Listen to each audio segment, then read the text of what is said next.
Chapter 1. A Night of Chaos. Within the opulent Crown Hotel of Cloud City, crystal chandeliers illuminated a lavish hall where elegantly attired elites mingled over clinking glasses. Zhou Jinxin clutched the hem of her trailing gown tightly, fleeing from the banquet hall, stumbling through the dimly lit corridor like a headless fly, colliding against the rows of closed doors. One door stood unlocked, and her weakened body collapsed against it, sending her tumbling inside. A high heel slipped off and fell outside, but she paid it no mind, her dizzy mind and blurred vision guiding her to close the door with all her remaining strength. Ha! Ha!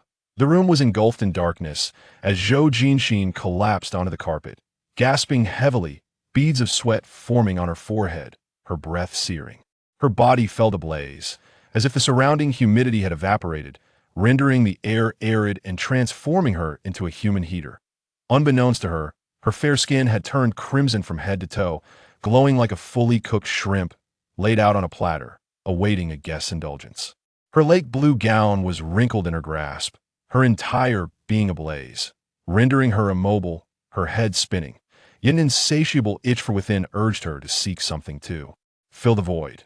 Zhou Jinxin pinched her palm, her teeth nearly breaking the skin of her lower lip, but the urge to succumb to madness was overwhelming.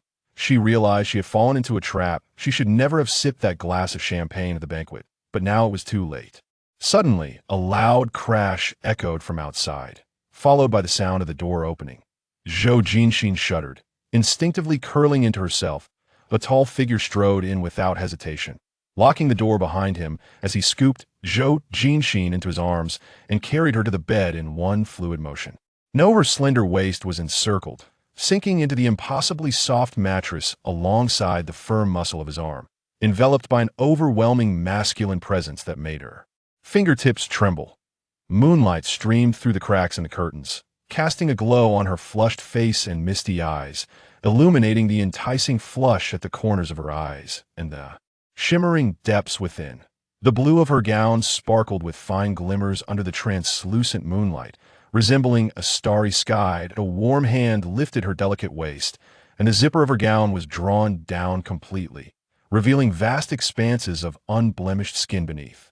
A gentle yet assertive kiss descended, and Zhou Jinxin gasped in the fleeting moments, her body trembling uncontrollably as her fingers instinctively clutched the fabric of his shoulder, yearning to draw closer. The moonlight was enchanting, and the air was thick with an intoxicating atmosphere. The following morning, Zhou Jinxin sat up in bed with a scowl, clutching the quilt as she surveyed the room, discovering, to her dismay, that she was utterly alone, the man having left no trace behind, except for the remnants upon her. That scoundrel dared to drug her. If she ever caught him, she would ensure he met a fate worse than death. Zhou Jinxin nearly shattered her molars in frustration, angrily hurling her pillow to the floor, only to feel a sharp pain radiating from her lower back, causing her to grimace in agony.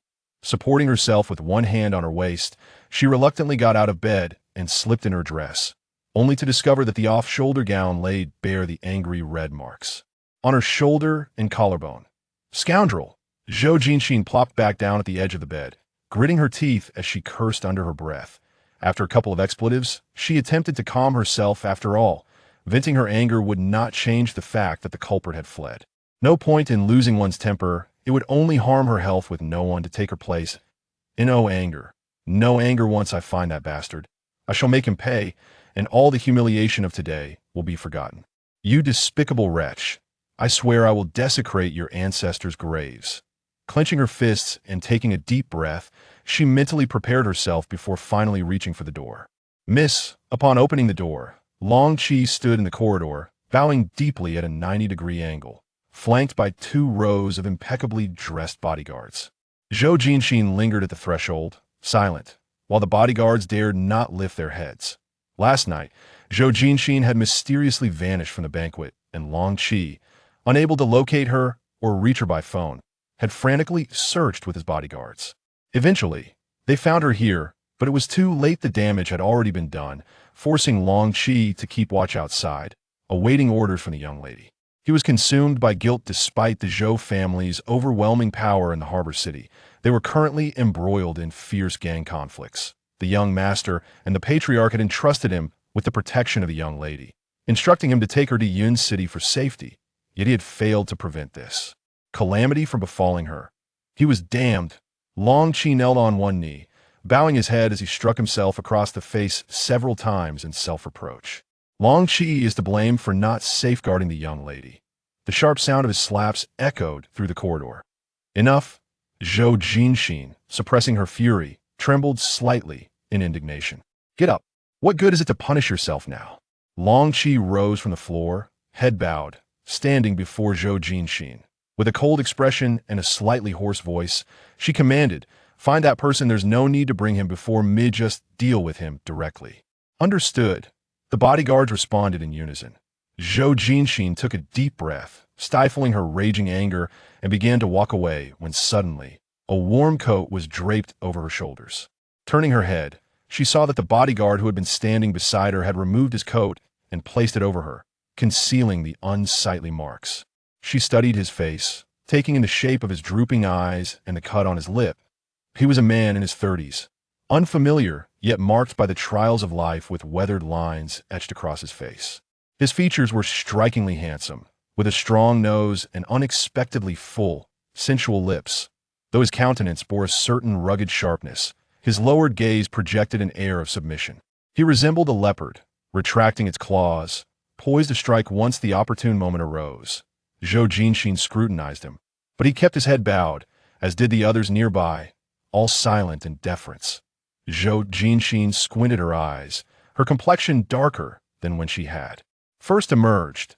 The man's deliberate flattery and sycophancy reminded her of the humiliation she had endured the previous night. Such untimely obsequiousness was exceedingly irksome.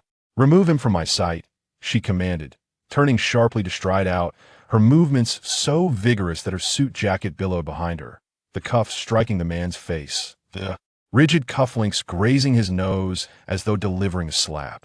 Yet he remained motionless, resembling a statue. "Have him watch the door. I do not wish to see him hovering around me." "Yes, Mississippi Barefoot." Zhou Jinxin marched forward, while Long Qi hurried to keep pace, gesturing for someone to fetch her shoes. After a considerable time, they finally brought them to her, but she did not bother to glance at them as she entered the car. With a stern expression, Zhou Jinxin remained silent, and Long Qi, aware of her foul mood, dared not breathe a word during the drive back to the villa. Chapter 2. I Only Want One. Ever since being drugged at the banquet, Zhou Jinxin had not left the villa. That on one hand, Long Qi had yet to apprehend the perpetrator, leaving her restless. Although the Zhou family's influence did not extend to Yun City, the young lady of the Zhou family was not someone to be trifled with. Anyone bold enough to target her was undoubtedly a significant figure. It was possible that this incident could ignite a conflict between two factions.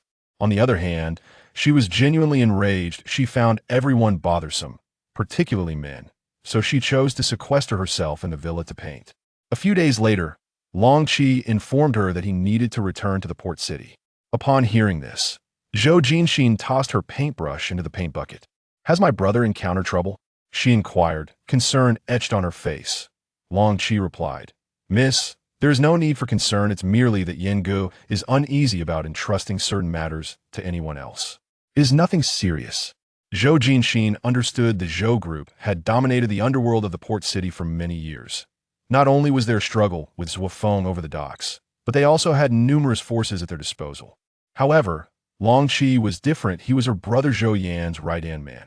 The fact that her brother had summoned Long Qi for protection indicated that there was trouble brewing. Ultimately, Long Qi could only serve as her bodyguard here. He would undoubtedly be more useful by her brother's side. "Very well. Then you should return to the port city." Zhou Jinxin instructed someone to prepare the car for Long Qi, adding, "Do not mention my situation to my brother. We will address it once his matters are resolved." Long Qi hesitated, appearing somewhat guilty about concealing the truth from Zhou Yan. Given his unwavering loyalty, he would report even the color of his underwear and the positions he used with women to Zhou Yan. However, now he was being asked to keep quiet about Zhou Jinxin being drugged. "Miss, you know I cannot lie to Yengu," Long Qi said, troubled. "If he finds out, he might very well have me fed to the fish." "Who said anything about lying?" Zhou Jinxin shot him a glance, her tone earnest. "Simply keep it from him, ensure he remains unaware. It could be done this way." Long Qi was taken aback. But Zhou Feng is exceedingly treacherous. There are many variables in my brother's competition with him over the docks. I merely wish to prevent him from being distracted on my account. Zhou Jinxin handed the car keys, brought by her subordinate, to Long Qi and gently urged him into the vehicle. You just return and assist him. I shall manage my affairs here. Very well, Mississippi. Do remember to take more people with you when you go out. Do not let the bodyguard stray too far. Ensure the food is clean before you eat, and refrain from drinking water offered by strangers. Be vigilant for any suspicious individuals tailing you. If things become dire, do not hesitate to call for help. Long Qi admonished, resembling a doting mother as he clung to the car window. I understand. I am 25, not 5. Enough with the motherly nagging. Off you go. Miss, I'm not a nagging mother. Understood, dear mother. Zhou Jinxin felt her ears growing weary of his insistence and hastily shooed Long Qi away. And no sooner had Long Qi pressed the accelerator upon returning to the harbor city than Zhou Jinxin received an invitation. It was from Chun Ling, the son of the prominent Chun family in Yunqing. Zhou Jinxin vaguely recalled meeting him at a recent banquet. His father was the largest real estate developer in Yunqing. Rather than calling her, he opted to formally deliver an invitation to her villa, stating he was hosting a yacht gathering and wished for her esteemed presence.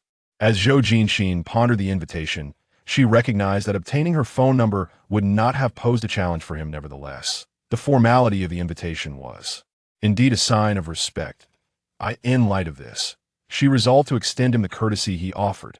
However, since it was a private yacht party, it would be inappropriate for her to bring along a multitude of bodyguards. Otherwise, Chun Ling might suspect her intentions were nefarious.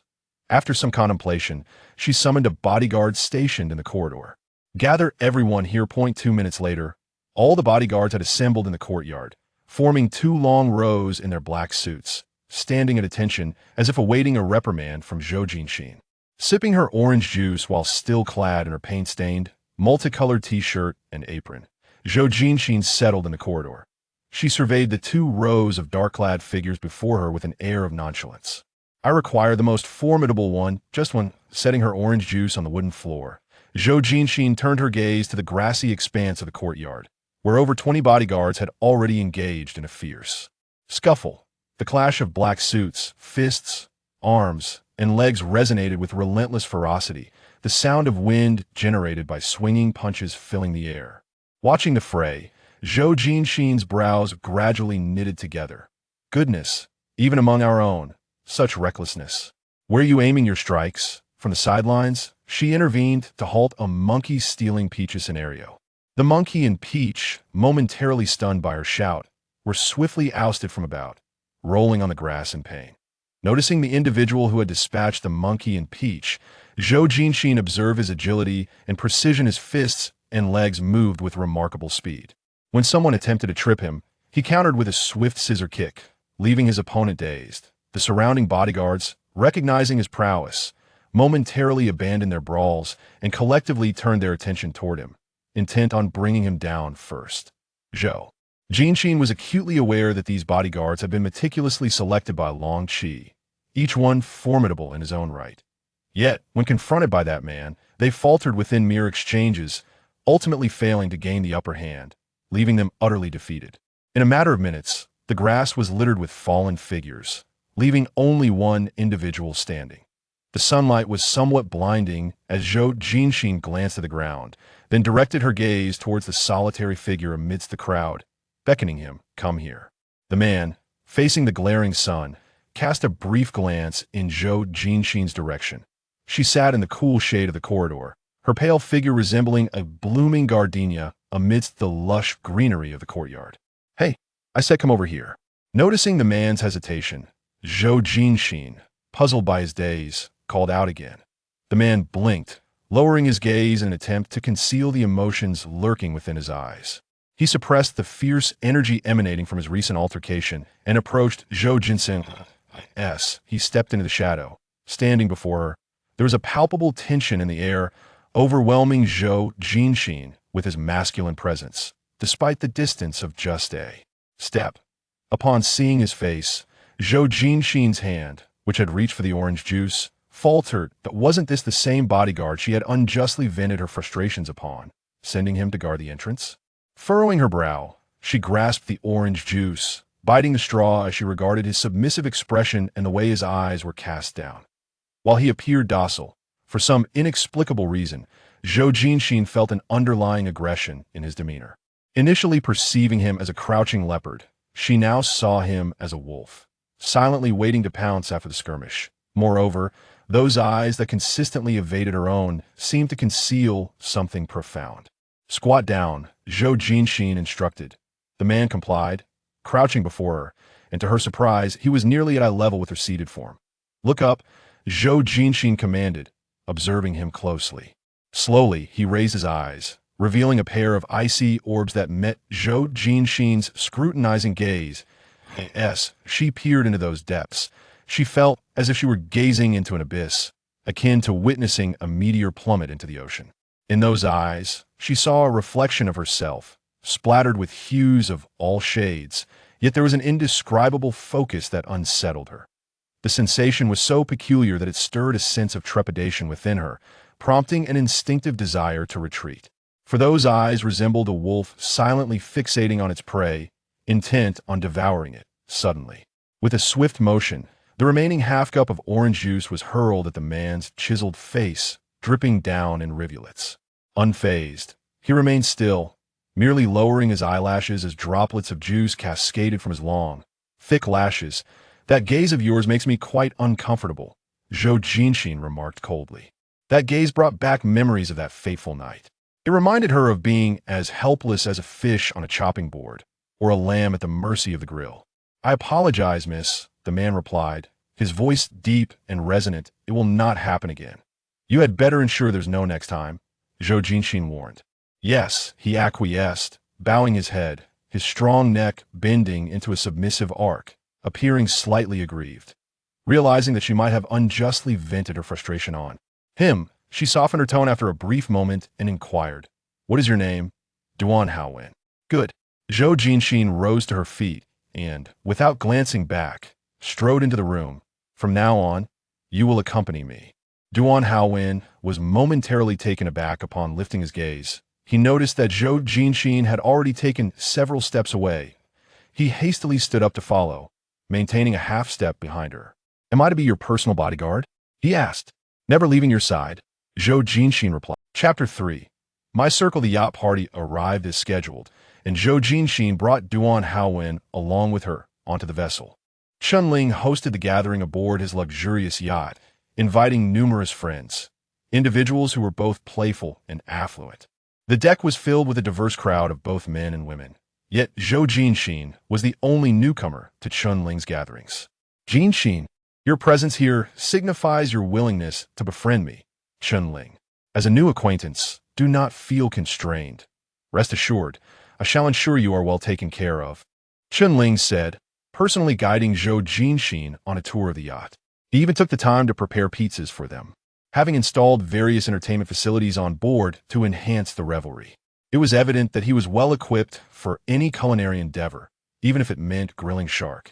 Scattered across the deck, the guests mingled, while Chunling engaged Zhou Jinxin in lighthearted banter at the barbecue area. Though he appeared somewhat brash, his demeanor was surprisingly measured, and as they conversed, Zhou Jinxin found herself unexpectedly drawn to him. "By the way, Jinxin, why didn't you bring a companion?" Chunling inquired playfully after a while, leaning in slightly with a teasing glint in his eye.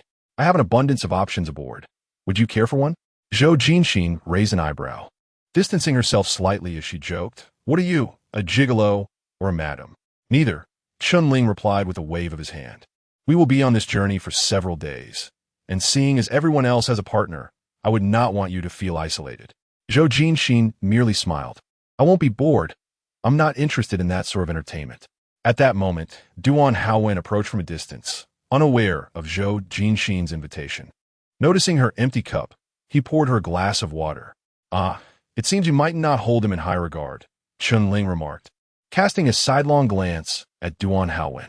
He even removed his sunglasses to scrutinize him more closely, his gaze lingering as he assessed Duan Haowen from head to toe. His interest palpable. Not bad at all. Broad shoulders, narrow waist, long legs, and a face far more appealing than those at the club. Chen-Ling exclaimed, nudging Zhou Jinxin with his elbow, a mischievous smile gracing his lips. What do you think? Shall we showcase him a bit on my yacht? Showcase? Is that why your mouth is practically watering? Zhou Jinxin quipped, taking a sip from her water glass nonchalantly. If you wish to watch, then watch away. Chen-Ling's excitement grew palpable at her response, his eyes sparkling with mischief as he stood up and rolled up his sleeves. You said it. I might just take a closer look, he teased, moving towards the unperturbed Duan Haowen. He poked him playfully and turned to Zhou Jinxin. If I were to unveil him, it might just stir up some trouble for you. You know, there are plenty aboard who fancy this type. Zhou Jinxin turned her head to glance at the two. Chen-Ling gazed at her with palpable interest, as if he were eager for some commotion to entertain him, while Duan Haowen, one of the parties involved, maintained a straight gaze ahead, seemingly prepared to accept any decision Zhou Jinxin made, even if it meant jumping off the boat at her command. Zhou Jinxin lowered her eyes to sip her drink, her tone inscrutable. Upon hearing this, Chen-Ling stepped back with enthusiasm, gesturing to Duan Haowen. Come on, brother. Let us see what you've got. Duan Haowen turned his head toward Zhou Jinxin, who did not meet his gaze. It was evident that she tacitly permitted Chen-Ling's command. He raised his hand to loosen his tie, unbuttoning his suit and shirt, pulling the garments back to reveal a robust chest, a waist devoid of excess flesh, and beautifully sculpted arms, all glistening under the sunlight like a work of art unveiled for admiration. Chen-Ling circled him, marveling at his physique as if witnessing a novice encountering a trainer's muscle for the first time. As he continued to unbuckle his belt, Duan Haowen's expression remained calm, methodical as a machine, yet Zhou Jinxin suddenly turned and grasped his wrist. He paused, looking at her with a puzzled expression. Her face tilted upward revealed her charmingly arched eyelashes, resembling a doe gazing up. Who told you to take that off? Zhou Jinxin pouted, withdrawing her hand. Duan Haowen blinked, his drooping eyes appearing somewhat innocent, calling out to her in mild confusion, Mississippi. A man resembling a wolf gazed at her with a somewhat pitiful look, causing Zhou Jinxin to inexplicably soften for a moment. She observed Chen-Ling, who was still playfully poking and prodding Duan Haowen while grinning widely, and felt an odd twinge of irritation, secretly biting the edge of her glass. On board, there were many idle spectators, and within moments, their eyes drifted toward the trio, particularly fixating on Duan Haowen's bare torso, speculating on how he might perform in bed. That waist looks like it could last long. It must be quite enjoyable with him, right? Average looks but a superb physique, and his aura, undeniably sexy. If you fancy him, why not ask Miss Zhou if you could borrow her bodyguard for the night? Better not. Actually being with such a man would surely break my back. I prefer someone who listens to me in bed. Zhou Jinxin gritted her teeth against the glass, internally scoffing at the absurdity of it all, thinking how disappointing it was that the man she chose was so deficient, yet others were still coveting him. Enough. Zhou Jinxin set down her glass and glanced at Chen-Ling. He, of course, recognized her displeasure. Having witnessed the spectacle, he would not press further, and thus reluctantly stepped away from Duan Haowen. I must tell my fitness coach. I aspire to achieve such a physique. Chen-Ling turned to message his fitness coach, instructing him to devise a training regimen that would sculpt the most formidable muscles. Zhou Jinxin, indifferent to his antics, felt increasingly vexed by the surrounding fantasies and crude remarks.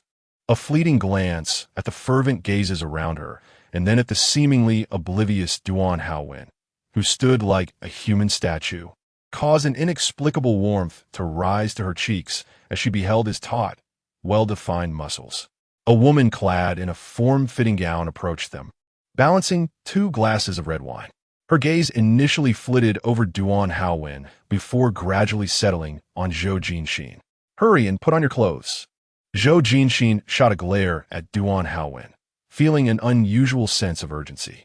Duan Haowen, still dazed, began to don his shirt, fastening the buttons one by one.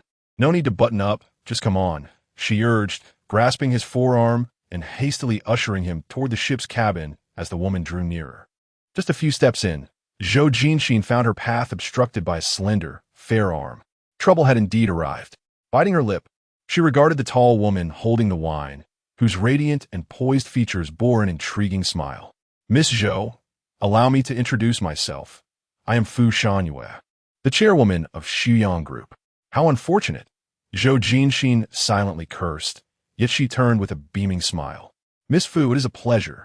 I have heard of your remarkable achievements as a formidable businesswoman, establishing Xuyang Group among the industry's top contenders in just 7 years. Truly impressive. Fu Shangyue chuckled, her fox-like eyes sparkling with amusement. There's no need for flattery, Miss Zhou. To speak candidly, I find you quite likable. Who cannot exchange pleasantries? Zhou Jinxin replied, her eyes sparkling. Thank you for your kind words, Miss Fu. It is an honor. I too find you quite admirable. Perhaps it is a case of instant rapport? Fu Shangyue suggested, let us drop the formalities. Just call me Shangyue, Jinxin. Her gaze lightly drifted past Zhou Jinxin, and with a captivating smile, she added, I must admit, I'm also quite intrigued by your subordinate. Might I borrow him for a moment? Absolutely not. Zhou Jinxin interjected, feeling her irritation peak. Forcing a smile as she grasped Duan Haowen's hand and pulled him into the cabin. Shangyue, we have matters to attend to. See you later. Fu Shangyue did not press further, but stood at the cabin's entrance, her smile widening. Silently shaking her head, she mused, Zhou Jinxin, a prime catch lies before you. Should you choose not to seize the opportunity, others surely will. Chapter 4. A Night of Wagering Seeking Refuge. Chun-Ling retreated to the cabin of the yacht. The interior of this vessel, designed for opulence, boasted not only rooms for guests to repose, but also a dining area, a cinema, gaming tables, and even small chambers catering to those with peculiar tastes. Everything one could desire for indulgence and entertainment was at hand. Zhou Jinxin led Duan Haowen through the dining area and into a grand hall adorned with numerous gaming tables. There were 7 or 8 tables of varying sizes, featuring billiards, mahjong, playing cards, and dice, each table brimming with eager players. The largest table, dedicated to poker, was currently engaged in an animated game. Do you know how to play? Zhou Jinxin inquired of Duan Haowen, who stood half a step behind her, with a glance at the table. Noticing her keen interest, he replied softly, a little. Just as he spoke, one of the players at the table slammed down his cards and stormed off in a fit of anger, nearly colliding with Zhou Jinxin. Fortunately, Duan Haowen stepped in, shielding her from the impending crash, allowing her to maintain her balance despite her high heels. Well, if it isn't Miss Zhou, called out a man in a black shirt from across the table, his voice deliberately loud and his smile somewhat lecherous. I've heard your brother Zhou Yin is quite the poker player. Rumor has it he's got skills that are almost supernatural. Being his sister, you must be quite adept as well. Care for a game? His invitation, laced with sarcasm, drew the attention of those around them, all wearing expressions of eager anticipation. Very well, Zhou Jinxin replied, casting a scrutinizing glance at him. This seemed like an attempt to humiliate her, or perhaps an effort to assert dominance. However, since he had mocked her brother's integrity, she felt compelled to respond. I accept your wager. With that, a tray of chips was promptly delivered to her. She glanced at Duan Haowen and gave a slight nod toward the seat. Duan Haowen, you take the stage. Miss, he exclaimed, astonished that she wanted him to participate. I insist you sit down. If you win, the victory is yours. If you lose, the loss is mine. Zhou Jinxin pulled him towards the chair, and he offered no resistance, easily succumbing to her insistence. Turning anxiously, he gazed up at her, seemingly intimidated by his debut at the card table. Miss, I lack experience. Upon seeing Duan Haowen seated, the man in the black shirt's expression soured, his face twisting into a scornful grimace as he directed a question at Zhou Jinxin. Are you sending a bodyguard to play? What does that imply? Do you think so little of me? Ignoring his provocation, Zhou Jinxin noted Duan Haowen's anxiety and offered him a few words of reassurance. What is this? Afraid I can't handle a loss? Fear not. Whatever you lose, I shall cover. I may not possess many things, but money is abundant. As she spoke, her gaze drifted casually towards her opponent, dismissing him as merely another braggart among many at the table, perhaps lacking in true skill. Her words struck a nerve. The man in the black shirt's forced smile vanished, replaced by a dark scowl. Zhou Jinxin, in high spirits, playfully patted Duan Haowen on the shoulder and cheerfully declared, "All right, deal the cards. If anyone fears me, Zhou Jinxin, they may as well scurry away with their tails between their legs."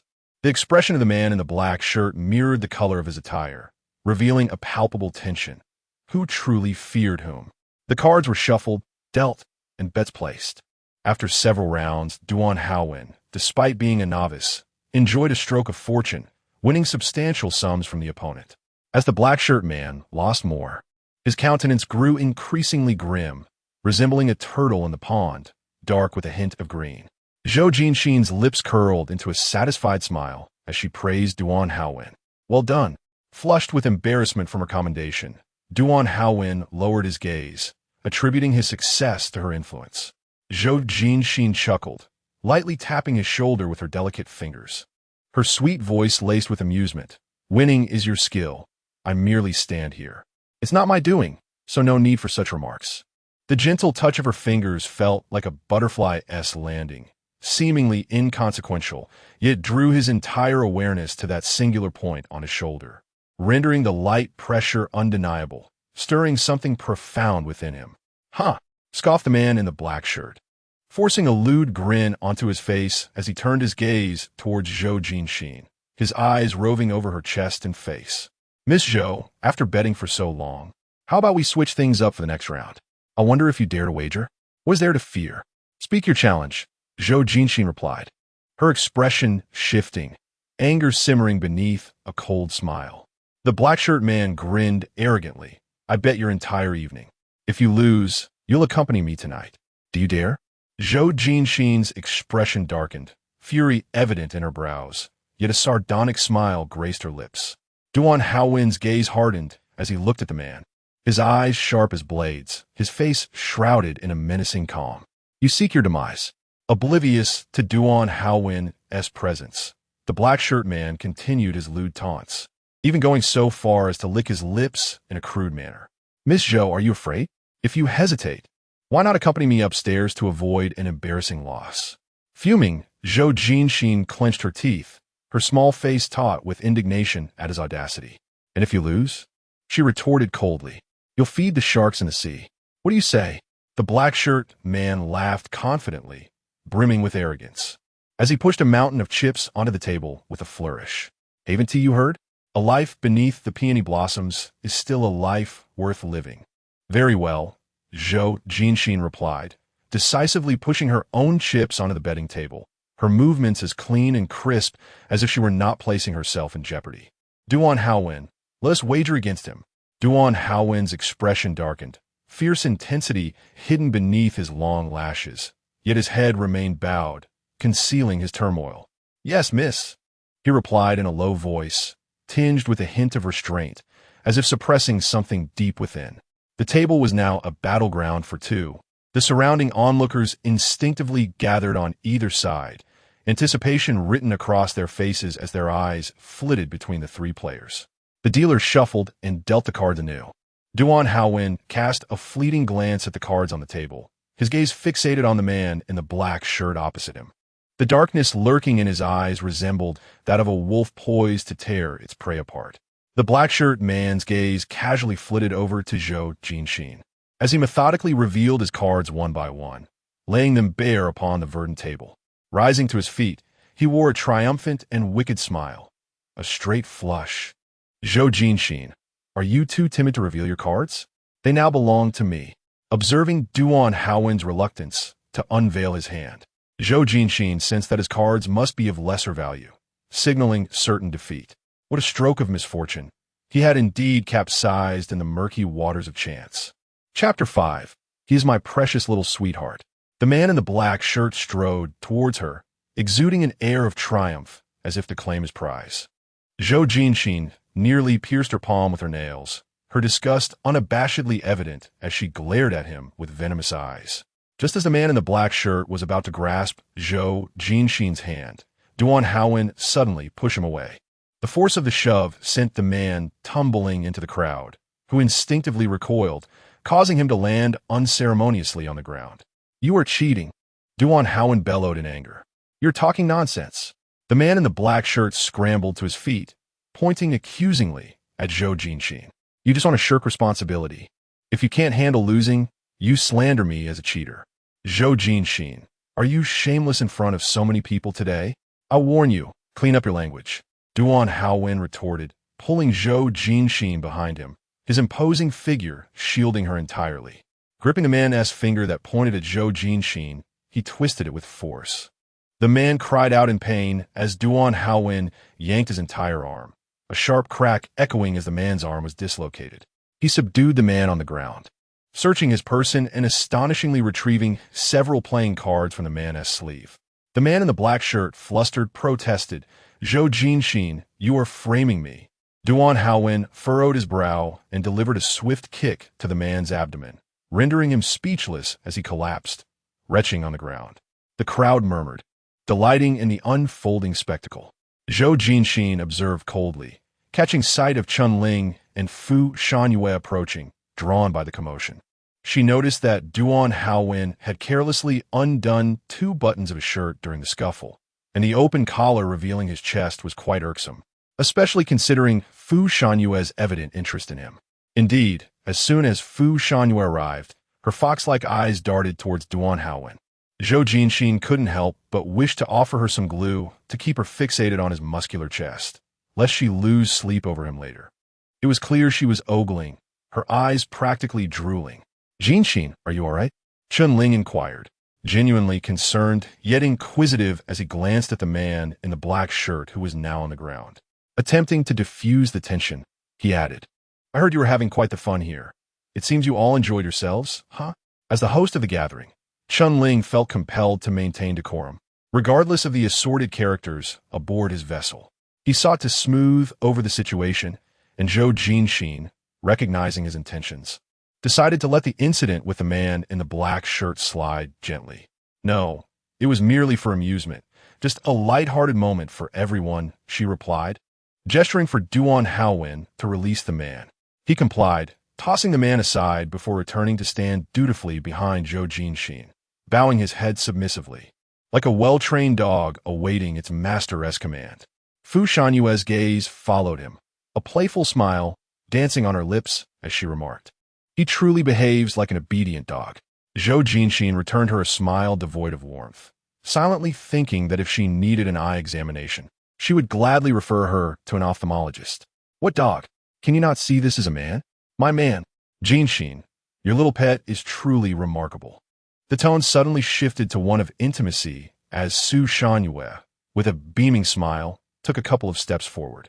Her beautifully manicured red nails pinched Duan Haowen's chin, her gaze focused and admiring, filled with profound curiosity and interest. How about he comes to me? You can set the terms. What audacity, openly toying with me.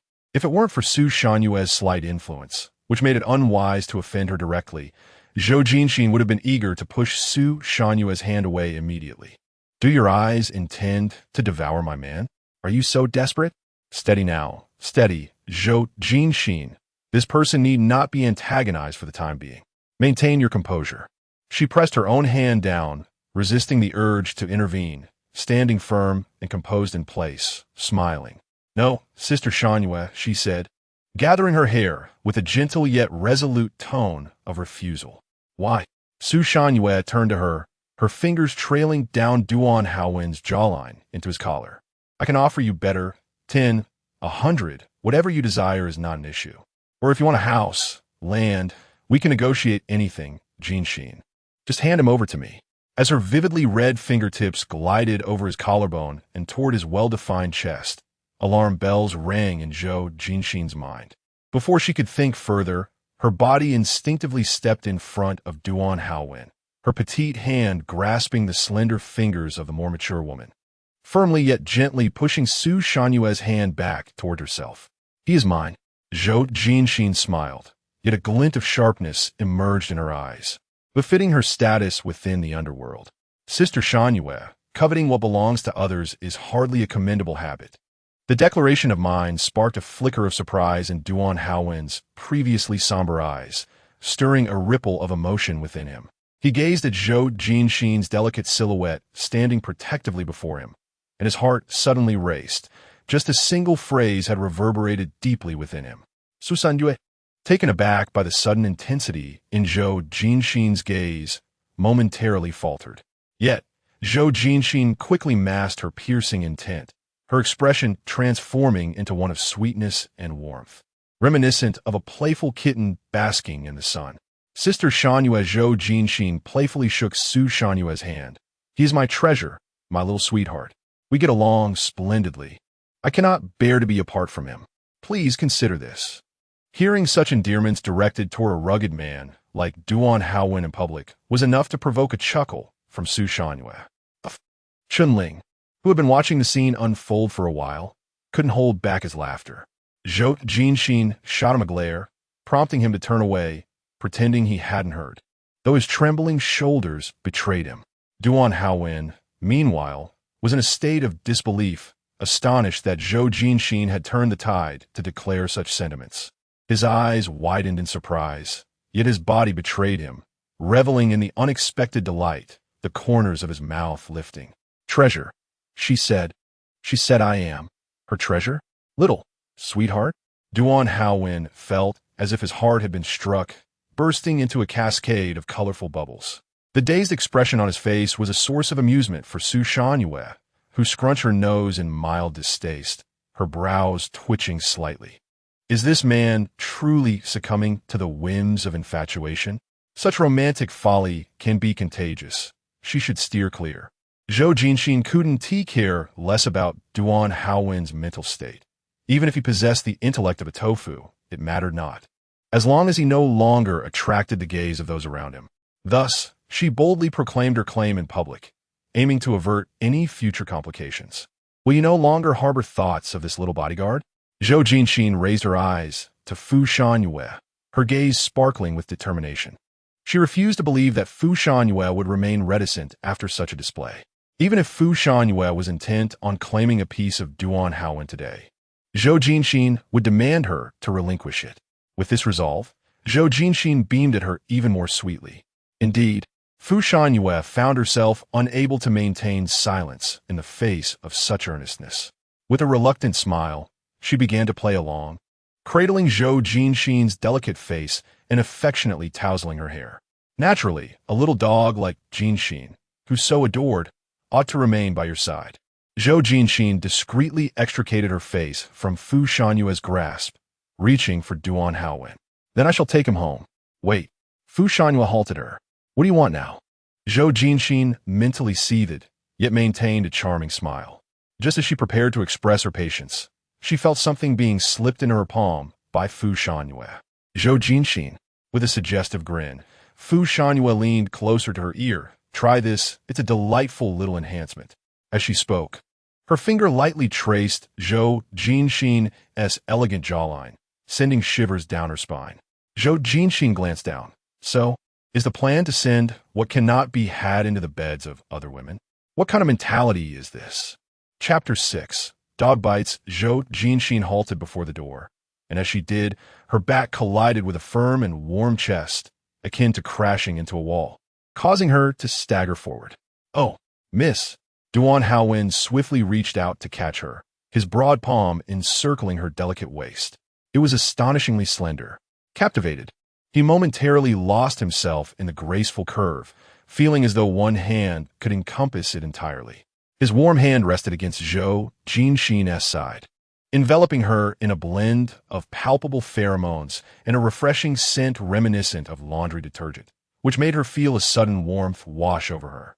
What are you doing? Zhou Jinxin's ears reddened as she turned to confront Duan Haowen, her tone sharp yet faltering. Taken aback by her glare, Duan Haowen quickly lowered his eyes, withdrawing his hand. My apologies, miss. I was momentarily distracted. Seeing him avert his gaze, Zhou Jinxin felt an inexplicable relief, yet she still fidgeted with her hair, attempting to conceal her flushed ears. All right, you can stay here and guard this spot. I'm going for a nap. Yes, Mississippi. Duan Haowen bowed slightly, opening the door for her. But don't wander off. I need you on standby.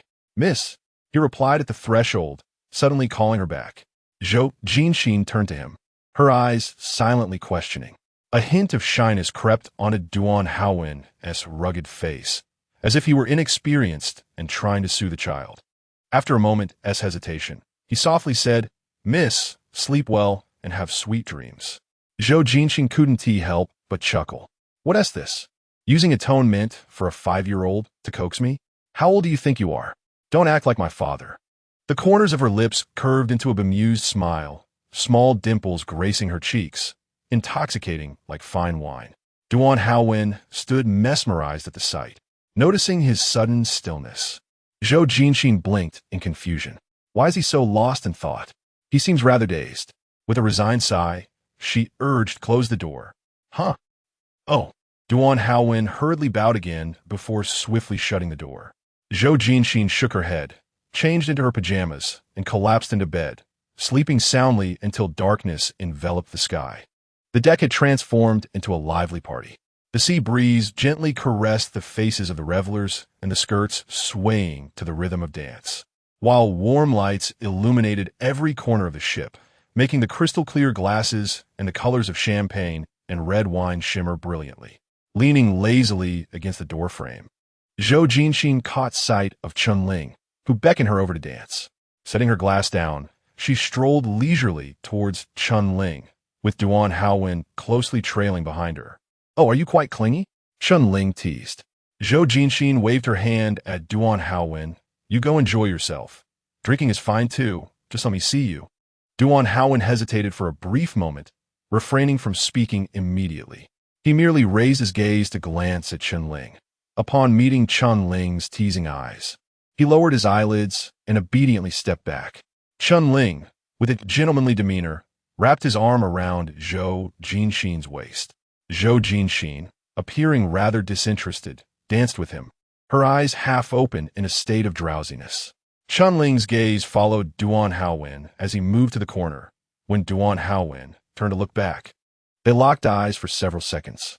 The way Duan Haowen stared at him reminded Chunling of wild animals, and he recalled Fu Shanyue's words, referring to Duan Haowen as Zhou Jinxin's dog, indeed a wild dog. The intensity with which he watched Zhou Jinxin resembled that of a creature guarding its food. Quite fitting.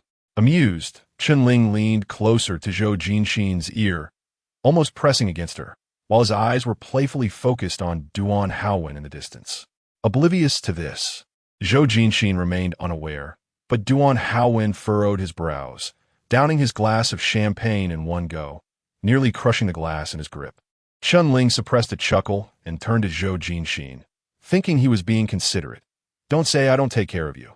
I have a custom-made pink rabbit toy that's absolutely adorable. Would you like me to get it for you and your little bodyguard?" Whether it was the shock of his words or the sudden chill of the sea breeze, Zhou Jinxin abruptly became more alert, expressing her gratitude to Chunling with a well-timed eye roll. "A pink rabbit? That peculiar preference, you should keep it for yourself. I have no need for it.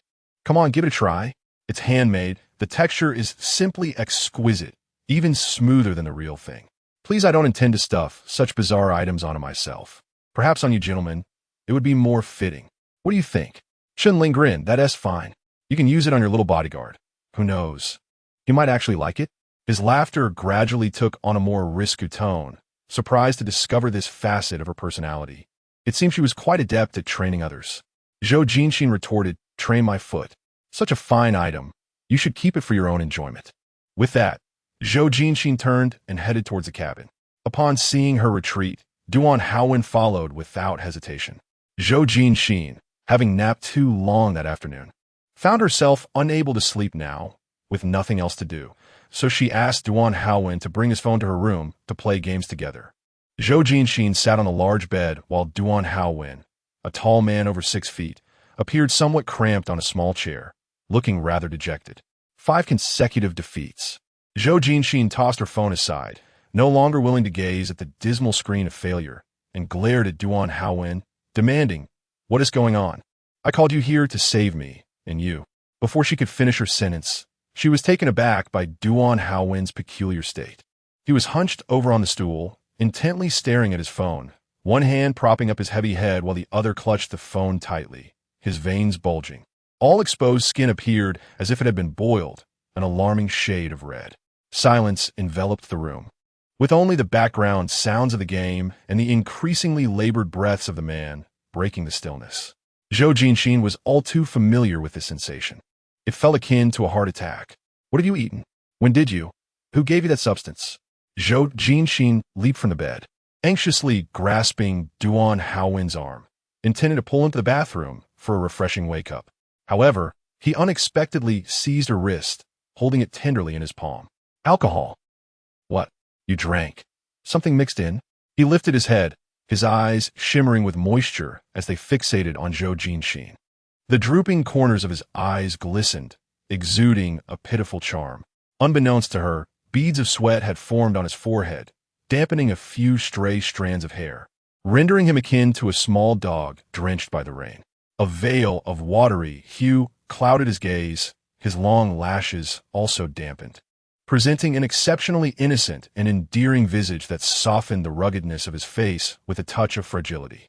As he focused intently on her, it seemed as if his world contained only her, yearning solely for her sympathy, craving nothing but her benevolence. Zhou Jinxin found herself unwittingly ensnared in the depths of his gaze. It was not until his lips pressed against her soft, yielding mouth, his warm breath invading her personal space, that she realized he was biting her lip. Why are you biting me? Are you a dog? Startled, Zhou Jinxin instinctively pushed him away, and Duan Haowen, devoid of any defense, was unexpectedly toppled to the ground. His head collided sharply with the leg of the table, a sound resounding clearly. Duan Haowen let out a grunt, sprawled out on the floor, unable to rise. Zhou Jinxin remarked, "Please don't die on me." Chapter 7. Is it heaven's arrangement? Zhou Jinxin exerted tremendous effort, striving to drag Duan Haowen into the bathroom to douse him with cold water and rouse him from his stupor. Despite her utmost strength, she could not move him even half a meter. With no other option, Zhou Jinxin relinquished her plan and turned to fetch a basin of cold water from the bathroom. With a swift motion, she splashed it onto his face, and fortunately, this method proved effective. Duan Haowen indeed opened his eyes. "Mississippi." His hoarse voice called out to her, low and tinged with a certain allure that sent a shiver down her spine. Hey, don't call me that." Zhou Jinxin jumped back 3 meters, vowing to maintain her distance from him. "I present you with 2 choices. Either you go to the bathroom yourself and endure the night, or I can fetch someone for you to assist." "Who?" Zhou Jinxin flinched at the question, her gaze momentarily evasive. "Someone from the ship. A woman from the club." She intended to find him a woman from the ship?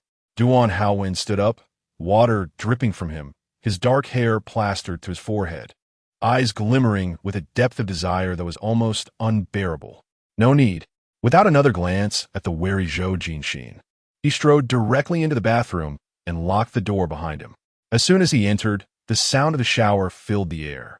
Zhou Jinxin exhaled in relief, casting the basin aside and collapsing onto the bed as if utterly exhausted. The continuous sound of water from the bathroom began to fray her nerves. She found herself glancing anxiously at the closed bathroom door, her fingers tugging at her hair in agitation. After a short while, unable to remain still, Zhou Jinxin sprang to her feet as if the floor beneath her was aflame, pacing the room. To be honest, experiencing such sensations without release was undoubtedly challenging. Having been through it herself, she knew that without an outlet, the intensity would not dissipate. Even if she fainted, it would be futile. Suddenly, the sound of the water ceased. Zhou Jinxin froze in surprise, noting the silence from Duan Haowen's side, which only heightened her concern. Duan Haowen. A long silence ensued. After an extended pause without a reply, she tiptoed to the door, peering at the frosted glass, her voice filled with worry. "Duan Haowen, are you constipated?" Slumped against the cold tiles, drenched, Duan Haowen turned his head to glance at the half-hidden figure outside the door, closed his eyes, and took a long, deep breath, extinguishing the flames of desire within him. Zhou Jinxin heard a soft, muffled groan, causing her to bite her lip in concern. Perhaps she should really find someone for him. She couldn't let him suffer to the point of being incapacitated. Otherwise, she would be left without a bodyguard. Resolute, Zhou Jinxin turned and opened the door, heading straight to the deck in search of Chun-Ling. Upon seeing her hurriedly emerge with a frown, Chun-Ling playfully draped an arm over her shoulder, teasing, "So, are you yearning for that toy now? I don't want that thing." Zhou Jinxin's expression darkened. "I need a few people, women." Chun-Ling was taken aback, retracting her arm in disbelief. "No way.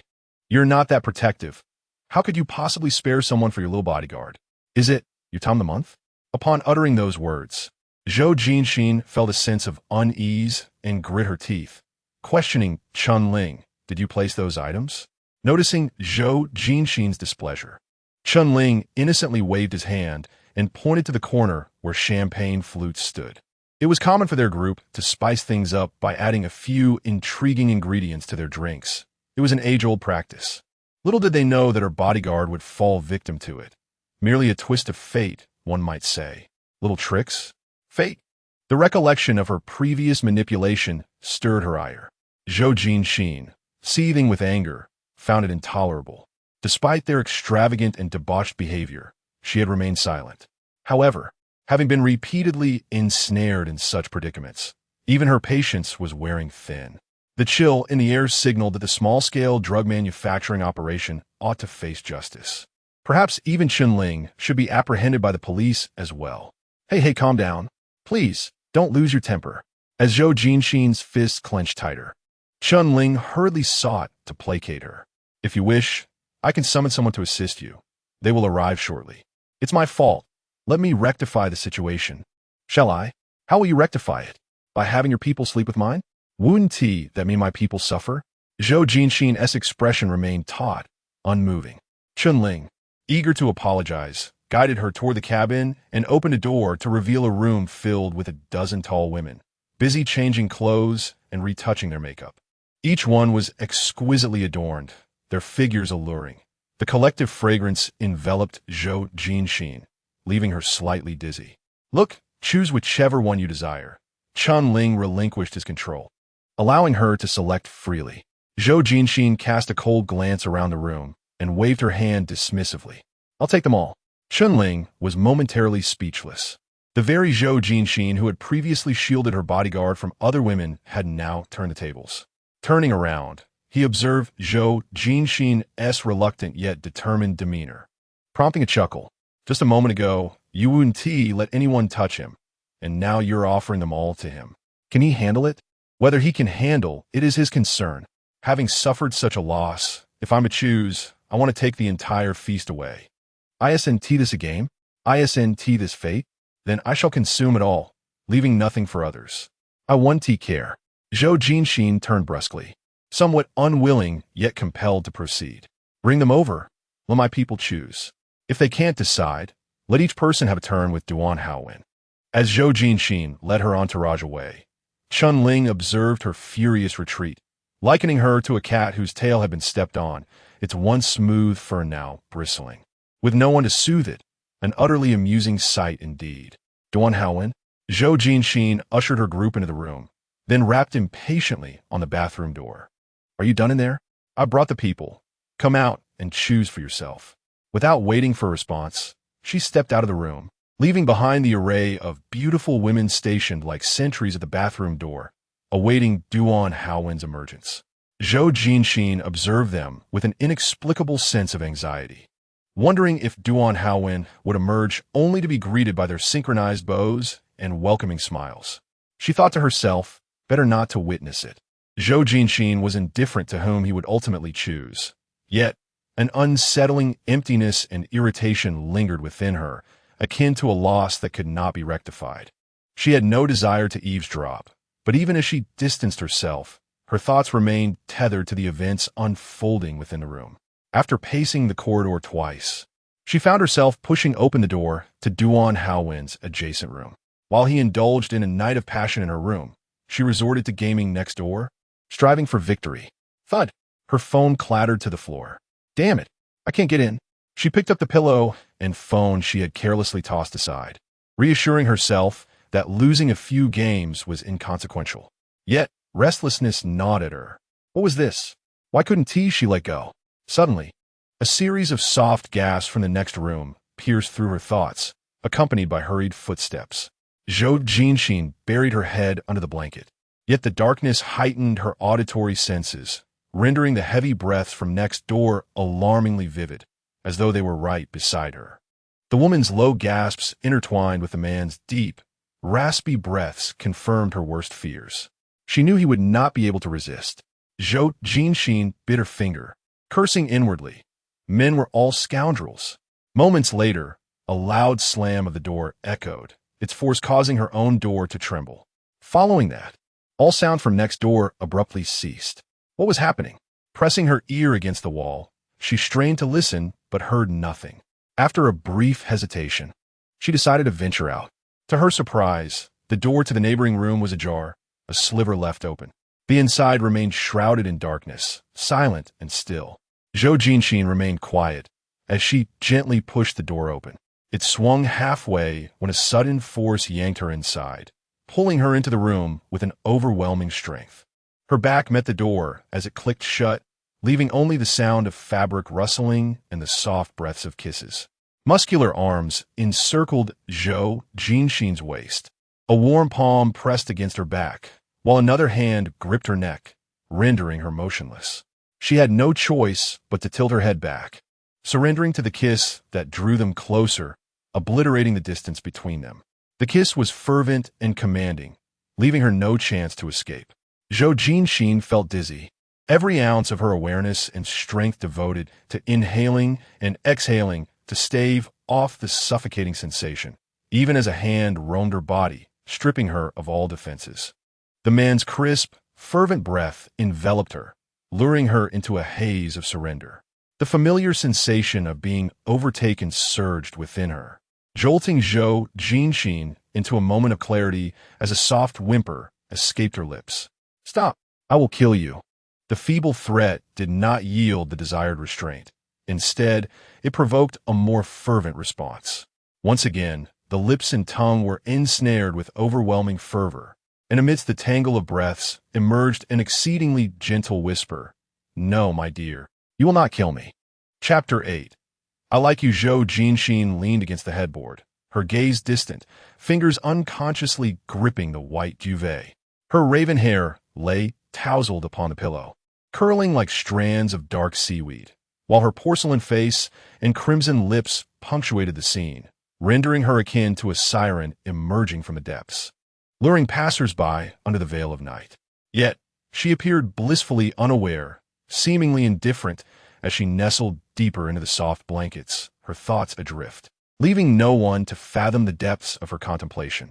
She pondered the irrevocable events that had transpired and the location of Duan Haowen, his ancestral grave, contemplating the necessity of interring him within it. Duan Haowen approached, a glass of water in hand, one leg pressing onto the mattress, causing it to dip slightly and jostling Zhou Jinxin's form. He cautiously offered the warm water near her lips, aware that her delicate mouth was swollen from excessive torment, and he dared only to bring the rim of the glass close, avoiding contact. Zhou Jinxin cast her eyes downward, seemingly regaining her senses, her gaze tracing the defined lines of his arm as she looked at him. "How shall I drink?" she inquired. Duan Haowen was taken aback by her question, his eyes glistening with moisture as he stared at her. Zhou Jinxin turned away with a sigh, a hint of impatience in her tone. "A straw." Oh. Duan Haowen quickly realized, turning to rummage through the drawer for a straw. After a cacophony of clinking and clattering with no success, he prepared to head to the dining room. But Zhou Jinxin's patience had long since evaporated. She waved her hand dismissively. "Just hand it over, I'll manage." As she reached for the glass, it slipped from her grasp, and Duan Haowen instinctively caught both her hand and the cup. Zhou Jinxin's eyes hardened, retracting her hand in a swift motion. Noticing her frigid demeanor, a sense of self-reproach enveloped him, but he merely lowered his head, suppressing the disappointment reflected in his eyes, and extended his hand once more to assist her in drinking. She took a couple of sips from his hand before ceasing, prompting him to rise from the bed, standing at attention at the headboard, as if awaiting his fate. Zhou Jinxin scoffed lightly, having already transgressed so many boundaries. Who was he now trying to impress with his adherence to decorum? "Do you have something to explain to me?" Zhou Jinxin suddenly asked, Duan Haowen lowered his head, remaining silent. Since you choose not to speak, I shall grant you 2 more days to reflect. Contemplate thoroughly before you address me. Zhou Jinxin's tone was icy and detached. In 2 days, we shall return. After all, I prefer not to conduct affairs on another's territory. Her words bore an unmistakable edge. Yet Duan Haowen responded with unwavering certainty. Miss, you would not harm me. His conviction was as resolute as stating a simple mathematical truth, requiring little contemplation. Zhou Jinxin chuckled softly. Are you so certain? Duan Haowen nodded. The pent-up frustration that weighed heavily on Zhou Jinxin's heart was instantly ignited by his demeanor. She seized her phone from the bedside and dialed, a cold laugh escaping her lips. Let us return at once and see what I might do to you. A single call summoned a boat to take them back to the villa, arriving swiftly, perhaps due to the unusual severity and anger in Zhou Jinxin's orders, prompting the boatman to hasten his arrival. Chunling, perplexed by Zhou Jinxin's intent to leave, followed closely behind her, inquiring, Jinxin, what is the matter? Why are you upset again? Was last night's arrangement unsatisfactory? I heard my people were all chased away by your little bodyguard. Oh, Jinxin, what are you doing? Without turning back, Zhou Jinxin boarded the boat. Duan Haowen reached out to assist her, but she disregarded his gesture, stepping past his outstretched hand and onto the vessel herself. I have urgent matters to attend to. I must leave now, she stated, donning her sunglasses as she bade Chunling farewell, promising to treat him to dinner next time. Seeing her resolute departure, Chunling could only nod in acquiescence. After transferring from the boat to the car, Zhou Jinxin, exhausted from the night's upheaval, fell asleep en route to the villa. Upon awakening, she found herself suspended in midair, her waist and legs cradled in another's embrace. The familiar, sharp scent enveloped her. Her olfactory senses stirred before her vision did. As her mind involuntarily conjured images of lofty cedar trees, the face she had recently been intimately acquainted with came into view. A resounding slap echoed through the air as Zhou Jinxin struck him, her strength unrestrained. Duan Haowen turned his head away from the force of her blow, while her own palm throbbed with pain from the exertion, trembling uncontrollably. Put me down, she commanded. Despite having received her slap, Duan Haowen's expression remained unchanged, even exuding a semblance of submission as he carefully and gently set her down. Originally intending to escort her back to her room, he sensed that Zhou Jinxin had unresolved matters with him, and thus turned towards the study upstairs. The study was spacious and somewhat desolate. Zhou Jinxin seated herself on the sofa, awaiting Duan Haowen to close the door behind him. Kneel, she asserted, her tone firm. It was a rarity for her to speak in such a manner, her prior demeanor having never approached such a humiliating demand. Yet her fury compelled her to act thus, and she was prepared to escalate her actions should Duan Haowen resist, for he had been equally excessive towards her. However, he did not resist. Duan Haowen stepped forward, his posture still erect, yet silently compliant, first one knee bending to the floor, followed by the other. The mechanical sound of a firearm being uncocked resonated as Zhou Jinxin aimed the dark muzzle at him. Look up at me, she instructed. His eyes, once glistening with vulnerability, now appeared sharp and devoid of the traces of passion and rain. Yet, within them lingered an indescribable tenderness, as if their owner harbored deep affection for someone. Zhou Jinxin inhaled deeply, her grip on the gun wavering. Was it you that night? That night, at the Crown Hotel, was the person who entered you? Last night, Zhou Jinxin suddenly awoke, her memory rekindling the scent and presence of that individual, prompting her to ponder this question. She could undeniably confirm it, even envisioning him on Chunling's boat, yet she stubbornly held her tongue until now. She wished to afford him an opportunity. She could not fathom why she felt this way. Perhaps he could offer her a reason to live. It is I, Duan Haowen readily admitted.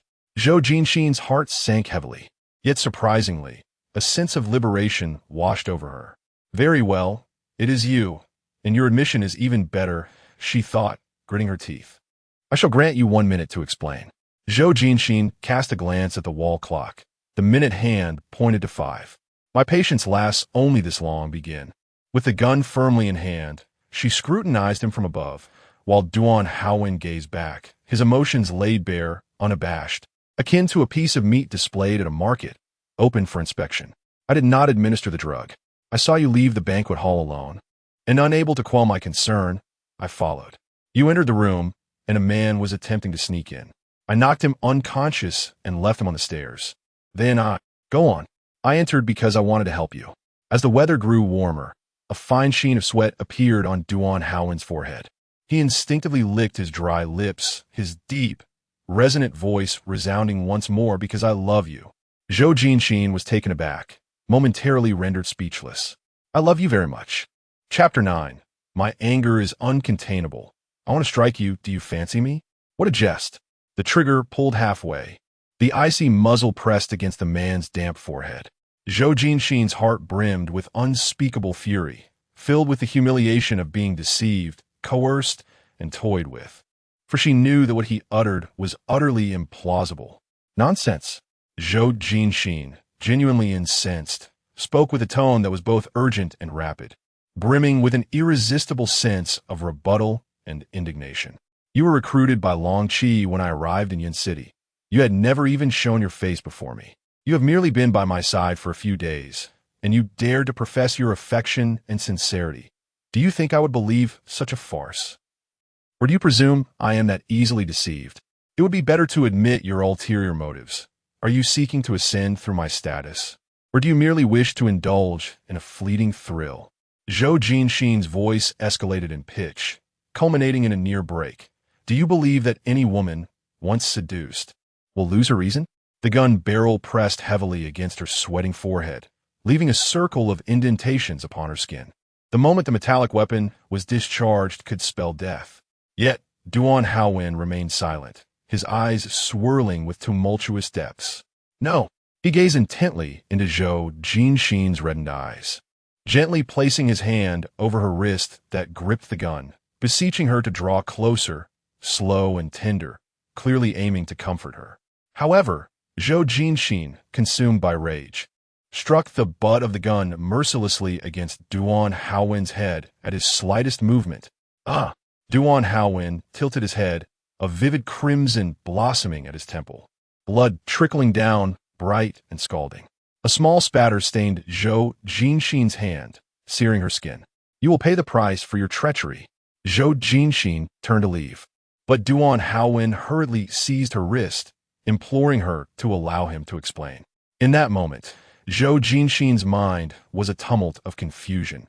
In her fury, she fired a shot in retaliation, her finger decisively squeezing the trigger. The muffled sound reverberated in the suddenly silent study, her palm slick and clammy from perspiration. The bullet grazed Duan Haowen's face, shattering the porcelain tiles beneath, the pale floor erupting with spiderweb-like fractures. Remarkably, he did not flinch. It is not a scheme.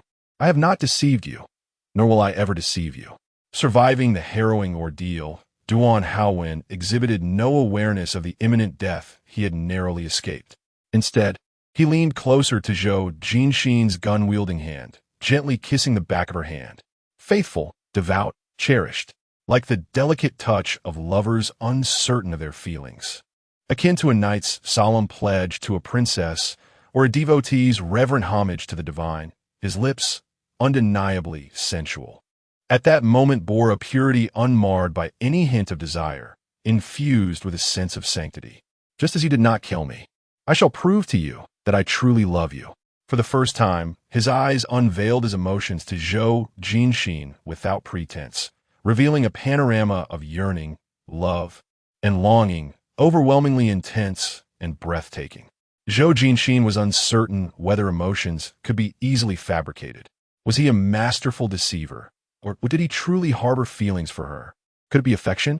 Perhaps even love? Was that a logical possibility? She genuinely did not know.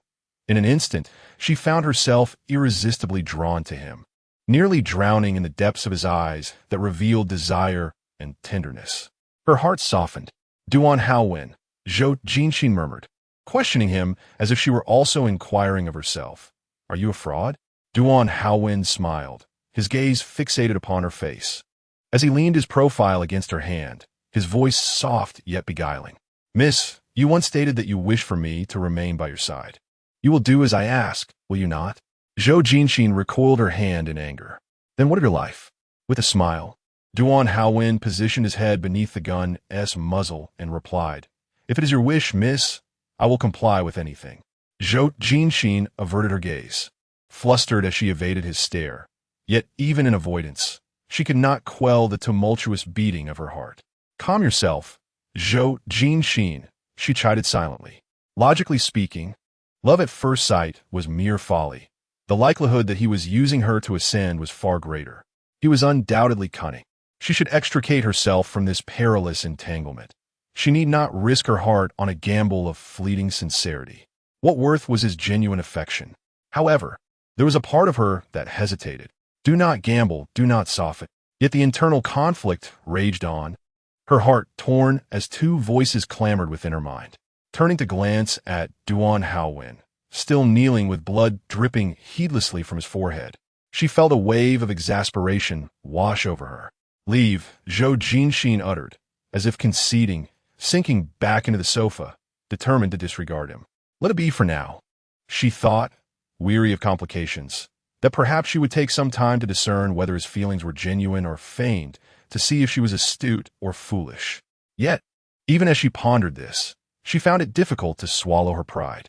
Reflecting upon her circumstances, anger surged within her, prompting her to spring from the sofa. After all, she had been the one to suffer twice. To brush it aside so lightly seemed far too simplistic. A measure of necessary retribution was warranted. Otherwise, he could act with impunity. Truly, there must be some semblance of order. However, resorting to violence was unnecessary. When Duan Haowen reappeared, he had been bandaged, the cloth on his forehead stained a fresh crimson. He entered Zhou Jinxin's room, where he found her brandishing a whip, pristine and ready, her expression one of fierce determination. Duan Haowen understood immediately, a mixture of resignation and indulgence igniting a smile within him. He could only wonder what had stirred her ire this time, likely exacerbated by his absence, leading her to seek to discipline him once more. Miss, Duan Haowen stated obediently, standing in the center of the room, presenting himself as one ready for her whims. Kneel, though it was the same command as before. This time it carried a notable warmth, filled with indignation, as if she were challenging him. You were excessively unreasonable yesterday, and I am quite displeased. I intend to punish you. With no intent to kill, the tone sounded almost playful. Very well. Duan Haowen smiled gently, a hint of affection gleaming in his eyes. He bent his knee and knelt without hesitation or reluctance. Zhou Jinxin furrowed her brow. Even in a position of submission, he remained upright, composed, and exuded an air of gracefulness. Despite having commanded him to kneel twice, she had yet to witness the usual signs of resentment, reluctance, or humiliation that one might expect from a man in such a position. It was as if he were the one wielding control over others. Zhou Jinxin felt her irritation deepen. Releasing her grip on the whip, her fingers now only held the handle, while the thick whip dangled to the ground. She moved behind him, raising her hand to tentatively strike with the whip. As it was her first time using such an implement, she did not strike with full force. But her inexperience caused the whip to strike the nape of Duan Haowen's neck and his back, leaving a vivid mark. Zhou Jinxin hesitated, pausing for a moment. Duan Haowen remained silent, his expression unchanged, seemingly granting her tacit approval and encouraging her to act without reservation. The first lash had already been delivered, and Zhou Jinxin felt as though she were ensnared by her own emotions. Her anger and frustration lingered, compelling her to continue as if in a fit of catharsis. 1, 2, 3, 4, 5, 6, 7, 8. Hiss! The whip's tail recoiled and struck her arm, causing Zhou Jinxin to gasp in pain, and the whip subsequently slipped from her grasp. Miss! At the sound of her pained cry, Duan Haowen immediately rose to check on her, turning to see a prominent red mark stretching nearly the entire length of her delicate arm, swollen and vivid. Furrowing his brow, he thought to himself, let her strike. But why must she injure herself? Miss, please wait a moment. I will fetch the first aid kit, he said, hastening downstairs. This was truly a case of misfortune. Zhou Jinxin bit her lip as she sat down, nearly brought to tears by the pain, but she quickly stifled her emotions while he was away. Silently, she calculated.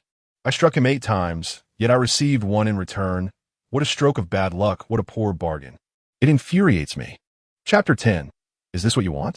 The events culminated with the vivid red marks adorning Zhou Jinxin's right arm, while tranquility momentarily returned to the villa.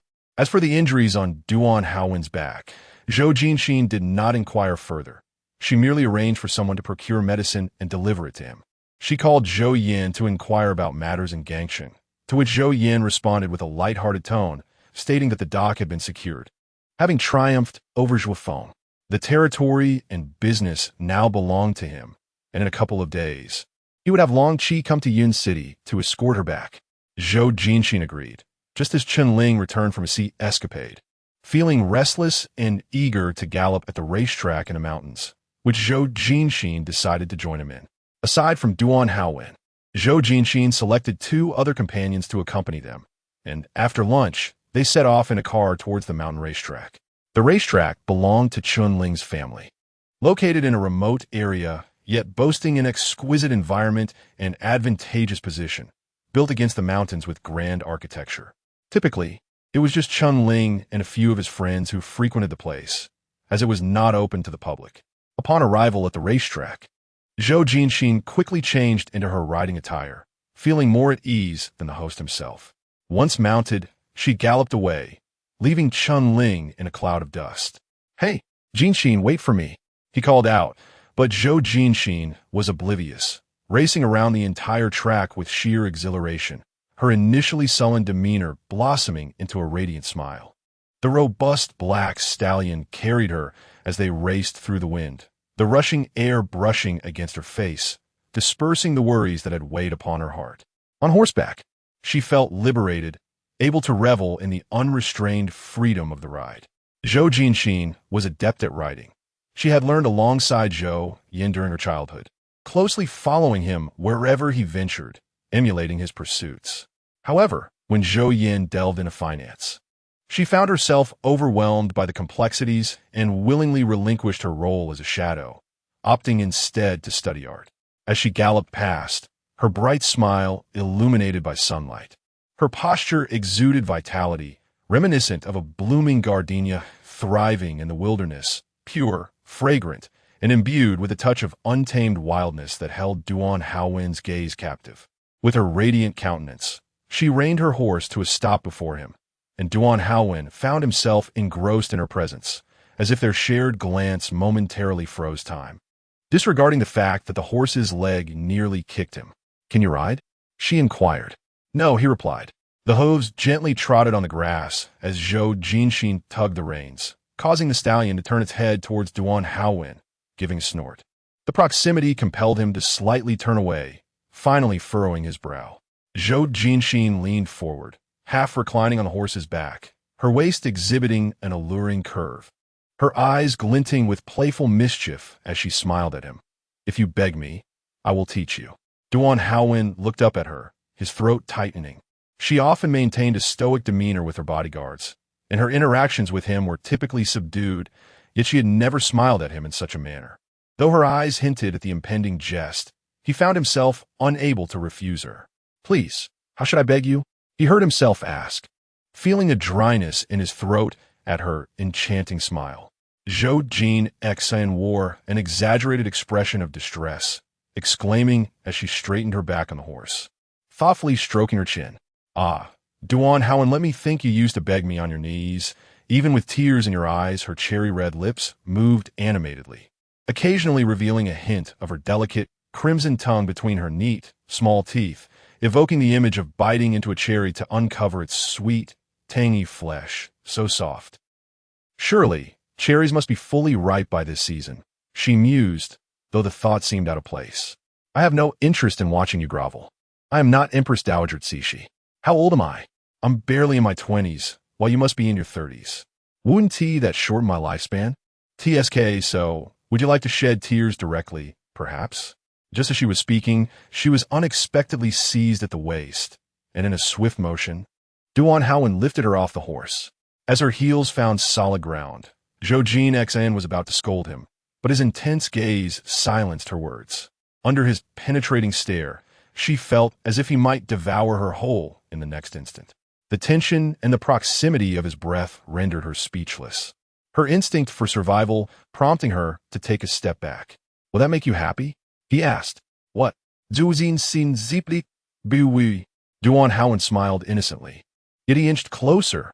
"Will you be pleased if I appear that way?" "What way?" Zhou Jinxin's mind faltered, his face so near that it occupied her thoughts entirely. She instinctively erased her previous playful remarks, her eyes reflecting a naive confusion. Duan Haowen lowered his gaze, smiling softly as he murmured, "If I were to plead with you, looking all pitiful, speaking in hushed tones, showing my loyalty like a devoted dog, wagging my tail for your affection and mercy," he leaned closer, his voice dropping to a husky whisper at her ear, the timbre imbued with a suggestive intimacy. "My lady, would that bring you joy? Is this what you desire?" His warm breath grazed her ear, resonating with the subtle pulse beneath her skin, igniting her veins with fervent awareness. "Do you want me to be like this? Do you want me?" Zhou Jinxin felt a jolt of electricity, clutching her ears as she hurriedly retreated, pulling her consciousness and body back to a safe distance. Her heart raced. What was happening? Why was he able to manipulate her so easily? Speechless, her face flushed with anger and embarrassment, she glared at him. In an instant, Duan Haowen transformed into a docile figure, smiling at her with an innocent demeanor. "I won't teach you anymore. Learn if you wish." Zhou Jinxin, flustered and indignant, turned to leave. Sensing her irritation, Duan Haowen quickly caught her arm, leaning in to coax her softly. As Zhou Jinxin felt overwhelmed and desperate to escape him, he persisted, circling around her, leaving her with no chance to run away. "All right." With no alternative, Zhou Jinxin could only point to the horse beside him and urge him to mount. "All right, miss," Duan Haowen replied, flashing a bright smile as he awkwardly climbed onto the horse. He seemed to possess little experience, taking several attempts before finally settling on the saddle, nearly losing hold of the reins as the spirited black horse threatened to bolt. It was indeed a concern to leave him unattended. So Zhou Jinxin approached with a furrowed brow, grasping the horse's head and imparting essential knowledge and techniques to Duan Haowen, particularly emphasizing the need to grip the reins firmly, asserting that he must not let go under any circumstances. Duan Haowen listened attentively, occasionally responding with affirmations. As Zhou Jinxin conversed with him, she led the horse in a gentle stroll around the riding arena, their dialogue ebbing and flowing effortlessly. "Miss, who taught you to ride?" he inquired. "I learned from a teacher," she replied. "You studied specifically for this. Do you enjoy it?" "Whether I enjoy it is none of your concern, is it?" "Oh, well, cough. Actually, it's all right. I suppose I do like it." "Miss, have you been to Yin City before?" "I have, twice." "And what brought you here?" "I can't recall. It was probably for leisure." "Do you not remember anything at all? Did you not encounter any interesting people or events while in Yin City?" "I can't say. It was far too long ago." "Why do you keep asking these questions? Were you a matchmaker in your past life, prying into everyone's affairs?" "A matchmaker? Please, no." Duan Haowen chuckled. "I believe I must have been a rather unfortunate soul in my previous life, the kind who lived in hardship and poverty. Hence, this life has been rather fortunate. Being by your side." Mississippi, Chapter 11. The attack on the horse ranch. Zhou Jinxin curled her lips into a wry smile, remarking, "I see you as quite the villain, and encountering you feels like a stroke of ill fortune. I must have owed you something in my past life." Hearing her words, Duan Haowen shamelessly seized the opportunity and asked, "Then, my lady, when shall you repay your debt?" Zhou Jinxin forced a smile, replying, "Repay? Just wait. I'm about to repay you right now." Before she could finish her sentence, Zhou Jinxin moved to the back and gave the horse a hearty slap on its rear. The horse immediately bolted, leaving Zhou Jinxin barely able to register the panic-stricken expression on Duan Haowen's face. "My lady," she called out to his disheveled silhouette as he was jostled about. "Duan Haowen, whatever you do, do not let go." The black horse, exuberantly carrying Duan Haowen, galloped wildly. Without any guidance from him, it surged out of the enclosure, leaping up a slope and charging towards the mountain. Zhou Jinxin had not yet finished laughing when her smile froze in disbelief. What was it doing racing up the mountain? Didn't it realize the danger? If no one was watching, what would happen if he fell? She merely intended to play a harmless prank on him, not to put his life at risk. Her expression shifted as Chun Ling dismounted nearby. Without sparing him a glance, Zhou Jinxin snatched the reins from him and swiftly mounted her horse, setting off in pursuit of Duan Haowen. Hey, Jinxin! Chun Ling, bewildered, maintained his position holding the horse, gazing after Zhou Jinxin's retreating figure with a perplexed expression. What was the rush? Had something catastrophic occurred at her dock? Goodness, it couldn't be that severe. But Zhou Jinxin had no time to respond. She poured all her energy into chasing the frenzied black horse, consumed by anxiety at the thought of Duan Haowen getting thrown off and potentially injured. Even if someone were chasing her with a gun, she would scarcely care. After cresting a hill, the black horse led Duan Haowen into the woods, and Zhou Jinxin only caught a glimpse of the dark figure disappearing among the trees, losing sight of him entirely as she followed. She dashed into the forest, but after only a few steps, she found herself surrounded by dense underbrush and fallen leaves, rendering her unable to ride. Dismounting hastily, she abandoned the reins and began searching frantically for Duan Haowen. Duan Haowen! Zhou Jinxin shouted as she scanned the area. Are you all right? If you're not dead, please respond. She navigated through the thicket, convinced that Duan Haowen had been carried into the depths of the woods, and her growing anxiety stemmed from the fear that he might have already been thrown from the horse. As time stretched on without any sign of him, her heart raced with concern. The sun descended gradually, and the temperature on the mountain began to drop. Yet Zhou Jinxin was drenched in a fine sheen of sweat from worry. After what felt like an eternity searching the woods, she leaned against a tree to wipe her brow, only to be startled by the sudden rustling of bushes behind her. A surge of hope filled her heart. Could it be Duan Haowen? Just as she turned to look, before she could discern the figure approaching, a sharp pain struck her abdomen, causing her to stagger backward from the force of the blow. A stranger, wielding a gun, emerged from the thicket, his face etched with a chilling intent to kill. Cold eyes resembling those of a venomous serpent fixated on Zhou Jinxin. She instinctively pressed her hand against her abdomen, feeling the warmth of her own blood seeping through her fingers. She had been shot. The assailant was directly in front of her. There was no time for fear or for contemplating whether her bleeding body would succumb to death. The moment she caught sight of the assassin, she turned and fled. With gritted teeth, Zhou Jinxin sprinted forward, uncertain of her destination, but acutely aware that stopping would equate to certain death. Bang! Another bullet whizzed past her, narrowly missing her calf. The gunman relentlessly pursued her from behind, while sounds of others rushing in from the side reached her ears.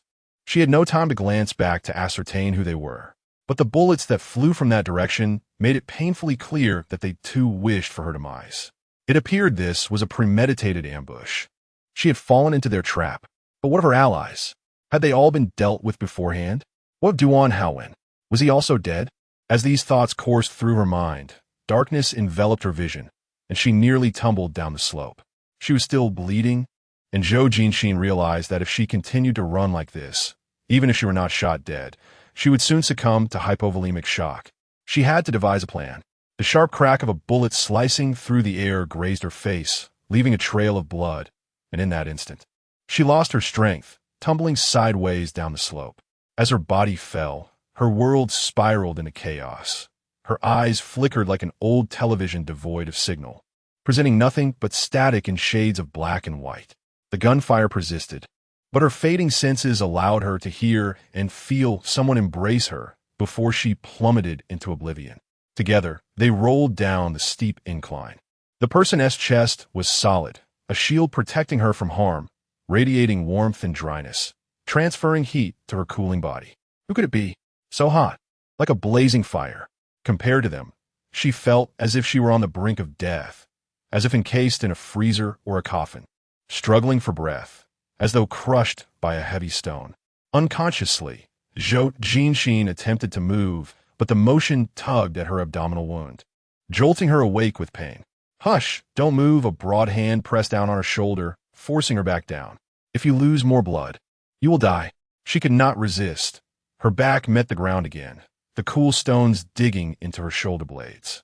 As she opened her eyes, her vision swam, and she stared blankly at the ceiling above for several seconds before finally discerning her surroundings. All around her were earth and stones, forming a low arched space above them. Not far away was a tangle of lush vegetation and vines, with faint light filtering through the foliage. She found herself in a cave. Duan Haowen. Zhou Jinxin called out to him, her voice delicate and feeble. I am here. Duan Haowen's slightly hoarse voice emerged softly. Do not press against me. I cannot breathe. I apologized, Mississippi. The cave was narrow, and Zhou Jinxin lay flat on the ground, with Duan Haowen propped above her.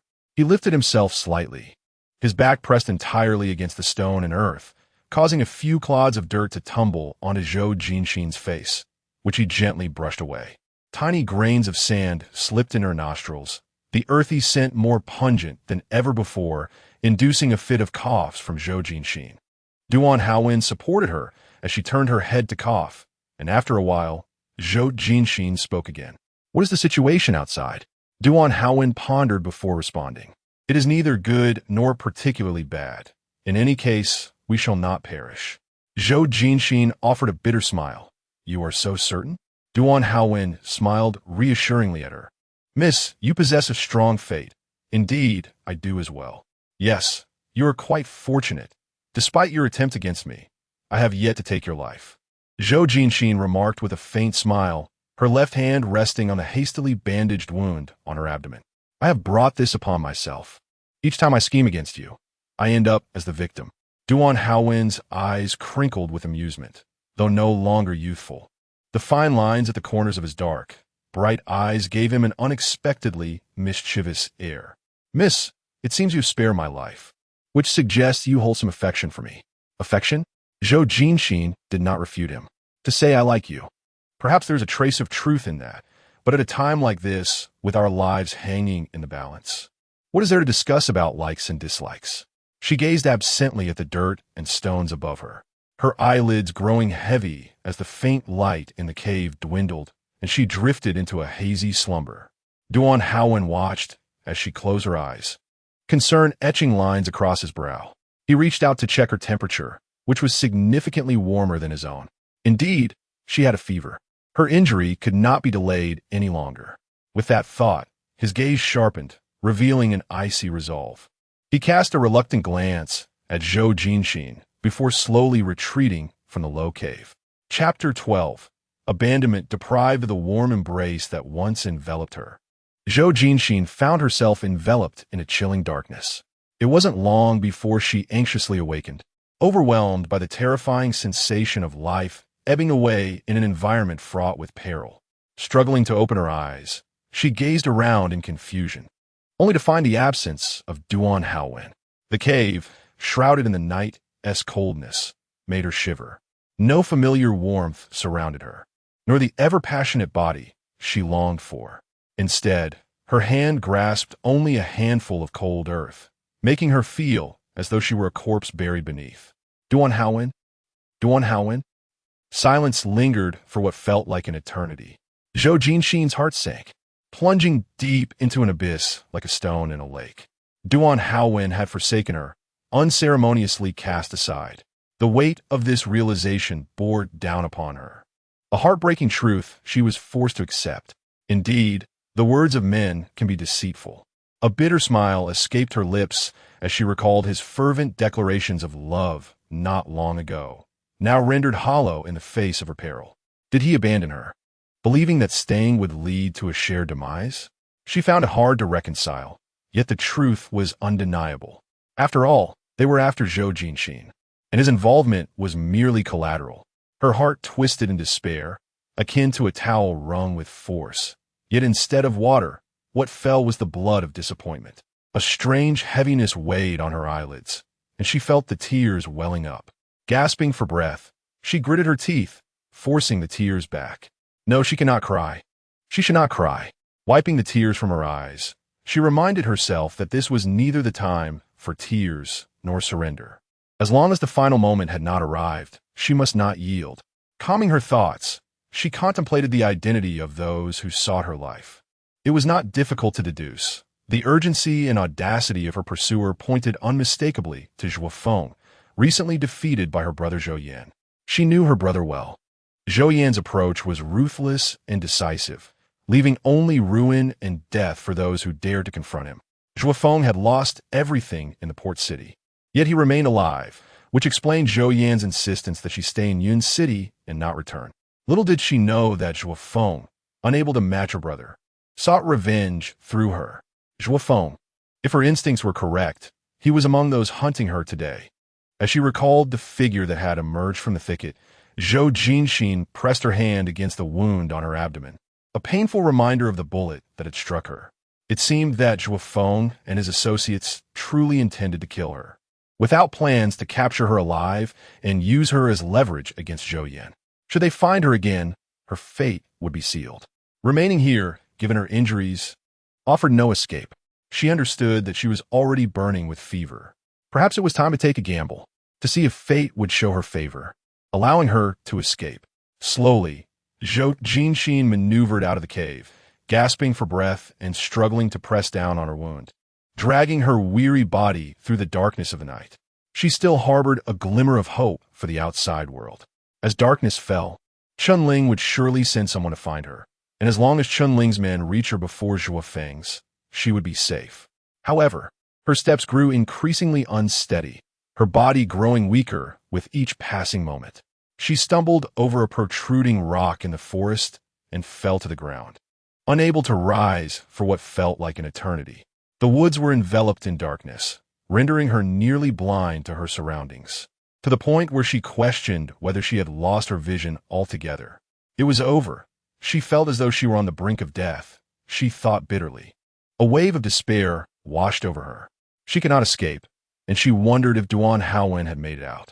The thought of his name pierced her heart, a reminder of his abandonment and her own degradation. Yes, degradation. As she contemplated this, a laugh escaped her lips. For the first time, she used that term to describe herself, and it felt so fitting. Indeed, what else could it be but degradation? Duan Haowen had claimed her and then betrayed her. Now he had fled, leaving her to await her demise, worrying about his safety while her own life slipped away. Was this not degradation? With her eyes closed, a tear trickled down her cheek in the encompassing darkness. In the shadowy woods shrouded by night, the dark muzzles of guns tested one another, the sound of gunfire echoing in succession. Duan Haowen adeptly reloaded his weapon, lifting the gun to fire at a distant point in the darkness. The muffled thud of a bullet striking flesh resounding in the air.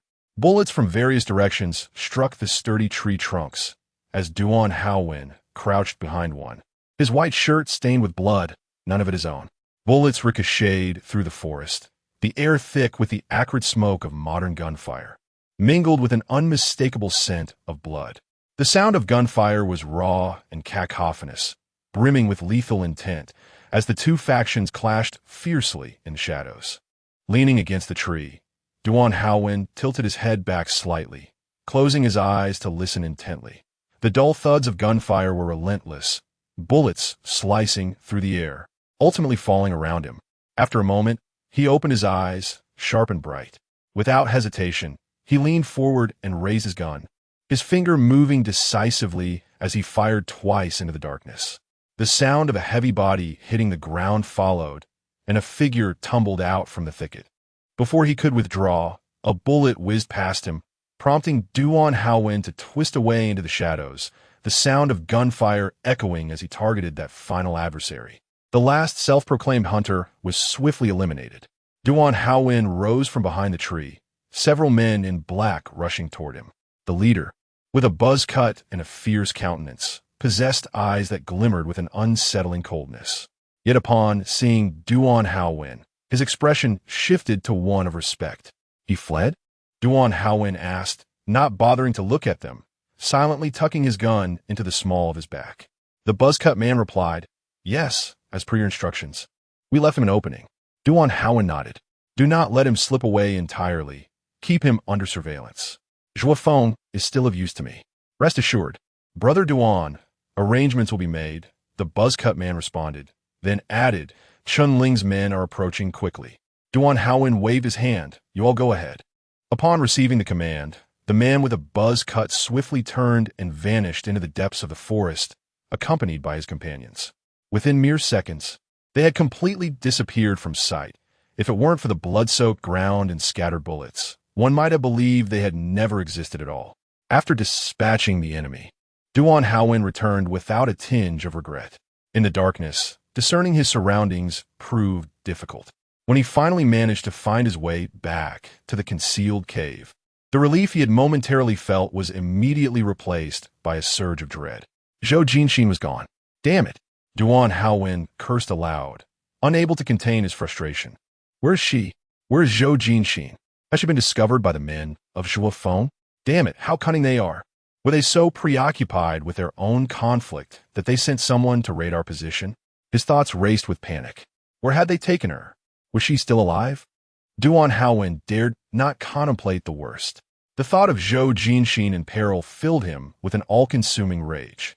His eyes reddened, a layer of ice seeming to form within, as he exuded an ominous presence in the night, the blood staining him, rendering him all the more terrifying. Reluctantly, he set about searching frantically, with only Zhou Jinxin's image occupying his mind. Jinxin, where are you? He searched upward along the slope, stumbling like a blood-stained specter, unaware of how long he drifted among the grass until he finally caught sight of a tangible figure. He came to an abrupt halt. A pale and frail body lay amidst the tangled underbrush, resembling a discarded corpse in the wilderness. Yet, Duan Haowen rushed towards her with an urgency unparalleled in his life, cradling her tightly in his arms. Jinxin! Jinxin! Zhou Jinxin had long since succumbed to unconsciousness, her breathing faint, leaving her unable to respond. Miss Zhou! Zhou Jinxin! Urgent calls echoed from the base of the slope, beams of flashlight probing the surroundings, and the clamor of voices drew near, shattering the previous suffocating silence of the night. Duan Haowen, holding Zhou Jinxin's feverish body, gazed with a tumultuous expression. A fleeting glimmer of murderous intent flashed in his eyes before vanishing without a trace. He shouted down the slope, "We are here." Chapter 13. Doubting his allegiance, Zhou Jinxin awoke with a jolt, her slumber interrupted by pain. The effects of the anesthetic had worn off, and the wound on her abdomen incessantly throbbed with discomfort. A cold liquid coursed through the veins on the back of her hand, the continuous infusion rendering her hand both icy and prickly. She let out a slight hiss, attempting to move her frigid hand, only to disturb the figure beside her bed. Duan Haowen stirred from his position, his eyes initially sharp and cold, yet they softened upon recognizing Zhou Jinxin, as if cloaked in a tender veil.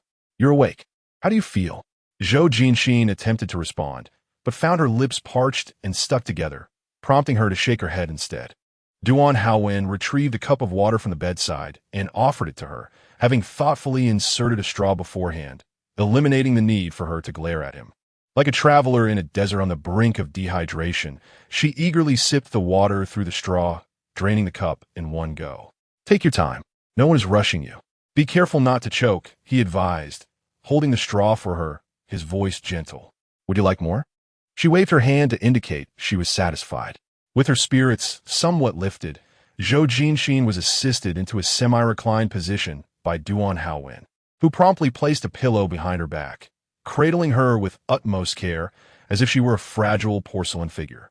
Zhou Jinxin's gaze followed Duan Haowen's movements, scrutinizing him from head to toe. She meticulously examined his face, noting the dust clinging to his temples, the faint scars adorning his prominent nose, and the rugged, unkempt appearance of his visage.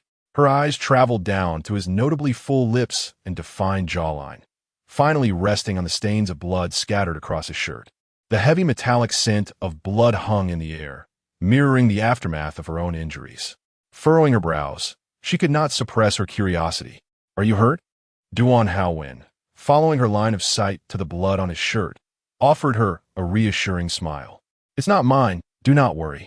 That is a relief." Zhou Jinxin exhaled softly, her anxiety somewhat alleviated. The prolonged infusion had left her hand numbed, its responsiveness dulled by the cold touch until another hand completely enveloped hers. Only then did she realize the warmth, glancing down briefly. This bullet did not strike a vital area, but you have lost a significant amount of blood. Since your arrival, the transfusion has been constant. Your hand is nearly swollen from it, Duan Haowen remarked, cradling her hand as he warmed it, his thumb tenderly caressing her knuckles.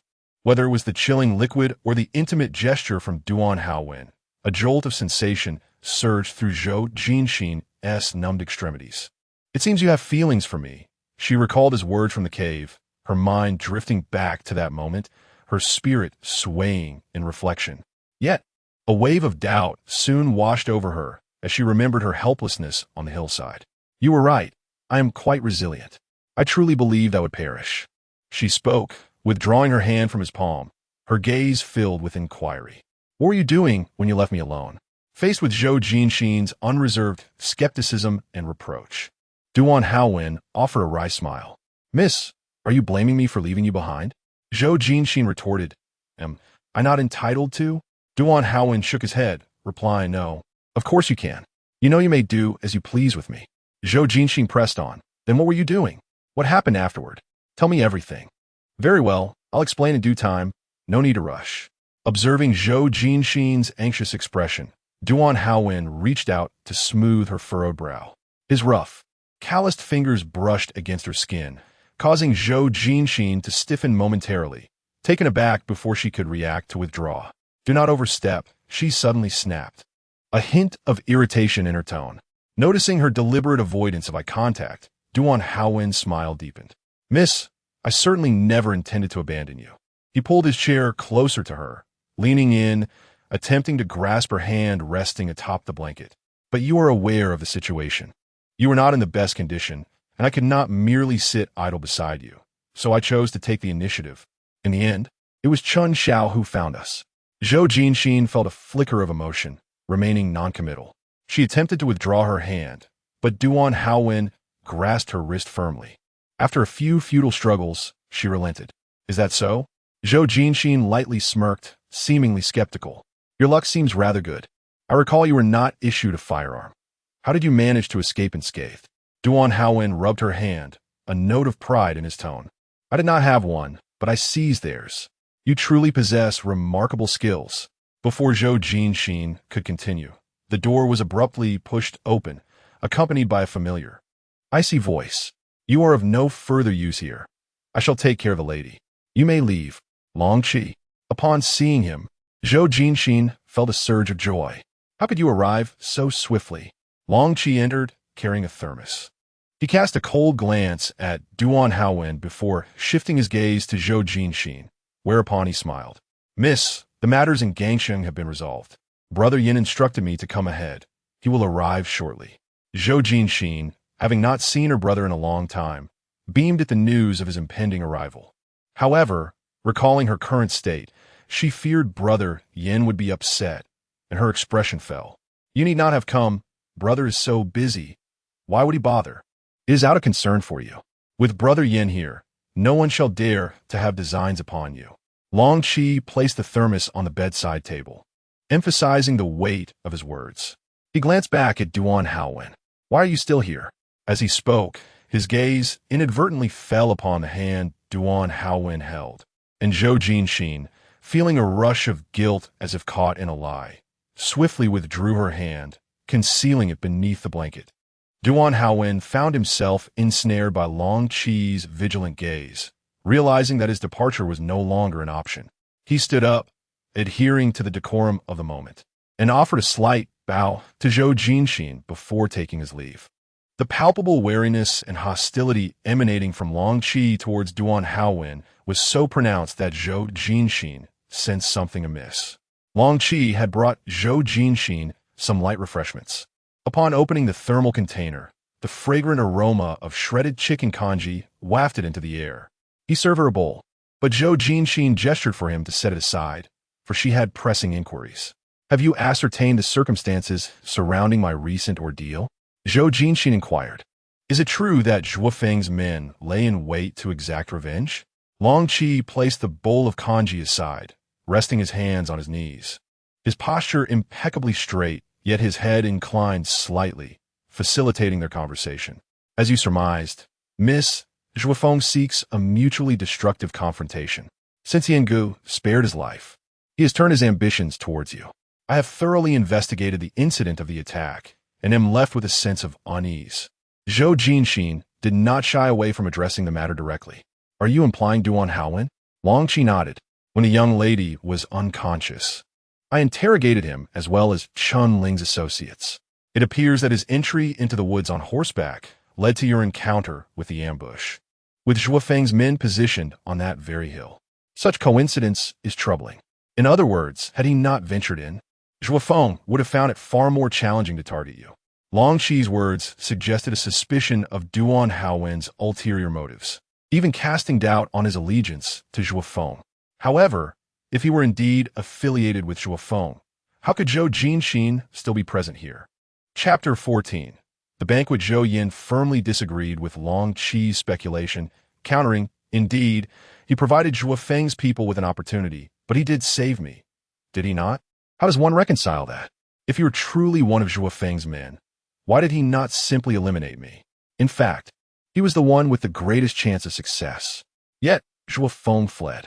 Long Qi gazed intently at Zhou Yin and replied gravely.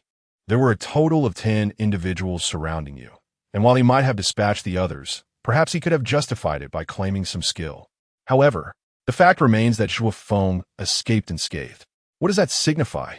What if he is indeed one of Zhuofeng's men, orchestrating a ruse of self-sacrifice? Had Qinling not arrived in time, would we be in this situation now? Zhou Yin bit her lip, disturbed by Long Qi's conjectures. She felt an urge to bite her knuckles, but refrained due to the 4 in her hand. Nevertheless, I still believe otherwise, she asserted, shaking her head resolutely. Long Qi, if you harbor doubts, mere speculation is insufficient. You must procure evidence. Long Qi, exasperated, sighed, furrowing his brow into deep lines, and opened his mouth to speak again. Zhou Yin quickly raised her hand to halt him, signaling that there was no need for further analysis. If you lack evidence, do not attempt to persuade me.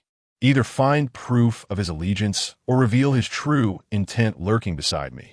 Seeing her steadfast belief in Duan Haowen, Long Qi found himself at a loss for words.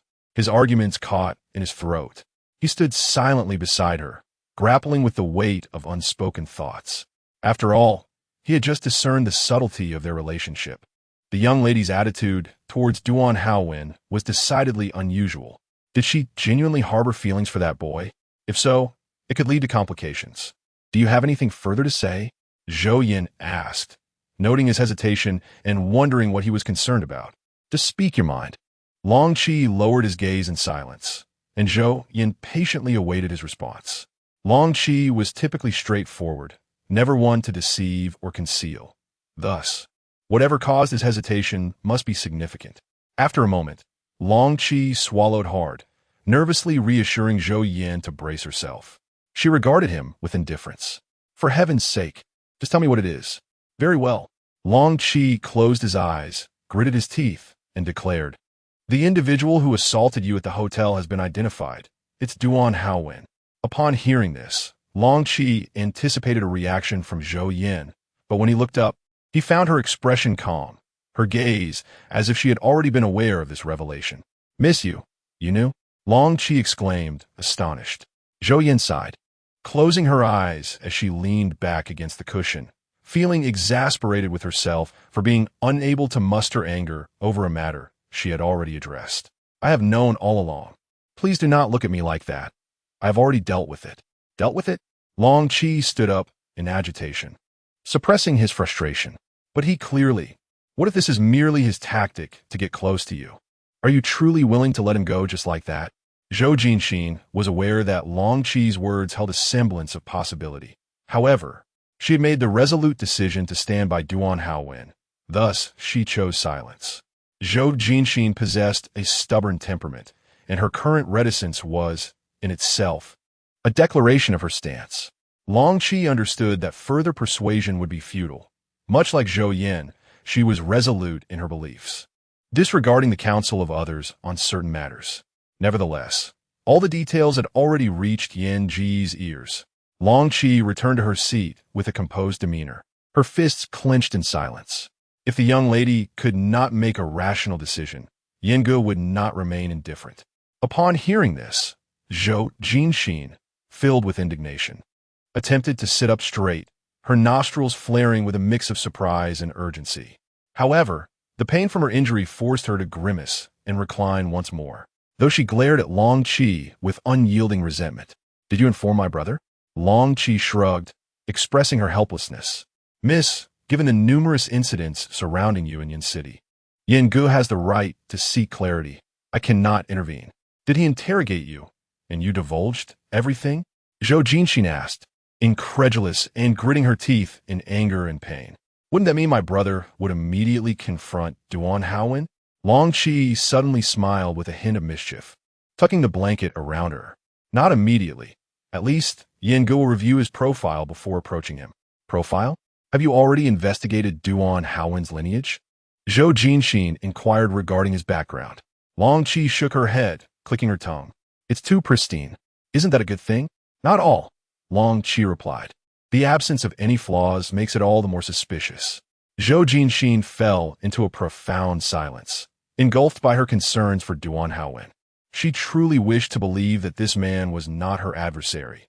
Yet, undeniably, he exuded an air of suspicion. He resembled an undercover agent too closely. If Zhou Yan were to uncover the truth of his infiltration, regardless of the side he represented, Zhou Jinxin would be unable to protect him. For Zhou Yan was not easily deceived as she was. Zhou Yan was not like Zhou Jinxin. He would not indulge in excessive compassion, nor would he entertain explanations or justifications. He was not swayed by emotions. His sole concern was for Zhou Jinxin. For the sake of his beloved sister, he would rather err on the side of caution.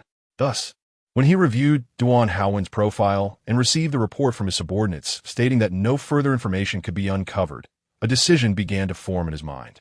It was already late at night when Zhou Yan landed. Long Qi was there to escort him to the hospital.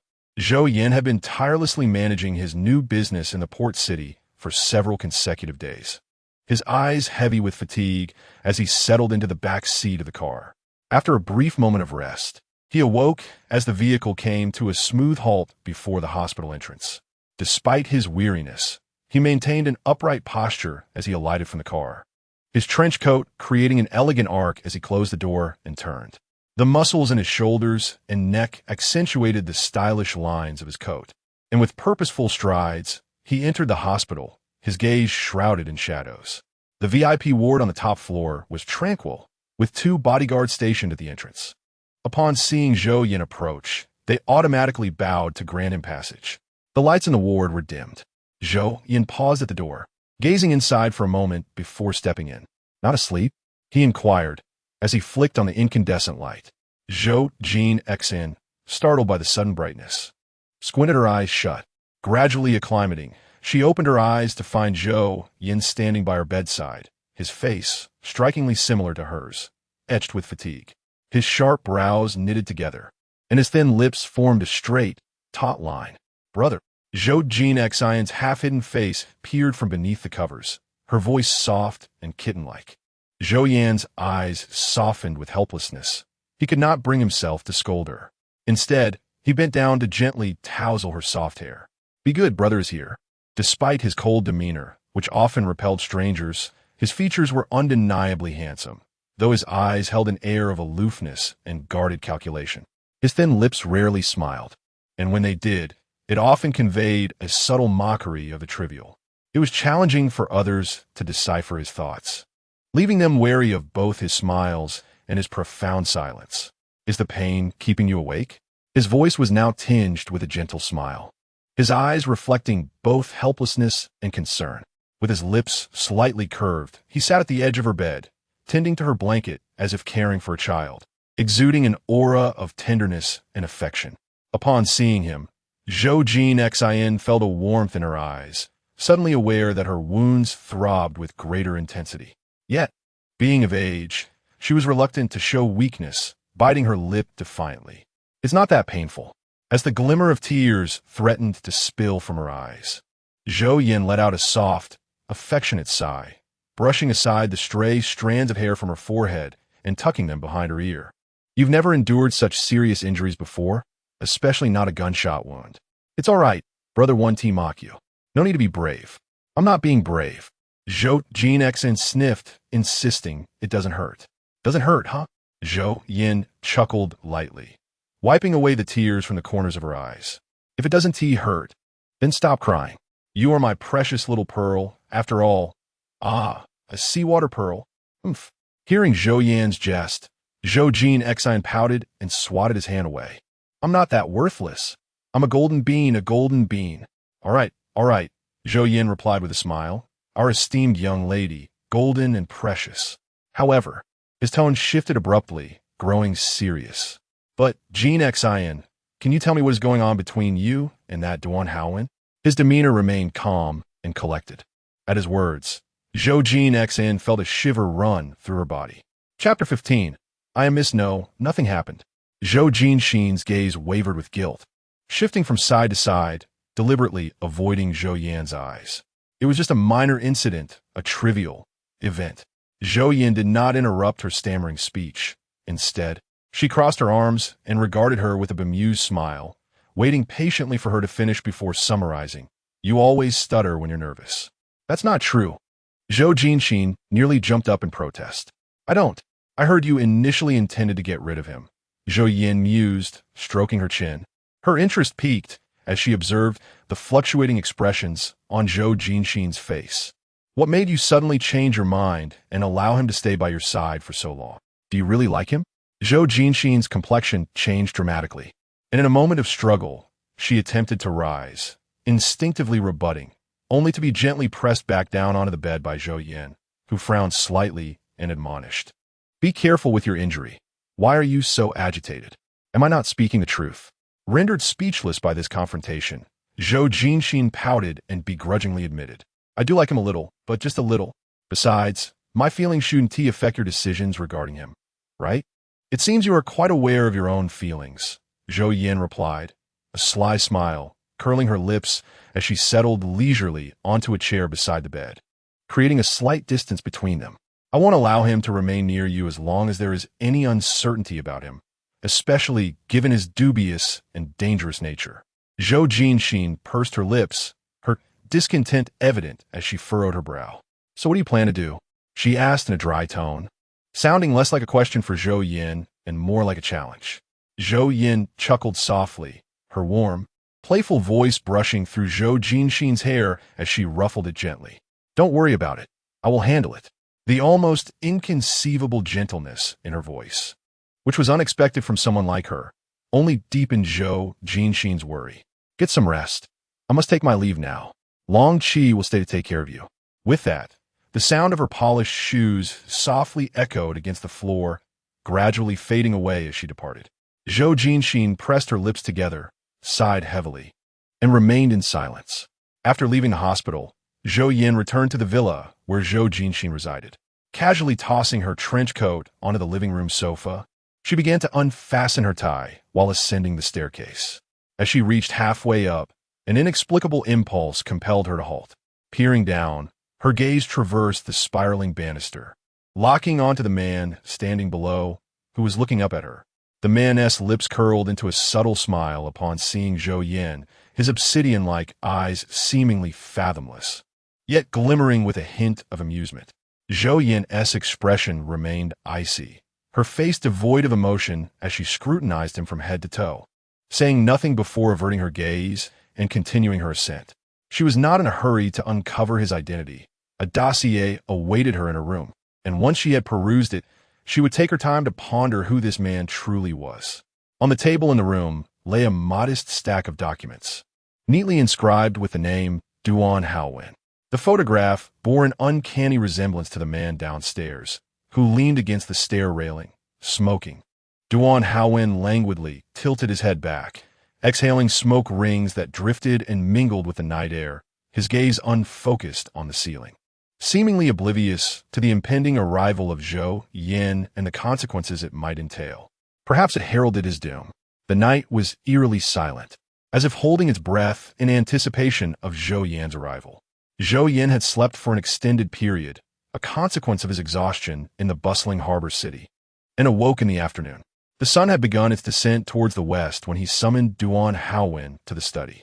Seated regally in a mahogany chair behind the desk, Zhou Yan rested his elbows on the surface, his eyes fixed intently on the entering Duan Haowen, his expression dark and inscrutable. Duan Haowen paused a few steps before the desk, allowing Zhou Yan to scrutinize him without trepidation, meeting his gaze head-on. "You know, I'm not like Jin Xian," Zhou Yan began slowly, never breaking eye contact with Duan Haowen's face. "Jin Xian may have spoken of your demise in jest, but I assure you, my words bear no semblance of jest." Indeed, Zhou Yan and Zhou Jinxin were profoundly different. Duan Haowen sensed this immediately. In this very study, the intent to kill lingered palpably, yet Zhou Yan's aura of menace was far more potent than that of Zhou Jinxin. The very act of his sitting there seemed to saturate the room with the scent of blood the moment he entertained murderous thoughts. Duan Haowen felt this palpable tension but merely smiled. "Indeed, there is no need for you to intimidate me, nor is it necessary," he replied. At these words, Zhou Yan's gaze turned icy, his sharp brows furrowing, deepening the severity of his expression. "You believe that because you have ensnared Jin Xian, I will not take action against you? Entrapment?" Duan Haowen could not suppress a chuckle, though his laughter inadvertently struck a nerve within Zhou Yan, coming across as excessively audacious and dismissive, even if that was not his intention. A cold, mechanical weapon appeared in Zhou Yan's hand. Yet he did not hasten to pull the trigger. Duan Haowen had already raised his hands in a gesture of surrender. "Do not misunderstand, sir, that was not my intention. I merely feel that your choice of words is somewhat inaccurate." He blinked innocently. "To use the term entrapment regarding my relationship with a young lady feels rather unjust." Although he employed respectful terms, his nonchalant tone conveyed an air of flippancy that Zhou Yan found intolerable. "Is this how you usually speak to Jin Xian? Truly, it is insufferably frivolous." "I have no interest in your linguistic corrections," Zhou Yan interjected sharply, cutting to the chase. "Who are you? Why are you close to Jin Xian?" Duan Haowen replied coolly, "I am Duan Haowen. I did not deliberately seek to approach the young lady. She requested that I serve as her bodyguard, and I merely wished to remain by her side." "Oh," Zhou Yan scoffed, anger igniting within his eyes. "You have no ulterior motives but to be near her, and yet she nearly lost her life at your hands? Speak, whose man are you?" With a thunderous shout, Zhou Yan sprang to his feet.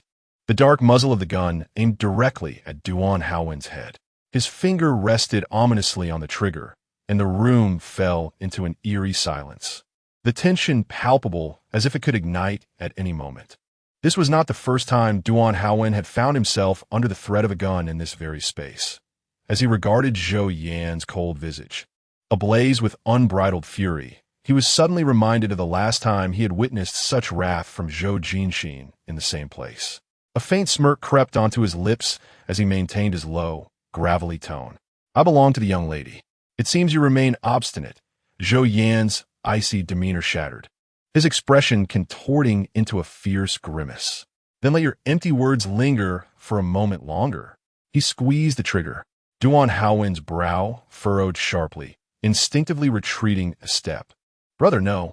A voice, urgent and almost blood-curdling, pierced the air as the study door was forcefully flung open, the familiar tone causing both men to halt in their tracks. "Jinxin?" Zhou Jinxin stumbled into the room, nearly collapsing, a sharp pain slicing through her abdomen.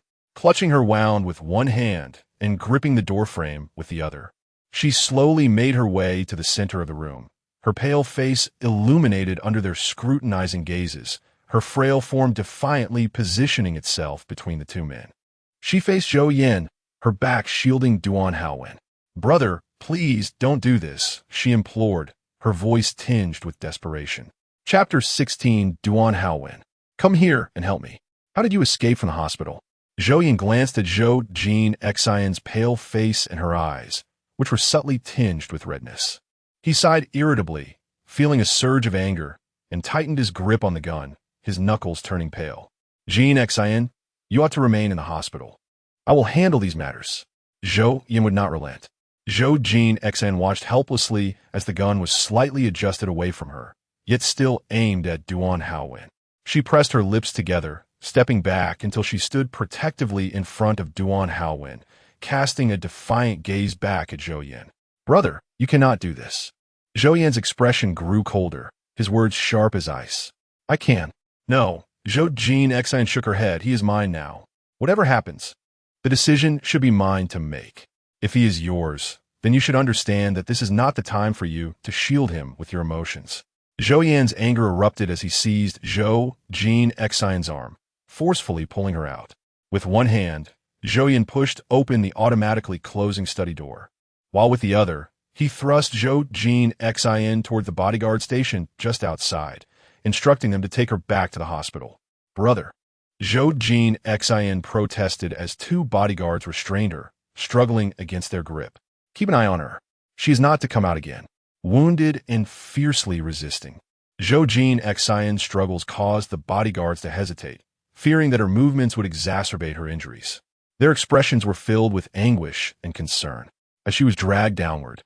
Zhou Jinxin could only watch helplessly as Zhou Yan's cold silhouette retreated into the study. The wooden door began to close due to inertia, allowing her to glimpse Duan Haowen casting a worried glance her way, attempting to soothe her anxiety and tension.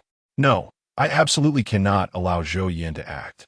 Zhou Jinxin turned and bit one of the bodyguard's hands, causing him to loosen his grip in pain. She fought desperately against the other guard, but the sudden exertion tore at her wound, sending sharp pain through her body, making her teeth chatter. She fell directly to the ground, pain and weakness causing her to break into a sweat, gasping for breath in a disheveled state. The bandage on her abdomen slowly seeped with crimson, and she pressed her hand against it, feeling the warmth seep through the fabric. The two bodyguards hovered nearby, wanting to assist her, but Zhou Jinxin, though exhausted, warned defiantly, "Don't touch me. Stay away." The bodyguards stood helplessly around her, unsure of how to proceed, their anxious glances darting between Zhou Jinxin and the closed study door. Suddenly, the study door swung wide open. Zhou Yan's imposing figure stood at the threshold. Upon seeing Zhou Jinxin's pitiable state, he froze for a moment before rushing towards her, intent on offering his support. Duan Haowen, brows furrowed in concern, observed from behind Zhou Yan, taking 2 anxious steps forward but ultimately refraining from crossing past him. Zhou Jinxin looked up at him, struggling to remove Zhou Yan's hand from her. "Duan Haowen." Her voice was faint, barely a whisper, "Come help me." The sound was barely audible, meant only for Zhou Yan, yet Duan Haowen still caught it. His gaze was fixed on him, stubbornly unwavering, evoking a sense of both pain and tenderness within Zhou Yan. Zhou Jinxin was on the verge of fainting, but remained resolutely waiting for him. "Jinxin." Zhou Yan grasped her arm, reproaching her softly, as if to blame her for her lack of clarity. "Come here and help me." Unperturbed, Zhou Jinxin insisted on calling out to Duan Haowen. "Jinxin." Zhou Yan half caught her as her body leaned forward. Unable to contain himself any longer, he shouted, "Stop this foolishness. I'll take you back to the hospital." Just as he was about to lift Zhou Jinxin, a pair of hands encircled her waist, smoothly pushing Zhou Yan aside, effortlessly lifting her into a horizontal embrace. Finally close to a familiar scent, Zhou Jinxin leaned her head and fainted against Duan Haowen's chest. Zhou Yan, both furious and anxious, saw Duan Haowen ignore his ire as he swiftly descended the stairs with Zhou Jinxin in his arms. Once they reached the back seat, the driver pressed the accelerator, not daring to delay even for a moment, speeding towards the hospital without waiting for Zhou Yan. Zhou Yan stumbled, missing his step. Fine, he gritted his teeth and got into his own car, his expression as dark as a sky about to unleash a storm. Duan Haowen had no time to ponder Zhou Yan's feelings. Zhou Jinxin, unconscious in his arms, consumed all his thoughts, leaving no room for distraction. Her doe-like eyes, usually so lively, were now closed in exhaustion. Her lashes, dark as raven feathers, hung heavily, an unusual stillness enveloping her vibrant spirit.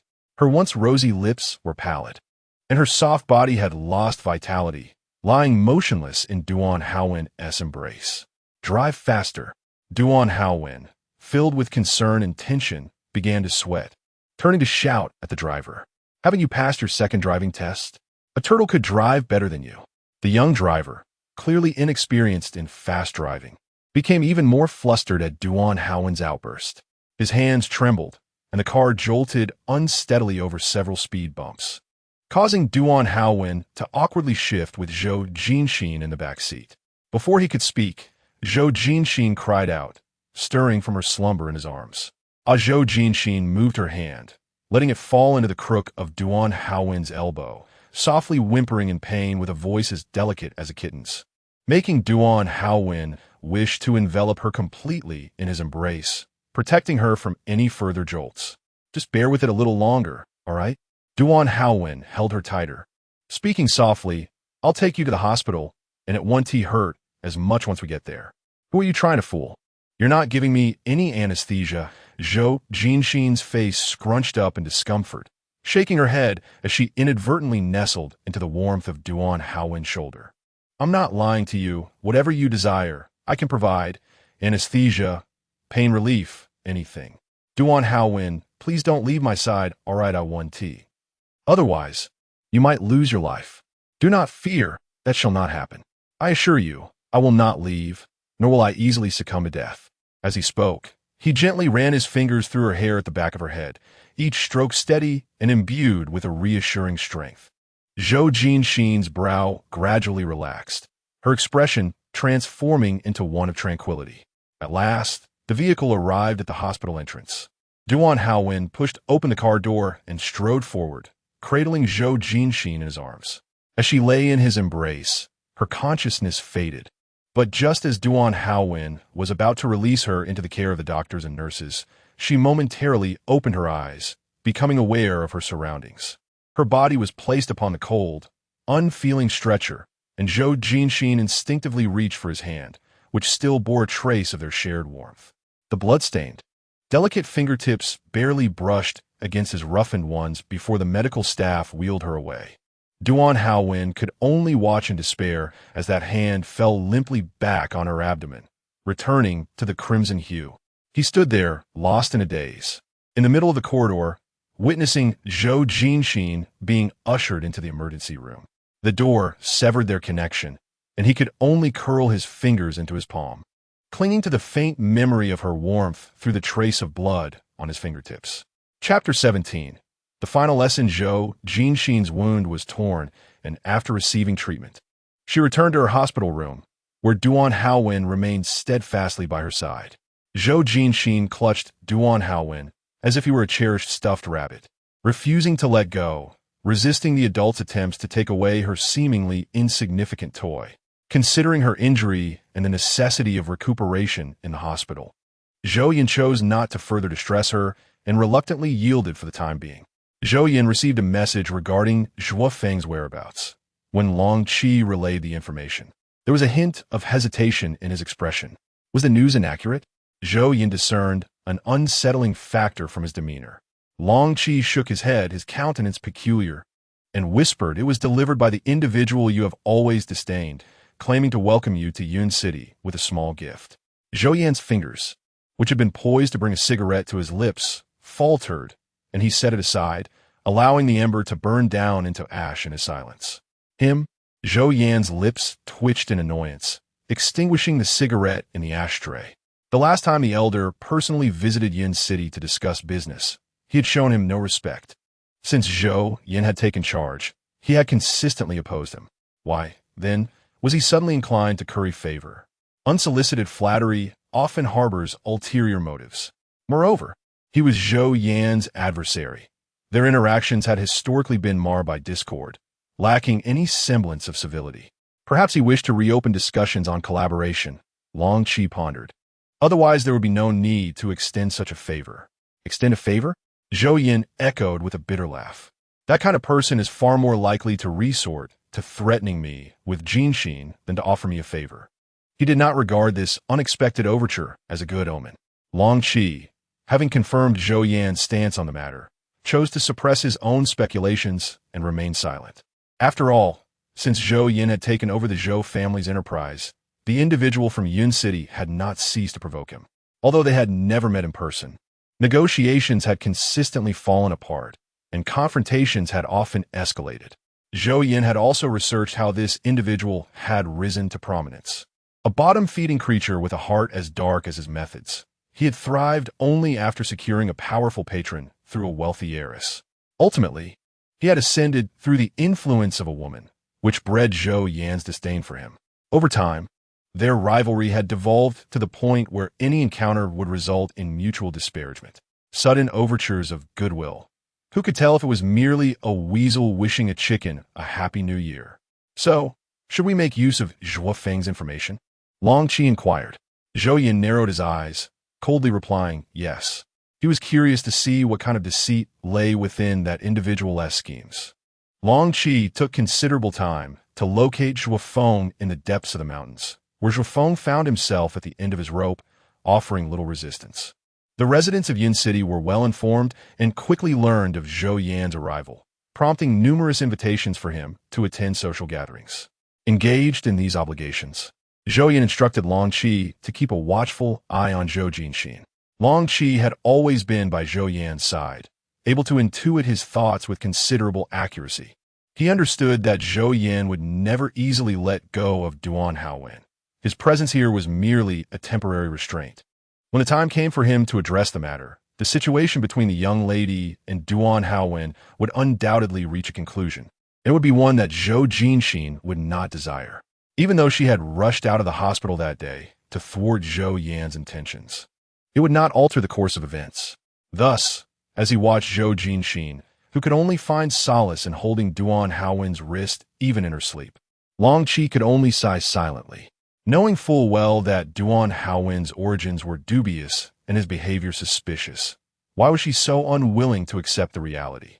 As Long Qi sat on the edge of the bed, murmuring while Duan Haowen was out buying food for Zhou Jinxin, he said, "Miss, your thoughts are truly innocent.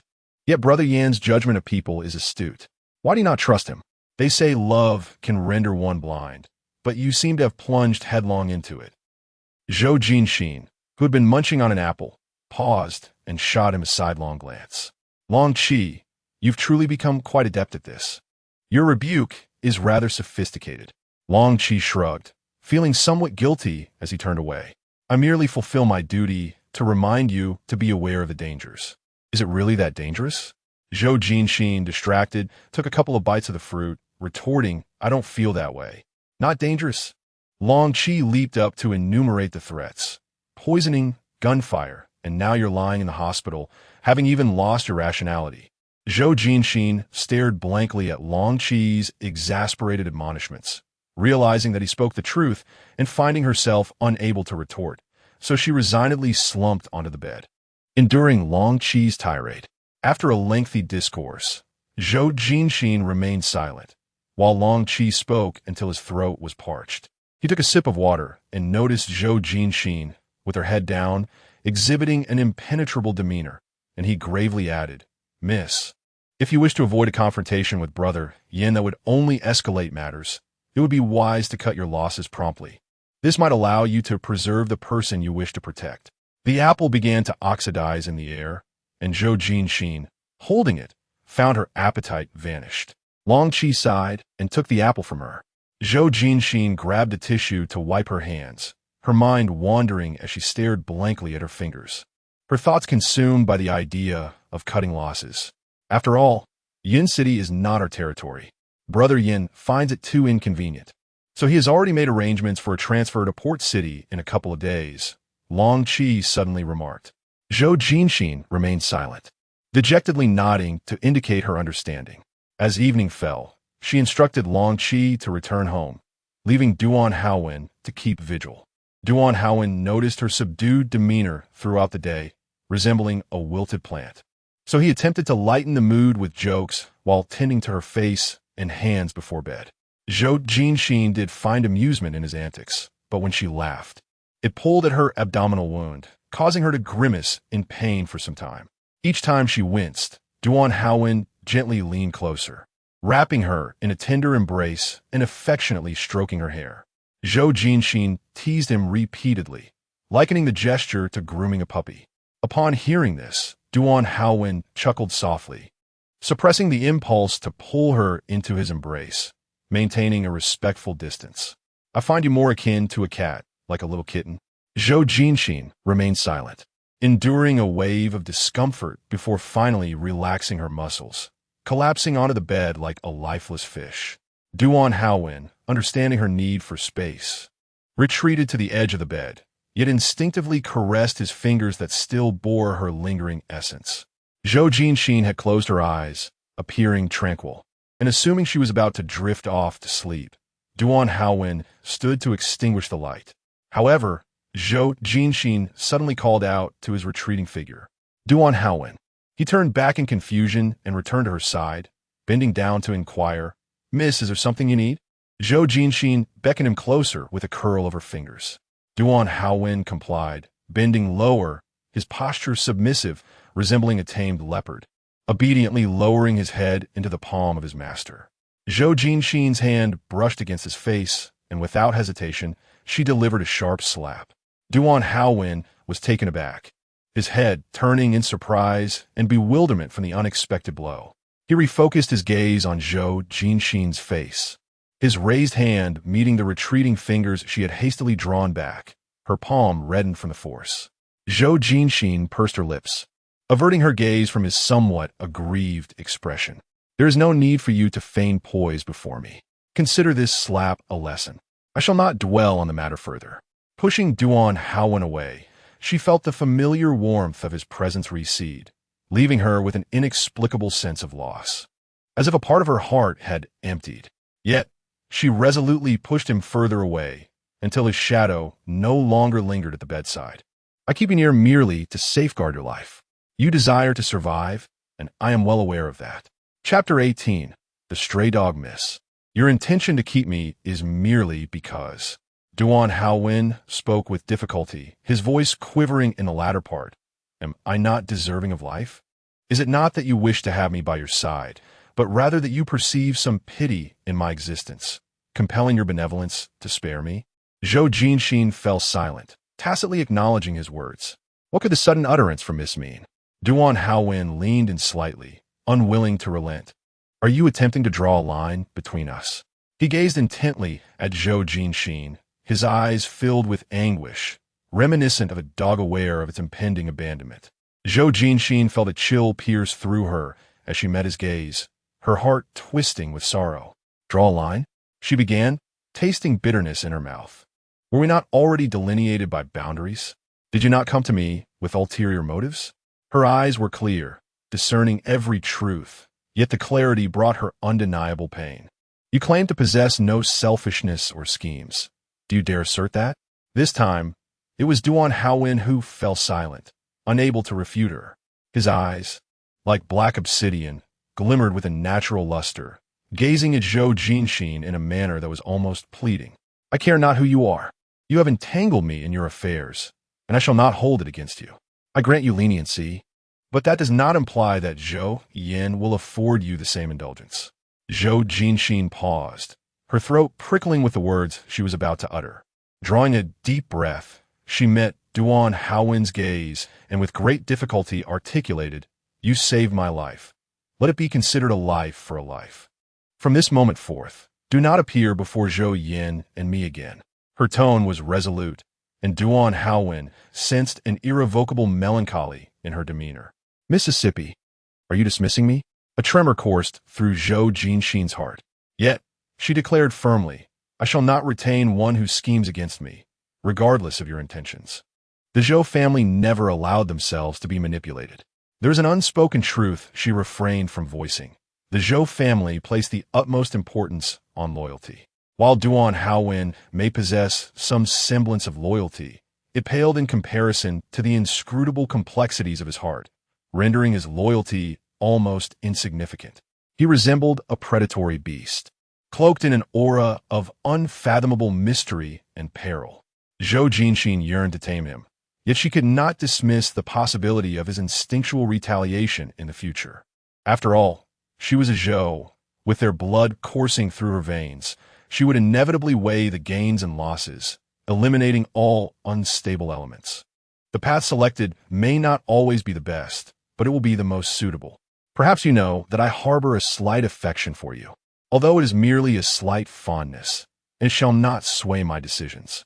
Zhou Jinxin's tone was icy, as if she had come to a profound realization, laying all matters bare for discussion. Duan Haowen was acutely aware of what she was about to articulate, yet he found himself powerless to intervene. For it was Zhou Jinxin's choice. She wished for him to leave. He could not linger beside someone who did not desire his presence. "Do not entertain the notion that I will soften and allow you to stay, Duan Haowen. I will not." Her words struck him like a heavy blow, leaving him breathless, as if the very air in his chest had been constricted. He opened his mouth to respond, but a raised hand from Zhou Jinxin silenced him, signaling that he need not utter another word. "Regardless of who you are or your intentions, I am indifferent. My perception of you will not waver, for you hold no value to me." She pointed towards the door. "You may leave. I cannot trust someone like you, nor can I accept you."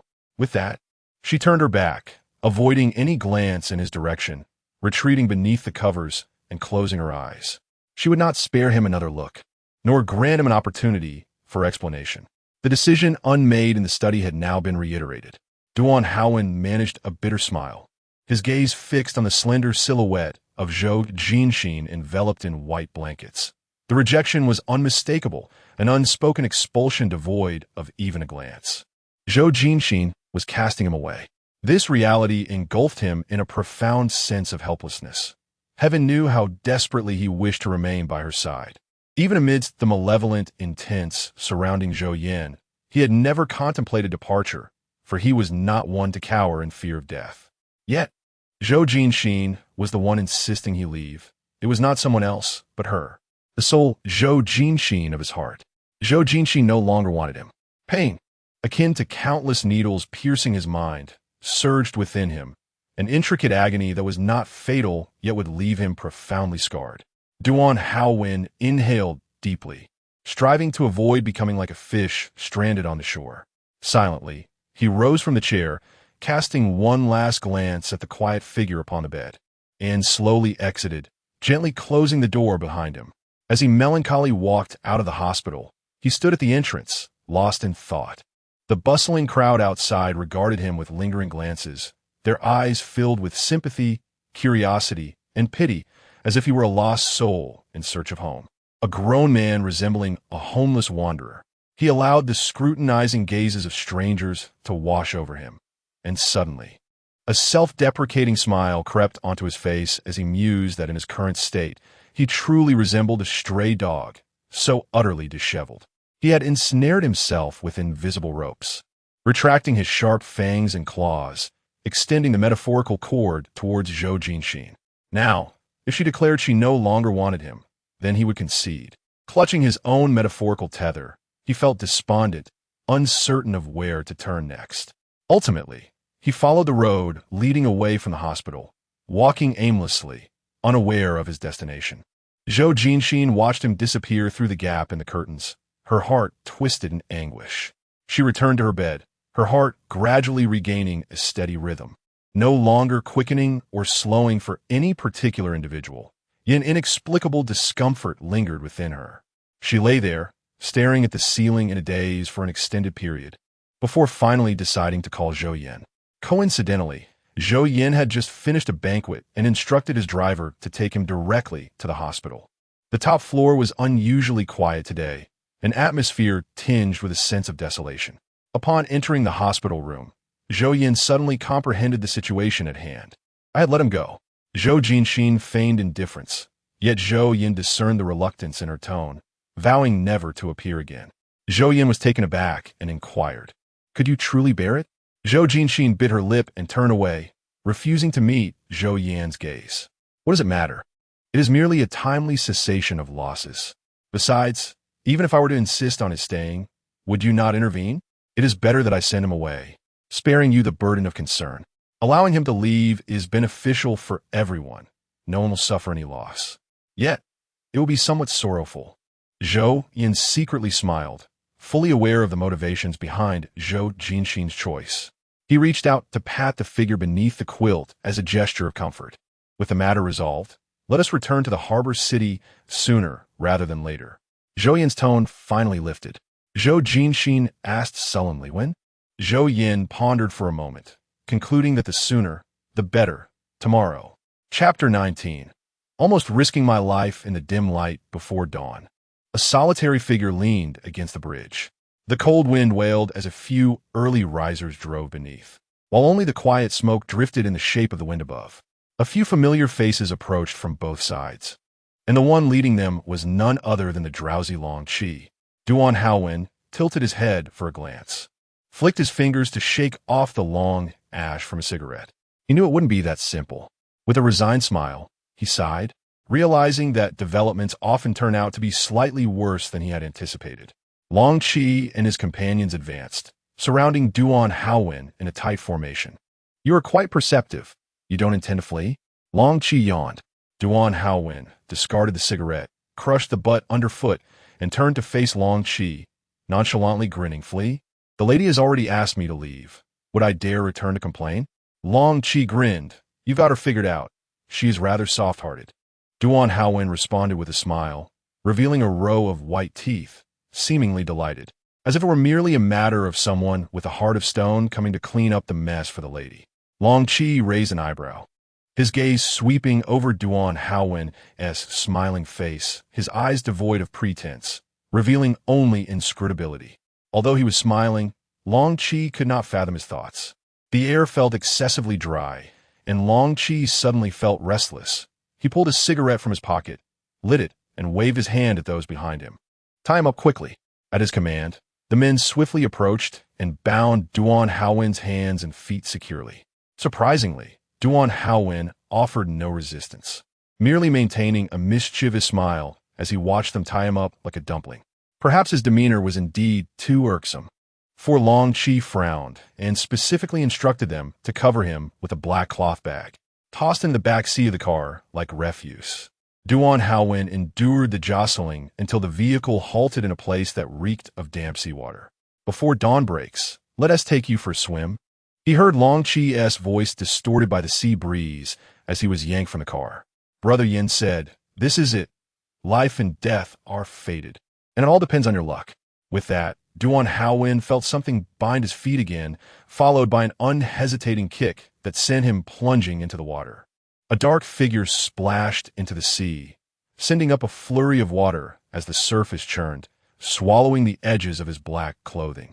Long Qi glanced at the submerged figure, exhaled a puff of smoke, discarded the cigarette but into the sea, and turned to leave. He had completed what he needed to do. As for Duan Haowen's fate, that lay in his own hands. At a private airport, Zhou Jinxin was slowly wheeled onto the plane. Zhou Yin, sitting in a chair smoking, quickly extinguished his cigarette upon her arrival. You're up early, Zhou Yin teased. Missing home? Someone who loves the wild outdoors as much as you do? Zhou Jinxin rubbed her aching eyes wearily and replied, I couldn't sleep, so I came over early. Oh, insomnia? Zhou Yin chuckled, feigning ignorance. Zhou Jinxin, with dark circles under her eyes, shot him a glare and retorted, I see you're not looking too sprightly yourself. What's the matter? Sleepless nights due to guilty conscience? Zhou Yin nodded with an air of nonchalance, his tone a playful mix of truth and jest. Indeed, I've committed a transgression against you, if severing your troublesome romantic entanglements counts. Zhou Jinxin scoffed, dismissing his words without further thought. She accepted the blanket handed to her by the bodyguard, draping it over herself as she leaned back to rest her eyes. Before long, Long Qi boarded the plane. Upon seeing Zhou Jinxin already present, he said nothing but took a seat beside Zhou Yin, giving him a brief nod. Zhou Yin's gaze followed Long Qi as he settled in, a faint smile gracing his lips. As the aircraft ascended, its massive frame lifted them from the tarmac. Zhou Yin propped his chin in his hand, watching the ground recede into the distance. The higher the plane soared, the smaller the earth appeared, becoming indistinct and hazy, resembling an expansive green sea. The true ocean surged at the shore, adorned with lush trees and rocky outcrops, its profound and elusive blue rising and falling in serene yet tumultuous waves. Bound by stones, he felt himself sinking, the restraints on his wrists tightening with every struggle. In a moment of panic beneath the water, he inhaled seawater, choking and writhing in desperation to free himself from the suffocating binds. The black cloth wrapped around his head had slipped away, buoyed by the water's lift, and Duan Haowen, tilting his head back, instinctively reached upwards in a fight for survival. His eyes wide open, he gazed at the surface, yearning for the faint glimmers of light to manifest through the waves. Suddenly, a figure plunged into the depths like a fish, moving swiftly and fluidly, akin to a shark returning to the ocean, darting through the water with ease. Without a moment's pause, the figure swam toward Duan Haowen, deftly untying the ropes binding his feet before guiding him toward the surface. Splash, cough, cough, cough. Duan Haowen expelled mouthfuls of seawater. While he was busy retching, the man with the crew cut had already untied his wrists and began to vent his frustrations. Damn it, what a dirty trick. You could never have freed yourself from that knot. Just as Duan Haowen emerged from the water, still gasping for breath, he had no time to join in the cursing. He steadied his breathing and signaled for the crew cut man to swim toward the shore. Once ashore, Duan Haowen collapsed on the sand, panting heavily. He had held his breath underwater for far too long, and he still felt as though his lungs were filled with seawater, the salty brine causing his throat and sinuses to sting. I was about to drown, and you show up just in time. He hurled his shoes at the man beside him. Wu Shini, are you trying to rebel? Boss, this isn't my fault. The man known as Wu Shini widened his eyes in terror, retreating to avoid the wet shoe that flew his way. I had to wait until they were far enough away before I could rescue you, right? You were the one who claimed you could hold your breath for 3 minutes. I was just watching the time, and you didn't exceed it. Of course, if I had gone over time, I'd have drowned. Duan Haowen seized another shoe and hurled it with precision, striking Wu Shi squarely in the hand, which he managed to block with both hands. As Wu felt a surge of pride, Duan seized the opportunity to grasp a handful of sand, throwing it directly into Wu's face. You must be plotting to harm me at this moment, aren't you? Wu Shi retorted, his voice muffled by the grains of sand that filled his mouth. Come on, boss. Can we not be so childish? He continued, his expression a mix of exasperation and disbelief. As he spoke, sand tumbled from his mouth, and he shot an incredulous glare at Duan, who, despite his efforts to suppress laughter, turned away, his shoulders shaking with mirth. Are you done playing around yet? Wu Shi called to him earnestly, vigorously shaking the water from Duan's shoes and lamenting, this charade of playing the fool has gone far enough. You nearly had someone eliminated, and yet here you are, laughing. Play? I have yet to fully indulge, Duan Haowen exclaimed, pushing himself up from the sandy beach and turning back to Wu with a bright smile, though his eyes glimmered with a hint of mischief, as if concocting some devilish scheme. We are currently at halftime. I've lost 1 round, and I am far from finished. Hearing the feigned tones of regret from above, Wu Shi sensed that Duan was up to no good again, aware that whenever Duan harbored mischief, someone was bound to suffer the consequences. Naturally, the first to bear the brunt would be those around him. Knowing it's the enemy and still rushing in to offer assistance, you must be out of your mind. Wu Shi muttered under his breath. This remark did not escape Duan Haowen's ears. He did not respond, but instead turned back with a friendly smile and said in an exceedingly amiable tone, I perceive that your swimming rescue skills are not quite up to par. How about I enroll you in an advanced swimming enhancement class? The fee can be deducted from your salary. What does that sound? Wu Shi grimaced at him. Boss, if you want to deduct my pay, just say so. Duan Haowen burst into hearty laughter. Chapter 20. The girl in the hospital upon her return to the bustling city. Zhou Jinxin was assigned to the VIP ward on the top floor of the hospital, with bodyguards rotating shifts day and night. Zhou Yin instructed that she could not leave the hospital until her injuries had fully healed. Isolated in her upper floor sanctuary, Zhou Jinxin found herself enveloped in boredom and melancholy. It was only when Zhou Yin arranged for her art supplies, a drawing board, brushes, and paints from home, that she reluctantly emerged from her bed, spending afternoons by the window, creating a few strokes on canvas. She depicted the trees in the hospital garden, her pace languid, merely to pass the time.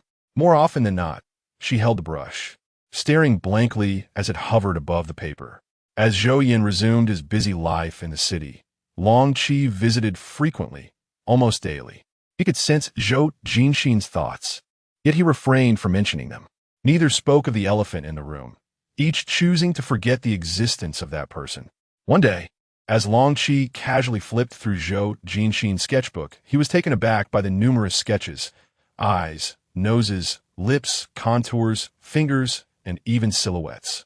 Not a single drawing depicted Duan Haowen, yet not one could be considered devoid of him.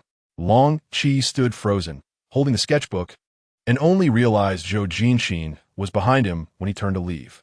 Her gaze followed the descent of the sketchbook before returning to his face, a faint smile gracing her lips. Honestly, Long Qi, do you find me rather amusing? He played me, yet I still cannot seem to forget him.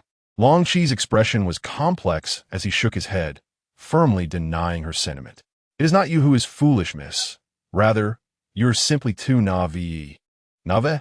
Is that easily manipulated? In the end, I was deceived, Zhou Jinxin replied, a faint smile escaping her lips as she let out a lengthy sigh. Long Qi, how can love strike so unexpectedly in this world? It arrives without warning, defying all reason. Do not worry, Mississippi. Some things come swiftly and depart just as quickly, akin to gambling. Money won can just as easily be lost in the same manner, Long Qi said earnestly, his demeanor serious, resembling a student called upon to answer a question, with a hint of critical gravity in his tone. Zhou Jinxin paused, feeling her heart gradually sink at his words.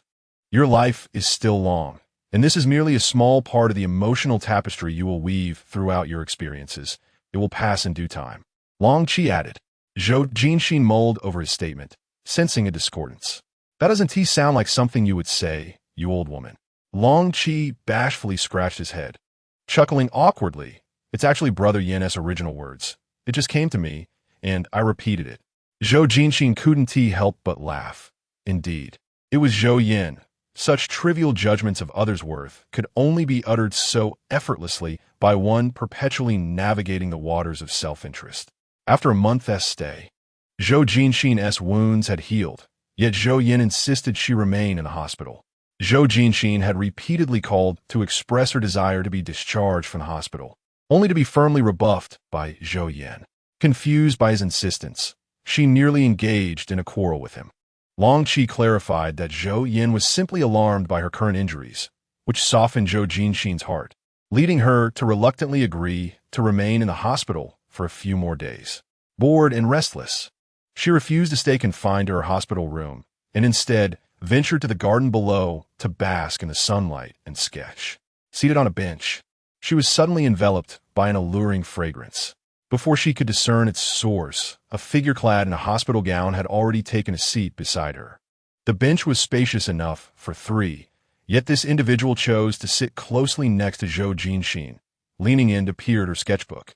Wow, your drawings are quite beautiful. A voice with a relatively deep timbre for a girl pierced her ears. Due to their proximity, Zhou Jinxin leaned back slightly, allowing her a clearer view of the newcomer. The girl possessed a pair of playful yet alluring eyes. Her light brown irises sparkled like a piece of amber crystal, and her brows bore a hint of vigor, beautifully shaped with a brown pencil that softened the arch of the tail. Her delicate features included a petite nose and full lips with a subtle upward curve, all perfectly aligned on a porcelain complexion that was so smooth it seemed devoid of pores. With such a visage, even in a hospital gown, she could easily grace the pages of a fashion magazine. Yet, those eyes seemed oddly familiar, as if Zhou Jinxin had encountered them before. The girl raised her head to meet Zhou Jinxin's gaze, revealing two small canine teeth in her smile. Who is this you've drawn? Someone you like? The question struck Zhou Jinxin's heart like a needle, causing a flicker of displeasure within her, although she recognized the girl did not intend any harm. No, Zhou Jinxin replied, shutting her sketchbook. I was just doodling out of boredom. Oh, the girl pouted, her enthusiasm waning as she shrugged. I'm bored to death too, just an acute gastroenteritis, and they make me stay in bed. I can't go anywhere or eat anything. It feels like being imprisoned, treating me like a criminal. No, even criminals get 3 meals a day. I'm stuck with just a bowl of plain porridge. I'm worse off than a criminal. Realizing the girl was hospitalized for acute gastroenteritis, which indeed required dietary restrictions, Zhou Jinxin was about to respond when the girl suddenly leaned closer. her long brown curls cascading onto Zhou Jinxin's shoulder. How about we sneak out for a burger? I'll treat you. Taken aback by this audacious escape plan, Zhou Jinxin couldn't help but chuckle. The girl appeared to be around her age, yet seemed to possess a childlike spirit. No way. My family is very strict about this. I would want to drag you into trouble. Don't worry, I'll take you with me. You get caught. The girl scrunched her nose, extending her fist, which resembled a small steamed bun, toward Zhou Jinxin. Don't be afraid. On the way to the burgers, I won't abandon you. Zhou Jinxin laughed, finding the situation amusing. Why? Why do you insist on bringing me along? You don't even know who I am. But you're so pretty. The girl spoke with unyielding confidence, declaring, it matters not who you are. As for my identity, I shall share it with you anyway. My name is Lu Ming. I am 26 years old, in good health, with both parents present and a modest fortune. Just come along with me.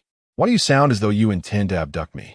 Zhou Jinxin remarked, caught between laughter and tears as she was abruptly seized. Bish bush, yes you. I'm a good person. Moreover, selling you would yield far less than the value of a parcel of land owned by my family. Lu Ming quipped as she tugged Zhou Jinxin through the hospital like a thief. When their bodyguards spotted them and attempted to follow, Zhou Jinxin gestured to them, who hesitated, reluctant to return. Thus, she resigned herself to allowing them to trail closely behind. Eventually, seated in a hamburger restaurant, Lu Ming indulged in 2 hamburgers, a slice of pizza, and a bottle of cola. Zhou Jinxin realized the purpose of her unplanned escape, to treat Lu Ming. I seem to have forgotten my wallet. Lu Ming grinned, revealing a row of white teeth, her expression a mix of embarrassment and anticipation as she leaned toward Zhou Jinxin. Could you possibly buy me a potato pancake as well?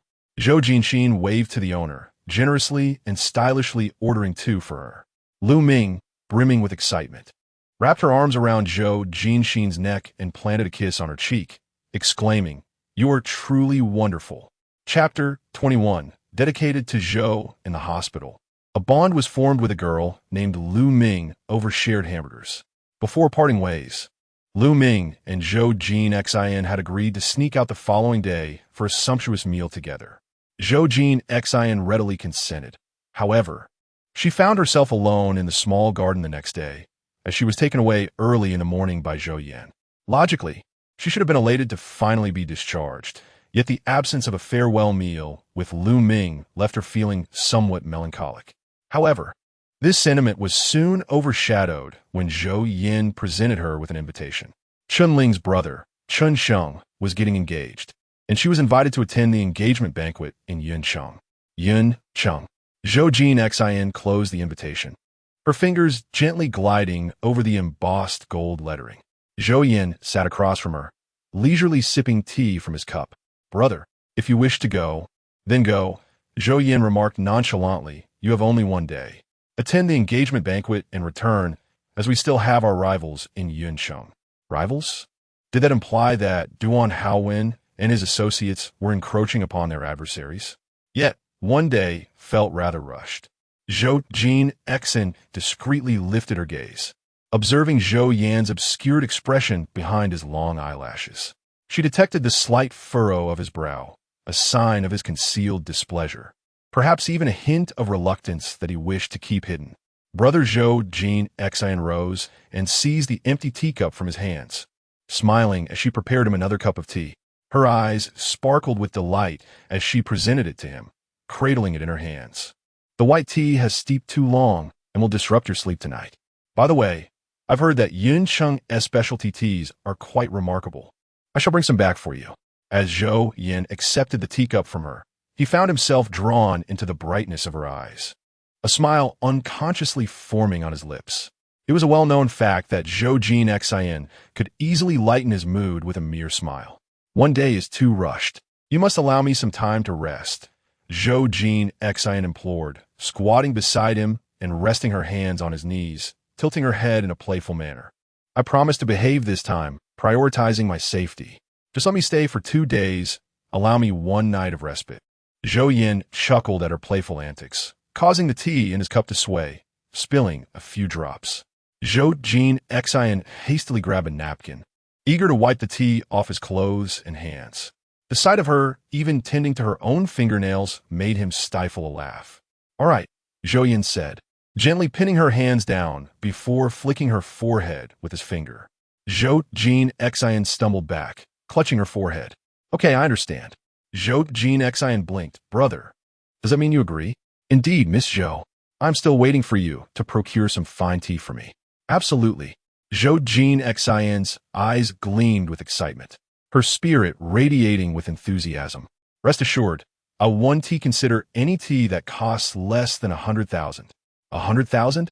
Zhou Yin chuckled, shaking his head. Jinxin, you could afford to be a tad more generous with me. Zhou Jinxin laughed as well, reaching out to him. "Brother, perhaps you could consider increasing my allowance a bit." As the engagement of Chun Sheng approached, Zhou Jinxin swiftly departed from the bustling harbor city, boarding a flight to Yun City. Naturally, she was accompanied by a bodyguard sent by her brother. Upon her arrival, she was received by personnel arranged by Chun Ling and escorted to the hotel. Given the incident that had transpired at Chun Ling's equestrian estate previously, he seemed to feel a sense of responsibility, thus exercising heightened caution regarding Zhou Jinxin's safety this time. Chun Ling had directly arranged for Zhou Jinxin to stay at the hotel hosting the engagement, reserving a luxurious suite on a high floor in advance. The engagement banquet was scheduled to commence in the ballroom on the second floor of the hotel in the evening. During the day, Zhou Jinxin took a nap in her suite, waking later to freshen up and apply her makeup. However, when her gown arrived, it was crumpled in a large box, necessitating a trip downstairs for ironing. As she awaited its delivery, the doorbell rang. Zhou Jinxin opened the door to receive an oversized deep blue gift box from a server, adorned with pristine, white, fresh roses. Curious, she returned to her room, pondering the need for such elaborate presentation for merely delivering a dress. Upon opening the box, she discovered a breathtaking deep blue mermaid gown, its low-cut neckline embellished with a circle of lustrous pearls and sparkling diamonds. The gown's design flowed gracefully, reminiscent of the galaxy's starry expanse, the fabric soft and silky, with delicate pearls scattered across the layers of tulle at the hem. The exquisite craftsmanship of the dress indicated its exorbitant price. Zhou Jinxin placed it on the bed, contemplating the possibility of mix-up.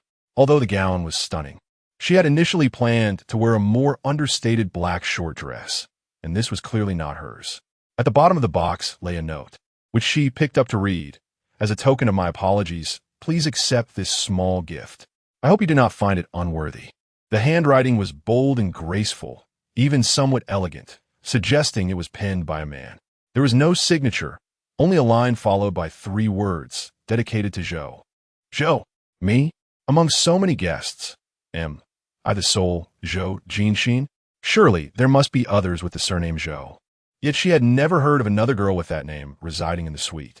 Suddenly, it dawned on her. This must be the doing of Chun Ling.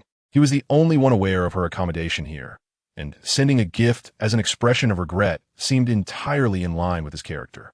With time running short, Zhou Jinxin hesitated no longer and donned the mermaid gown.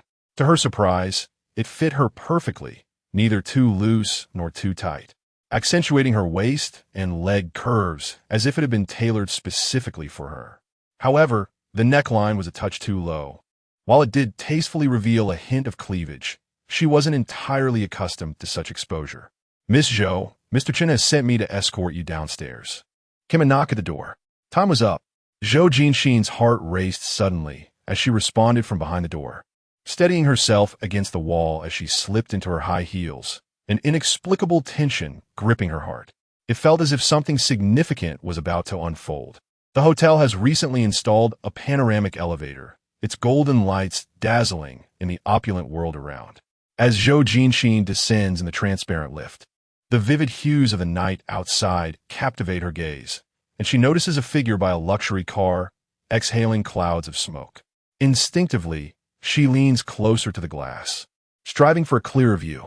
Perhaps it is merely an illusion, but that silhouette bears an uncanny resemblance to someone. Ding! The elevator comes to a steady halt, the doors sliding open as a waiter calls out to her. Zhou Jinxin bites her lip, forcing herself to awaken from a reverie, and hastily steps out of the lift. Upon her exit, Chun Ling spots her, making his way through the bustling lobby to greet her, a small cake in hand. Jinxin, are you hungry? Have a bite. This pastry chef is a rare find, courtesy of my future sister-in-law. Though Zhou Jinxin feels indifferent towards the cake, she is nonetheless pleased to see Qianling.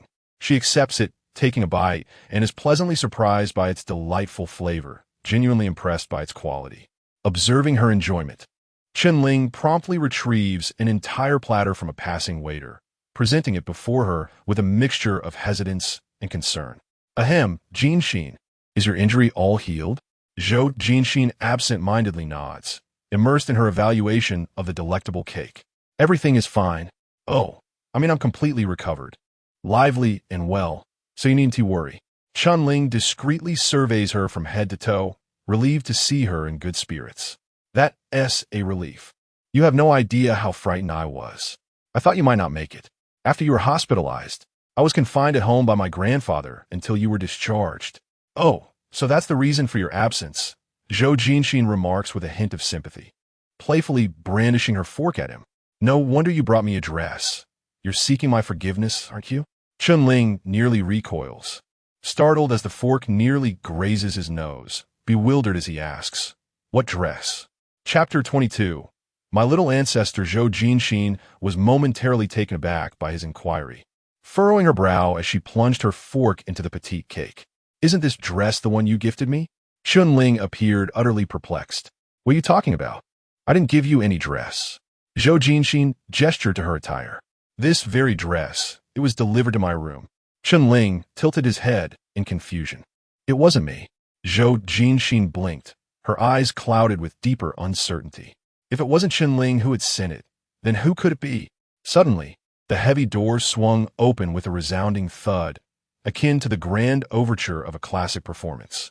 The crowd at the periphery turned in response to the commotion, their faces adorned with smiles, yet their expressions subtly shifted.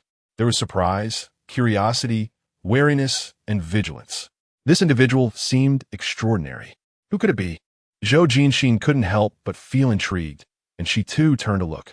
The sound of polished shoes echoing against the ornate carpet broke the silence as he walked in a measured pace. His tailored suit enveloped a physique that exuded a sharp, blade-like precision, while the emerald at his collar shimmered, failing to overshadow his dark, gleaming eyes. Duan Haowen. Zhou Jinxin felt as though she had been struck by a spell, her gaze mechanically following him. He noticed her too, his eyes scanning her form with a hint of unfamiliar, infuriating amusement. Zhou Jinxin promptly turned away, feigning indifference, just as Duan Haowen was encircled by a throng of people brandishing glasses. Duan Xiao, what a surprise to see you here. So, you have ties with the Qin family? Qin Jia, don't be so formal, just call me Yisin. Old Duan, it's been ages. Where have you been hiding? Well, let me tell you, I nearly lost my life after provoking a little ancestor. Oh, little ancestor? Given your ambiguous demeanor, one might think you've grown weary of the charming company and ventured into Tang Bohu's spot's autumn fragrance. Ah, I'm just a rough fellow, hardly comparable to Tang Bohu. The crowd, consisting of both men and women, passed by Zhou Jinxin and the dazed Qianling as Duan Haowen's familiar, deep voice resonated with laughter, casually engaging in pleasantries. Zhou Jinxin stood there, suppressing her frustration by biting her lower lip, waiting until they had drifted far enough away before releasing her grip on her lip, which was nearly torn. After struggling to contain her anger, she gritted her teeth and asked Qianling, "Who on earth is he?" Qianling, finally snapping back to reality from his stupor, began to sift through the already limited information in his mind. After considerable effort to clarify his thoughts under Zhou Jinxin's intense gaze, he stammered, Duan Yisin? How can he be Duan Yisin? Duan Yisin? Zhou Jinxin narrowed her eyes, realizing that Duan Haowen was indeed just an alias. Yes, he was the ruthless figure who commanded half of Yin City, whose every whim was followed. His temperament was notoriously erratic, and her father had described him as a smiling fox, a cunning predator, never adhering to human decency. Qianling, shaken by the revelation, could only mechanically recite the various facets of Duan Yisin, extending far beyond the realm of humanity. Recalling the events aboard his vessel, Qianling gazed at Zhou Jinxin, his demeanor unraveling with a palpable sense of panic, as if he were facing imminent doom. What is happening? Isn't he your subordinate? How did he transform into a figure of authority in Yun City? His mind raced with dread. I've offended him. Offending him is tantamount to offending the Chun family. We have no prior connection, and this only exacerbates matters. He wouldn't come today to disrupt my brother's engagement, would he? As Chun Ling, in a state of disarray, clutched his head in despair and began to ramble incoherently, Zhou Jinxin, both exasperated and speechless, gently pried his hands away from his disheveled hair. Calm down. Please. Just calm down. Her gentle reprimand succeeded in halting Chun Ling's frantic mutterings, and Zhou Jinxin's own racing heart was momentarily soothed. A fleeting glimmer from afar brushed against them, lingering upon Zhou Jinxin's tense visage before swiftly retreating unnoticed by others. Chun Ling, looking as glum as a bitter melon, watched as Zhou Jinxin turned to fetch a glass of wine for him. Be rational. If he truly intended to harm you, he wouldn't have attended this gathering. After all, the guests here are far from ordinary, and the Chun family is no mere backwater clan. Who would be foolish enough to stir trouble in such a setting? Chun Ling trembled as he grasped the red wine. But I did offend him that day.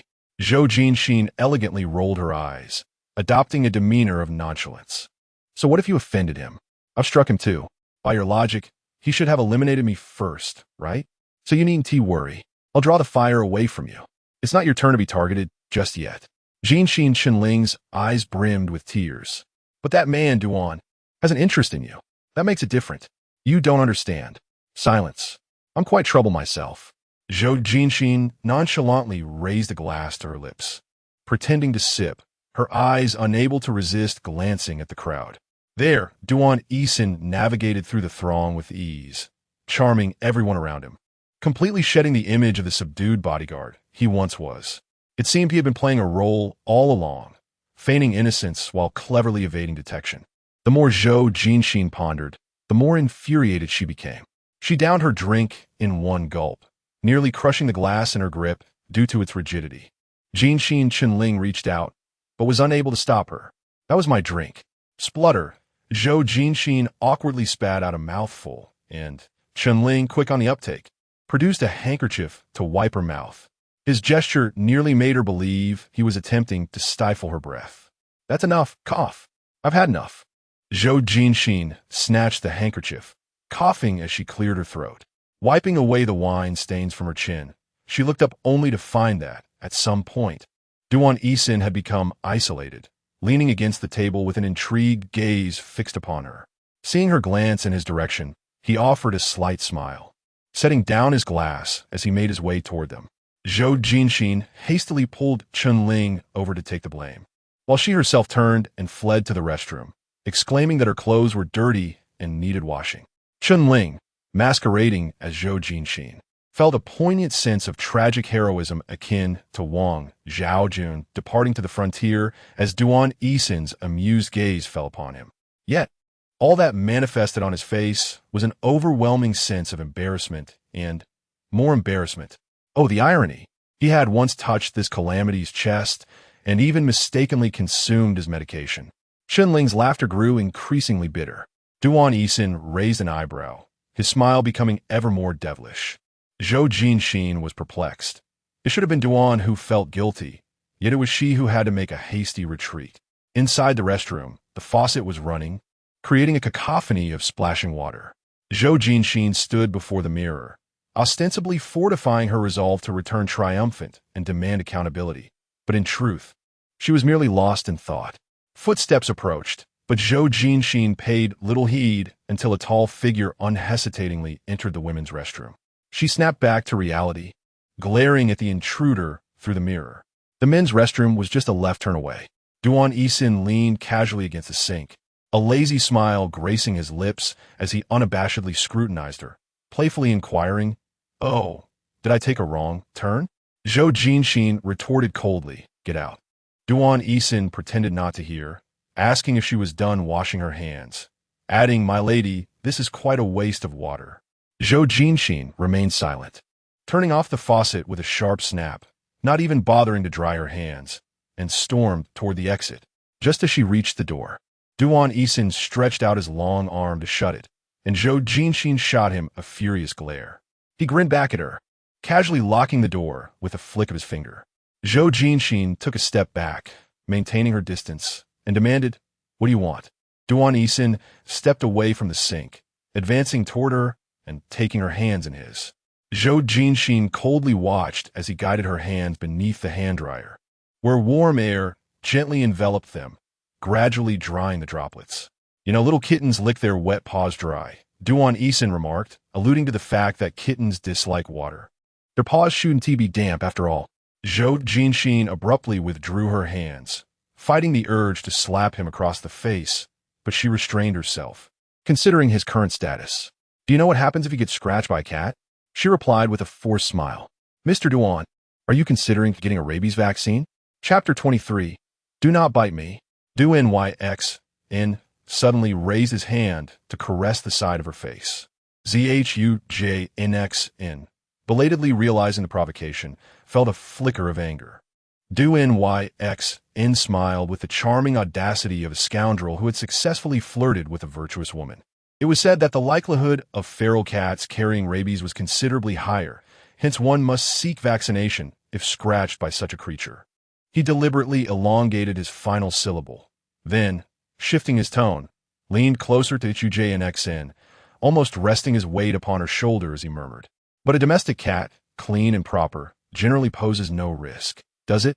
The warmth of his breath brushed against her ear and the sensitive curve of her neck, nearly causing her to shiver. As she turned to evade him, he pressed a hand firmly on her shoulder, his large palm enveloping it entirely, preventing her escape. "Do you miss me?" His deep, teasing tone infiltrated her ears, akin to a playful feather on a cat toy, teasingly tickling the sensitive skin behind her ear. Like a curious kitten, she twitched her ears and reached out to swat at the toy, her soft paw brushing against the bell. Yet, the mischievous hand intentionally raised the feather higher, further enticing her. Zhou Jinxin found herself pinned against the door, her attempts to push him away thwarted as he held her wrists against her chest. He leaned in closer, compressing her space to a mere whisper. His eyelashes cast shadows as his finely shaped nose tenderly brushed against her petite nose. The warmth of his breath mingled with a faint trace of tobacco. His gaze fixated upon her lips, yet he refrained from making the first move, instead choosing to tease with deliberate mischief.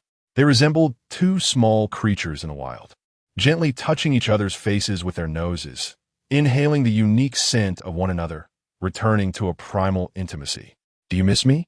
His voice, now slightly husky, resonated again, imbued with an undeniable sensuality. "I do not. What harm is there in speaking the truth? Why conceal your feelings?" At one moment, Zhou Jinxin felt a fleeting disorientation. When he spoke again, she was jolted from this intoxicating ambience, lifting her eyelids to find his gaze, always laced with mirth, locked onto her with unwavering focus. "I miss you dearly, Jinxin." He pressed his forehead against hers, eyes closed as he whispered her name with tender affection. Jinxin. Jinxin. The defenses she had erected crumbled, and after a moment of struggle, she succumbed, instinctively leaning toward him. In the instant their lips nearly met, the roles reversed, and Zhou Jinxin found herself drawn into a fervent kiss, her lips gently nibbled as if she were a prey in a wolf's grasp. Oblivious, she was embraced tightly, pulled into his arms. He transformed before her, a creature of cunning and allure, yet when he stood before her, he revealed his true nature, mercilessly ensnaring her in his embrace. "Are you a dog?" "I'm a dog." "Then what are you, LDNGBN?" Uncertain how they had entered the room, or who had nudged the door, the sound of the lock clicking echoed clearly. It was only then that Zhou Jinxin recalled they had just passed through a transparent elevator. However, they seemed entirely oblivious to the matter at hand, engrossed solely in their passionate kisses. "You've truly embarrassed me." Zhou Jinxin's face flushed crimson as she tugged at Duan Haowen's coarse, unruly hair in frustration. The latter, preoccupied with nibbling on her collarbone, casually peeled away the bothersome fishtail dress. His indifferent laughter resonated through his vibrating chest. reassuring her that no one would witness their intimacy. Even if someone were to see, they would not dare to utter a word. You are unperturbed, for your reputation precedes you, but I am not. Seizing the moment, Duan Haowen silenced her with a kiss, stirring things up within her until she was left breathless and speechless. Only then did he leisurely add, "Do not worry. Even if someone witnesses us, the one to fear is not you or me, but him instead. After all, I am known for my unpredictable temperament, and who knows when I might unleash chaos." This sentiment felt oddly familiar to Zhou Jinxin as Duan Haowen embraced her, wearing a disarmingly gentle smile. "What do you think?" he inquired. Zhou Jinxin swallowed hard. Chunling possesses quite an extensive vocabulary. Duan Haowen's eyes sparkled with mirth, yet his expression swiftly transformed into one of feigned sorrow. "Oh, my Jinxin, you are in my bed, thinking of another man." Zhou Jinxin retorted, "Hold on, didn't you bring this up first? Moreover, this is not your bed. This is my bed. Technically, this belongs to the Chun family's hotel. It is their bed. You and I are merely guests." Just as she was about to counter, Duan Haowen, with his woeful eyes, leaned in closer and captured her lips, rendering her unable to speak. After our lengthy conversation, shouldn't we get to the main event? Zhou Jinxin felt herself sway slightly before being laid back onto the soft mattress, both of them sinking into its embrace. In the brief moment of waiting for Zhou Jinxin to acclimate, his head descended again. She pressed her hand against his shoulder, attempting to appear fierce as she warned, "Do not bite me." Yet to him, it resembled the playful mewing of a kitten, and he found her to be far more endearing than any feline. "I did not bite you." He deliberately paused, allowing Zhou Jinxin to realize, "It is you who is biting me." Zhou Jinxin was at a loss for words, her cheeks aflame with embarrassment and indignation, yet she desired to slap him before succumbing to her mortification. After a brief hesitation, she resolutely moved her hand, but unfortunately, it was deftly captured by Duan Haowen. He grasped her wrist, pressed a kiss to her bone, and then, under her reluctant gaze, returned her hand to the blankets. With a feigned sigh, he remarked, "Let us not indulge in such playful antics now. This setting is inappropriate. If you truly wish for it, let us save it for my home next time, all right?" Zhou Jinxin glared at him, grinding her teeth in annoyance. Playful antics indeed. Despite her fiery glare, Duan Haowen remained unabashed, chuckling as he leaned down to brush his lips against hers, a fleeting touch meant as a consolation. The night deepened. The night was shrouded in darkness, the sky illuminated by vibrant lights that painted it a delicate shade of pink, resembling a soft blush of clouds upon the inky firmament. Inside, silence reigned. Zhou Jinxin reached from the foot of the bed to grasp the deep blue fishtail skirt on the floor. Just as she caught the layers of gossamer fabric, another warm body pressed against her from behind, enveloping her. "Do you like it?" he inquired, leaning against her shoulder. Zhou Jinxin paused in her motion to retrieve the skirt. "Is this a gift from you?" A gentle pressure on her shoulder indicated that Duan Haowen was nodding, a confirming hum emanating from his throat. "You look stunning in blue, remember? That time you wore blue for the first time." Duan Haowen softly traced her earlobe with his tongue, his voice husky and indistinct. "That day I thought, you resembled a mermaid, lured ashore to entice me." Zhou Jinxin's fingers gripped the sheer fabric of her skirt, rendered momentarily speechless, contemplating in a delicate tremor. No wonder it fit so perfectly. It was indeed custom-made for her. "When did you learn my measurements?" Her slender neck was forced to arch upward due to the tender kisses, as she found herself unable to lift her head. The only action she could muster was to clutch the blue skirt tightly. "That day," Duan Haowen replied, taking a moment to answer. That day." Zhou Jinxin let out an impatient hum, only to be cradled back by Duan Haowen, who supported her neck. His fingers traced her body inch by inch, as if measuring her, igniting shivers wherever he touched. "It was the day I realized my feelings for you." Duan Haowen chuckled, kissing her cheek. "The day you wished you could kill me. The day I had already fallen in love with you, yet you remained unaware." Chapter 24. She flees. He pursues how much longer until we reach the airport? Zhou Jinxin yawned, leaning back in the rear seat, feeling as drowsy as a chick pecking at grains. It was all due to that troublesome Mr. Duan. She had scarcely managed to sleep through the night. Even after dozing until past 10, she was still utterly fatigued. 10 more minutes, the driver replied. Zhou Jinxin offered a faint acknowledgement, and just then, her phone vibrated beside her. A glance at the caller ID brought a smile to her lips. With a gentle tap, she ended the call. The screen displayed yet another notification of the 23rd missed call from the same number. Her smile widened, her eyes glinting with mischief. From the moment she awoke, she had envisioned Duan Haowen discovering her stealthy departure. He would first find the cleverly placed sticky note atop his head, followed by his expression upon encountering the stack of cash by his bedside. It was bound to be quite a spectacle. God knows she had gone to the trouble of messaging her bodyguard to fetch her some paper and a pen for that infuriating note. The amount of money had also taken a minute of careful deliberation. Should she leave 3 or 500, or perhaps 3 or 5,000? 3 or 500 seemed a tad disrespectful. After all, he was Duan Haowen. Conversely, 3 or 5,000 felt a bit ostentatious. One wouldn't find such sums in the market as small card offerings. Weighing her options, she finally settled on a generous 2,500. 250 times 10 was simply perfect, just the right caliber. Having left the money behind, she managed to suppress her laughter until she exited the room. In retrospect, even if she covered her mouth, she could not stifle her amusement. The phone vibrated once more, persistent, as the airport loomed ever closer. Merely a few minutes across the bridge, Zhou Jinxin felt a surge of confidence and benevolently answered the call.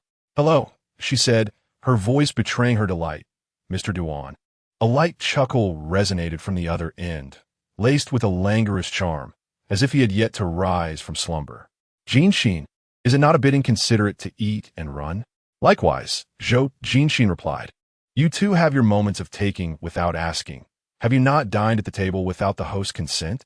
Before you reproach me, perhaps you should first manage your own conduct." "Mr. Duan," a sigh emanated from the other side. "Jinxin, you truly have a penchant for dredging up the past. Old wine in new bottles hardly qualifies as ancient history." Zhou Jinxin chuckled. "I find it rather refreshing.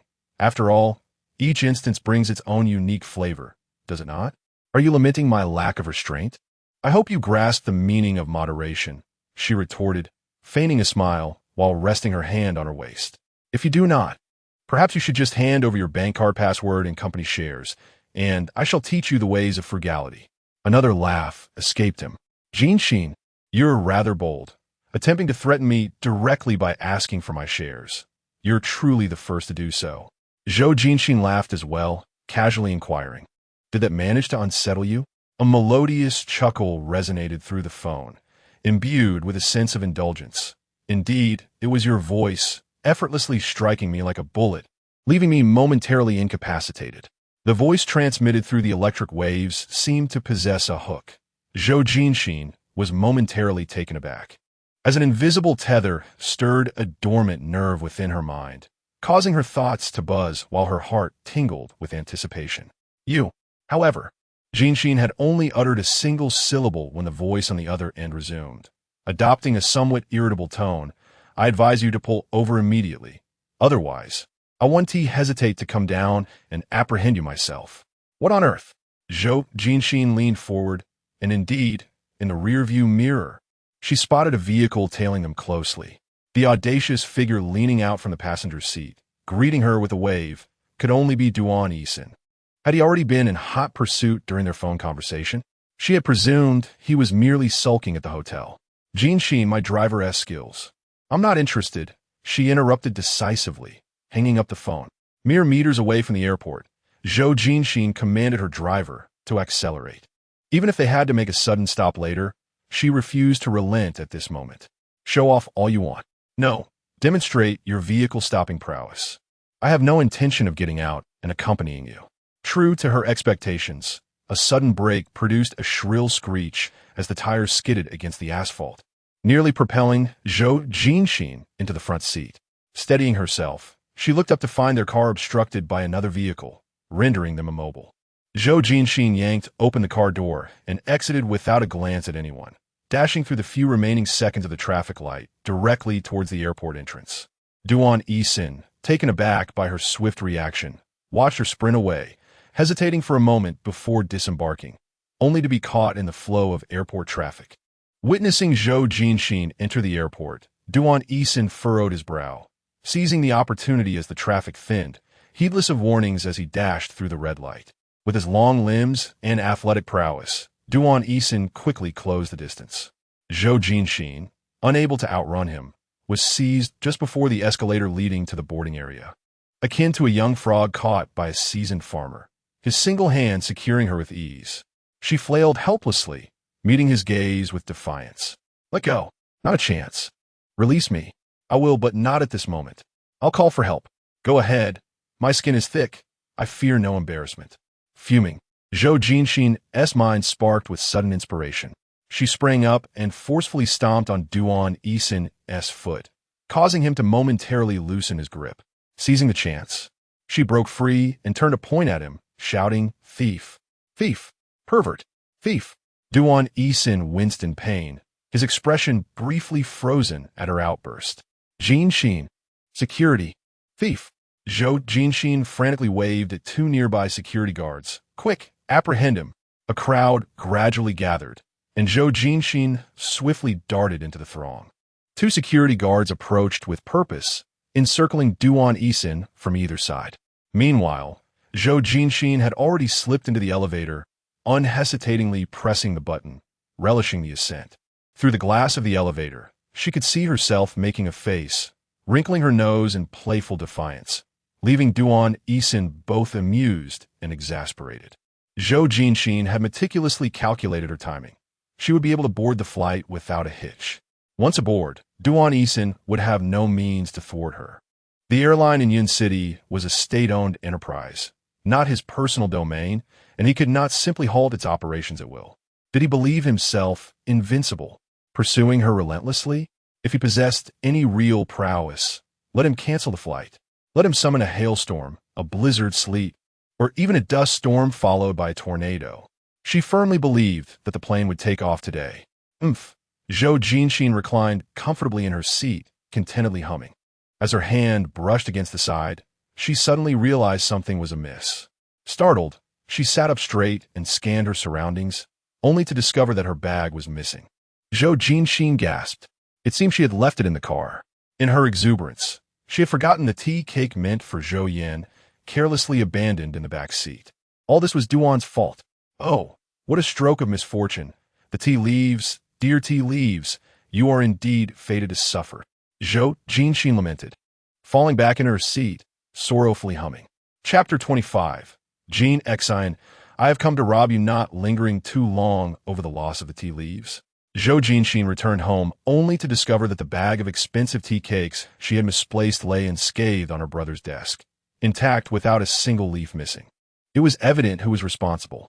Gazing at the bag of tea cakes, Zhou Jinxin felt a mix of irritation, speechlessness, and a twinge of guilt. Zhou Yan regarded the item with a hint of disdain, his expression subtly complex. Duan Haowen? He inquired, his tone laced with curiosity, causing Zhou Jinxin to instinctively tense. Zhou Yan settled leisurely onto the genuine leather sofa, crossing his legs in a relaxed manner, yet his demeanor remained serious. Have you met him? Despite the interrogative tone, Zhou Yan's inquiry indicated that he was already aware of the truth. Zhou Jinxin nodded, affirming that she had met him. Where? At Chen Shang's engagement party. Zhou Yan methodically cleaned the teacups on the table. How did your belongings end up with him? Zhou Jinxin, understanding the unspoken cue, began to break apart the tea cake, crushing the leaves and offering it to Zhou Yan. I was in a rush to catch a flight and must have left it in the car. You probably found it by chance. By chance? Zhou Yan raised an eyebrow, his expression skeptical. Were you not in his car? Zhou Jinxin firmly shook her head. Absolutely not. I did not ride in his car, I swear. Even though we have shared a bed, and he called me over 20 times and even blocked me at the airport, I definitely did not get into his vehicle.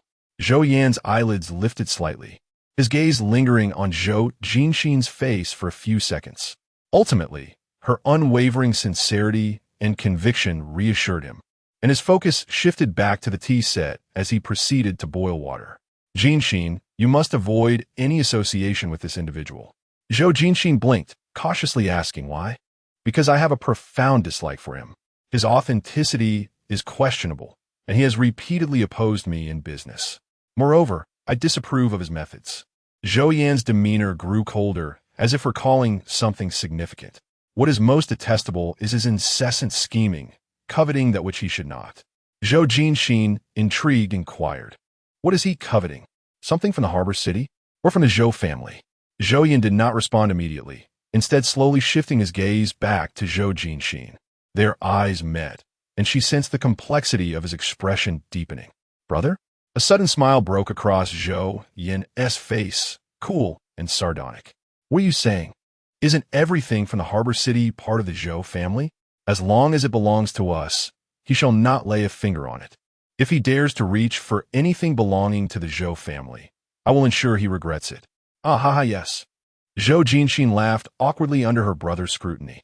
His words clearly conveyed Zhou Yan's extraordinary animosity towards Duan Haowen, enveloped within the Zhou family's protective sphere. Zhou Jinxin felt a chill run down her spine, having received such veiled warnings after just one encounter. She couldn't help but wonder how Zhou Yan would react if he discovered that Duan Haowen was actually Duan Haowen. Would Zhou Yan not immediately rally his subordinates, arming them with Gatling guns and storming into Yun City to deal with Duan Haowen? Moreover, Duan Haowen is no longer Duan Haowen. He would not allow himself to be easily manipulated. A person capable of leading Yun City would certainly retaliate tenfold if given a slight. Zhou Jinxin exhaled deeply, feeling extraordinarily fortunate for having escaped a potential conflict at the airport that day. Although she assured herself that she would remain obediently in the port city and that there would be no further encounters with the Duan family, Zhou Yan nonetheless had her phone card replaced the following day and appeared somewhat displeased.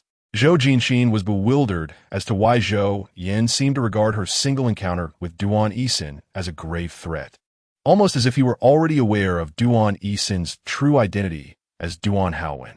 Yet, when Zhou Jinxin inquired, it was evident that Zhou Yan had never met Duan Haowen and had no knowledge of their actions in Yun City.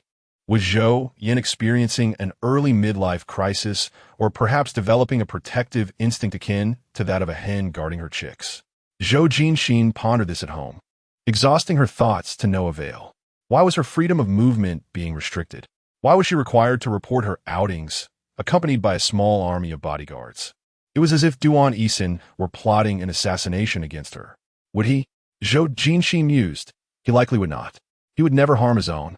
For some inexplicable reason, despite Duan Haowen having said nothing to her, she felt an odd sense of assurance. However, this feeling was soon interrupted. While shopping, boredom setting in, Zhou Jinxin decided to humor her bodyguards by trying on an article of clothing. The moment she opened the fitting room door, a hand swiftly covered her mouth, pulling her into the cramped space, and with a swift motion, the door was shut. The figure behind her enveloped her, one hand silencing her, the other wrapping around her waist.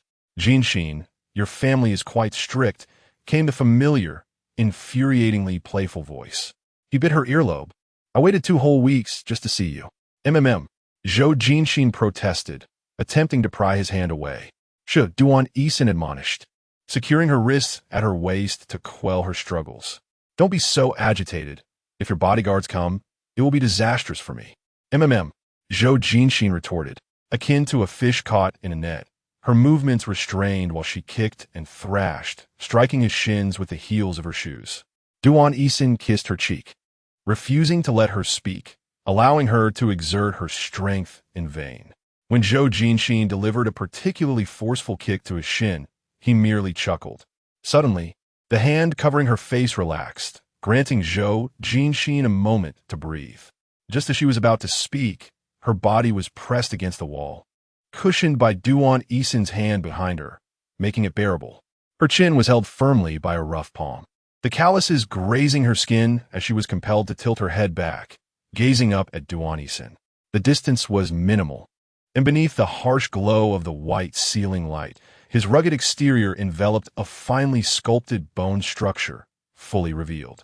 His dark, bright eyes, often innocently downturned at the corners, now glimmered with a hint of mischief as they regarded her, a visage undeniably upright, yet the fullness of his lips, when curved into a smile, exuded a flirtatious ambiguity, while his gaze conveyed a nonchalance that was irresistibly captivating.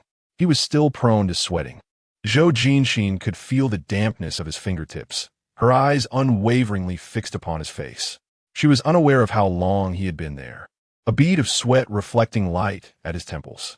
Zhou Jinxin recalled how he appeared during those moments of intimacy, his muscles glistening with perspiration, evoking the image of a drenched puppy. "What are you thinking?" A soft chuckle pulled her back to reality, and upon meeting his teasing gaze, her ears flushed crimson almost instantly. Zhou Jinxin remained silent, prompting Duan Haowen to smile even more broadly, his fingertips gently caressing her cheek as he spoke with a playful bravado. "Given your expression, you must be thinking of me. It's only natural, after all, considering you've left a 5-star review, which attests to my exceptional prowess." Irritated and embarrassed, Zhou Jinxin bit down on his finger. Duan Haowen allowed her to nibble, not uttering a sound even when it caused him discomfort, his expression remaining unchanged. When Zhou Jinxin finally tasted a hint of blood and was about to release him, Duan Haowen took the initiative, his eyes dark and penetrating as he pushed his finger deeper. Jinxin, will you come with me?" He lowered his head to kiss the corner of her lips. "No, don't even think about it." Zhou Jinxin fervently shook her head in rejection, feeling something trickle down from the corner of her mouth, yet she could not stop it. "But my dear Jinxin, I am here to take you away today, not to negotiate." Duan Haowen caressed her face, his smiling lips trailing kisses along her jawline. "You have no choice in the matter." Chapter 26. Are you displaying your plumage? Upon learning that Zhou Jinxin had been forcibly taken away by a stranger, Zhou Yin was immediately engulfed by fury, nearly crushing his phone in his hand after ending the call. At the same time, the siblings shared an unspoken understanding, gritting their teeth in frustration. Duan Haowen drove with reckless abandon, treating the car as if it were a Formula One racer, causing Zhou Jinxin to be jostled about, unable to utter a word, gripping the overhead handle tightly, allowing Duan Haowen to whisk her away. After a tumultuous journey, they arrived in an exquisitely constructed villa, where Zhou Jinxin, fatigued, gave Duan Haowen a thumbs up, accompanied by a begrudging remark, "You truly are something else." He had indeed abducted her without hesitation. Duan Haowen graciously accepted this juvenile praise, seizing her hand and practically skipping into the villa with palpable excitement. Zhou Jinxin, having struggled a bit during the ride, nearly stumbled but quickly regained her balance.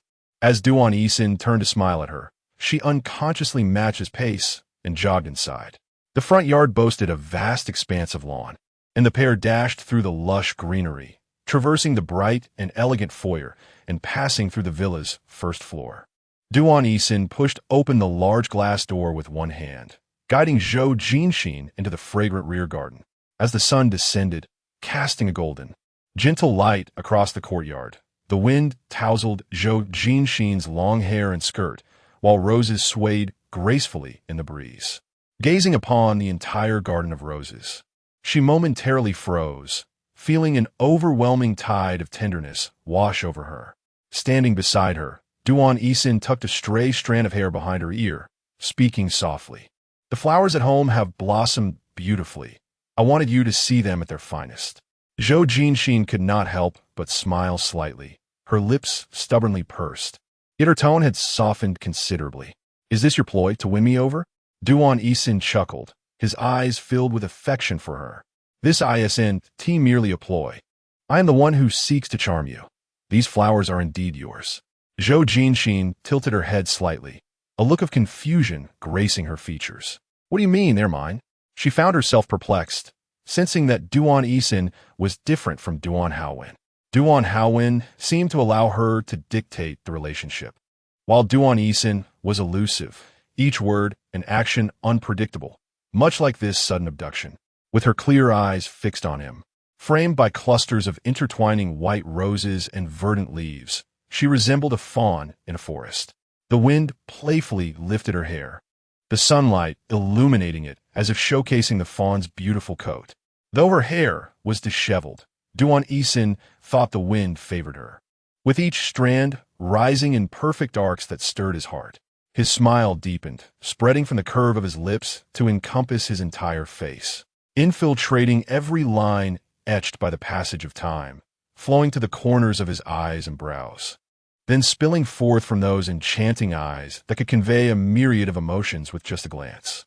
He released her hand and took a step back, raising his arms like an inexperienced youth venturing into a new world for the first time, running amidst the wind and the blossoms, proclaiming the fervent declaration from his heart.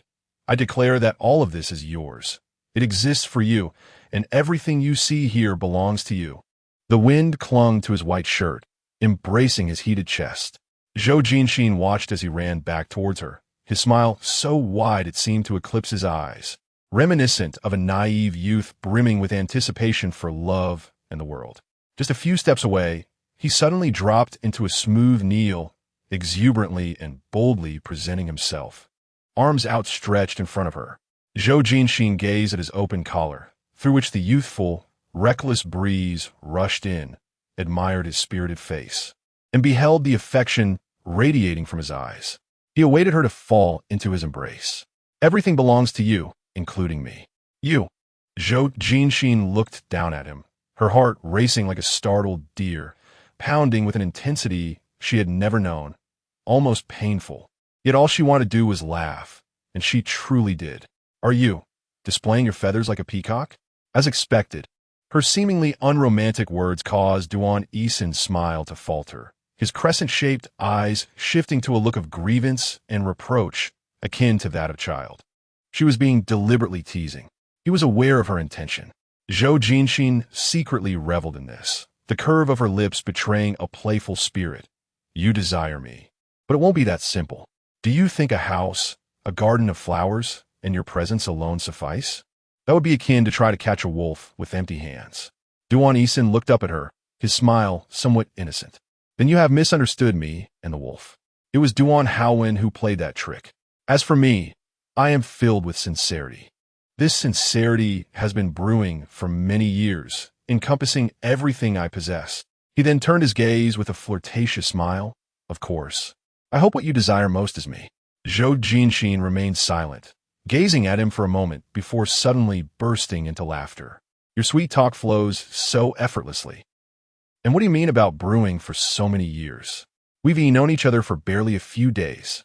Duan Haowen, your ability to maintain your leading position surely has much to do with your charm, doesn't it? As she teased, she reached out to pull him up. Duan Haowen grasped her hand, yet did not rely on her for assistance, standing up on his own. In that instant of standing upright, he enveloped her in his arms and kissed her gently, soft whispers spilling from his lips. Call me Haowen. Zhou Jinxin found herself once again ensnared in his tender embrace, her heart racing with a startling warmth. I am not. Our relationship has not yet reached that level, Zhou Jinxin retorted defiantly. Her lips were gently captured, and a low, seductive voice, mingled with a hint of breathy desire, sent tingles through her ears. Haven't we reached that level yet? How many times must we go through this to arrive at that point? Jinxin, tell me. I refuse. I'm not as shameless as you think. What must I do, then? How can I make you happy and earn your consent? His hand, which had been resting on the nape of her neck, gradually descended, following her flowing hair down to her waist, softly caressing her. Should I kiss you again? Embrace you? Right here? Jinxin, do you enjoy this place? Zhou Jinxin found herself breathless from his kisses, her hands pressed against his chest as she attempted to push him away, tilting her head to evade his mischievous advances. Let me go. Stop fooling around. Her resistance was automatically categorized as a no in his mind. Duan Haowen bent down and effortlessly swept her off her feet. If you dislike this place, shall we return to the room? Zhou Jinxin, amidst the dizzying whirlwind, discerned his intentions, her face slightly flushed. She struggled to escape, babbling incoherently. Put me down, Duan Haowen. Do you not realize that public indecency can lead to hefty fines? It could ruin us. Rather than spouting nonsense, you should check whether your company has paid its taxes, the necessary dues, and avoid unnecessary entanglements. Duan Haowen held her even tighter, ensuring she would not fall, allowing her to squirm. I am indifferent to such matters. Let them impose whatever penalties they wish. Even if I were left with nothing, It would not concern me, for what is mine is yours. As for whether I have nothing to do, are you still unaware? He spoke languidly, casting a sidelong glance at her, a smile gracing the corners of his eyes, yet his gaze, filled with desire, was profound enough to send shivers down her spine. Jinxin, what I wish to pursue is none other than you. Chapter 27. Has the official wife become the mistress? Zhou Jinxin, exhausted from the turmoil, had not even dined and had fallen into a deep slumber until midnight. Awakening from the cocoon of her tangled sheets, her mind felt muddled, as if filled with a thick paste, and her entire body ached with fatigue. She perceived herself as akin to a jar of well-fermented yogurt or perhaps dough, having been kneaded and manipulated by Duan Haowen, ultimately placed in a container and covered. By the blanket, Duan Haowen was absent. She vaguely recalled him mentioning that he had to leave for some matter before she fell asleep. Slipping out from her bedding to check the time on her phone, she searched both the bed and the floor, but to no avail. It seemed Duan Haowen had taken it, which was unsurprising. He likely feared that Zhou Yan would contact her, prompting her to send her location directly to him. Given Zhou Yan's volatile temper, it would not be surprising if he launched an intercontinental missile in response. Her clothes, disheveled and wrinkled by Duan Haowen, prompted her to rummage through his wardrobe, where she found a set of pajamas. It was evident that he did not reside here often, as his clothing collection was scant. She selected the smallest size available, yet it still hung loosely on her frame, the sleeves and pant legs extending far beyond her. After rolling up the cuffs, she searched for slippers but found none. Concluding that the carpeted floor would suffice, she opted to go barefoot downstairs. By this hour, the servants had retired, leaving only a few dim wall lamps aglow. Zhou Jinxin switched on the chandelier and quietly tiptoed into the kitchen in search of sustenance. To her dismay, the refrigerator was largely empty, devoid of even the remnants of a previous meal. How peculiar. Do they not keep leftovers? Remarkable, indeed. More extravagant than my own household. With a sigh of disappointment, she slumped her shoulders and unearthed 2 eggs and a carton of milk from the fridge, taking them to the stove to boil. Just as she was engrossed in heating the milk, the doorbell rang violently. Not expecting Duan Haowen, Zhou Jinxin leisurely turned off the burner, reasoning that if it were him, he would open the door himself. The incessant ringing became increasingly maddening, and peering at the clock in the living room revealed it was past midnight. Who could be visiting at such an hour? Perhaps it was a matter of urgency. Wait. Could it be Zhou Yan? Her hand hesitated over the doorknob before she leaned closer to the peephole. Thankfully, it was not Zhou Yan, but a somewhat familiar woman. Just as Zhou Jinxin let out a sigh of relief, her heart sank again as she leaned closer to the door. No wonder she looked familiar. It was Lu Ming. What was Lu Ming doing here? Despite her confusion, as they were old acquaintances, Zhou Jinxin quickly opened the door. Lu Ming, having furiously pressed the doorbell, finally ceased her actions and turned with excitement upon hearing the door open. However, upon seeing Zhou Jinxin, the smile on her face instantly faltered. Long time no see. Lu Ming, Zhou Jinxin greeted with a warm smile.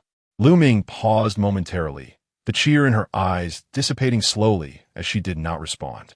Instead, she scrutinized Zhou Jinxin from head to toe, gradually advancing towards her. S gaze ultimately landed squarely on Zhou Jinxin's face, devoid of warmth, her expression both scrutinizing and indifferent, as if she could strike Zhou Jinxin at any moment. The sound of high heels striking the floor resonated clearly, one after another, exuding an oppressive force, yet retaining an air of lightness, each step seemingly heralding her vigilance and arrogance. Under such a gaze, Zhou Jinxin felt a chill creep in her heart, instinctively taking a step back, pondering what had provoked this ire. Why did it seem as though she was ready to engage in a confrontation? No, this expression rather suggested an intent to tear her apart. As inched closer, Zhou Jinxin made way for her, retreating a few steps in the process. It was prudent to maintain some distance, looking at the frigid aura emanating from. Zhou Jinxin truly sensed that she might raise her hand to strike. Even in the dead of night, was impeccably dressed, donning a sleeveless top that accentuated her proud contours, paired with high-waisted jeans adorned with pearl embellishments that hugged her long, slender legs.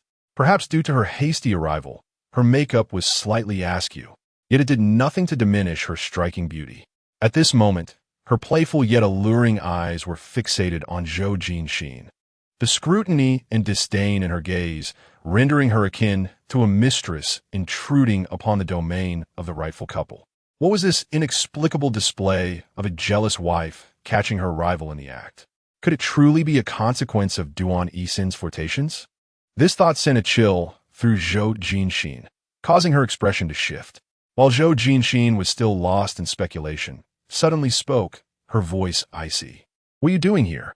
Though she inquired about Zhou Jinxin's presence, the unspoken implication in her eyes conveyed that Zhou Jinxin had no business being there. Sensing the precariousness of the situation, Zhou Jinxin's heart sank, yet she maintained a smile on her face. "You ought to ask the owner of the house why I am here. Duan Haowen brought you here? Did he permit you to come? You're still wearing his clothes." S expression suddenly contorted, a flash of ferocity crossing her eyes. "What have you done with him? Have you slept with him?" As she spoke, advanced towards Zhou Jinxin, her expression darkening, her tone growing increasingly sinister. Zhou Jinxin did not miss the glint of menace in her eyes, and as stood directly in front of her. The overwhelming tide of anger emanating from her was palpable. It truly felt like the scene of a rightful wife furiously confronting a mistress. "Duan Haowen, what on earth have you done?" Cursing inwardly, Zhou Jinxin's smile vanished. She met gaze with unwavering defiance, unabashedly replying, "As you suspect. So what? You deserve to die." S expression shattered, her fury reaching its peak, and with pinpoint accuracy, she raised her hand to strike Zhou Jinxin's face. The sharp crack of the slap echoed through the hall. Zhou Jinxin was taken aback by the force of the blow, her head buzzing. Before she could recover, suddenly seized her hair, yanking it backwards while her other hand grasped Zhou Jinxin's face, the strength seemingly intent on tearing her apart. "How dare you share a bed with him?" Brazenly entering the space. "Do you not realize he belongs to me? He is mine."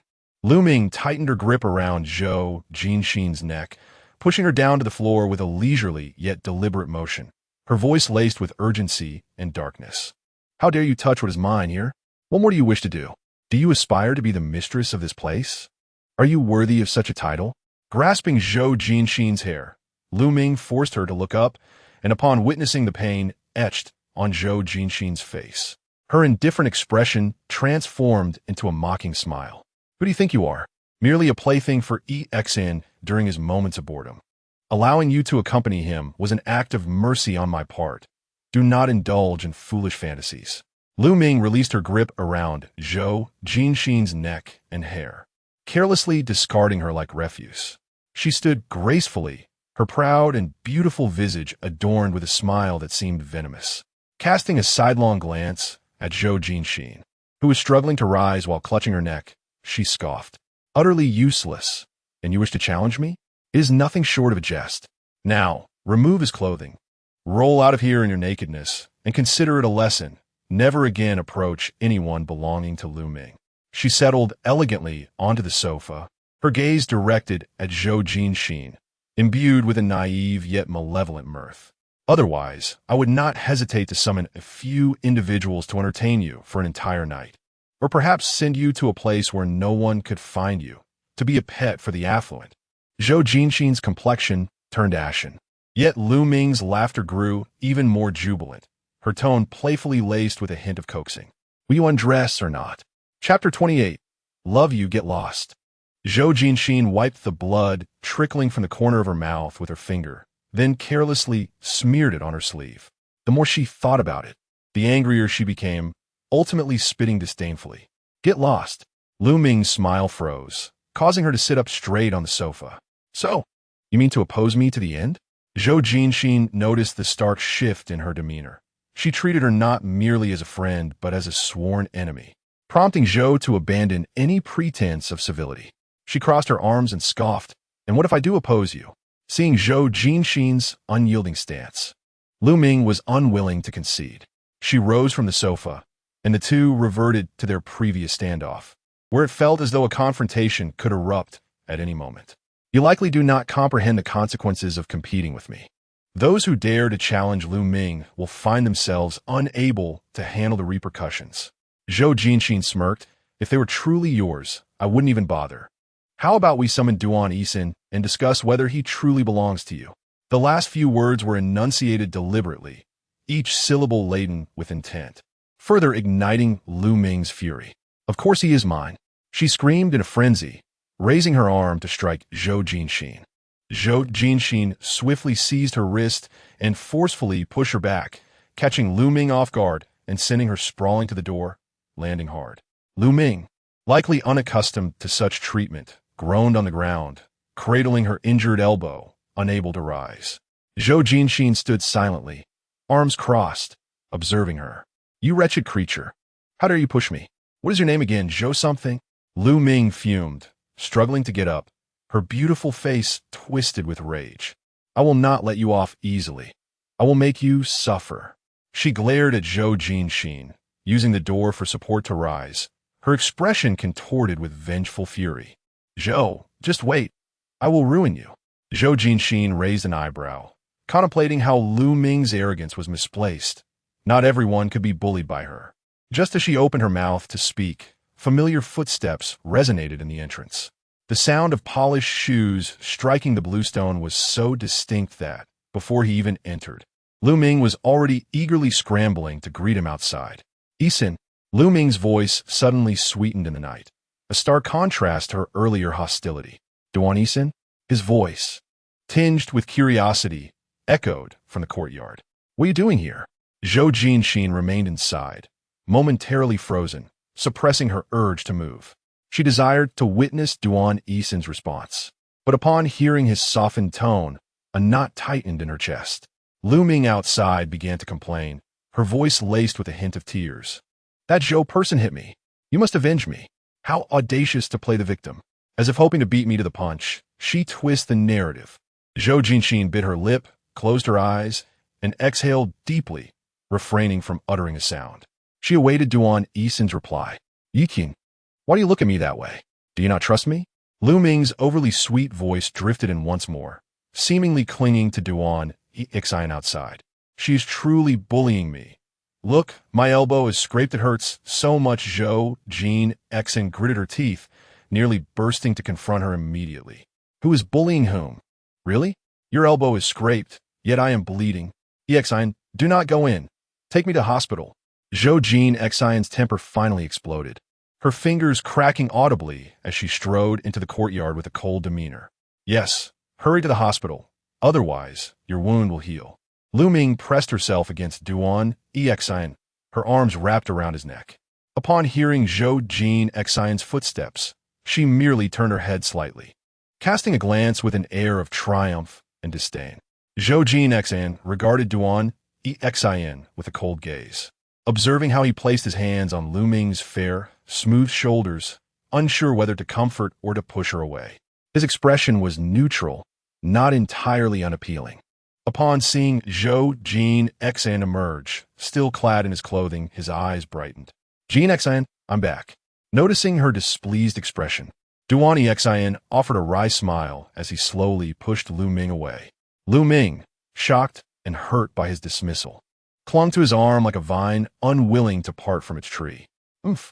Zhou Jinxin scoffed, utterly refusing to show any sign of weakness, her face steely as she awaited his explanation. Duan Haowen, is this what you call belonging to me?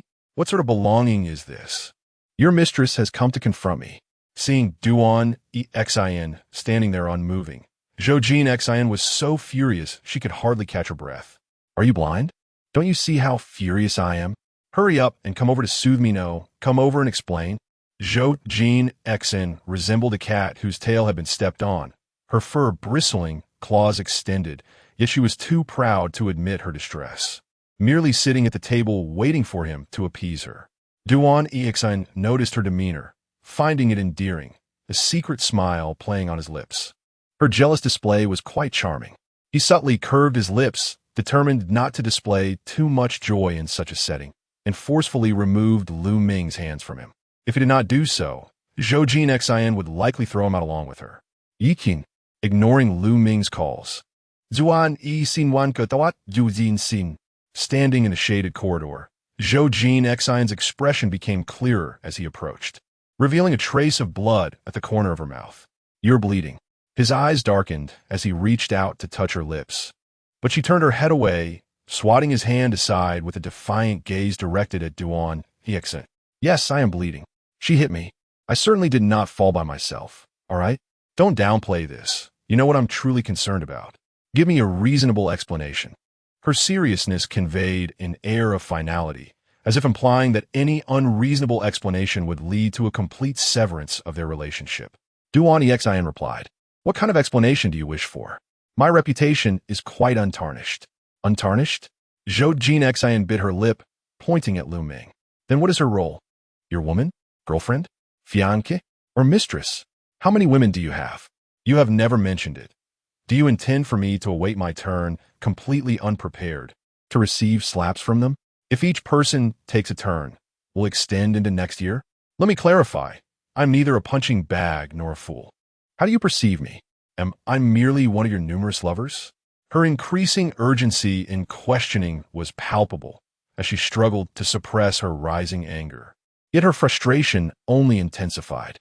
This was the first time Duan Haowen had encountered such an aggressive interrogation, yet he felt no anxiety. Rather, an inexplicable sweetness blossomed within him. "It appears you truly care for me." Duan Haowen smiled brightly, nearly succumbing to the impulse to cradle her face and kiss her. "You have genuinely fallen for me. Haven to you? Love you? Get away." As her face was lifted by his hands, Zhou Jinxin perceived his intentions, and upon noticing the seething Lu Ming nearby, her dwindling patience evaporated without explanation.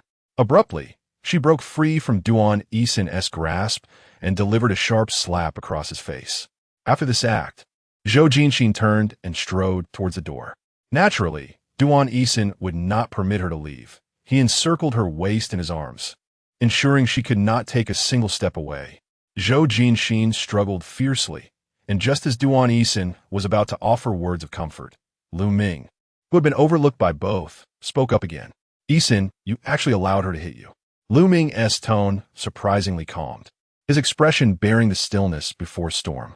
"I have never witnessed you permitting anyone to strike you. Not even when your godfather chastised you did you accept the lesson. It seems you are truly indulgent toward her, aren't you?" Duan Haowen's gaze shifted to Lu Ming, brow furrowed. "This is not your concern. You should return now." Lu Ming remained unmoved, his eyes fixed on Zhou Jinxin. "No, unless you confess that you are merely toying with her, treating her as a pet." Lu Ming, the low, anger-laden reprimand redirected Lu Ming's gaze to Duan Haowen's face, which bore a frown and a hint of displeasure. His typically affectionate eyes were now icy. "I will not hold today's incident against you, but in the future, it would be wise for you to treat my people with respect. Not everyone is someone you can provoke." Lu Ming had never faced such a stern admonition from Duan Haowen, and a chill ran down his spine. Overwhelmed with a sense of grievance, he could not utter a word, merely glaring at Zhou Jinxin with reddened eyes before hastily departing in his high heels. Chapter 29. No more growling stomach. "All right, the wind is strong outside, and you're dressed too lightly. Let's return home." With that, Duan Haowen bent down and lifted Zhou Jinxin into his arms.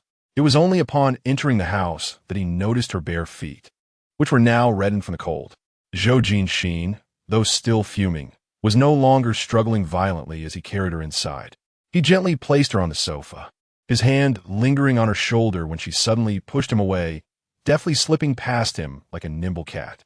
"Jinxin," Duan Haowen, thinking she was attempting to escape, felt a rush of concern and chased after her into the kitchen, only to discover she was merely extinguishing the fire. His anxiety dissipated instantly. He tilted his head slightly, peering over her narrow shoulders at the burnt milk pot and the splattered remains of eggs. Opening his mouth to laugh, he suppressed it, swallowing the mirth that threatened to escape. Zhou Jinxin, with her back to him, bit her lip in frustration. Although she wanted to vent her anger, she was unwilling to reveal her fierce expression. In a fit of exasperation, she clenched her small fists and struck the gas stove, the impact of her knuckles against the marble producing a resounding thud. "Hey, don't do that." Duan Haowen quickly grasped her small arm from behind, preventing her from striking the stone further. "Let go, old man. Zhou Jinxin retorted, irritation evident in her tone. I cannot comply, Duan Haowen replied, raising an eyebrow at her remark but maintaining a gentle tone, even laced with playful irony. I cannot stand by and watch you harm yourself. We do not endorse such methods of training. His hand, encompassing her small arm with tenderness, caressed her through the thin fabric of her clothing, as if to console her. If you must practice, then strike me instead. I shall not resist. Leaning his chin on her shoulder, he whispered, You know me. I have always been at your command. As long as you issue the order, Duan Haowen is willing to do anything for you. If you choose to feed the tiger, I would willingly give my life. Zhou Jinxin, infuriated, found herself at a loss for words. She genuinely wanted to turn and land a few punches on him. After all, it was Duan Haowen who had repeatedly led her into these predicaments, and she felt no hesitation about retaliating. Yet, upon hearing his words, she inexplicably lost the urge to strike him.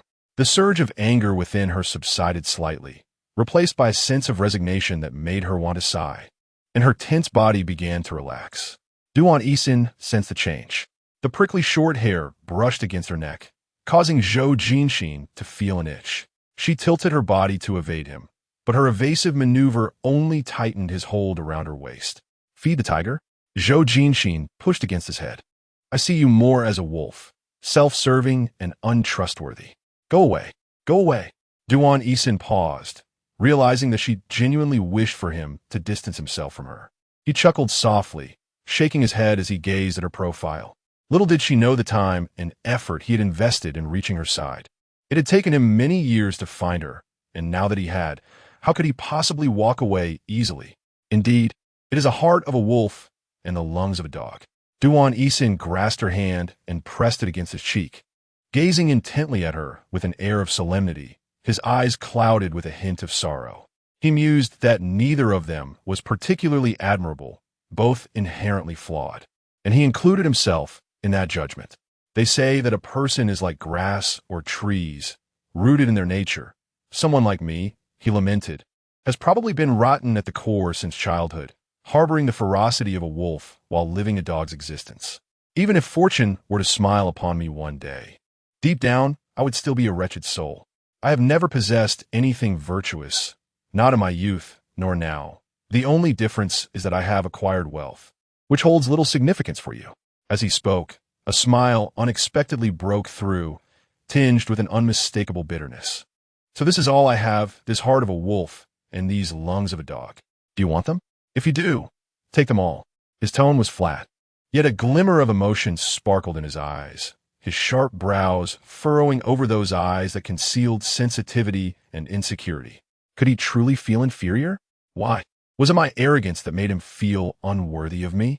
Zhou Jinxin felt a pang of sympathy, her expression softening as her hand pressed against his face, instinctively caressed his cheek, as if fearing he might shed a tear. I never said I didn't want it. Why are you suddenly saying such things? I never claimed you were unworthy of me. Perhaps it was the softness in Zhou Jinxin's gaze, or perhaps it was simply her presence. But Duan Haowen found himself compelled to confide beneath that gaze. Jinxin. Jinxin. Yes? Jinxin. Enough, will you stop? Duan Haowen leaned in to place a gentle kiss on the tip of her nose, as delicate as a butterfly alighting on a petal, barely lingering before withdrawing. His deeply affectionate eyes lingered on her somewhat bewildered face.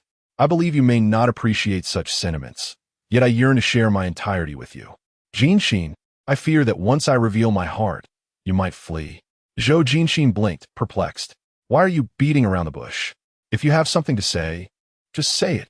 I dislike being deceived, yet you still managed to use Duan Haowen to mislead me.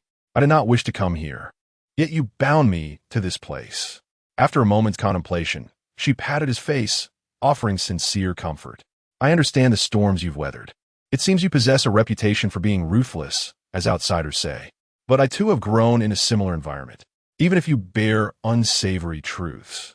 Do not forget that I may share those past struggles, and I can empathize with the bitterness of those times. Thus, you need not fear my understanding or my disapproval.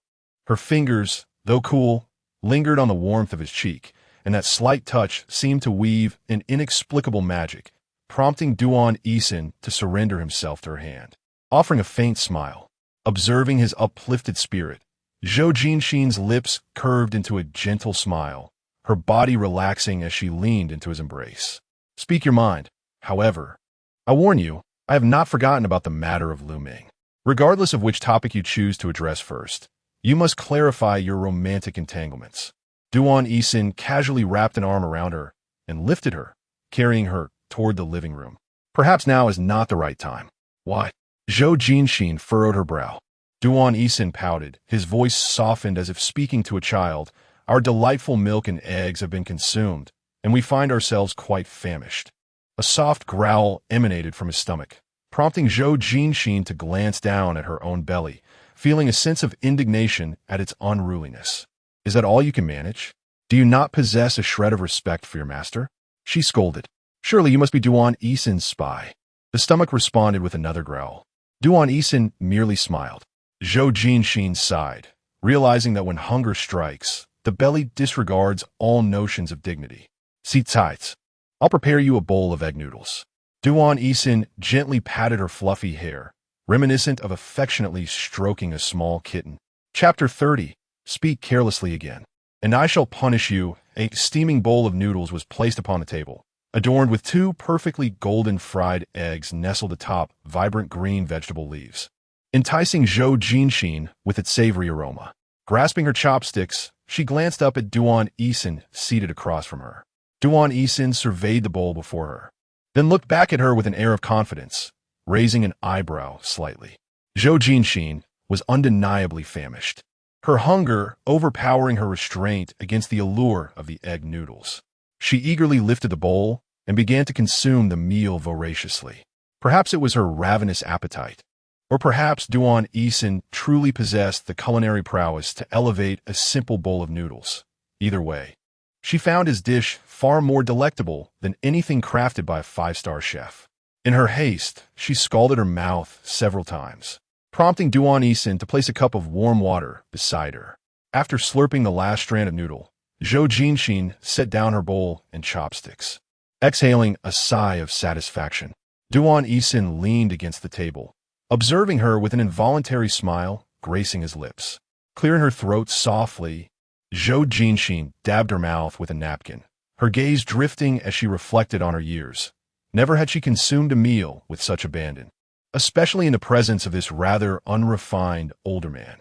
A sudden awareness of her loss of decorum washed over her, and she cast a glance at the bowl and chopsticks, rising with the intent to wash them. Duan Haowen swiftly placed a hand on the bowl, saying, "No need. Just leave it. The housekeeper will wash it tomorrow." "Isn't that rather inconvenient?" Zhou Jinxin replied, touching her nose. "It's just one bowl. I can manage it myself." Seeing her determination, Duan Haowen seemed to ponder for a moment, his expression shifting as he relinquished the bowl, instead handing it to her with a smirk. "Very well. If you insist on washing it, go ahead." With a blink, Zhou Jinxin accepted the bowl and ventured into the kitchen. Shortly thereafter, a small head peeked around the kitchen doorframe, and she inquired, "Where's your dishwasher?" Duan Haowen turned to her, a knowing smile illuminating his face. Embarrassment washed over her. She had proclaimed she would wash the dishes, yet had never actually done so. The extent of her experience was limited to merely placing dishes into the dishwasher, and even that was a rarity in her life. Duan Haowen chuckled softly, rising to enter the kitchen. He took the bowl from her hands, noting that she had been gripping it tightly, a true fool in her innocence. "Still haven't learned how to wash dishes, have you?" In just a few strokes, he had the bowl cleaned, his murmurs barely audible above the sound of running water. "What did you say?" Zhou Jinxin leaned against the doorframe, curious. "Your voice was scarcely louder than a mosquito. Are you afraid I might hear? Are you speaking ill of me?" Duan Haowen playfully tapped her nose with his damp finger. "I doubt Lu Ming had anything good to say about you either. I'm here to charm you, not to disparage you." Her nose dampened. Zhou Jinxin felt herself being gently pulled back into the living room by Duan Haowen. After drying his hands, he grasped her wrist, holding it firmly. "From here on, you must answer my questions honestly." He raised an eyebrow, a casual yet playful challenge in his tone. Zhou Jinxin reclined comfortably on the sofa before she began her inquiry. "Lu Ming is quite fond of you. Just seeing me in your home drives her to madness. What about you? How much do you like her? Duan Haowen chuckled softly, seemingly bemused and amused by both the question and its phrasing, rendering him momentarily at a loss for how to respond. Well, I must admit, I possess a certain charm. It is only natural for other women to find me appealing, he began, reflecting for a moment before addressing this point. Unfazed by Zhou Jinxin's eye roll, he continued with a smile. Secondly, I cannot categorize my feelings for Lu Ming as you might expect.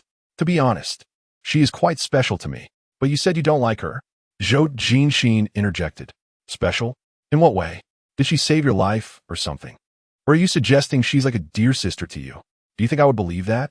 Noticing Zhou Jinxin's expression darkening, Duan Haowen quickly added, because she saved my life. Twice. Wait, she really saved your life? Zhou Jinxin's surprise was palpable. Without her, I would have perished. She nearly sacrificed herself for me.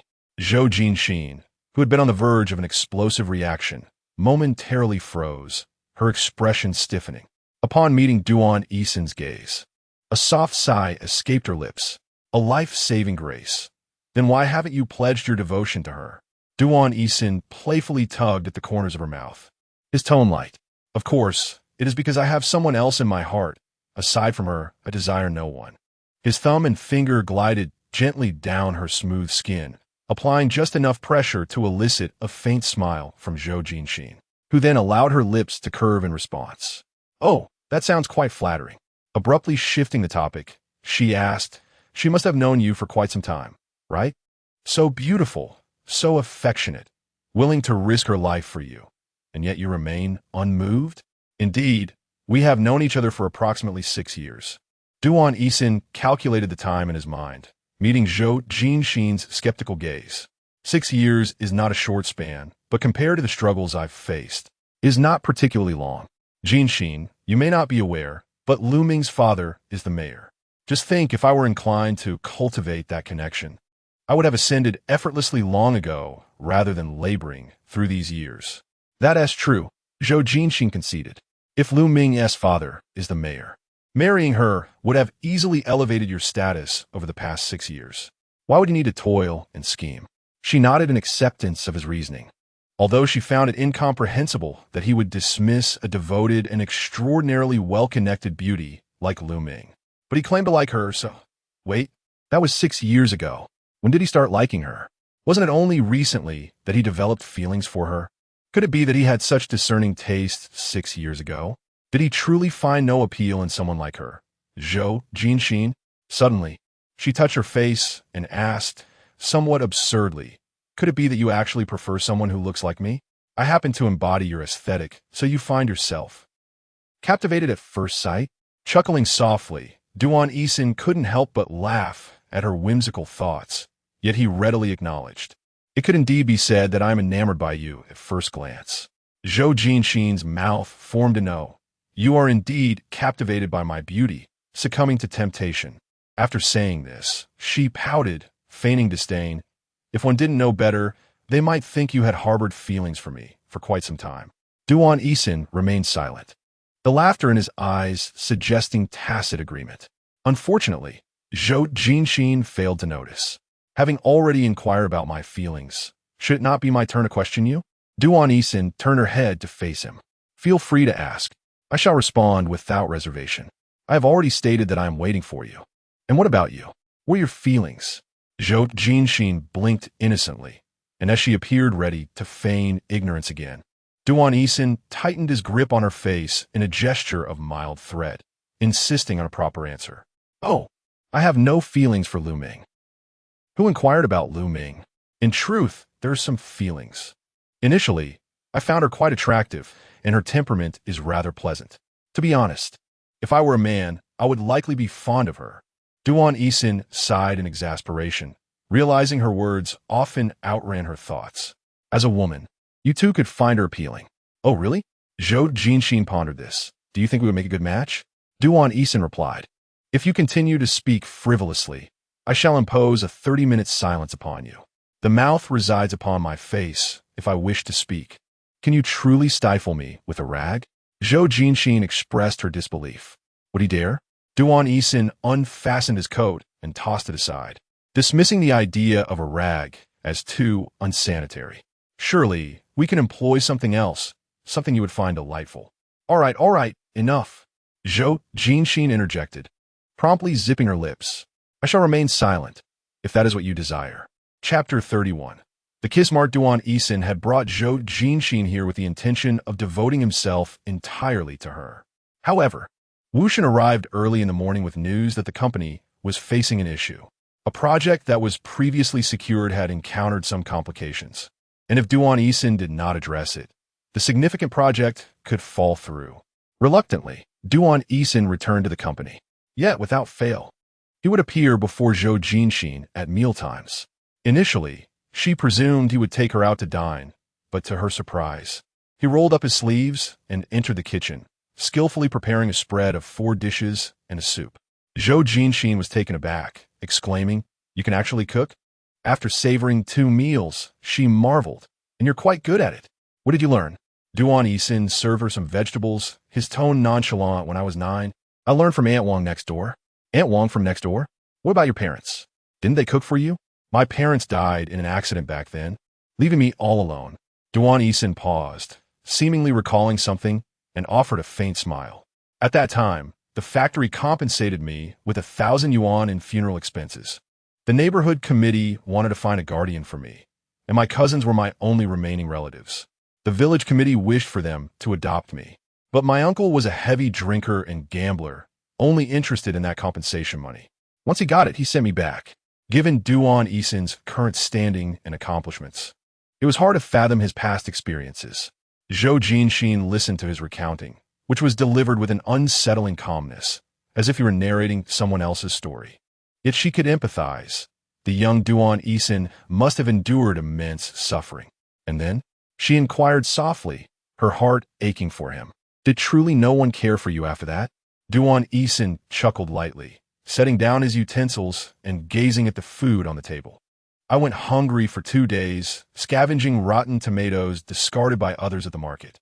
When the neighborhood committee learned of this, they took me to my uncle to reclaim the compensation.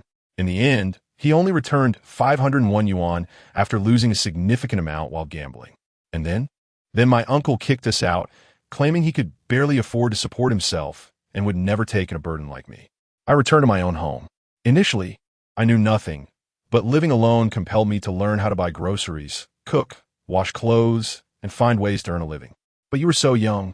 You hadn't even attended school. Did you go to work?" Zhou Jinxin nearly dropped her jaw in disbelief. "You were only 9 at that time. Surviving on my own was already a challenge. There was no money left for school." Duan Haowen chuckled helplessly. "Even if I wanted to work, others might not have wanted me. How did you earn money then?" "There was a butcher at the market who took pity on me, allowing me to assist him in selling pork. He paid me half of what he paid his other workers every month. He was quite kind to me, but within 2 years, he was diagnosed with late-stage stomach cancer and passed away. With the savings I had accumulated, I rented a small cart and taught myself to sell cold noodles and fried potatoes, somehow managing to get by. Your childhood was filled with hardship. Indeed, I endured a protracted period of suffering. After all, I was not born into a life where I could lavishly spread money on the ground as I do now. The shift towards wealth began when I entered the underworld." Duan Haowen jested with her, recalling a time when I smashed people's computers with liquor bottles. "The more violently I fought, the quicker I ascended, and the more money I earned." "Why did you choose this path?" she inquired. "Were you striving for a better future?" "Not at all." Duan Haowen's eyes dimmed. "I needed money. Aunt Wong was ill. She had no children of her own and cared for me as if I were her own child during those years. When she required chemotherapy, I was unable to afford the treatment. I heard this was a quick way to make money, which is why I chose it. However, shortly after her chemotherapy, she passed away. While visiting relatives in the countryside during winter, she slipped on the icy road and fell into a pond. By the time she reached the hospital, it was too late. I had hoped that surviving chemotherapy would mean she would live, but fate had other plans, it seems." Zhou Jinxin felt a pang of sorrow upon hearing this. She lost her appetite, and seeing Duan Haowen smile as he recounted the story made her heart ache for him. Duan Haowen noticed her melancholic expression and reached across the table to grasp her hand. "Do not feel sorrow for me. I'm doing well now. Moreover, I have you. Having you is worth more than anything else. Zhou Jinxin reciprocated his grip, her eyes glistening with emotion. Duan Haowen, I wish I had met you sooner. Had I met you earlier, I would have taken you home with me, ensuring you would never worry about food or clothing. You would be my child husband. Child husband? Duan Haowen's gloom lifted, his eyes sparkling as if filled with a constellation of stars, shimmering with delicate light. You would support me? Zhou Jinxin nodded earnestly. I would use my allowance to provide for you. Do not fret. I have ample pocket money. Would you like to attend school? I could cover your tuition from elementary through university, even for graduate studies or a doctorate. What do you wish to study? Science or the arts? We could consider 4 years of university. Perhaps finance or law would suit you. That sounds great. Duan Haowen smiled, though his eyes glistened with unshed tears. Duan Haowen, what is this? Are you so moved that you might weep? It's merely a small matter that money can resolve. Zhou Jinxin reached out to touch his eyelashes, noting their dryness. Duan Haowen took her restless hand and held it gently, gazing at her in silence, as if every moment before a long-held wish came true was a moment that warranted tears. This gaze stirred an inexplicable ache within Zhou Jinxin. Duan Haowen, please don't do this. She called his name. You make me feel as though I'm the boss promising my employees an unattainable dream. Could you? Duan Haowen raised an eyebrow, a hint of bittersweet nostalgia mingling with hope in his eyes. Does what you say truly hold weight? Of course it does. To demonstrate her sincerity, Zhou Jinxin immediately began searching on her phone. Which school do you prefer? I will arrange it for you tomorrow. Duan Haowen raised his hand to silence her phone. Zhou Jinxin looked up in confusion, perplexed by his sudden gesture. Duan Haowen gazed at her intently, articulating each word clearly. You mentioned bringing me home to be your child husband. Now that I've grown, does that still hold true? Zhou Jinxin was momentarily speechless. Duan Haowen waited. The fingers resting on the back of her hand began to perspire, the warmth adhering to her skin. As Zhou Jinxin fell into silence, she gradually tightened her grip. Fearing that he might constrict her wrist painfully, she rose on her toes and tilted her head, planting a gentle kiss upon his lips, an act of solemnity. It was a fleeting touch, akin to a dragonfly skimming the water's surface. Yet it eclipsed any fervent embrace or passionate entanglement that had come before. With this kiss, I, Zhou Jinxin, have made my mark, an imprint on my lips. Duan Haowen could scarcely believe his ears. Joy seemed to descend upon him with an overwhelming swiftness and ease, akin to a burst of fireworks igniting within his mind. The spark ignited by Zhou Jinxin herself. Before he could fully grasp the moment, her lips met his again, this time with far greater fervor, nearly causing her to collide with his teeth. I, Zhou Jinxin, am a woman of my word, she murmured softly, clutching her slightly bruised mouth. I find myself easily deceived by you, an undeniable disadvantage. Thank you for being willing to suffer the loss. It has indeed favored this old man. Duan Haowen exclaimed as he enveloped her in his arms, a radiant, slightly foolish smile illuminating his face, prompting Zhou Jinxin to shake her head in disbelief. Just as he was about to utter more, the sound of a ringtone emanated from his pocket. Zhou Jinxin instinctively retrieved the phone, her expression stiffening upon seeing the string of numbers on the caller ID. Duan Haowen glanced at the screen, fell silent, and, noticing her pallor, intended to end the call. Wait, Zhou Jinxin interjected, halting his hand poised to hang up. You should answer. Chapter 32. Just wait and see. Duan Haowen pressed the call button. Duan Haowen speaking. I shall not waste words. Return Jinxin immediately, or I shall ensure you experience considerable distress. I do not comprehend what you are saying. If you do not understand, then summon Jinxin to the phone. I am aware she is present. Zhou Yan's cold voice transmitted through the line, chilling Zhou Jinxin to the core. Zhou Jinxin instinctively leaned away from the phone, fearing that a hand might suddenly emerge from it to strike her. Duan Haowen allowed her a few steps back, maintaining his composure as he engaged with Zhou Yan. Zhou Yan, you are unjustly accusing me. Your sister is missing. Why do you direct your ire at me? His tone feigned grievance, yet his posture was relaxed as he leaned against the dining table. a hint of irritating amusement dancing across his face as he regarded Zhou Jinxin. Zhou Jinxin responded with an elegant eye roll, acutely aware that if Zhou Yan were to witness this, he would undoubtedly scold Duan Haowen. Duan Haowen, 1 minute is the limit of my patience. As expected, a voice even colder emerged from the other end. Duan Haowen remained unfazed, his tone light and infuriatingly casual. No worries, I shall be indulgent. You know I possess great patience. Get lost. With that, Zhou Yan, as he had predicted, no longer deemed it necessary to issue threats and promptly ended the call. Zhou Jinxin exhaled in relief, yet her heart sank again. Duan Haowen, that is my brother. Duan Haowen shrugged, I am aware. I shall be amiable towards my brother-in-law henceforth. I will not provoke him any longer. But you are provoking him right now. My brother utterly despises you. Zhou Jinxin clenched her fists in frustration. You must send someone to escort me back immediately. No, I shall return by myself. At least that would demonstrate my earnestness in acknowledging my mistakes. Duan Haowen smiled slightly, placing a reassuring hand on Zhou Jinxin's shoulder, a gesture that both calmed her and signified his unwillingness to let her go. Fear not, I shall bear the brunt of Zhou Yan's wrath. After years of intellectual sparring, I know him well. You may remain at ease. Zhou Jinxin replied, How dare you say such a thing? He is my brother, not yours. Do not look at me like that. Rest assured, I shall not be met with fatal consequences at his hands. Duan Haowen teased, tugging at her cheek with a mischievous grin. Of course, I shall not eliminate him either. Zhou Jinxin was rendered speechless. Your words only heighten my concerns. Indeed, while Zhou Jinxin contemplated her escape, Duan Haowen's methods ensure that with a mere command, she would find it impossible to flee even in a private jet.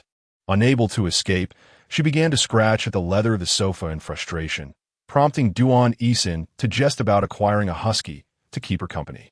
Exasperated, Zhou Jinxin ultimately took Duan Haowen's card and set off for a lavish shopping spree. Duan Haowen's home felt remarkably empty, devoid of any warmth. As she contemplated the potential purchase of a small dog, she received a call from Duan Haowen, instructing her to choose a formal gown. What is the purpose of buying a gown? Is there an event for which you require my company? Indeed, Duan Haowen replied that Lu Ming's birthday banquet was in 2 days. Zhou Jinxin intended to indulge herself in the shopping mall, asking, Am I going? Aren't you afraid she might die of anger on the spot? Duan Haowen chuckled softly. It was she who invited you. I'm merely relaying the message. She invited me voluntarily? She must be seething with resentment towards me. This invitation surely bears ill intentions. Despite these thoughts, Zhou Jinxin accepted the invitation, thinking, Who is afraid of whom? Am I, with my formalities, to fear someone without any? Wait, speaking of formalities, I actually have none with Duan Haowen either. TSK, where's my mind wandering? Why would I think of establishing any formalities with him? Am I so young as to anticipate purchasing a tombstone for love? She shook off her chaotic thoughts and promptly entered the mall. Considering it might be a trap, she resolved not to appear weak from the outset. Zhou Jinxin chose carefully, trying on several stunning long dresses that would exude confidence, just as she was trying on a burgundy velvet gown. The sales staff lavished her with well-timed compliments. Suddenly, a tall woman in sunglasses entered, and the staff eagerly abandoned Zhou Jinxin to attend to her. Zhou Jinxin, initially indifferent, caught a glimpse of the familiar face in the mirror once the woman removed her sunglasses. It must be said that Lu Ming possessed a striking beauty, tinged with a hint of aggression that left a lasting impression. If only she could manage her expressions better and refrain from rolling her eyes so casually. Zhou Jinxin returned a feigned smile to Lu Ming, who was rolling her eyes in the mirror. What a narrow path for sworn enemies to cross. Lu Ming disdainfully pouted, turning her face away, clearly displaying her displeasure at encountering Zhou Jinxin. When she noticed Zhou Jinxin's indifference, the feeling of being ignored ignited her irritation, prompting her to approach Zhou Jinxin. Zhou Jinxin, Lu Ming asserted, taking a few steps closer, almost pressing her chest against Zhou Jinxin's back. As Lu Ming spoke, her curls brushed against Zhou Jinxin's back, a slight tickle. However, her tone and expression belied any semblance of intimacy. They were laced with haughty indifference and disdain. I had someone investigate your background. It's quite intriguing. No wonder you have the audacity to contend with me. Zhou Jinxin found herself ensnared by this deliberately provocative display of faux intimacy. Unable to escape, as Lu Ming encircled her with an arm. To outsiders, it appeared as though they were a pair of inseparable best friends. Zhou Jinxin, reluctant to engage with this unpredictable individual in public, yet unwilling to create a scene, feigned closeness by placing her hand on Lu Ming's shoulder while subtly pushing her away. Miss Lu, it seems we're not very well acquainted. Is that so? Yet you did invite me for a hamburger. Lu Ming pushed back a step, now blocked Zhou Jinxin's path to the fitting room, scrutinizing her closely. From her lightly made-up, harmless visage to her delicate, smooth skin accentuated by the red velvet. Lu Ming's gaze flowed over her form with deliberate slowness, ultimately settling on the modestly revealed cleft at her chest. Your attributes, I must say, are rather conventional. Lu Ming suddenly burst into laughter, unceremoniously tugging at the snug red fabric draped over Zhou Jinxin's chest, compelling her to step forward, thus presenting herself before Lu Ming, who scrutinized her with a mocking gaze. Miss Lu, might you kindly release me? Lu Ming shook her head. I am genuinely curious as to what merit lies within your unremarkable physique. She assessed Zhou Jinxin as though critiquing an inflatable doll, even expressing a naive bewilderment as she leaned slightly to examine Zhou Jinxin's face more closely. Is it perhaps that he is enamored with your rather uninspiring visage? Zhou Jinxin, are you merely feigning innocence to win his favor? Zhou Jinxin, perplexed, wondered why EXN appeared so captivated by her, suddenly claiming, it seems your prowess in bed must be quite exceptional. Lu Ming continued, do you possess a talent for moaning or twisting? Or perhaps you are well-versed in various techniques. Where did you acquire such skills? Oh, you must have been influenced from a young age, indulging in such antics. Silence. Zhou Jinxin could no longer endure this tirade, directly seizing Lu Ming's incessantly chattering mouth, her anger rendering her somewhat unseemly, akin to grasping a goose poised to peck. Lu Ming, I warn you, I have a rather volatile temper. You would do well to choose your words wisely. Lu Ming blinked innocently, turning her head to liberate her mouth from Zhou Jinxin's grip. But I am speaking the truth. I have not uttered anything incorrect. It is merely your denial. Zhou Jinxin's forehead tensed with anger. Her hand, which had momentarily contemplated striking Lu Ming, steadied itself. Your mouth seems to serve no purpose other than to irk others. You are far too prone to fanciful thoughts. I suggest you consider visiting a psychiatrist. Do not delay. You, Zhou Jinxin. Lu Ming's expression soured abruptly. Zhou Jinxin retorted with a cold smirk. If you encounter difficulties, do inform me.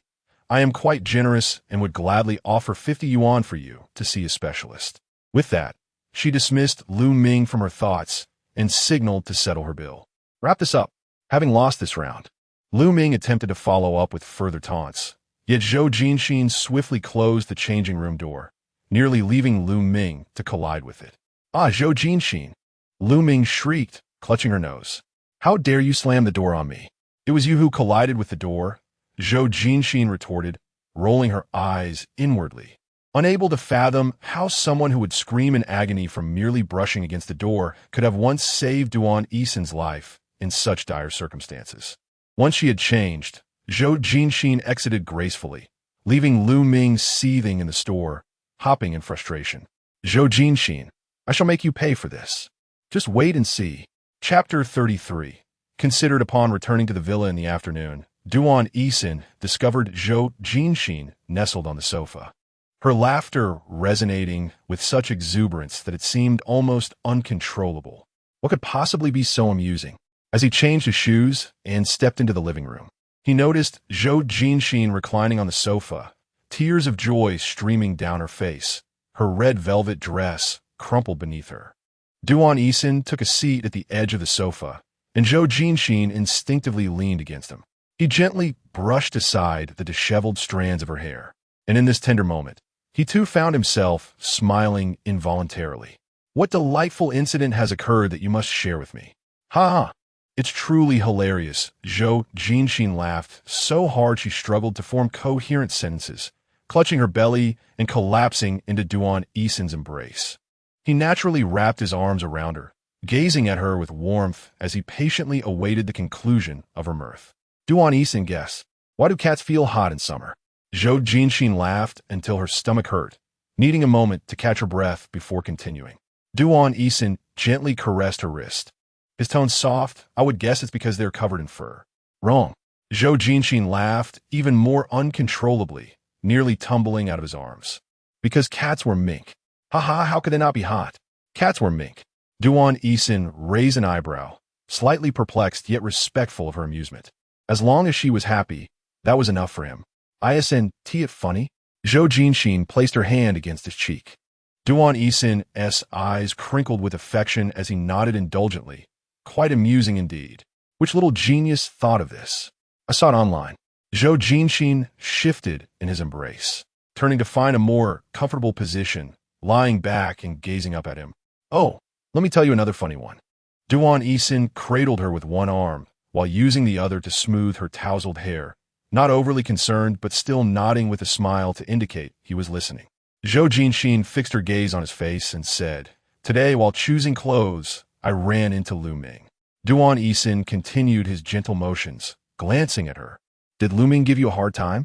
Zhou Jinxin pouted, tugging at the tassels on the sofa. "Yes, she can be quite fierce." Then, with a proud smile, she added, "But I am fiercer." Duan Haowen gently unfurrowed her inadvertently knitted brows. "Didn't you fight back?" Her character was typically assertive, and he encouraged her to act without reservation. However, he knew that this could not be a long-term solution. "If you would just grant me a title, that would be best." Then she would surely relent. Before he could finish his thought, Zhou Jinxin burst into laughter, the remnants of her earlier gloom dissipating. "I could give you a title, it's not out of the question." Zhou Jinxin teasingly caressed his chin, laughing, "If you bring all your wealth to marry me, I shall grant you the title of a concubine. How does that sound? I'm not the main wife." Duan Haowen's voice carried a hint of disappointment, his eyes drooping sorrowfully. "May I not be your primary spouse? Do you believe that I am unworthy, or do you prefer someone like Duan Haowen? Am I not obedient enough for you? It seems you are truly acting, and quite convincingly at that." Zhou Jinxin stifled a laugh, feigning seriousness as she nodded. "Indeed, your personality is quite demanding. It would be best to find someone considerate and caring." "Considerate? I am very considerate." Duan Haowen blinked his bright eyes and nuzzled in her neck, whispering, "I could be tender. I can cherish you. How about that?" The disheveled red dress, crushed beneath him, shimmered like a pool of wrinkled cherry juice, and the most exquisite cherry blossomed with a deeper hue amidst their kisses, revealing a scenery that belonged not to the heat of summer, but to the gentle embrace of spring. "Duan Haowen, please, don't move. That will only make it more difficult for you. Be good." Duan Haowen coaxed gently, lowering his head to kiss the limp wrist he held, teasingly tracing the lines of her palm with his lips. "Whatever form you take, do not fear. I adore every aspect of you. Jinxin, I wish to see it all." "Duan, I truly..." Zhou Jinxin clutched her disheveled skirt in one hand while covering her face with the other, utterly speechless. "Do tell, how? How am I to wear this?" Duan Haowen took the garment, unfolding it to reveal the marks upon it, and smiled helplessly. "You still find humor in this?" Zhou Jinxin exclaimed, storming towards him and gripping his collar. "I warned you to stop and not to go too far, but you never listen. Now look where we are. Do you expect me to wear this to meet my rival and be humiliated? If I step out in this filthy attire, I'll surely be the laughingstock for Lu Ming. No, wait, looking at it from another angle, if Lu Ming sees this, he will surely be furious." Duan Haowen stroked the hem of the dress, unsure.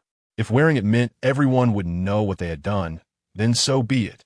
Yet, he soon frowned, realizing that this soiled dress should never grace Zhou Jinxin's form. He could not bear to see her subjected to ridicule while wearing something so tainted. Thus, the dress was decisively cast into the trash. The dress, free at last. Zhou Jinxin was taken aback. "What are you doing? Is it so displeasing to hear a few words of admonition? And now you throw away my clothes?" Duan Haowen chuckled, gently poking her puffed-up cheek. "It's dirty. You shouldn't wear it." Zhou Jinxin swatted his hand away, clearly displeased. Isn't it your fault? Is it solely his fault?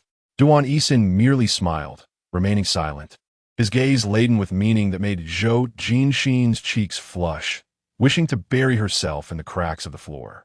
Though her bashful demeanor was utterly charming, one must not tease her excessively. It was essential to soothe her before she transformed from a ripe tomato into a fiery chili pepper. We shall go out to purchase something now. Duan Haowen reached out to smooth her hair. I shall not go. My legs ache, my back hurts. I do not wish to take a single step. You go if you wish. Turning her face away, Zhou Jinxin continued her complaint. Understanding that she was merely venting her frustrations, Duan Haowen relented, softening his tone. Very well, I shall go by it. However, Duan Haowen revealed a troubled expression. However, what? Zhou Jinxin instinctively sensed something amiss, taking a cautious step back. Observing his demeanor, she wondered what mischievous intentions he harbored. Duan Haowen curled his lips into a smile, extending his long arm effortlessly to draw her back into his embrace. You must allow me to take your measurements, he teased. I truly have a sore waist and aching legs. Zhou Jinxin swallowed nervously, both anticipating and dreading the situation.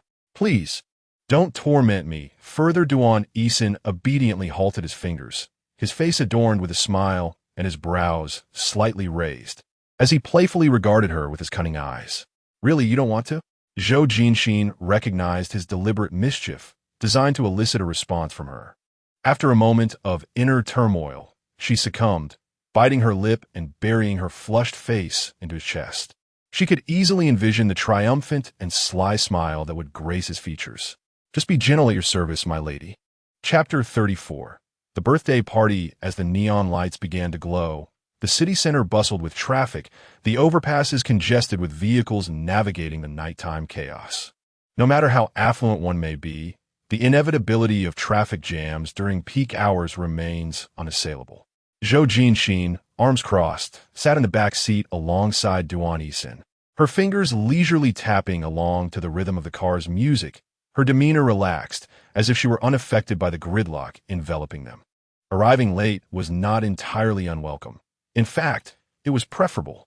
Accompanying Duan Haowen in tardiness would likely provoke Lu Ming's ire once more. Observing the slight gleam of mischief in Zhou Jinxin's expression, Duan Haowen chose not to confront her subtle scheming. Her good mood was infectious, and Duan Haowen couldn't help but smile as well. The incessant buzzing of calls became impossible to ignore, and with a barely perceptible sigh, Duan Haowen answered, recognizing the significance of the day. Upon seeing the caller's name, Zhou Jinxin pressed the speakerphone button. Haowen, where are you? Why haven't you arrived yet? Lu Ming's voice was soft and delicate, almost flirtatious. Zhou Jinxin replied, we're stuck in traffic. Oh, I thought you might not come.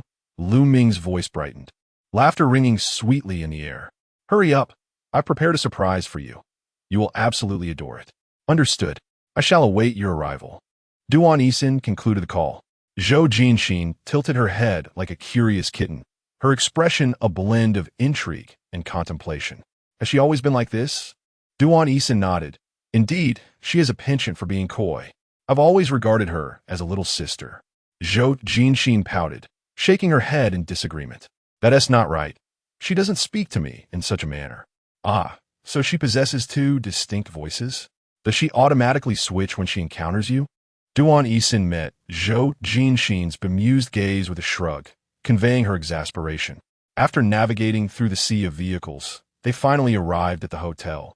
The sky now completely dark, which only accentuated the hotel's dazzling brilliance. The car halted outside the pool area, where the sounds of revelry echoed, indicating that the festivities had already commenced. The moment their vehicle came to a stop, Lu Ming was the first to notice. Sprinting towards the entrance with her dress in hand, her exuberance reminiscent of a child who had just received a sweet treat. Zhou Jinxin opened the door, and Duan Haowen's hand was already waiting outside. Initially wishing to decline, upon seeing Lu Ming approach, she decided otherwise and gracefully placed her hand in Duan Haowen's palm, descending from the car. The black, square-necked velvet gown accentuated her flawless shoulder and neckline, flowing down into a beautifully contoured silhouette culminating in an elegant mermaid hem. This exquisite attire, chosen by Duan Haowen, seemed to reflect his fondness for designs that emphasized Zhou Jinxin's graceful curves.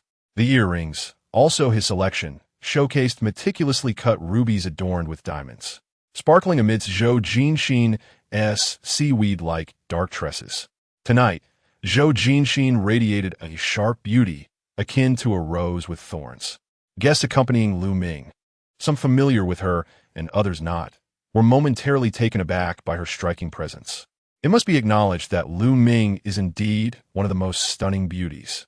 Today, particularly at her birthday celebration, she ought to be the center of attention, captivating the gaze of all present. However, Zhou Jinxin seems to be subtly competing with her, leveraging her own allure. Caution is warranted. Her tone, while assisting someone up the staircase, is overly intimate. Duan Haowen's gaze remains gently fixed on Zhou Jinxin, prompting a collective murmur among the onlookers. Those familiar with Lu Ming are likely aware of her long-standing affection for Duan Haowen. This evening's contest appears to extend beyond mere prominence. The originally joyous atmosphere subtly shifts, a change that Duan Haowen senses yet remains unfazed by, as he guides Zhou Jinxin step by step toward Lu Ming. Ignoring the scrutinizing eyes around them, Zhou Jinxin meticulously surveys Lu Ming. Lu Ming, adorned with a meticulously styled princess hairstyle and a crown of diamonds, radiates elegance. The extravagant gemstone earrings do nothing to overshadow her exquisite features. Clad in a striking red velvet gown with a daring high slit, she reveals an impressive décolletage and flawlessly straight legs, accentuated by delicate high heels that render her figure even more statuesque. Towering over Zhou Jinxin, she now possesses an even greater advantage, her lipstick shade bold and proud against her already striking visage. In a fleeting moment of eye contact, both women seem to grasp the underlying hostility. Zhou Jinxin's gaze lingers on the gown for an instant longer, realizing that the choice of red velvet is likely no mere coincidence. This gown appears to have been selected by Lu Ming with the intention of eclipsing her own presence. After all, compared to her own previously chosen attire, it bears a resemblance yet fails to measure up. In such a setting, the comparison could easily lead to an unfavorable outcome. Regrettably, her dress has become soiled in a manner that would surely incite Lu Ming's ire. Happy birthday, Zhou Jinxin smiles. The dress is quite beautiful. Lu Ming smirks, revealing a seemingly sincere smile.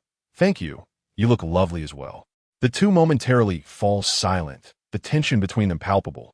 Duan Haowen, sensing the charged atmosphere, intervenes by positioning himself between them and presenting a box to Lu Ming.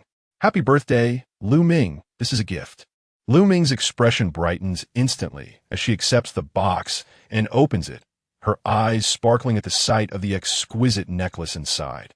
How lovely, she exclaims, turning the box to showcase the perfectly cut and arranged tourmaline diamond necklace to Duan Haowen.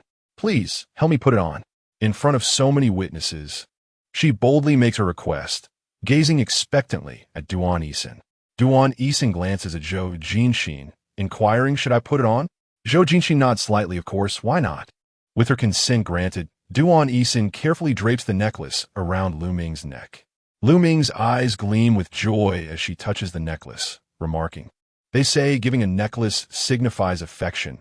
Haowen, it seems I am your cherished one? Affection? Zhou Jinxin's brow furrows slightly, her thoughts inwardly rebuking. It's merely a necklace. What is there to be concerned about? Is it a collar for a pet? Duan Haowen observed her subtle shift in demeanor, as if she were murmuring disparaging thoughts in her mind. He reached out, grasping her wrist, and casually dismissed Lu Ming's words. I have always regarded you as a dear sister. This necklace is merely a trinket. I shall present you with something far more exquisite in the future. Upon uttering these words, the gathered crowd comprehended Duan Haowen's stance. Some sighed in disappointment. Others lamented the situation, while many awaited the unfolding drama with keen interest. The smile on Lu Ming's face faltered as Duan Haowen effectively repositioned their relationship into a realm of innocence, thus extinguishing any ambiguity that she had mistakenly believed was fostered by his indulgence. A chill settled in her heart, yet she masked it well, maintaining her smile as she tucked a few stray strands of hair behind her ear. Really? Then what if I were to say that I desire your exceedingly cherished villa? She gazed intently at Duan Haowen, seemingly probing the depths of his resolve. As anticipated, Duan Haowen furrowed his brow slightly. That villa has already been given away. If you wish for one, I can find you a position even more desirable.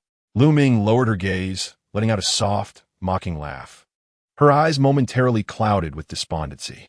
It was one thing to be overshadowed by the person he held in his heart, but now she found herself eclipsed by the rising star, Zhou Jinxin. Yet, a sense of unwillingness surged within her. She refused to accept defeat. She had meticulously prepared for this. How could she lose to Zhou Jinxin so easily? No, she, Lu Ming, would never concede to Zhou Jinxin. In the next moment, Lu Ming donned a sweet smile once more, affectionately linking her arm with Duan Haowen's. Shall we go inside? I've been waiting for you for quite some time, and the cake is yet to be cut. Chapter 35. The proposal. Although Lu Ming completely disregarded Zhou Jinxin's existence, an instinct urged her to believe that something was indeed directed at her this evening. Zhou Jinxin, out of a sense of propriety, sat aside, awaiting Lu Ming's next move. A composed middle-aged man emerged from the hotel, carrying a cake, and traversed the lawn towards the crowd. Joyful shouts erupted from the onlookers, and Lu Ming's face illuminated with surprise and happiness. Today, no one referred to him as mayor. Everyone affectionately called him uncle. Duan Haowen had been standing beside Zhou Jinxin, but the middle-aged man cast a fleeting glance at him before his gaze lingered momentarily on Zhou Jinxin, then directly addressed Duan Haowen. Haowen, Lu Ming is waiting for you. Why don't you come over? His tone was familiar, yet imbued with an authoritative pressure. Zhou Jinxin frowned. She disliked the feeling of someone imposing their superiority over Duan Haowen, as if coercing him. Although she had once commanded Duan Haowen, even ordering him to kneel, it never conveyed such oppressive energy. In their relationship, he had always seemed to occupy the upper hand. Yet this man effortlessly exuded an aura capable of overshadowing others. This was Lu Fangzhe, a formidable figure with considerable influence. The instant Lu Fangzhe's gaze fell upon her, Zhou Jinxin felt as if her very essence was being scrutinized, and a primal fear arose within her. Duan Haowen turned to offer her a reassuring glance, indicating that all was well, before smiling and walking over. Godfather. Duan Haowen greeted Lu Fangzhe with an embrace. It's been a while. How have you been? Lu Fangzhe's expression softened slightly as he patted Duan Haowen's back, jokingly remarking, "Not too bad, you rascal. Don't forget about me." How could I? Duan Haowen stood tall, allowing Lu Fangzhe to rest his hand on his shoulder. I will never forget your kindness, Godfather. With a twinkle in his eye, Lu Fangzhe replied, I'm not so sure, young man. Hey, Dad, what are you talking about with Haowen? It's time to make a wish and cut the cake. Lu Ming interjected, pulling both men along, one on each side. The crowd joyfully set off fireworks and prepared to cut the cake. Amidst the shimmering confetti raining down, Lu Ming closed her eyes before the cake, making a wish with an air of sincerity and tranquility, resembling a little princess. With a loud pop, the fireworks erupted and pink ribbons danced in the air, cascading around Lu Ming. The band began to play, and the crowd parted, including Lu Fangzhe, leaving Lu Ming and Duan Haowen at the center of the lawn. Roses, previously arranged, appeared at the opportune moment. Lu Ming took the roses and nestled them into Duan Haowen's embrace. In this moment, even a blind person could sense the impending unease. Zhou Jinxin's alarm bells rang loudly as she attempted to rise, only to be obstructed by a few tall girls, leaving her anxiously confined to the side. What was Lu Ming up to? This atmosphere felt akin to a birthday celebration, but if it were a proposal, Zhou Jinxin would not be surprised. I love you, Lu Ming declared, tightly embracing Duan Haowen. A grand bouquet of roses nestled between their arms, blooming vibrantly, momentarily resembling the blossoming of their love. Xin, I love you. I fell for you from the very first moment I laid eyes on you. Lu Ming's heartfelt confession momentarily stunned Duan Haowen, who was then kissed by her, prompting an eruption of joyous cheers from the crowd, filled with blessings. Quickly regaining his composure, Duan Haowen reached out to gently push Lu Ming away. However, unsteady in her high heels, she nearly stumbled, prompting him to instinctively offer his support once more.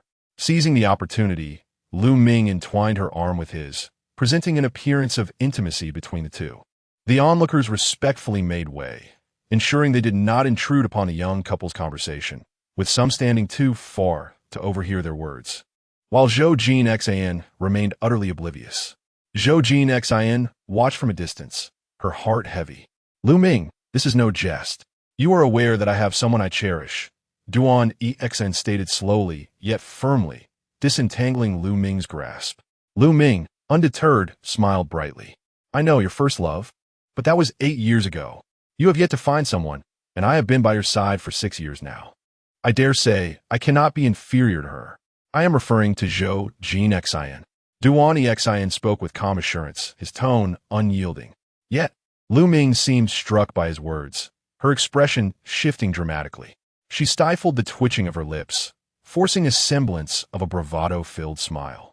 Zhou Jinxin, isn't she merely a substitute for your first love? Have you truly fallen for her? Duan Haowen replied simply yes. Oh, I see. Lu Ming responded, seemingly unfazed, her smile widening as she took a small pink box from the bouquet of roses, eagerly opening it before Duan Haowen. Inside lay 2 rings. She picked one up, taking his hand to place it upon his finger. Look at me, why dwell on past affairs? I know they hold no significance for you, Haowen. Today is a momentous occasion. I am proposing to you.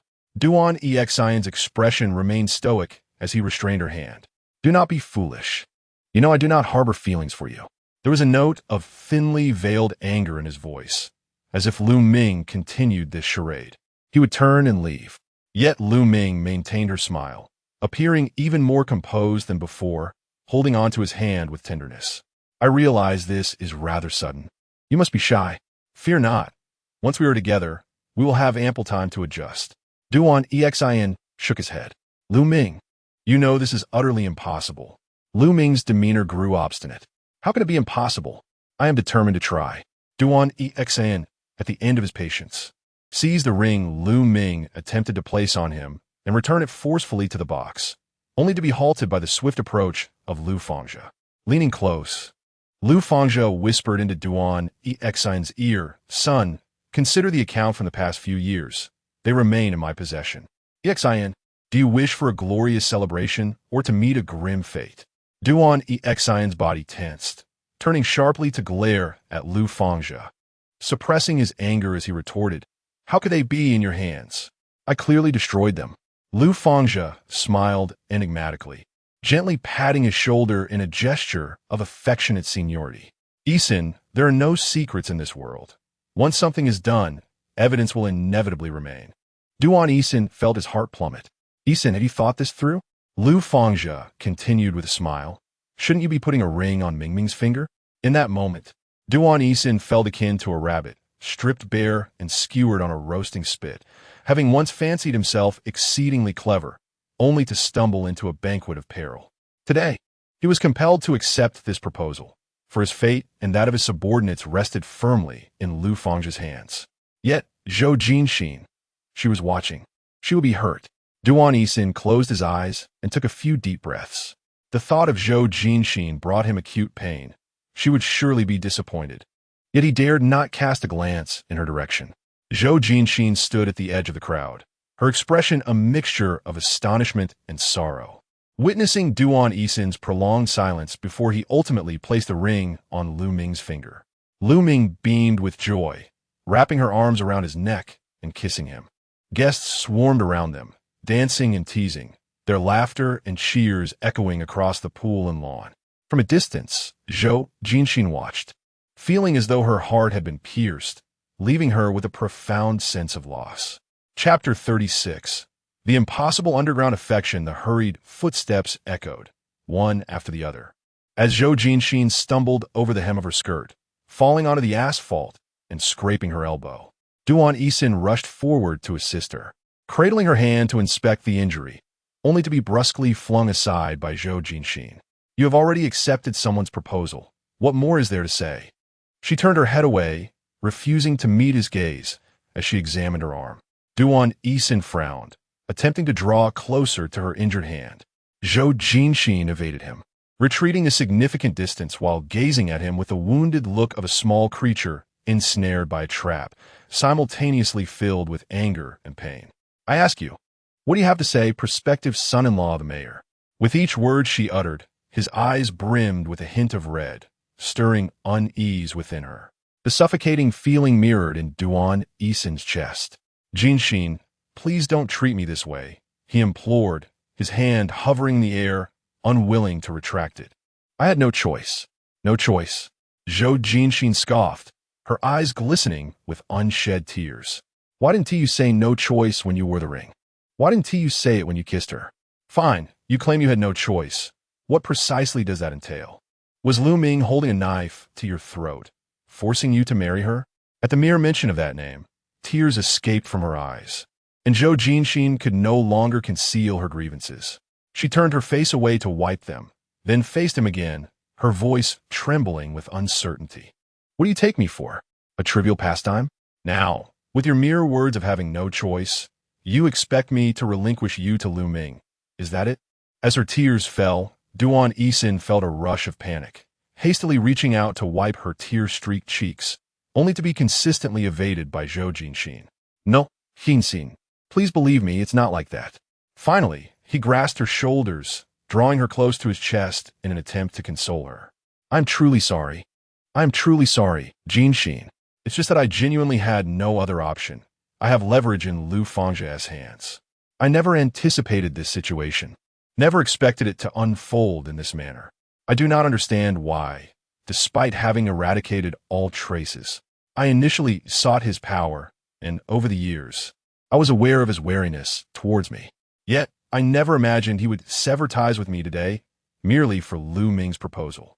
If I were to confront him directly, it's likely my brothers would be the first to pay the price. Jinxin, I am sorry. You may blame me. But please, grant me some time, and I promise I will resolve this. Despite the anguish and frustration woven into Duan Haowen's voice, Zhou Jinxin gradually found solace. Jinxin, I implore you, just give me time. With a deep sigh, she surrendered, collapsing into his embrace, devoid of strength. She understood that Duan Haowen spoke the truth. He indeed had something at stake being held over him by Lu Fangjia, compelling him to acquiesce to today's proposal. After all, which affluent and powerful individual is without their own lethal secrets? Perhaps Duan Haowen's were even more profound. She believed that Duan Haowen had no choice. She believed that he loved her. And then what? But what comes next? Today, she was able to compel him to accept her proposal in front of a crowd. Tomorrow, she could force him to marry Lu Ming. The day after that, she could pressure them to bear 10 or 8 children. And the day after that, she could make the children acknowledge her as their godmother. Zhou Jinxin could tolerate this once, granting time and opportunity, but must she endure what follows? Must she acquiesce again? No, absolutely not. Duan Haowen. Zhou Jinxin pushed him away with force, indignantly declaring, "Do not presume I'm being unreasonable, for I have done nothing wrong, and I owe you no apologies. I assure you, I cannot tolerate these matters. I cannot abide your engagement to her, nor your marriage, nor the prospect of children together. And I certainly cannot accept the possibility of them being presented to me as my godson or goddaughter. You are well aware of my volatile temper. I will not only refuse to endure it, but may even threaten you with a gun." Her vehement outburst left Duan Haowen somewhat bewildered. What do you mean by godson or goddaughter? What is this talk of toleration? At that moment, Zhou Jinxin seemed to have drifted off in her own thoughts. Noticing the contemplative expression on Duan Haowen's face, she decisively concluded, with unwavering conviction, "I absolutely refuse to be your clandestine lover. I will not be the third party." How could the legitimate partner become the mistress? Where could Zhou Jinxin seek justice? Duan Haowen was both amused and exasperated. Where's your mind wandering? He couldn't help but chuckle, yet Zhou Jinxin remained stern. Observing her pouting like a pufferfish only heightened his amusement.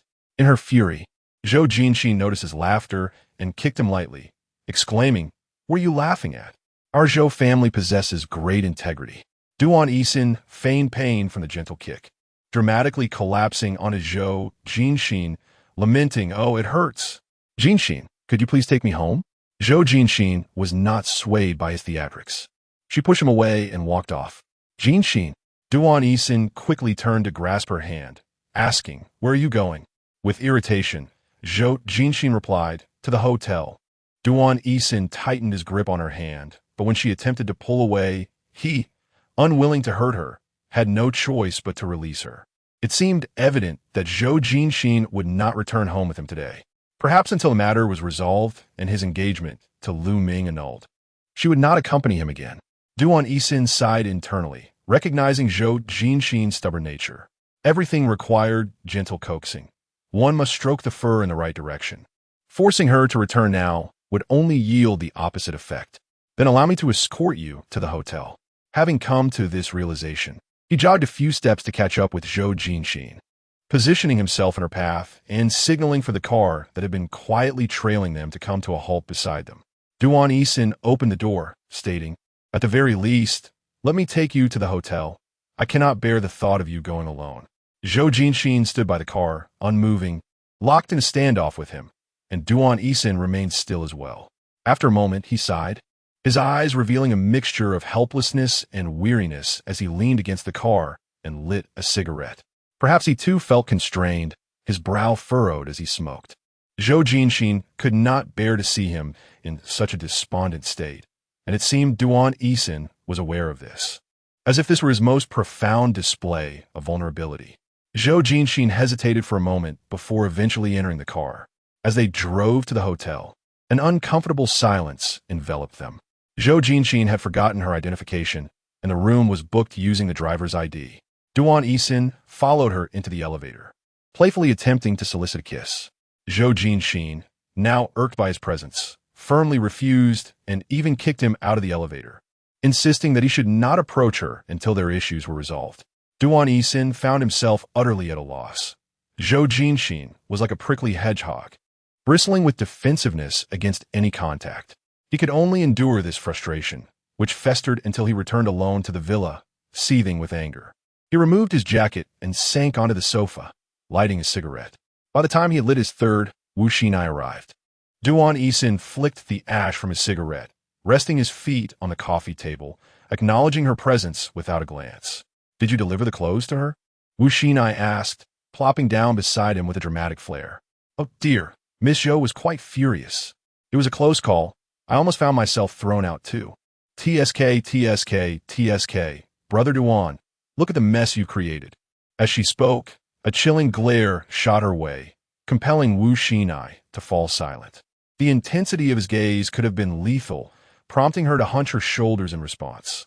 Clearly, his mood was far from pleasant. Duan Haowen stubbed out his cigarette in the ashtray with irritation. "We have a ledger in Lu Fangja's possession. I suspect it's that old one from when we contended for the lead back in the day, which our rivals might have unearthed. Investigate how Lu Fangja came to acquire it." Wu Xinai paled at the revelation, exclaiming, "How could that be? I personally oversaw its destruction back then. How could Lu Fangja have gotten his hands on it?" Duan Haowen shot him a sidelong glance before lighting another cigarette. "So, do you believe Lu Fangja has deceived me?" Wu Xinai shook his head, clarifying that he did not imply that. After all, Lu Fangja had long held a position of power, maneuvering deftly within both the shadows and light, his motives inscrutable. In the current landscape of Yun City, if there was anyone who posed a threat to them, it would undoubtedly be Lu Fangja. "Xinai, investigate this matter," Duan Haowen instructed, narrowing his eyes, a hint of coldness visible through the smoke. "Let us see how many of our associates are compromised." "Understood, Brother Duan," Wu Xinai replied, steeling himself for the task. Chapter 37. Coercion. Zhou Jinxin tossed and turned to her hotel room all night, and the next morning, upon opening the door, she was met with the sight of Long Qi. For reasons unbeknownst to her, the moment she laid eyes on him, a sense of misfortune washed over her, as if the heavens conspired against her. "I'm sorry, you've got the wrong person," Zhou Jinxin asserted, attempting to close the door. Yet, it remained ajar. She tugged on the door a couple more times, but still refused to budge. Looking down, she noticed a booted foot blocking the doorframe. The hard soul had wedged itself in, making it impossible to shut the door. With a disdainful huff, she swung the door open. I cannot leave just yet. If I do, my people will be snatched away by others. Zhou Jinxin plopped down on the sofa in frustration. I absolutely cannot allow Lu Ming to succeed. Long Qi leisurely poured himself a glass of water, crossing his legs as he observed her from across the room. But Yinggu instructed me to take you back. You know he disapproves of your antics with Duan Haowen. Antics? What do you mean by that? Zhou Jinxin retorted. We are in a serious relationship. Long Qi replied. A serious relationship that has led to him becoming engaged to someone else? Zhou Jinxin fell silent, realizing the truth in his words. How do you know? She inquired, puzzled. Long Qi chuckled, furrowing his brow slightly as he spread his hands. It's the headline news. The entire city is aware. Zhou Jinxin gritted her teeth, taken aback by how swiftly Lu Ming had laid claim to his territory. It seemed this matter would undoubtedly stir up quite the storm. Miss, please refrain from grinding your teeth. Long Qi waved his hand, urging her to remain calm. Once we return home, I shall procure the finest dental chews for you. I'll inform Yinggu to have them customized. As he spoke, he genuinely took out his phone to message Zhou Yan. Zhou Jinxin promptly leapt up and pressed his hand down. No, I told you I'm not leaving. Long Qi shook his head. Miss, Yinggu is already quite upset. I know. Zhou Jinxin lowered her gaze. But I truly cannot leave right now. Could you perhaps persuade him to grant me a few more days? Long Qi remained silent, simply shaking his head in refusal. Zhou Jinxin clasped her hands together, pleading, please, I beg you. Unmoved, Long Qi continued to shake his head. What must I do for you to let me go? Name your terms, Brother Qi. I am at your mercy. Long Qi smiled. Unless Yinggu retracts his decision. Isn't that still siding with him? Then I am left without assistance. Long Qi's stance was unwavering. Zhou Jinxin, not wishing to feign any longer, leaned back against the sofa, resolute in her refusal to budge. I will not leave. If you try to force me, I will call Duan or the police. Long Qi, both amused and exasperated, replied, Isn't filing a false report crime? I'm not concerned about that. At worst, we could spend a few days in jail together. With a sigh, Long Qi retrieved a handkerchief from his pocket.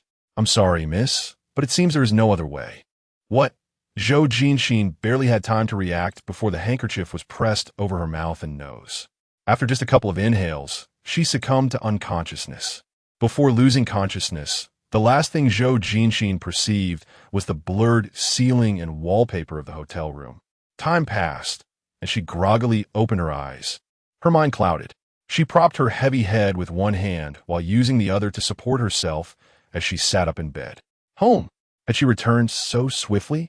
Zhou Jinxin shook her head, only to find her dizziness intensifying. She had to keep her head still. After a considerable time, she finally discerned her surroundings. Although not unfamiliar, it was not her own home.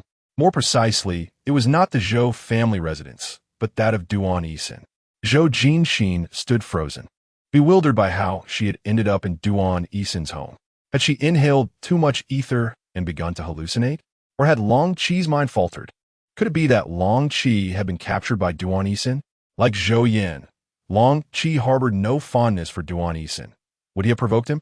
With this thought, a sense of urgency surged within Zhou Jinxin, prompting her to leap from the bed. Just as she took a few steps, the door swung open, and upon seeing the person who entered, Zhou Jinxin instinctively halted. Awake? Still feeling dizzy? Duan Haowen inquired gently.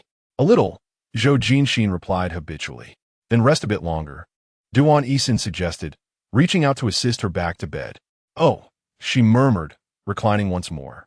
It was only when Duan Haowen had tucked her in that she recalled their prior argument. Not only had she inexplicably arrived here without questioning him, but why was she so compliant with his words? Noticing her obedience, Duan Haowen's lips curled into a smile as he sat at the edge of the bed. When Zhou Jinxin saw that he had no intention of leaving, she cleared her throat and asked, Where is Long Qi? Duan Haowen appeared to have anticipated her question, responding with a relaxed demeanor. I thought it would be too tiring for him to run all the way here, so I asked him to rest at the hotel for the time being. Zhou Jinxin mentally translated his words, inferring that Long Qi was currently under his control. You didn't do anything to him, did you? She questioned suspiciously. What could I possibly do? I merely treated him to a meal. Duan Haowen replied with a sly smile. Was that merely returning the favor? Zhou Jinxin felt her head spin even more. You drugged him and locked him in a hotel? You are capable of such a thing? Duan Haowen feigned innocence, reaching to embrace Zhou Jinxin. He was about to take you from me. I don't think a small repayment is unreasonable. Zhou Jinxin clenched her fists and delivered a light punch to him, exasperated. Fool! I mean, you underestimate Long Qi. He could easily escape the hotel. Once he wakes, he'll return to my brother's side. Duan Haowen, seemingly unconcerned, held her tighter. So what if he leaves? Regardless, you're here with me. Do you think Zhou Yan would come after me with a Gatling gun? Zhou Jinxin retorted. No need for Zhou Yan. I'd rather use a Gatling gun on you myself. I told you not to seek me out until you resolved your issues with Lu Ming. Duan Haowen blinked innocently. But now it seems you're the one who sought me out. Isn't it? You, Zhou Jinxin stammered. You are twisting the truth. Me? Twisting the truth? Duan Haowen leaned closer, teasingly brushing her nose with his finger. I could just as easily accuse you of turning the world upside down. Why don't you mention that? Who knows if you were here with me in a passionate embrace before? And whether you are now entangled with your fiancé in a tempest of romance. Duan Haowen, detecting the strong scent of jealousy in the words, did not offer comfort but rather added fuel to the fire, reassuring her, do not worry, my fiancé pales in comparison to you. Zhou Jinxin was taken aback, feeling as though her cherished cabbage had been ravaged overnight by wild boars. You were with her. When? Where? No, Duan Haowen denied emphatically, then added, I have no feelings for my fiancé. My affections are solely for you. Even if you stand amidst a sea of pristine white, my heart will remain steadfastly yours. Unless you wish to test it, I shall not test it. Then touch it. Duan Haowen grasped her hand and directed it downward. I refused to. Upon contact, Zhou Jinxin felt a sudden heat and quickly withdrew her hand, hiding it beneath the covers.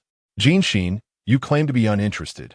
Yet you still find your way to my body, Duan Haowen retorted, playfully accusing her, my dear Jinxin.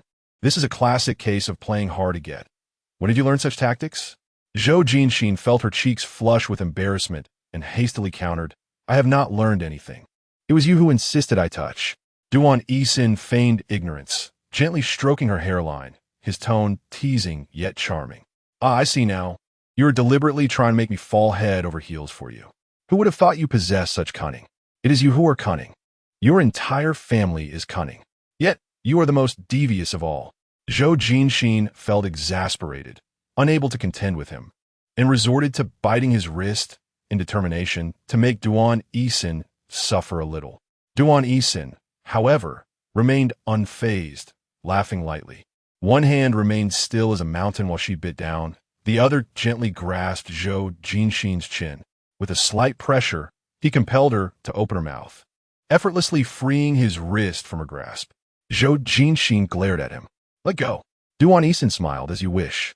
With that, he pressed a soft kiss on her cheek. Chapter 38 False Victory. Lu Ming stepped down from the car, her heart brimming with triumph. As if she had emerged victorious from a prolonged battle against an unknown adversary, ever since Duan Haowen adorned her finger with a ring. Victory, it was a sentiment she often expressed with a smile as she showcased her ring, a testament to her complete conquest. Duan Haowen was hers. The villa, long a sanctuary forbidden to others, was now also hers. Leisurely, Lu Ming pushed open the intricately designed iron gate and strolled across the recently manicured expanse of lawn. Her spirits lifted as she entered the garden. With the poise of a mistress, she admired the flowers that Duan Haowen had planted many years prior. She plucked a blossom, bringing it to her nose for a gentle sniff. Not bad, she mused. It barely matched her. Long ago, when Duan Haowen purchased and personally renovated this villa, Lu Ming had sensed its significance to him. He never allowed other women to set foot inside, and even her presence was met with reluctance. Back then, she understood that this villa was meant for someone special, a girl etched in his memories. Perhaps one day, if he chose to share his life with another, he would bring that person here. Though Lu Ming could afford her own home, she yearned to reside in this one. She had always believed that if she waited patiently, Duan Haowen would eventually welcome her to live here openly. Yet, to her dismay, it was Zhou Jinxin who arrived first. Lu Ming felt a surge of resentment. Why should Zhou Jinxin be allowed here? What gave her the right to enter Duan Haowen's heart? How could she earn his love? Compelling him to acknowledge her as the mistress of this abode? It should have been Lu Ming who captured Duan Haowen's affection. Yet, she consoled herself. She had now secured her place. With a heart full of love, Lu Ming caressed her ring, viewing it as a symbol of Duan Haowen's affection. With this, she had triumphed over Zhou Jinxin and the woman who had occupied Duan Haowen's heart for many years. With a soft smile, Lu Ming bent down to gather a few more flowers, preparing to find a vase in the living room. In the kitchen, she carefully trimmed the stems, placing each one into a transparent vase filled with water, as if she were also pouring her joy into it. Aware that Duan Haowen preferred not to linger in the empty living room for long, she decided to take the vase upstairs to the study, ensuring he would see it frequently. In seeing the flowers, he would also see her. As she passed by the bedroom, Lu Ming heard unusual sounds emanating from within, prompting her to tread lightly and approach the door. What was that noise? Had Haowen returned? Was he in the room? She leaned in closer, pressing her ear against the wooden door, and discerned a series of muffled, rustling sounds as if the mattress was shifting, sinking, and rebounding. A sudden chill of foreboding washed over Lu Ming, yet this unsettling intuition only heightened her focus on the noises within. The sound of the bed grew clearer, sending her heart racing. Compelled by an inexplicable urge, she cautiously turned the doorknob, opening the door just a crack. No one noticed. Lu Ming first let out a sigh of relief, but as the sounds of passionate gasps filled her ears, her heart sank once more.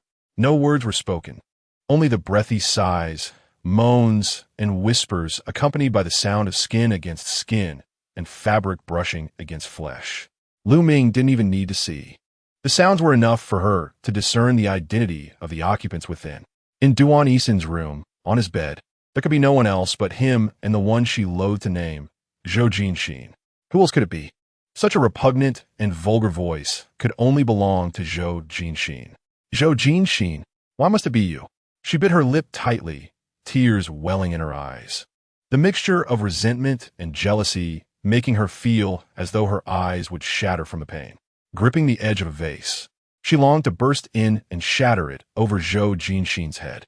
The thought of how Duan Haowen and Zhou Jinxin were entangled, how she seduced him with her allure, how she sweetly submitted to him, made Lu Ming's fury reach a fever pitch. The rage surged within her, a desire for violence igniting. Zhou Jinxin, why did you take what is mine? How dare you? How dare you? She bit her lower lip until it bled, blood mingling with her tears. Her wish for Zhou Jinxin's disappearance reaching its zenith.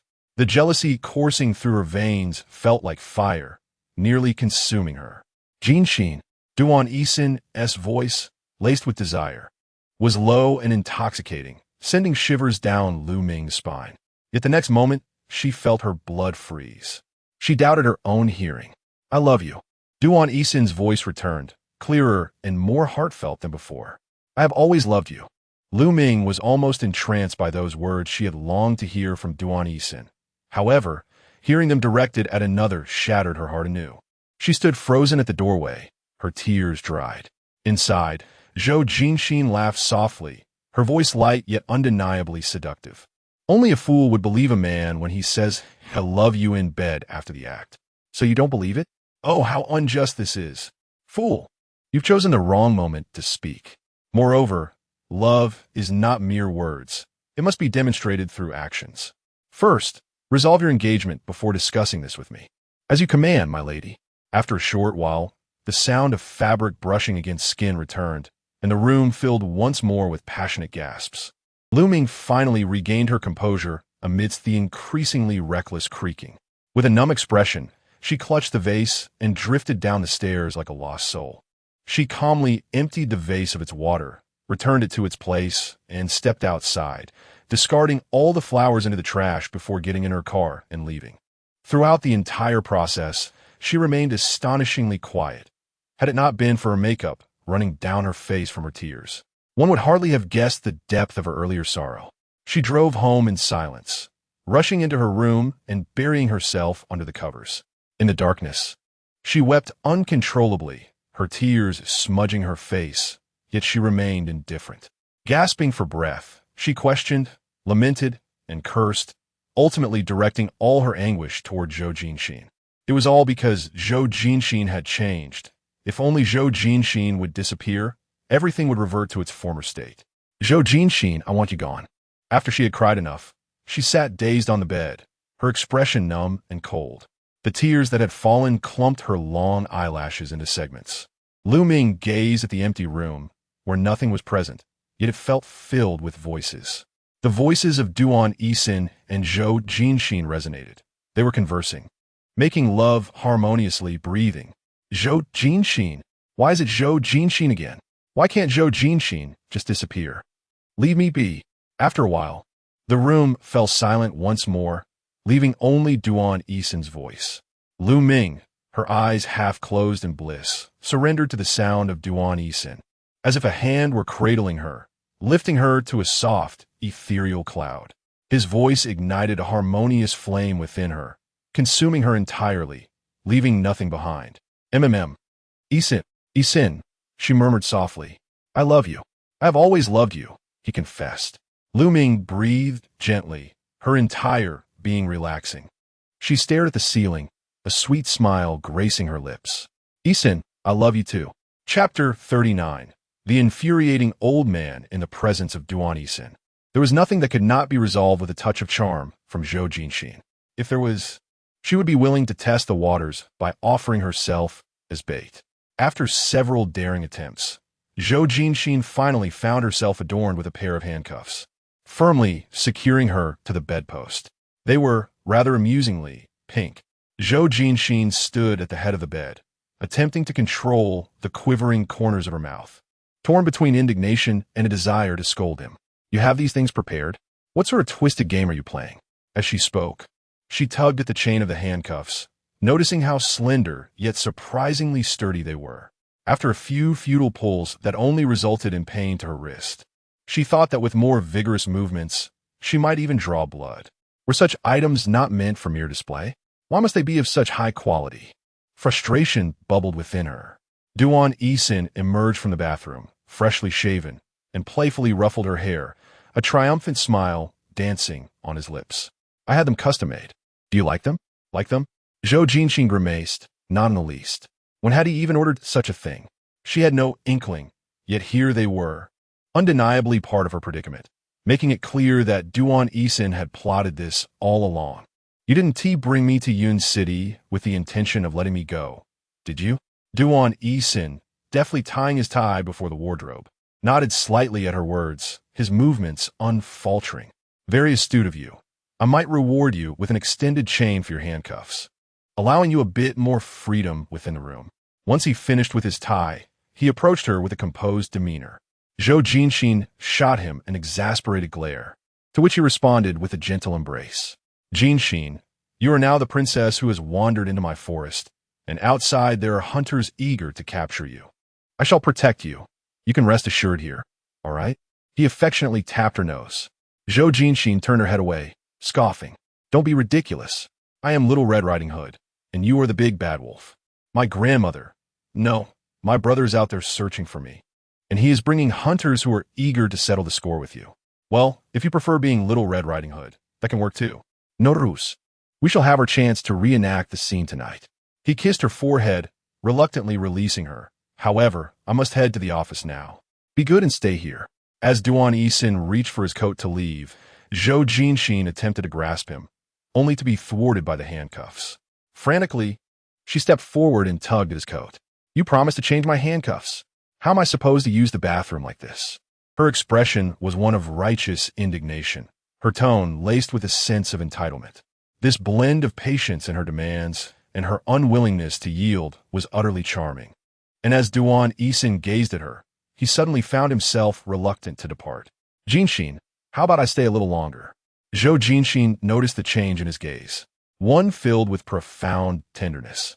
Zhou Jinxin extended a finger and shook it gently, urging Duan Haowen not to indulge in frivolities. You have work to do. Complete it before seeking me out. Also, unlock these handcuffs for me. Duan Haowen smiled, the corners of his eyes crinkling with amusement. You truly are diligent. Or perhaps you simply do not wish for my company. Zhou Jinxin pursed her lips in a smile, her expression clearly conveying the latter sentiment. Out of sight, out of mind. Hurry along now. With no invitation to stay, Duan Haowen could only regretfully inform her. As for the handcuffs, I am at a loss. You shall have to endure a little longer, Jinxin.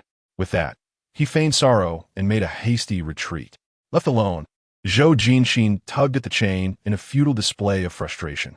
The villa was devoid of anyone who could assist her, and she struggled against the handcuffs for quite some time, even resorting to the dramatic method of using a hairpin to pick the lock.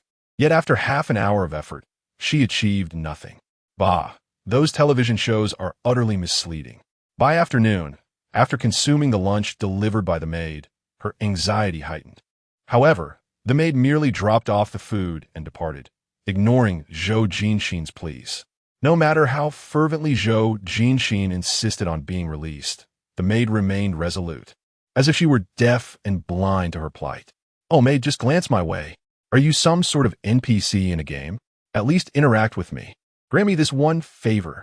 Zhou Jinxin extended her hand in a gesture of desperation, tears threatening to spill. Please, someone free me. I genuinely need to use the restroom. Cursed Duan Haowen. Did he not consider the urgent needs of humanity? Was she truly to wait until he returned from work? By then, her bladder would surely burst. As Zhou Jinxin lay prostrate on the carpet, suddenly, a crisp sound of footsteps echoed from the corridor. Initially elated, she thought it might be the maid. However, as the footsteps drew nearer, she recognized them as distinctly familiar. Leisurely, the sound of high heels clicking against the floor, imbued with an air of confidence. This was no ordinary cook. It resembled someone she knew well. A smiling face appeared at the doorway, and as the gaze fell upon her, the eyes formed crescent moons. Zhou Jinxin's heart tightened. Indeed, it was Lu Ming. What brings you here? Zhou Jinxin slowly rose from the ground. Lu Ming crossed her arms, her height comparable to Zhou Jinxin's, yet she favored towering stilettos, allowing her to maintain a vantage point over Zhou Jinxin. What brings me here? Are you questioning my presence? Lu Ming wore an incredulous expression, sauntering in with an air of ownership. Now that I am Haowen's fiancé, you are the one who should not be here. Zhou Jinxin yearned to retort, yet the words lodged in her throat, unable to escape. Lu Ming was indeed correct. In name, she was the one most entitled to be present in this space. She tilted her head and exhaled, attempting to calm the tumultuous emotions stirred by a single remark from Lu Ming. Yet, despite my uninvited presence, it was not my intention to linger here. As you can see, I am unable to leave now. If you wish to avoid my company, it seems the onus is upon you to depart. As she spoke, she rattled the handcuffs on her wrists, the metal clinking against the bedpost. Upon hearing that sound, Lu Ming was suddenly engulfed by memories of the size and movements within this room, and he closed his eyes in exasperation. Zhou Jinxin glanced at Lu Ming, her expression a mixture of confusion and wariness. What is it? Lu Ming opened his eyes, his tone commanding. I have something to discuss with you. Come with me. Oh, certainly, Zhou Jinxin replied with a nonchalant air, tilting her head towards the handcuffs. But you must first unlock these for me. She refrained from adding her desire to use the restroom, for who could predict Lu Ming's cruel disposition? After she voiced her need, would he allow her to suffer in silence? Lu Ming furrowed his brow in irritation, casting a glance at the cuffs before reluctantly searching the room for a key. On the surface, Zhou Jinxin appeared calm, but inwardly, she was more anxious than Lu Ming, her gaze fixed intently on his quest for the key. When Lu Ming opened the bedside drawer and discovered several boxes of unsealed condoms, his expression darkened significantly, resembling the bottom of a pot. He turned to glare at Zhou Jinxin, his eyes sharp as daggers. In response, she averted her gaze to the ceiling, feigning ignorance. This is not my concern. I can only claim ignorance when questioned. Chapter 40. An unexpected departure from Yun City. Lu Ming was unwilling to cast even a fleeting glance at Zhou Jinxin. Standing by the roadside, raising a hand to hail a cab while speaking to her without concern. Zhou Jinxin, unfazed, retorted, "Why should I heed your words?" A vehicle came to a halt before them. Only then did Lu Ming turn to Zhou Jinxin, his eyes glinting with a veiled threat. "You will leave, whether you wish to or not." The window rolled down, revealing Long Qi's face obscured by sunglasses from the driver's seat. "You?" Zhou Jinxin exclaimed, surveying Lu Ming and the smug Long Qi. The unlikely association between the two was baffling, prompting her to applaud in disbelief. Indeed, people unite for mutual benefit and part ways for the same reason.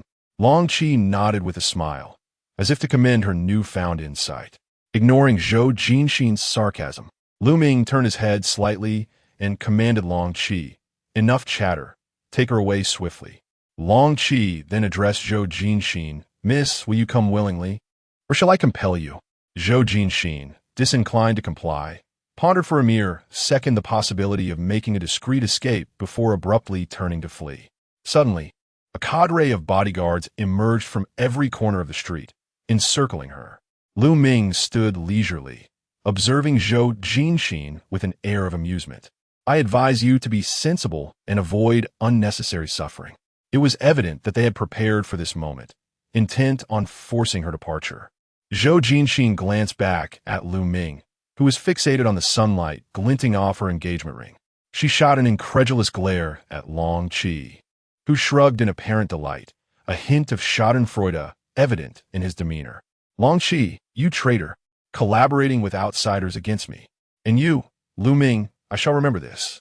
With a deep breath, Zhou Jinxin angrily flung open the car door, inadvertently striking Lu Ming and causing her to stumble. "You." Lu Ming regained her balance with difficulty, while Zhou Jinxin secured her seatbelt. With a swift press of the accelerator, Long Qi whisked them away from Lu Ming's sight.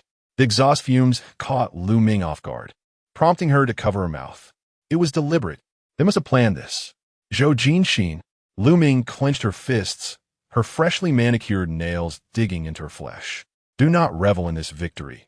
Just wait and see. I will ensure you never return." She scoffed at the vanishing silhouette of the car, then gently caressed her ring, turning gracefully on her heel and striding away in her high heels. After some delay, the day had waned, and the vehicle exited the highway, merging onto the coastal road, with the navigation indicating they had covered only half the journey. As the sun dipped below the horizon, Zhou Jinxin rested her head against the window, lost in thought. Would Duan Haowen have returned home by now? Would he be anxious upon discovering her absence? Or would he assume she had left of her own accord, perhaps feeling displeased? Would he surmise she was on her way home? Might he come after her to intercept her? Leaning against the window in a state of melancholy, her expression echoed that of a couple torn apart by a bully, prompting Long Qi to shake his head in disapproval. "Miss, you are merely returning home, not undergoing a divorce. There is no need for such despondency." With a sigh, Zhou Jinxin replied weakly, "You cannot possibly understand. With my departure, he might very well be getting married." Long Qi chuckled. "It seems you harbor some doubts about Duan Haowen." Zhou Jinxin closed her eyes and shook her head. "I believe in his sincerity. However, I cannot allow myself to indulge in optimistic thoughts simply because he genuinely cares for me. Sometimes, not all matters unfold as one would wish. My greatest concern lies in how he will handle this situation." Long Qi remarked, "It seems that the young lady lacks confidence in his abilities, doubting whether he can contend with the Lu family." I replied, "It's hard to say. It will likely be quite challenging. I wish him success." Long Qi remained indifferent, as if it were of no consequence to him, if there were no potential for conflict. Duan Haowen would not exhibit such anxiety regarding her, nor would Zhou Yin be in such a rush to take her back, even permitting Long Qi to use extreme measures to incapacitate her. Zhou Yin did not wish for her to remain close to Duan Haowen, but even more so, he did not want her entangled in the affairs of Yin City. Long Qi continued, "If he cannot even decide on his own marriage, then he is unworthy of your affection. Brother Yin would never entrust you to such a person. At the very least, he must prove that he will not allow you to suffer." Zhou Jinxin responded, "What good is proof? I can see that my brother does not like him. No, he deeply dislikes him." Long Qi nodded, recalling Zhou Yin's demeanor, unable to suppress a smile. Indeed, Brother Yin finds him quite disagreeable. When Duan Haowen first brought you back to Gangsheng, he had attempted to invite you numerous times under his own name, but Brother Yin discarded all those invitations. He did not want Duan Haowen to draw near to you. Zhou Jinxin was completely unaware of this, nor had she ever imagined it. Reflecting on Zhou Yan's behavior during her recovery, she finally comprehended his unusual conduct. Brother can be rather childish at times. Occasionally, his antics can be quite exasperating. After all, he has only you left, my lady. You are the most important person to him in the world. He loves you more than Duan Haowen ever could. I know, she replied. Brother is the closest person to me in the world, someone I can always trust. However, they cannot be compared, Brother's family. While Duan Haowen is a lover, they are fundamentally different. Zhou Jinxin took a deep breath and adjusted her seat, wearily closing her eyes. The coastal highway, winding through mountains and hugging the sea, distanced itself from the city. The night sky transformed into a deep, inky blue, devoid of moonlight, stretching far into the dark abyss of the ocean. Zhou Jinxin cracked open a window, allowing the mingling sea and mountain breezes to waft in, refreshing her senses. After an indeterminate amount of time, Zhou Jinxin felt the wind intensifying, the gust howling around her, making it difficult to keep her eyes open. She quickly rose to close the window, noticing the speedometer climbing higher. Long Qi gripped the brakes and steering wheel, beads of cold sweat forming on his brow. Sensing something amiss, Zhou Jinxin inquired, Long Qi, what is happening? A drop of sweat trickled down Long Qi's forehead, crossing his eyes, but he did not reach to wipe it away. Instead, he focused intently on the winding road. It's nothing, my lady. Please fasten your seatbelt and rest for a moment. We shall arrive shortly. Nothing? She questioned, though it appeared far from trivial. Zhou Jinxin glanced at the navigation system, realizing there were still over 200 kilometers to go. As the speed of the vehicle steadily increased, Zhou Jinxin's heart raced in tandem. She tugged at her seatbelt, obediently fastening it securely. They navigated several coastal bends ahead, each obscured by cliffs that shielded the road behind. Both Zhou Jinxin and Long Qi remained intensely focused on the path, unwilling to allow even a moment of distraction. Suddenly, two headlights emerged from around a bend, their brilliance blinding and forcing both to squint. Quick! Zhou Jinxin struggled to open her eyes, only to see a large truck hurtling toward them. The vehicle swerved sharply, the front of their car scraping against the truck, producing a piercing, jarring sound of metal grinding against metal. Their vehicle failed to stop, and the truck collided violently with their car. Smoke billowed from the engine, and half of the vehicle crashed through the roadside guardrail, perilously dangling over the edge of the cliff. Long Qi, bloodied and dazed, lifted his head from behind the steering wheel, only to find Zhou Jinxin rendered unconscious by the deployed airbag, motionless. He inhaled deeply, the metallic taste of blood filling his throat. Suddenly, the car jolted violently, the engine roaring ominously in the darkness. Long Qi turned to see the headlights of the truck blinding him, obscuring his vision of anything else. Yet he could feel the immense force of the truck's merciless impact against the small car. With a resounding crash, the small vehicle lost its balance and plummeted downward. The sound of it striking the water echoed loudly, sending a spray high into the air, with a few droplets even splattering onto the road. The car submerged, quickly disappearing beneath the surface, leaving only ripples and bubbling foam in its wake. Soon, all fell silent. The water surface was devoid of any trace of the vehicle. The truck's headlights bore witness to this tragic scene, and once the tempest had subsided, it turned away and departed without hesitation, as if it had never been there at all. The coastline lay shrouded in darkness, the sea breeze whispering through the night, while the remnants of the guardrail stood as a solitary, silent witness to the calamity. Chapter 41. Wronged? The tranquil sound of medication dripping from the infusion set punctuated the stillness of the hospital room, accompanied solely by Long Qi's quiet breathing.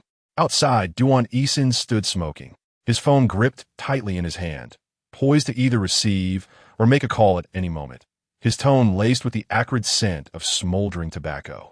As the elevator doors slid open, Zhou Yin emerged, clad in casual home attire, his expression stern as he strode directly toward Duan Haowen, clearly having rushed. Zhou Yin confronted Duan Haowen, prompting him to disengage from the wall he had been leaning against and stand upright to meet Zhou Yan's gaze.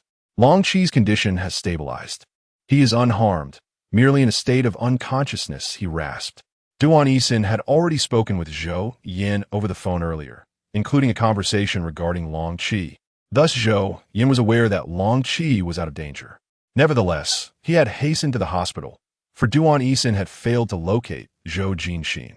And Jinxin, Zhou Yin pressed, his voice lowered yet tinged with a barely contained fury, as if he feared he might unleash a tempest that would reduce Duan Haowen to cinders. Gripping his phone tighter, Duan Haowen's eyes reflected profound concern and anguish as he averted his gaze from Zhou Yin's penetrating stare. Jinxin is missing. Before the words had fully escaped his lips, a fist cleaved through the air, striking Duan Haowen with enough force to send him staggering 2 steps sideways before he regained his balance. He lifted a hand to his mouth, wiping away the blood that had begun to seep from the corner. Duan Haowen. Another punch followed, and Duan Haowen neither sought to evade nor retaliate, allowing Zhou Yin to seize his collar and pin him against the wall. Zhou Yan's grip was powerful, but the intensity of his gaze was even more terrifying. Duan Haowen had every reason to believe that had it not been for the concern for Zhou Jinxin, Zhou Yin might well have driven his head into the wall. Duan Haowen, I swear, if anything happens to Jinxin, you will not escape unscathed. Zhou Yan's words came through gritted teeth, his eyes bloodshot and trembling slightly. As if merely articulating such a dreadful possibility drained him of immense strength. Duan Haowen had never witnessed Zhou Yin so unhinged, even in their most tense confrontations. Zhou Yin had never appeared this fearful. Jinxin is my only sister.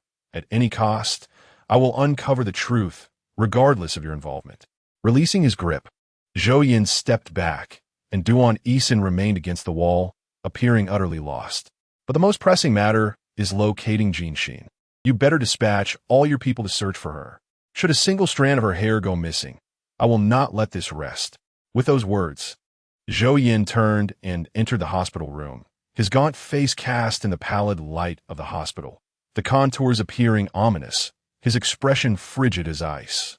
The door closed, severing the 2 worlds within and without, leaving only a disheartening silence in its wake.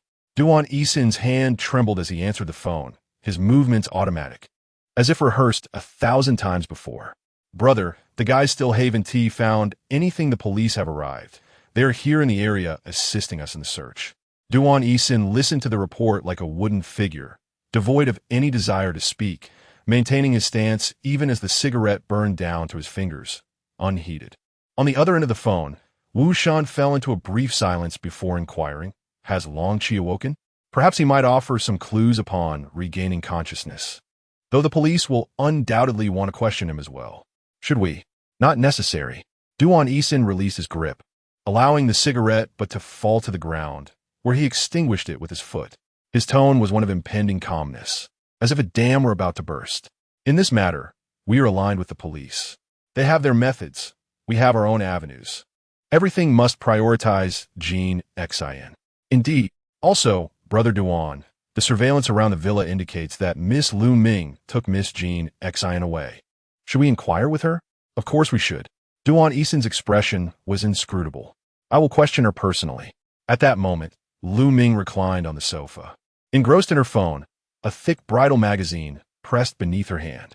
She pondered when to try on wedding dresses, hoping to do so when Duan Haowen had some free time. Suddenly, the doorbell rang. Rising from the sofa, she opened the door to find Duan Haowen visiting late at night, her eyes sparkling with surprise. Haowen, what brings you here at this hour? Lu Ming warmly linked her arm with his, drawing him inside without even calling for the servants, assisting him in changing into slippers. Her face radiated joy, and she nestled against him on the sofa. Duan Haowen did not push her away, remaining still as if at her mercy, though his gaze was dark and unfathomable. Lu Ming, encouraged by his lack of rejection, felt a surge of joy and warmth within her. Haowen, did you come to see me because you missed me so much? So eagerly. Is Jin Xin's disappearance related to you? Duan Haowen interrupted her, his voice devoid of emotion. Lu Ming's expression froze. But he did not notice as he did not meet her eyes. She quietly released his arm, turning to face him with a look of confusion and innocence. Haowen, what are you talking about? Duan Haowen slightly tilted his head, his penetrating gaze scrutinizing every expression on Lu Ming's face. I ask you again, is Jin Xin's disappearance connected to you? His demeanor was frigid, his eyes like shards of ice, capable of piercing through anyone's lies and the hypocrisy of the heart. Lu Ming was not unfamiliar with this version of Duan Haowen. She had witnessed even more ruthless sides of him. However, she never anticipated that his sharpness and ferocity would one day be directed at her. Although she had expected his questioning, she still felt a sting from his gaze. The thought that it was due to Zhou Jinxin caused a cold sneer to rise within her, a mixture of pride and bitterness. Yet her eyes remained entirely bewildered and innocent. What are you saying? What happened to Zhou Jinxin? She's missing? Why are you asking me? Duan Haowen replied coldly. Because you were the one who took her from the villa. You were the last person to see Jin Xin and Long Qi. The implication was unmistakable. Duan Haowen was indeed suspecting Lu Ming. Hearing his words, Lu Ming's expression changed dramatically, her face turning ashen as she rose to her feet. Do you suspect that I am the one responsible? Simply because I took Zhou Jinxin from your villa? Duan Haowen remained silent, his gaze fixed on Lu Ming, neither confirming nor denying her accusation. However, he refrained from taking any aggressive action, having approached her alone to provide her with an opportunity for explanation. Lu Ming, wounded and furious, met Duan Haowen's stare with indignation. Indeed, I was the one who took her away. I harbor a strong disdain for Zhou Jinxin. I do not wish for her to appear before you, let alone in your home. I, at this moment, am your fiancé, yet I never intended for her to go missing. I merely entrusted her to Long Qi, instructing him to bring Zhou Jinxin back to the city. Duan Haowen, I know you hold feelings for her, but why can't you consider me? As tears streamed down her cheeks, she implored. Why can't you think about how heartbroken I am being subjected to your suspicions and inquiries? Duan Haowen's expression remained unmoved, and he too stood, his brow furrowed deeply. Then why did she go missing after you took her away? Why is it precisely you? I don't know, Lu Ming protested. What else have you accused me of? Nothing. I have done nothing. She faltered, realizing she was speaking in Duan Haowen's presence. Abruptly halting her words, she turned away, speaking bitterly. If Zhou Jinxin is missing, why don't you search for her? Why must you come here to wound my heart? After Zhou Jinxin's arrival, have I become insignificant in your eyes? Can you not spare a thought for me? Duan Haowen disregarded her pleas and tears, advancing 2 steps toward her. You must prove to me that this matter has nothing to do with you. Otherwise, if anything happens to Jinxin. Seeing that he remained solely concerned for Zhou Jinxin, Lu Ming felt an overwhelming sense of injustice, crying out, why must you place the blame for everything on me? Is it because I took Zhou Jinxin that you hold me responsible? Is it because I love you that you treat me this way? If Zhou Jinxin were to die, are you suggesting that I should pay with my life? Chapter 42. Lost upon hearing the last words spoken by Lu Ming, Duan Haowen's expression changed dramatically. Typically, his slight frown signified his irritation, but now his fury was palpable, reaching a boiling point that could no longer be contained. She is not dead. You're not allowed to say that she is dead. Duan Haowen's furious shout instilled an unprecedented fear in Lu Ming, causing her to tremble and retreat a couple of steps, tears streaming down her face as she gazed at him in terror.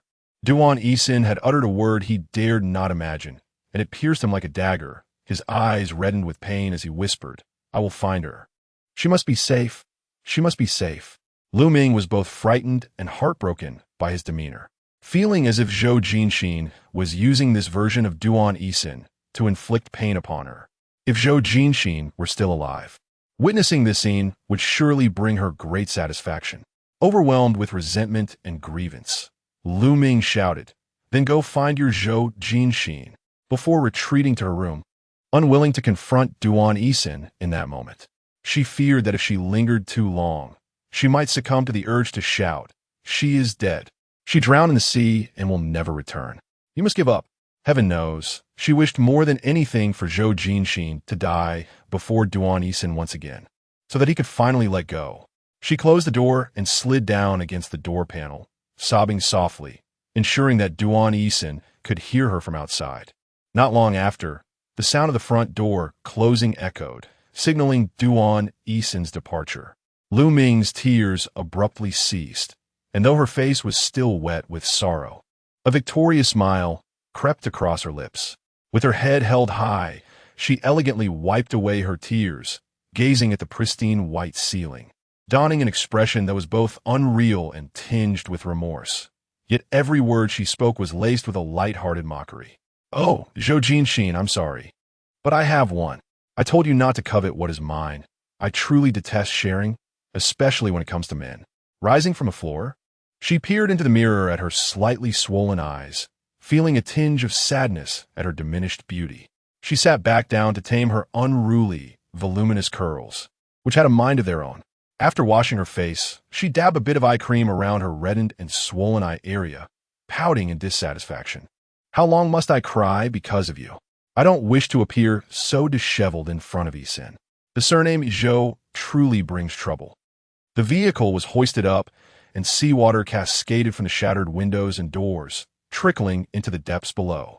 Beneath the clear sky, the car's body reflected a kaleidoscope of colors, yet in Duan Haowen's eyes, there was only darkness. His gaze was heavy, seemingly impervious to any glimmer of light. In just a few days, his cheeks had sunken dramatically, dark circles beneath his eyes betraying his sleeplessness. The charming demeanor that once graced his face had vanished, replaced by an unmistakable pallor of sorrow that he could not conceal. Lu Ming, upon seeing him, instinctively averted her path, accustomed to the suave and amiable Duan Haowen. The revelation of his raw emotions made him appear sharp and unapproachable, especially in recent days. The cold gaze that Duan Haowen cast upon her instilled a profound sense of fear within her. She wisely refrained from approaching him at such moments, while he remained preoccupied, too engrossed in his affairs to acknowledge her presence. Engaged in company matters, tirelessly searching for Zhou Jinxin, and embroiled in quarrels with Zhou Yan that often escalated into physical confrontations, he was relentless, refusing to grant himself a moment's respite. The sole thing capable of halting his incessant activity was news concerning Zhou Jinxin. The vehicle occupied by Long Qi and Zhou Jinxin had its brake line deliberately severed. The forensic analysis at the scene concluded that the two cars had collided, with the vehicle that struck there being a large one that ruptured the sedan's fuel tank, leaving tire marks scattered across the ground. However, the trajectory of this large vehicle appeared peculiar, exhibiting signs of a secondary collision.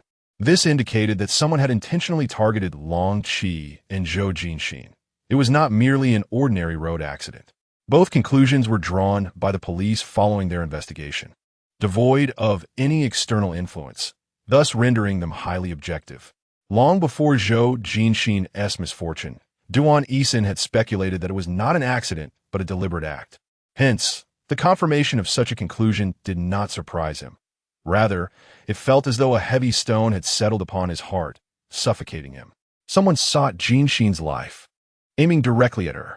What were the chances of her survival? Did she truly have any hope of living? Those audacious enough to provoke Duan Haowen and Zhou Yan were undoubtedly individuals of similar stature, possessing wealth and power, or equally ruthless in nature. Duan Haowen pondered, in a state of bewilderment, how one might leave a path for another to survive if one were to seek a life. Would he? If he could not, how could anyone else afford Zhou Jinxin a chance at life? The cigarette, nearly burnt to its end, slipped through his fingers and fell onto the sofa, quickly scorching an irregular hole in the leather. In that moment, his heart was pierced by the collapse of his own faith. He found himself unable to mend the ever-widening chasm within him, compelled instead to frantically search for a person who seemed irretrievably lost. To uncover the architect behind this tragic incident, anger and emptiness filled his heart simultaneously. The only means by which he could convince himself to rise each day from the dream in which he still possessed Zhou Jinxin. After 2 long months of fruitless searching, there was still no trace of Zhou Jinxin. The news brought by Wu Shun was perpetually negative, nothing at all. It became evident to all that she had completely vanished into the depths of the ocean. Consequently, Duan Haowen's heart also succumbed to despair.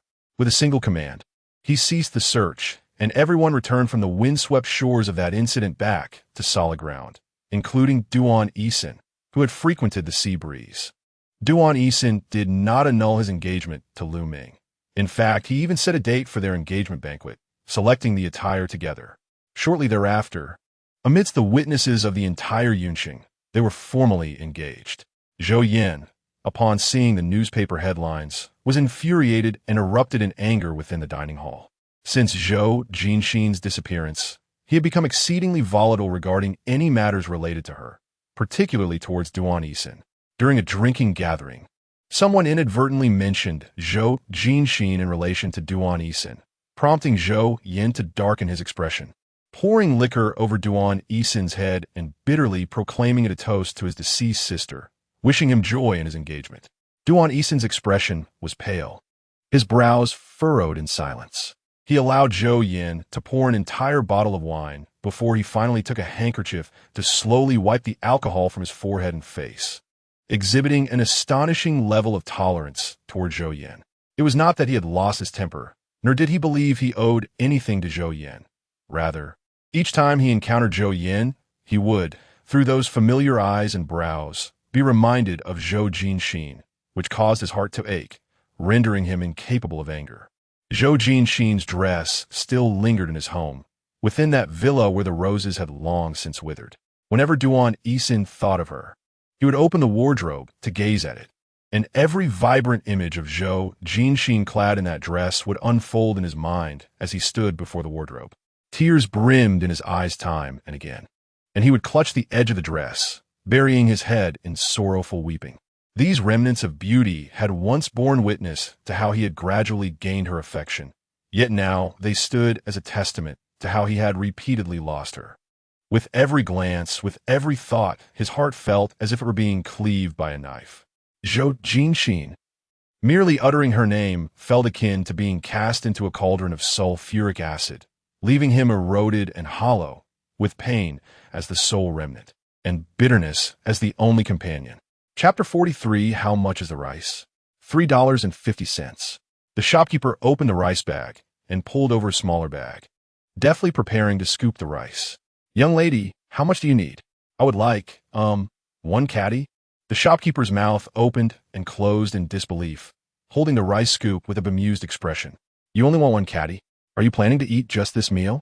Zhou Jinxin scratched the back of her neck, feeling embarrassed under the shopkeeper's gaze, as if she were an ignorant child unfamiliar with grains. Yet, indeed, she seemed unable to discern whether one caddy of rice would suffice for two people. Perhaps, feeling a tad shy, Zhou Jinxin hesitated to inquire further, self-conscious about her lack of culinary knowledge. Well then, let us buy two caddies. She meekly raised two fingers, but before she could fully extend her hand, a tall figure had already stepped in front of her, exuding a unique, subtle fragrance from his trench coat. The familiar scent eased her tension. The elegant silhouette offered a somewhat bashful smile to the shopkeeper, his clear voice cutting through the bustling heat of the market like a refreshing bottle of mint soda. Boss, we'll take 10 caddies. Ah, it's Xiaozhua. The shopkeeper's eyes crinkled with a smile, swiftly filling the bag with rice. Is this young lady with you? Your girlfriend? Zhua Yubin, shyly scratching the top of his head, hung his tall frame low, yet his crescent-shaped eyes radiated delight, silently acknowledging the query. Yes. Zhou Jinxin responded with candid confidence, unabashed. She grasped his trench coat's belt while peering from behind him, amusement dancing in her eyes as she observed Zhou Yubin's bashful demeanor, almost as if he wished to shrink away. Wow, you truly are remarkably shy. Even though you're my boyfriend, it's still quite astonishing. All set, the shopkeeper remarked, casting a curious glance between Zhou Jinxin and him. Zhua Yubin touched his nose, reaching for the 10 caddies of rice. But Zhou Jinxin had already stepped forward, cradling the bag to her chest. Now that we've purchased the rice, can we go home and cook? Zhou Jinxin looked at him expectantly. Zhua Yubin nodded with a smile, his lips pressed together in a way that made him resemble an innocent white rabbit. Zhou Jinxin led the way, clutching the bag of rice, while Zhu Yubin followed closely with a bounty of fresh vegetables. Together, they exited the market and placed their goods in the trunk. Zhou Jinxin promptly settled into the passenger seat. Zhu Yubin took his time entering the car, gently fastening her seatbelt before starting the engine. You really are quite shy. Have you always been this way since we got together? Zhou Jinxin leaned back in her seat, her curious gaze fixed on him. How we even end up together? Did I confess first? Zhu Yubin blinked, focused on the road ahead, offering no response to her inquisitive and eager gaze. After a moment, he leisurely replied, well, actually, it was me. Really? Zhou Jinxin glanced at him in astonishment, as if she were verifying that he was neither lying nor jesting. She found it utterly inconceivable to imagine how he might confess to her. After observing him for such an extended period, the only conclusion she could draw regarding his method of confession was that he would do so in his sleep. Yet, that seemed a tad unfair. Zhu Yubin was amused by her words, his pale pink lips curving into a smile. I'm not a coward, he retorted. Perhaps not, Zhou Jinxin pondered. Although I cannot recall at this moment, I believe that taking the initiative to confess is not in my nature. It's all right. We will gradually remember. Zhu Yubin reassured her as he stopped the car at a red light, allowing himself to turn and gaze at Zhou Jinxin with gentle eyes. Even if we cannot recall, creating new memories will eventually transform them into cherished recollections. Zhou Jinxin shrugged nonchalantly, her expression relaxed, seemingly unperturbed or saddened by the situation. You may handle it as you wish. After all, you are both my doctor and my boyfriend. Zhu Yubin chuckled lightly. Jinxin, you truly possess a remarkable outlook on life. Zhou Jinxin raised an eyebrow. That is simply who I am. Am I not alive? Why should I be overly troubled? However, Zhou Jinxin's apparent ease was not entirely devoid of concern. Since awakening in the ICU, having suffered from cranial and pulmonary infections, she had spent an entire month in the intensive care unit. Initially, her moments of consciousness were rare, and she had reached a point where ventilation support was necessary. Upon regaining consciousness, she felt as though she were on the brink of death. There was not a single moment that was bearable. Perhaps she was indeed fortunate. As her condition gradually improved and she eventually transitioned to a regular ward, spending additional time in the respiratory department before being discharged. The experience of lingering on the edge of death made the loss of her memories seem trivial in comparison. Throughout this ordeal, Zhu Yubin remained by her side, steadfastly watching over her. During her initial stay in the ICU, her condition was precarious and several critical alerts were issued. Yet, Zhu Yubin refused to abandon her, vigilantly waiting outside the intensive care unit throughout the night. The hospital is a place where genuine emotions are difficult to feign. Every action is scrutinized. Thus, despite her amnesia, Zhou Jinxin quickly accepted the reality that Zhu Yubin was her boyfriend, even feeling grateful for the time and resources he had devoted to her recovery. The only regret lingered in the fact that their relationship had only just begun and the time they shared was brief. He knew little about her family, friends, or other personal details, only that she had come to Gucheng for a visit, and they had unexpectedly fallen in love. When she first lost her memories, she could recall nothing, feeling as if she were floating at sea without any anchor. During this disorienting time, it was Zhu Yubin who provided her with support, helping her through psychological counseling and hypnosis, which gradually improved her condition. However, a year had passed, and her memories had yet to return. Several attempts at hypnosis yielded no results, leaving Zhu Yubin feeling somewhat defeated, even calling himself a quack. Yet, Zhou Jinxin encouraged him not to blame himself and suggested that they simply let nature take its course. Despite this mindset, there were moments when Zhou Jinxin experienced a profound yearning to remember something, often catching glimpses of hazy images in her dreams. Yet upon waking, she would find herself unable to recall any details. Every time she cradled her head in anguish, lost in thought, Zhu Yubin would always be there, gently accompanying her. He would offer her tender comfort, lull her to sleep, prepare delectable meals, and take her out for leisurely strolls. Even in the dead of night, if she awoke craving fried chicken, he would roll up his sleeves and head into the kitchen. Gradually, with Zhui Yubin by her side. Zhou Jinxin began to feel a sense of security. He was like a soothing balm, the only remedy, in the absence of his presence amidst a crowd. Zhou Jinxin would feel as anxious as a 5-year-old child who has lost sight of her parents. Was I inherently inept at social interactions? Or did my social anxiety stem from my amnesia? Zhou Jinxin leaned against the countertop, absent-mindedly washing carrots, pondering why she had no friends in Guchong. Zhui Yubin, while simmering soup, replied, "You were merely here for a vacation, not intending to make friends, weren't you? You just happened to cross paths with me." "Oh, so I accidentally found myself a boyfriend?" Zhou Jinxin nodded, finding his reasoning quite sound. As he approached after covering the pot, she hurriedly gathered the carrots, arranging them neatly on the cutting board. Seeing the row of carrots, still in their natural state and a tad muddy, Zhui Yubin chuckled and shook his head. Zhou Jinxin, propping herself up on the counter, looked at him with an innocent expression, oblivious to any issue. Zhui Yubin, unable to bring himself to chastise her, merely tapped her nose with his damp finger. Zhou Jinxin closed her eyes to evade the gesture but failed to escape it, lowering her head to begrudgingly wipe the moisture from her nose. This action felt oddly familiar, as if it were something she had often done in the past. Chapitre 44, du Cheng 2. 0. Upon exiting the railway construction briefing, Zhou Yin found himself obstructed by Duan Haowen's car, which had just come to a halt in front of him. The window slid down, revealing Duan Haowen, his face sharply defined behind dark sunglasses. Zhou Yin squinted and, with a tone laced with sarcasm, remarked, "Congratulations on securing the railway construction for Ducheng. It appears that being the son-in-law of the mayor indeed comes with its fair share of advantages." Duan Haowen, well acquainted with Zhou Yan's barbed remarks, refrained from retorting. Instead, he tilted his head slightly, signaling for Zhou Yan to enter the vehicle. "We need to discuss something. Let's find a place to converse at leisure." Zhou Yan shook his head, his expression one of cold indifference.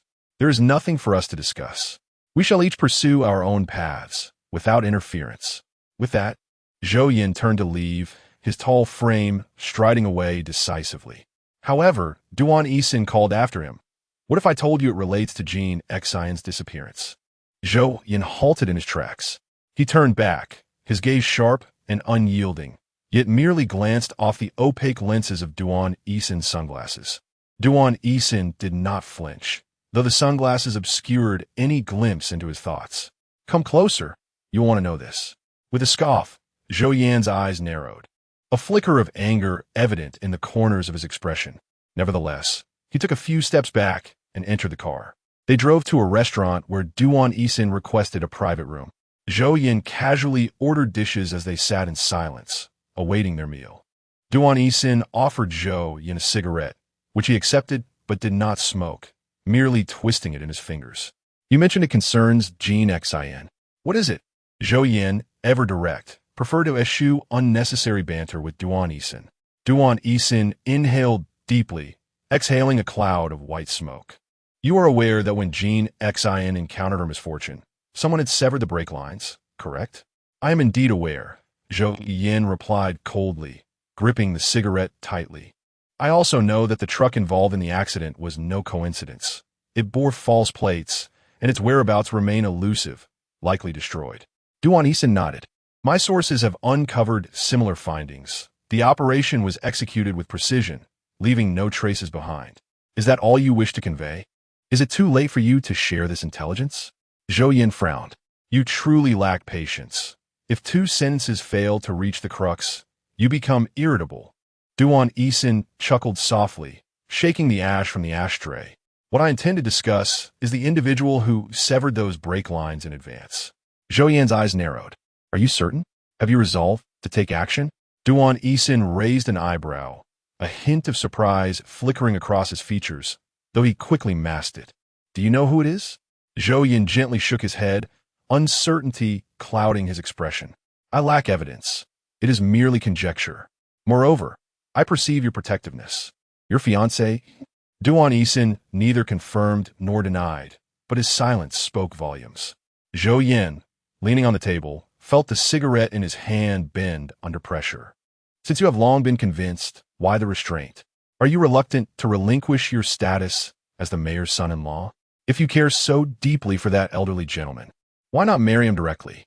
Zhou Yan's sharp tongue cut deep, prompting Duan Haowen to stifle a reaction, though he could not help but click his tongue in response, managing to refrain from sparring further. Previously, I found myself at his mercy, but now I have reclaimed what once bound me to him. It is time to show that old man and his little sister a thing or two. Ah, remarquable. Zhou Yin clapped his hands with an air of indifference. Yet, do not forget, you are the one he has nurtured. Should you dare to confront him, your life may very well hang in the balance. Duan Haowen chuckled, saying, "What are you talking about? I neither traffic drugs nor sell arms. How could I possibly meet my demise? At worst, I might suffer some financial loss and lose a few people, but that individual might soon find himself experiencing the latter half of his life behind bars." Zhou Yan, perceiving the underlying implications of his words, pondered for a moment and suddenly recalled a new power that had recently emerged in Yun City, led by the enigmatic Mr. Han, who never shows his face yet whose influence has proliferated rapidly, daring to challenge Duan Haowen in a mere 6 months, almost as if aided by divine intervention. It is difficult to argue that this rising force is not being intentionally supported to undermine Duan Haowen. Zhou Yan, unreserved, directly inquired, "Are you suggesting that the esteemed individual has aligned himself with a drug trafficking syndicate?" Duan Haowen smiled slightly, remarking, "A father colluding with drug dealers, a daughter intent on murder. Who would have thought that such scandalous deeds could arise from a prestigious family? Imagine when this hits the newspapers. The city would be engulfed in a tempest of gossip." Zhou Yan, however, did not share in the amusement, his brow furrowing. It was evident that Duan Haowen had ulterior motives, and his visit today was perhaps an attempt to drag him into this murky affair. "Do you desire my assistance?" Duan Haowen sighed, half in jest. "I merely wish to invite you to my wedding when the time comes." At that moment, a knock resounded at the door of the private room, and dishes were brought in successively, prompting a brief silence between the two. Once the door was securely closed, Zhou Yan replied, "I shall attend." Their meal proved tasteless, likely due to the grim expressions they wore while observing one another, rendering the food unappetizing. Duan Haowen attributed this lack of flavor to the chef's inadequate skills when settling the bill. Zhou Yan's vehicle trailed closely behind Duan Haowen's as they concluded their business, each retreating to their respective cars, heading towards the outskirts of the city. As they exited the restaurant, dusk had begun to settle in, with a light rain commencing, the raindrops blurring the car windows. Duan Haowen removed his sunglasses, resting an arm on the window as he gazed outside, lost in thought. The streets bustled with traffic as the light shifted from green to red. Their car conveniently halted beside a bus stop. A green bus came to a steady stop, its doors opening, and a girl, clutching a pallet and canvas to shield herself from the rain, hurriedly approached from behind, her head down as she dashed into the bus. The hem of her white ruffled skirt dampened, yet fluttering slightly due to her rush through the rain. As the bus doors closed, the girl entered, her half-wet hair cascading down her back, and the familiar silhouette gripping the handrail struck Duan Haowen with an overwhelming sense of recognition. He could scarcely breathe. That face, glimpsed fleetingly amidst the rain, the very visage that haunted his thoughts day and night. Here. She is alive? She is alive. How could she be here? Is this real? Could it be? Did he missee? Or was it a mere illusion? Duan Haowen, consumed by emotion, reached out to pry at the glass, yearning for a clearer view. The red light turned green, and the flow of traffic began to surge forward. Follow that bus. The bus was slightly distant, seemingly about to turn, heading in a different direction. Duan Haowen hurriedly tapped on the glass, shouting, "Follow that bus next to us." Startled by his outburst, the driver quickly signaled to turn, struggling to weave through the traffic. It was peak rush hour, and amidst the rain, modern vehicles were navigating everywhere. The bus ambled along and eventually halted at a stop. The door swung open once more, and Duan Haowen, driven by a fervent urgency, dashed out heedless of the surrounding traffic. "Duan Ye!" The driver called out in bewilderment, but he paid no heed, sprinting towards the rear of the bus. Crossing the perilous flow of cars. Once off the bus, a kaleidoscope of umbrellas blossomed open, the crowd huddling together like a cluster of wildly swaying mushrooms. effectively obstructing Duan Haowen's path. He carefully observed each individual as they disembarked, pushing through the throng, and entered the bus, scanning the interior anxiously, yet failing to catch sight of that familiar figure. He hastily boarded, appearing frantic, startling the passengers at the rear. However, upon realizing he was hastily exiting again, plunging into the intensifying downpour, he continued his search. Feeling a sense of disorientation, he glanced around at the bustling crowd, an array of diverse silhouettes. Suddenly, a flash of white caught his attention from distance. Duan Haowen instinctively turned to look, spotting a figure with a sketchpad and a palette emerging from behind a newsstand, revealing half of a fair, delicate face. His heart raced with excitement. He took off in pursuit. Chapter 45. Am I the Sea King? His polished shoes rapidly splashed across the waterlogged tiles, leaving him no time to watch his footing, stumbling several times. The figure ahead darted left and right, gradually veering off the main road into a scarcely populated side street. Duan Haowen, filled with urgency and panic, pursued relentlessly, fearing both the loss of the figure ahead and the prospect of catching up. The tension in his footsteps, now free from the distractions of traffic and crowds, was finally heard by the person in front. With a hint of unease, she quickened her pace, swiftly rounding a corner, casting a hasty glance over her shoulder. A dapper man, thoroughly drenched, fixed his gaze upon her, his footsteps unmistakably close behind. Their eyes met, and both hearts raced. Duan Haowen felt exhilaration, while Zhou Jinxin was engulfed by fear. Upon witnessing her terror-stricken expression, Duan Haowen hesitated, his pace faltering. Seizing the opportunity, Zhou Jinxin turned the corner, vanishing behind a concrete wall. Zhou Jinxin merely cast a fleeting glance, confirming that the stranger was unfamiliar and had been silently trailing her, his gaze unsettlingly peculiar. A sense of danger washed over her, compelling her to sprint towards the community entrance. The distance to the gate was a mere 100 meters, but as she rushed in, she slipped on the slick ground and fell awkwardly beside the security booth.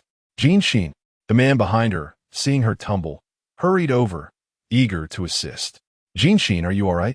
As the unfamiliar man approached, Zhou Jinxin's heart raced, prompting her to retreat 2 steps. Her expression a mix of fear and alarm as she looked at Duan Haowen with trepidation. Don't come any closer. Duan Haowen's outstretched hand froze, taken aback by the heightened wariness in Zhou Jinxin's demeanor. He stepped forward, crouching down to grasp her arm. Jinxin, it's me, Duan Haowen. What's wrong? Why are you afraid? Duan Haowen? Zhou Jinxin recoiled, pondering his familiarity with her name.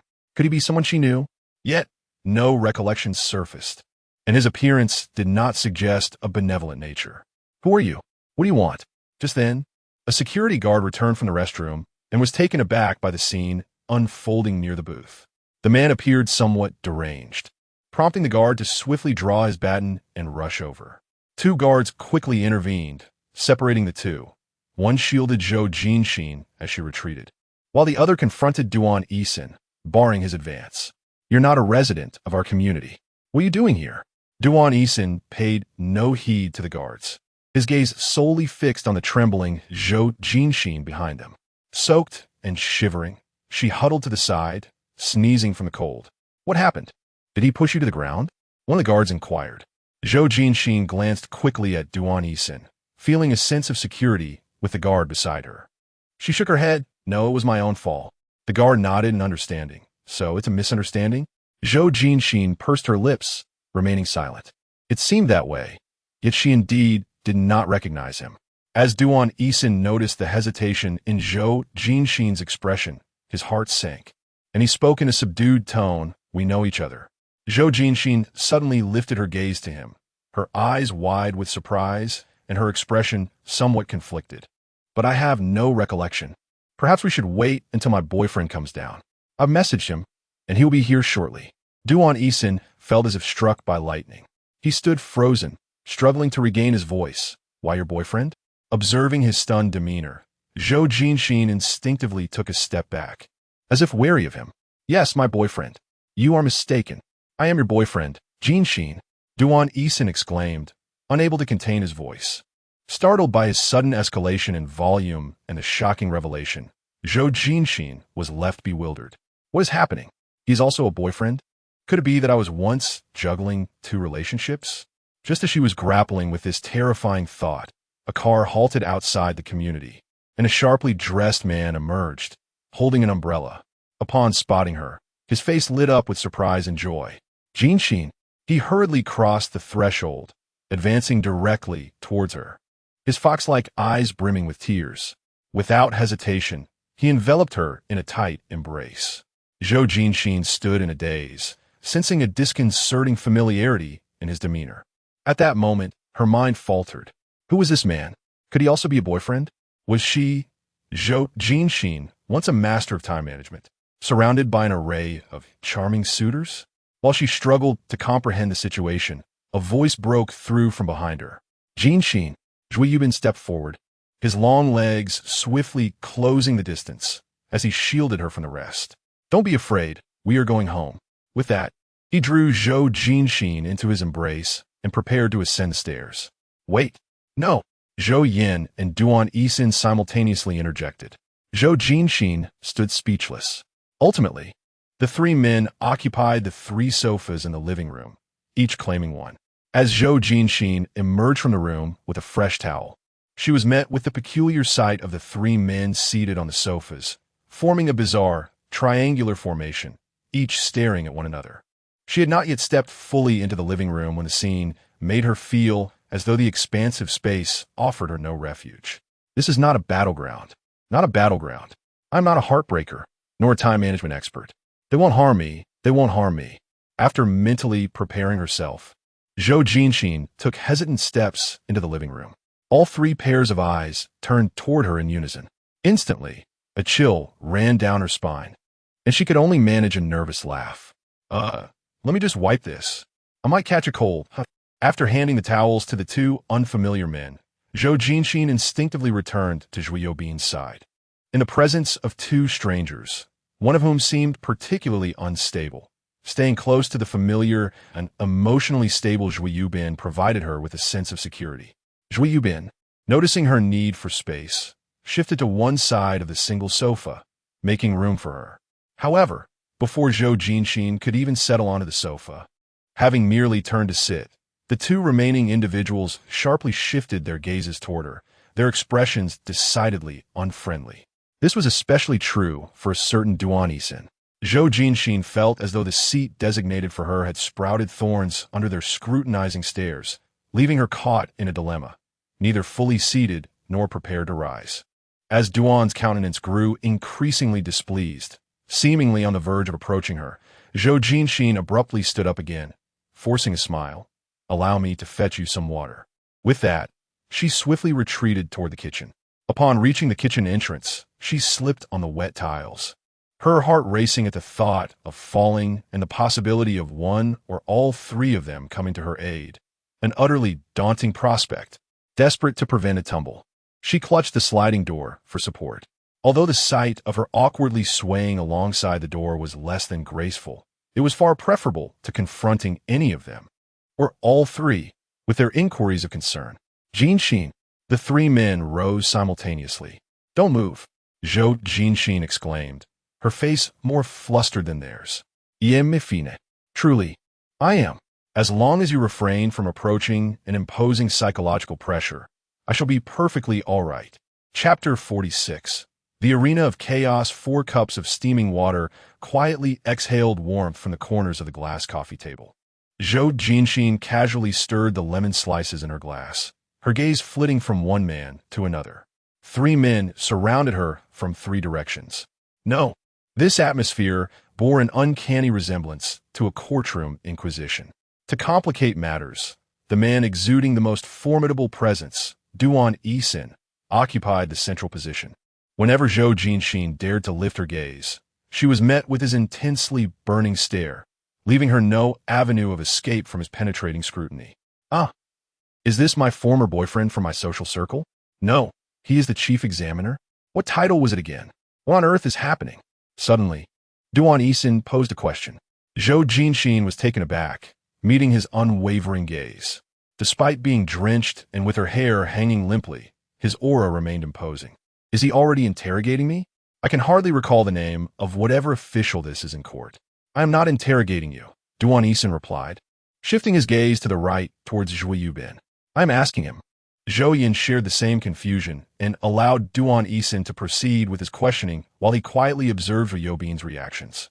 Zhou Jinxin followed suit, sensing an unusual animosity from both Duan Haowen and Zhou Yin towards Zhou Bin.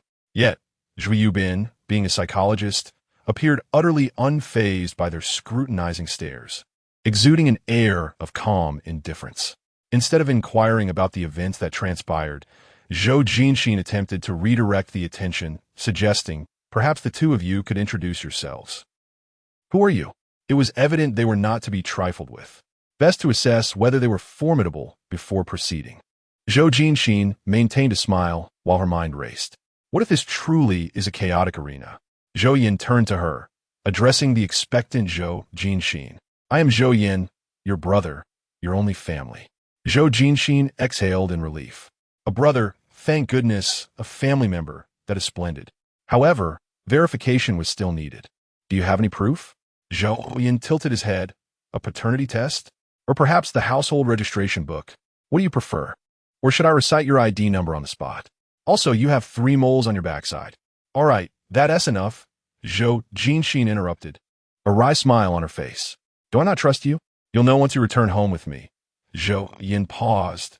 Jinxin, do you truly not remember me? Zhou Jinxin shook her head apologetically. I really don't remember, I'm sorry, this brother. Brother? I have no recollection. The term brother felt impossible to utter with no memory associated. She then glanced at Duan Haowen, whose expression was cold yet softened by a hint of tenderness. I am your boyfriend. Zhou Jinxin felt a lump rise in her throat. The one and only boyfriend. Is this for real? This truly is a chaotic arena. How on earth can I salvage this dreadful situation? Do you have any evidence? Zhou Jinxin retorted defiantly. Evidence? There is plenty, he replied. Duan Haowen thrust his phone towards Zhou Jinxin, flipping through the album. As a cascade of over 20 intimate photos and countless images of Zhou Jinxin in various sleeping postures and expressions filled the screen, even those rather compromising expressions. Oh heavens, why on earth would he have captured that? Are you some sort of pervert for secretly photographing this? Zhou Jinxin felt an urge to slap him, yet she stood frozen, utterly overwhelmed. How infuriating! It dawned on her that she had previously fancied herself a master of time management. No, wait. Only 2 instances hardly qualify one as a master. Surely it requires at least 10 or 8. Stop right there. Engaging in such duplicitous behavior is shameful enough. Zhou Jinxin, who believed herself to be somewhat innocent, felt as though her entire worldview was crumbling. She stiffly turned her neck to glance at Zhou Bin, who happened to be looking at her as well. Yet, he displayed no hint of shock at the revelation. His expression remained calm, his gaze gentle, and his smile warm. Truly, he was a top-tier psychologist, capable of healing even himself? Or perhaps he was so magnanimous and serene that he could tolerate infidelity. Remarkable indeed. Zhou Jinxin mentally nodded, almost inclined to give him a thumbs up. Truly, he was my other lifeboat. No, my savior. Such a splendid character. It seemed she would not face retribution. Right? However, a breakup could still loom on the horizon. To be honest, breaking up might not be entirely unacceptable after all. She bore some responsibility. Understanding was possible. Yet, Zhou Jinxin found the notion of betrayal far more intolerable, feeling as though she was trampling upon 2 good men, and handsome ones at that. Contemplating this, Zhou Jinxin suddenly said, the situation appears rather complex. How about we take a break from this romantic relationship and discuss other matters? No way. Duan Haowen vehemently opposed, pointing at Zhou Bin. Breaking up with him would be more plausible. Zhou Jinxin felt a flush of embarrassment as she turned to Zhou Bin. He replied, I disagree. I would prefer to maintain the status quo. Until Jinxin regains her memory and makes a final decision, I have no issue with the 3 of us together. Still reeling from Zhou Bin's words, Duan Haowen suddenly sprang to his feet, glaring at Zhou Bin. A mind. Jinxin is relying on you only because she has lost her memory. I will never acknowledge you. Don't even think about it. Jinxin is mine. No one else can have her. Zhou Jinxin was taken aback. What a brazen declaration, akin to that of a legitimate partner. She mentally translated it to mean something like, "You, the male interloper, she's merely toying with you. I absolutely forbid you from entering our home." Zhou Yubin also rose, his equal height preventing either party from being overshadowed. His demeanor remained composed, yet his gaze was earnest, and he stood his ground, unfazed by Duan Haowen's intensity. "But she is with me now. She trusts me. She likes me. You have no right or authority to deny that." "I do." "You do not. You are the one who should be excluded from this situation. Understand this.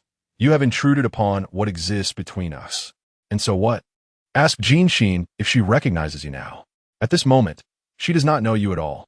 Duan Haowen was momentarily speechless, and after a brief pause, he solemnly declared, "I intend to take Jinxin away. Once she and he depart, she will naturally remember in due time." Zhou Yubin swiftly stepped forward to shield Zhou Jinxin, asserting, "This is not your decision to make." "What is happening?" Zhou Jinxin exclaimed, her eyes widening in astonishment. "Why are we suddenly discussing my fate?" A palpable sense of a custody battle over a child caught between divorced parents loomed large. Zhou Jinxin hesitated, "Heising he a hunt. Perhaps you both should sit down first, and we can clarify the matter before." No one heeded her suggestion. Duan Haowen attempted to push Zhou Yubin aside, only to be halted by Zhou Yan's intervention. "No need for conflict," Zhou Yan stated, parting the two and taking Zhou Jinxin's hand, proclaiming, "Jinxin shall certainly accompany her elder brother." "Seriously, brother, must you interject at this moment? Can't we stabilize the situation before discussing anything further? Jinxin, come with me, will you?" Duan Haowen implored, grasping Zhou Jinxin's other hand with a tone of heartfelt desperation. "Stay with us," Zhou Yubin insisted, refusing to let go of her small arm, his voice gentle and reluctant. Caught amidst the three, Zhou Jinxin felt as though she were at the eye of a storm, her head spinning. At this juncture, she could not afford to choose between the two suitors. If she opted for Duan Haowen, how would Zhou Yubin react? Would he feel discarded after serving his purpose? Conversely, if she leaned towards Zhou Yubin, would it imply that she had forsaken her past affection? Thus, Zhou Jinxin gently pushed aside both suitors and retreated to Zhou Yan's side. "I think I should go home with my brother first," she said, her voice tinged with a sense of longing. Though they had begun to resemble each other more over time, the term brother still felt foreign on her tongue. Chapter 47. The performance of Duan Haowen. Zhou Yan was deeply concerned for Zhou Jinxin's safety, ensuring that a bodyguard accompanied her wherever she went. When Zhou Jinxin went to the restroom at the mall, a throng of people surged in behind her, causing passers-by to mistakenly believe a celebrity had arrived, as they eagerly pulled out their phones to capture the moment. Since her amnesia, Zhou Jinxin had developed a slight fear of crowds, and the sight of strangers pointing their phones at her made her even more uncomfortable. In a panic, she dashed into the restroom, with the 2 rows of bodyguards following closely behind. Had she not intervened to prevent them from entering the women's restroom, they likely would have stood guard at her stall. Upon exiting, Zhou Jinxin was met with the synchronized gaze of onlookers and the bodyguards, leaving her feeling utterly embarrassed as she donned her sunglasses. She had previously requested Zhou Yan to allow Zhou Yubin to visit her, but Zhou Yan had firmly refused. Zhou Jinxin insisted that he was her doctor and understood her condition, urging for his assistance in her treatment. Zhou Yan, however, dismissively replied that there were plenty of competent doctors available, and even if the Zhou family threw money at the problem, they could easily find numerous alternatives. He simply would not relent. Though she could not see Zhou Yubin, she unexpectedly encountered Duan Haowen, which was indeed a surprise. Zhou Jinxin removed her sunglasses and cast a perplexed glance at Duan Haowen, who was dirted and disheveled, his cheeks smeared with grime. She could hardly believe that the person she had once saved from being beaten in the market was now in such a state. It was inconceivable that Duan Haowen could have fallen so low as to be bullied in the bustling city. "Are you experiencing the hardships of life?" Zhou Jinxin inquired, tilting her head. Duan Haowen raised his hand to touch the bruises on his face, wincing slightly. He merely glanced at Zhou Jinxin without responding. Zhou Jinxin sent someone to the pharmacy for some alcohol and cotton swabs, instructing them to help Duan Haowen to his feet, asking if he was injured. Duan Haowen shook his head, indicating he was unhurt. Unable to suppress her curiosity, Zhou Jinxin asked, "Why are you here getting beaten? Have you really gone bankrupt?" Duan Haowen did not answer directly, but chuckled. "This is the life I've always lived." Zhou Jinxin was bewildered. Wasn't this Duan Haowen the one who thrived in Yun City, wielding considerable influence? How could he have suddenly fallen to such depths? She circled around him, taking in his worn, faded jacket and patched-up jeans, incredulous at the stark contrast to his previously dapper appearance just days earlier. "Is this your new approach to expanding your business?" Zhou Jinxin questioned, still somewhat skeptical. Duan Haowen sighed. "Of course you find it hard to believe, as you have forgotten everything." Zhou Jinxin shook her head. "Even if I remembered, I wouldn't believe it. My brother says you are quite cunning." Duan Haowen paused before replying, "Indeed, even if you had not lost your memory, you would not recall." After saying this, he turned and walked to a corner of the market, lifting a toppled cart where several stainless steel containers had spilled onto the ground. The lids had come off upon impact, scattering spices and potatoes across the pavement. He did not call anyone for help. Instead, he picked up each item himself, even gathering the potatoes and seaweed that were covered in dust and dirt, brushing them off and carefully putting them away, seemingly believing they were still edible. Zhou Jinxin stood aside, watching him tidy up alone, and felt an inexplicable pang of sympathy, especially as she observed him picking up the strands of seaweed, wiping off the dust, and packaging them neatly. 2 plastic containers had been crushed, spilling their contents of chili and seasoning powder all over the ground. Duan Haowen retrieved the containers and sighed at the mess of spices scattered about. Zhou Jinxin approached, glanced at the chaos, and inquired, "How did this happen?" Duan Haowen gave a bitter smile. "I had nothing to begin with, only a small cart." "Really?" Zhou Jinxin nearly faltered, shocked. Had he truly gone bankrupt? You have no money?" She gasped, struggling to comprehend the gravity of a situation, and upon realizing Duan Haowen's current plight, she felt a wave of pity wash over her. "Why didn't you tell me you were out of money?" Duan Haowen turned to look at her, his eyes reflecting an unspoken bitterness. "But you no longer know me." Zhou Jinxin hastily replied, "I know you now." Duan Haowen continued, "But I need a lot of money, an immense amount." Was he implying a desire to make a swift comeback? Zhou Jinxin's expression grew troubled. She did not possess such funds at the moment. "Well, you could talk to Zhou Yin about this, although he may not pay you any heed.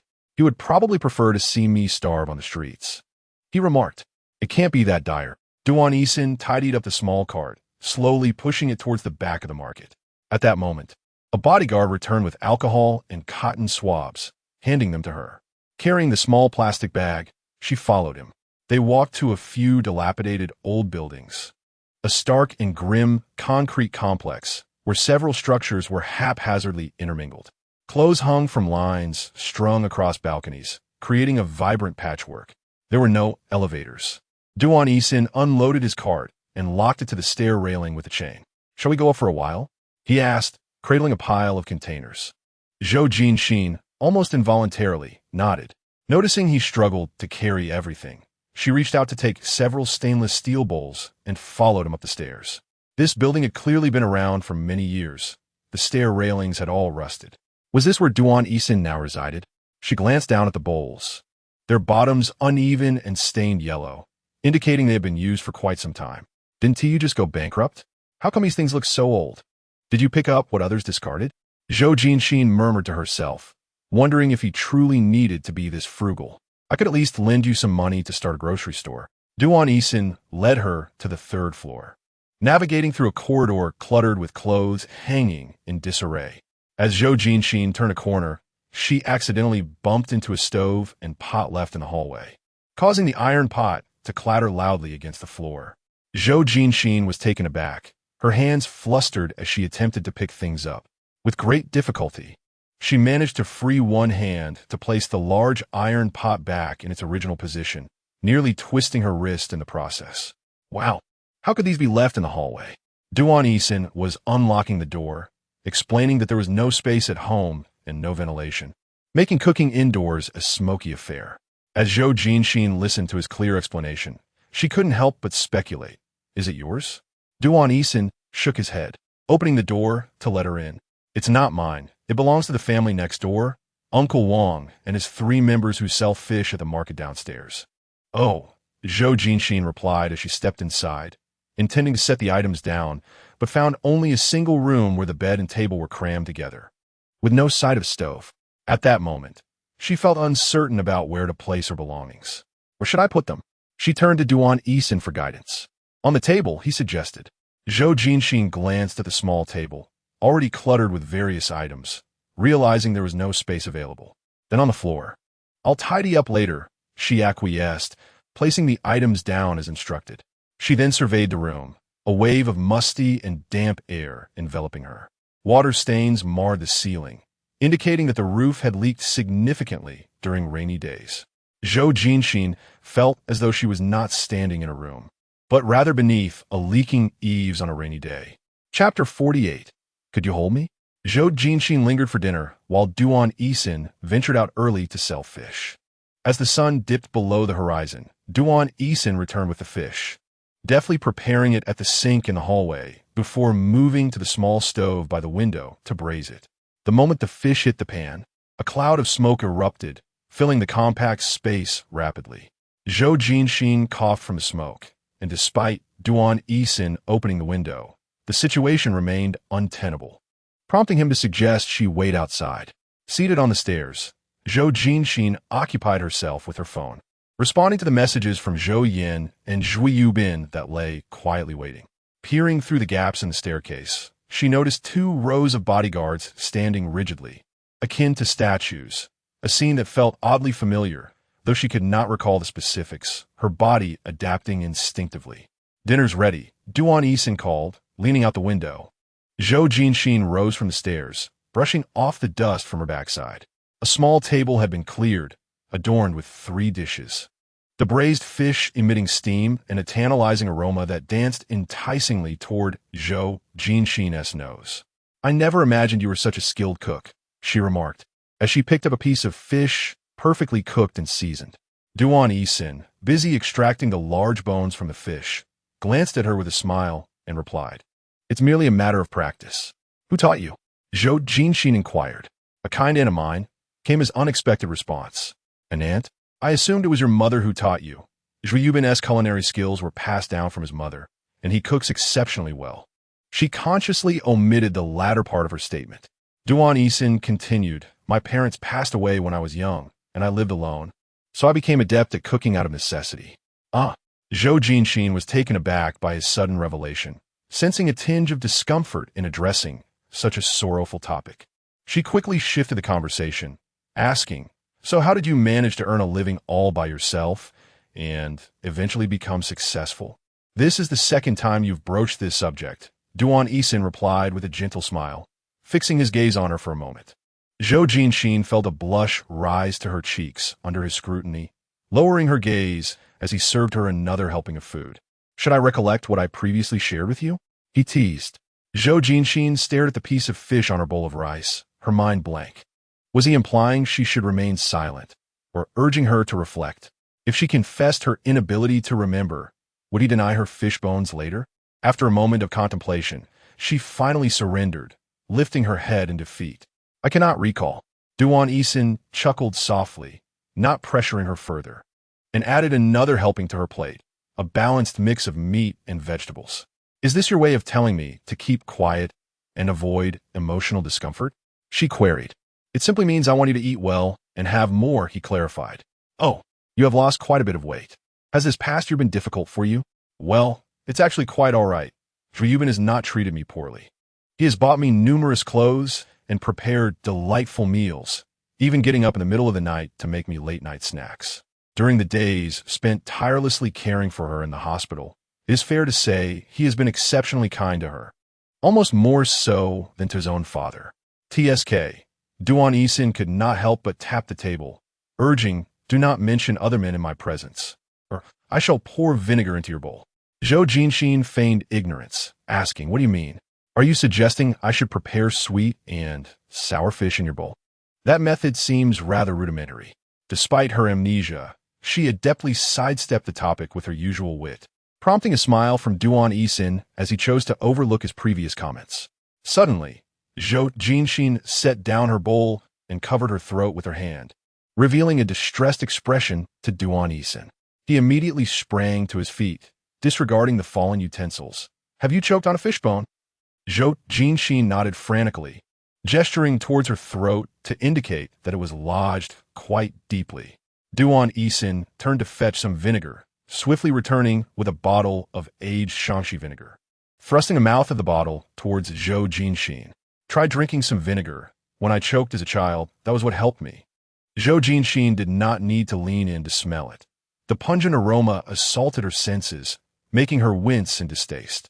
"It truly works. Just give it a try," Duan Haowen urged, holding the vinegar bottle in one hand while pressing her head back with the other. Zhou Jinxin was forced to confront the bottle, her features contorting in distaste. "Jinxin, just a sip," he coaxed gently. Reluctantly, she conveyed her skepticism through her eyes, clearly questioning its efficacy. Duan Haowen reassured her repeatedly, promising that if it did not help, he would take her to the hospital immediately. With no other option, and unwilling to go to the hospital, she acquiesced and took a couple of sips, though it was more akin to being forced to swallow it by Duan Haowen. She nearly retched from the sharp taste of the Shanxi vinegar. Urgently tapping his wrist to stop, Zhou Jinxin felt as though she might choke to death on the vinegar. She turned to the side, coughing and spitting. Truly, it was a classic remedy, a renowned concoction, quite potent indeed. Duan Haowen gently patted her back, and once she had finished, he naturally wiped her mouth. "How do you feel?" Zhou Jinxin emitted a couple of strained coughs, shaking her head in discomfort. "The fishbone seemed to have lodged even deeper. Would it cause bleeding in my throat?" Tears welled in the corners of her eyes from the discomfort, prompting Duan Haowen to take decisive action and lead her downstairs to the hospital. As expected, they became the fourth patient of the day, seeking help for a fishbone lodged in the throat. Zhou Jinxin felt a mix of embarrassment, pain, and urgency as the Yinti Dr. Pride opened her mouth. Even after leaving the hospital, she still felt as though something was caught in her throat. Now she truly understood the phrase "like a thorn in the throat." It appears one must speak less while eating fish. A lesson learned through blood and tears. The two emerged side by side. The sky had darkened, and the bodyguards and car awaited at the hospital entrance. "I must return home now." Zhou Jinxin pointed towards the conspicuously inadequate configuration, expressing her hope that the bodyguards would refrain from wearing sunglasses even after dusk. Aside from serving as a mere fade and attracting undue attention, she found little purpose in them. Unless, of course, the sunglasses could somehow emit tranquilizing darts, in which case she might find them somewhat tolerable. Yet, to her knowledge, such capabilities did not exist. Duan Haowen gazed at her with a reluctant longing, seemingly intent on taking her hand, only to lower it for reasons unknown. Suddenly, Zhou Jinxin asked, "Is this how you lived before?" Duan Haowen was taken aback, looking up to see Zhou Jinxin smiling, reminiscent of years past. An image of an exceedingly youthful Zhou Jinxin surfaced in his mind, prompting him to smile in return. "Did you figure it out?" Duan Haowen's gaze softened. "How did you know?" Zhou Jinxin shot him a knowing glance, asserting that she had merely lost her memory, not her intellect. "I'm not a fool. A day of role-playing is more than sufficient, don't you think?" She had indeed noticed long ago, but had inexplicably refrained from exposing him, feeling an unaccountable sympathy for his apparent despondency. Duan Haowen shook his finger gently, insisting, "This is not mere role-playing. Before I met you, this is how I lived. The day we first crossed paths was just like today." Zhou Jinxin, intrigued, inquired, "When was that?" "Nearly 9 years ago, if I recall correctly. You were still keeping a diary at 18? Why not retrieve it and take a look? You may have forgotten me, but there should still be remnants of my existence within its pages." "How do you know I kept a diary?"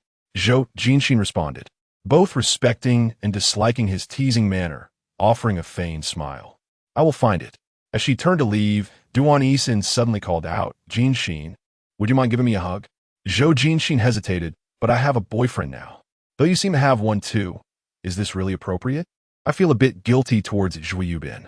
Noticing her discomfort, Duan Haowen lowered his gaze and spoke softly. "I have searched for you for so long. Yet you have forgotten me entirely. The person I was 9 years ago, the one I was a year ago, and now you have another man in your life. Even if you can't remember, Can you not offer me a moment of solace?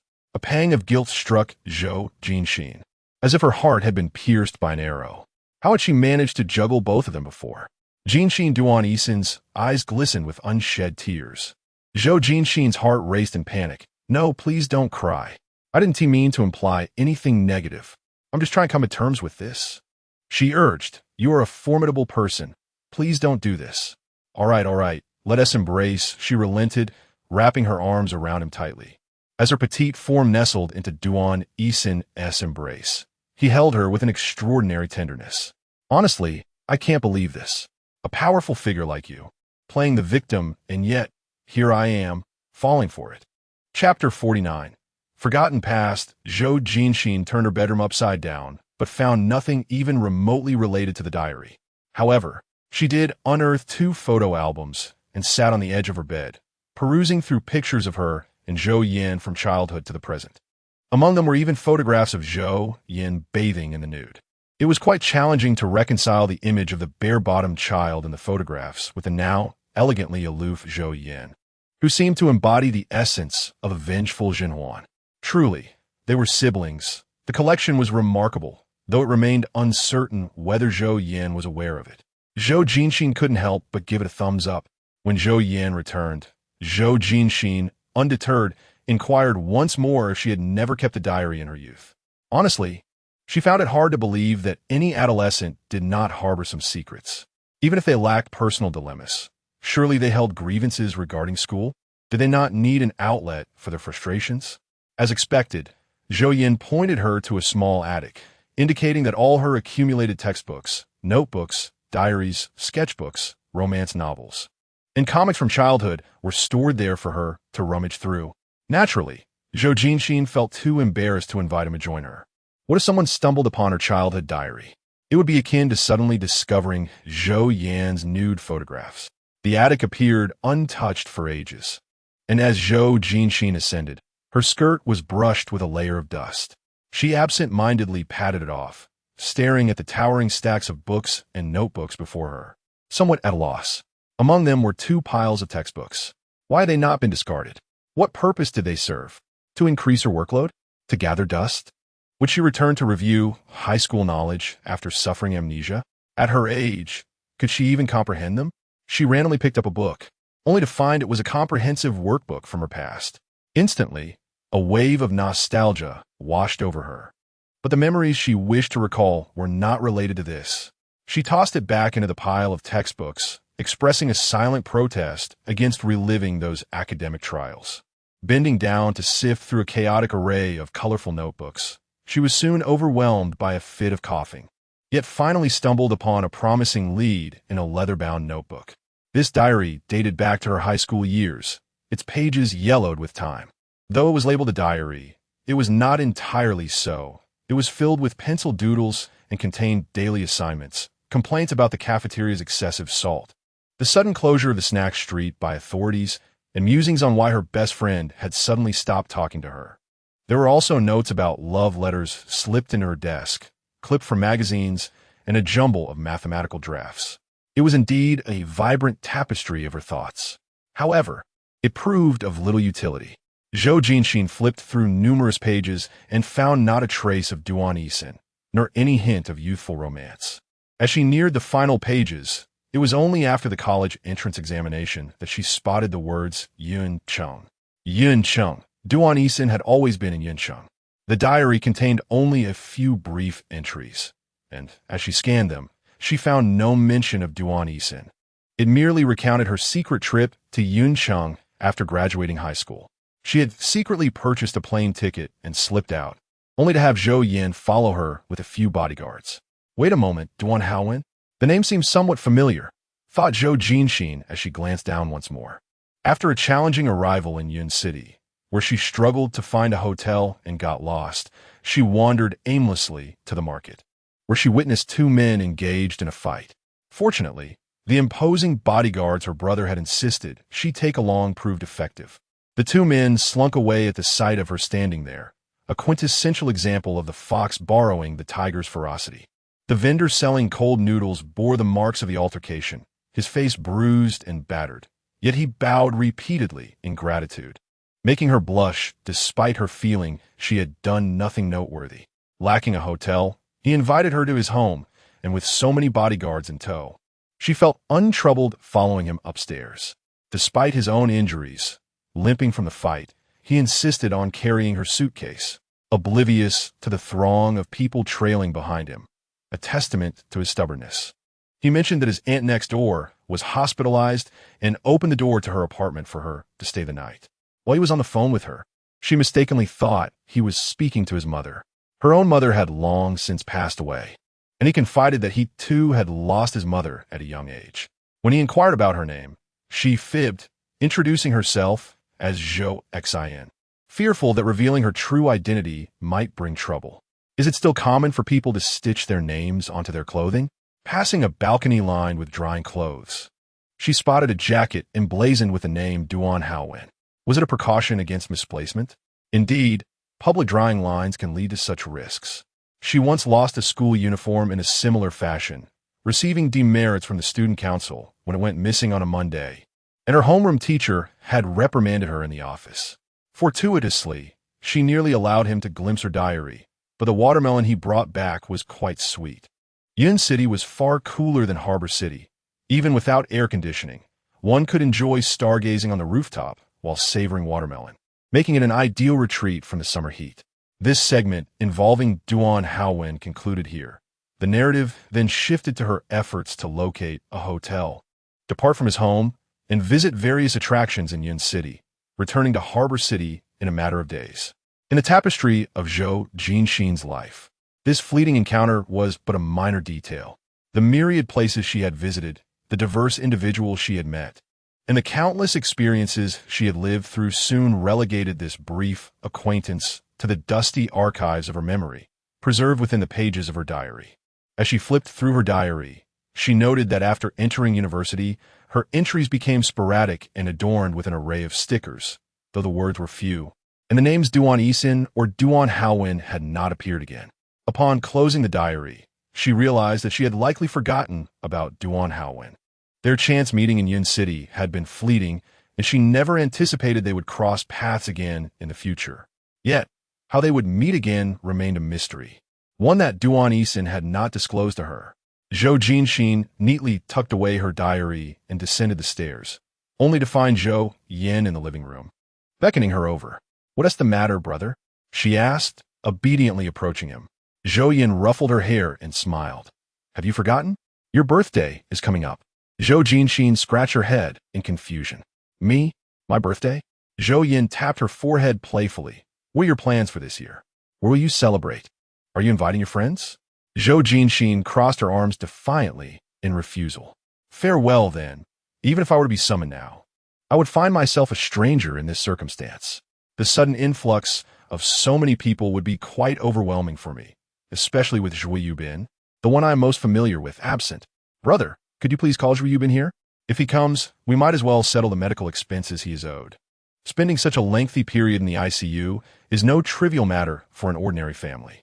While Zhui Yubin is not lacking in funds, it is simply unjust to spend his money without repaying him once he returns home." "Zhui Yubin?" Zhou Yin raised an eyebrow, visibly displeased. "You have only returned for a few days, and already you long for him? While that may not be entirely incorrect, I would prefer if you did not regard me with such a dismissive gaze, as if I were an old maid.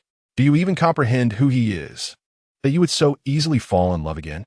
Zhou Yin, exasperated, hesitated to speak, finally giving her a light tap on the forehead. Zhou Jinxin felt the sting of the blow and, clutching her forehead, inquired, "Who is he?" "He is merely a psychologist. Is he not?" "It is not as simple as you presume," Zhou Yin replied. "Your new boyfriend happens to be the youngest son of the former leader of Gucheng. His father appears to have little time left to live, and he himself wields no significant power. Therefore, I suspect he may have ulterior motives for keeping you close." "Ulterior motives?" "He did not even know who I was at that time," Zhou Jinxin retorted, unconvinced.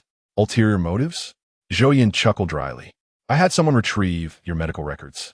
Your time in the hospital coincided closely with your disappearance. You were in a comatose state for quite some time, and upon waking, you found yourself bereft of memory. However, when did you two begin your relationship?" Zhou Jinxin stood in a daze, replying, "He said we have always been together. I simply forgot." Zhou Yin scoffed coldly. "He is deceiving you, and you are the only one gullible enough to believe him." Chapter 50. The wedding. Duan Haowen sent an invitation to the Zhou family, announcing his impending marriage to Lu Ming, scheduled for the day before Zhou Jinxin's birthday. Zhou Jinxin, holding the gilded invitation, leaned against the sofa, lost in thought. Although she had yet to send out invitations for her own birthday celebration, his invitation had arrived first. Raising the invitation before her, she felt an inexplicable heaviness in her chest upon seeing the two names side by side, Duan Haowen and Lu Ming. Lu Ming, the girl he started dating after my unfortunate disappearance? Stuffing the invitation beneath the table, she rolled over on the sofa, burying her face in a cushion. What is this? What does this even mean? One person's call is unreachable, and I can't even get an explanation, while the other is eager to wed. Is it possible that both Zhou Jinxin and Duan Haowen conspire to torment me? Her phone vibrated on the coffee table, and Zhou Jinxin glanced up, flipping the phone over. It was Duan Haowen calling. She chose not to answer. Oh, how frustrating it is that the calls I wish to avoid keep coming, while the one I long to receive remains out of reach.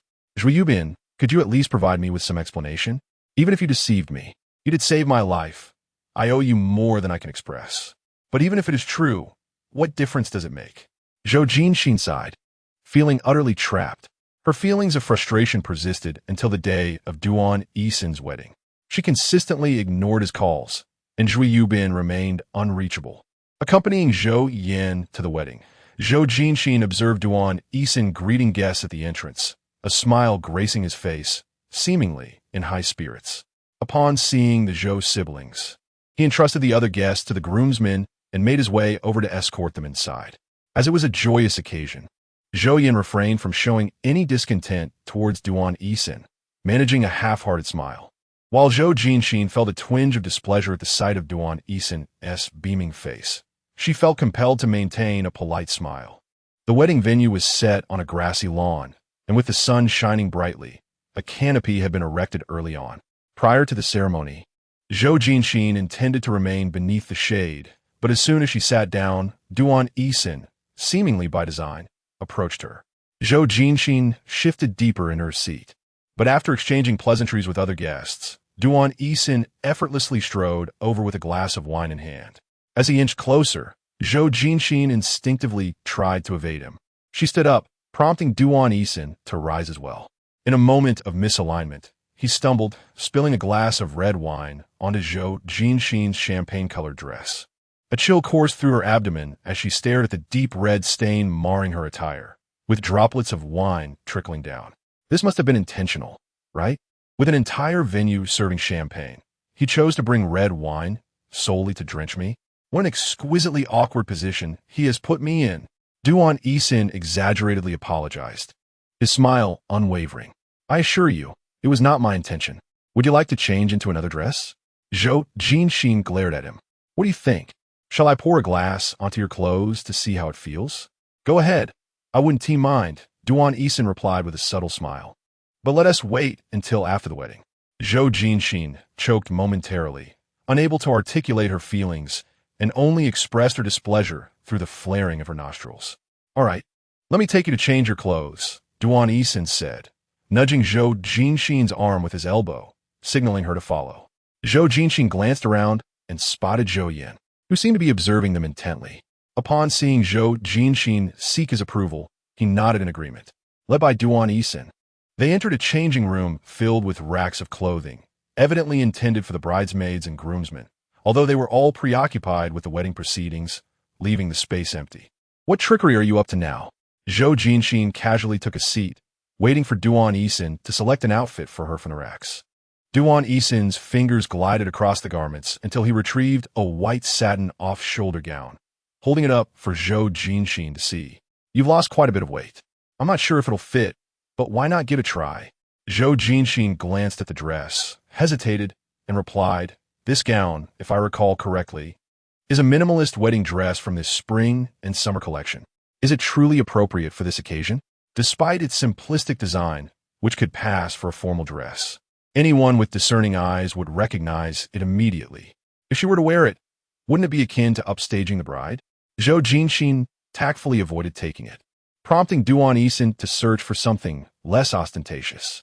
With great reluctance, he set the gown aside and turned to fetch a petite dress adorned with a white bow. How about this one? Zhou Jinxin accepted it, observing that Duan Haowen remained still. Why aren't you stepping outside? Duan Haowen leaned against the table, unyielding as a mountain, and grinned unabashedly. I'm just waiting to help you with the zipper. I'm concerned you might struggle to reach it.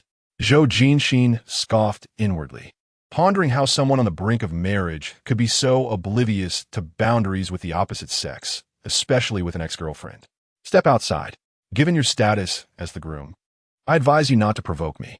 She pointed toward the door, her tone leaving no room for jest. Duan Haowen chuckled awkwardly. All right, don't be upset, Jinxin.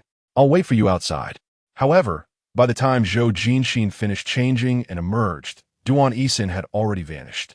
The wedding was about to commence, and the groomsmen and the officiant had whisked him away to the stage.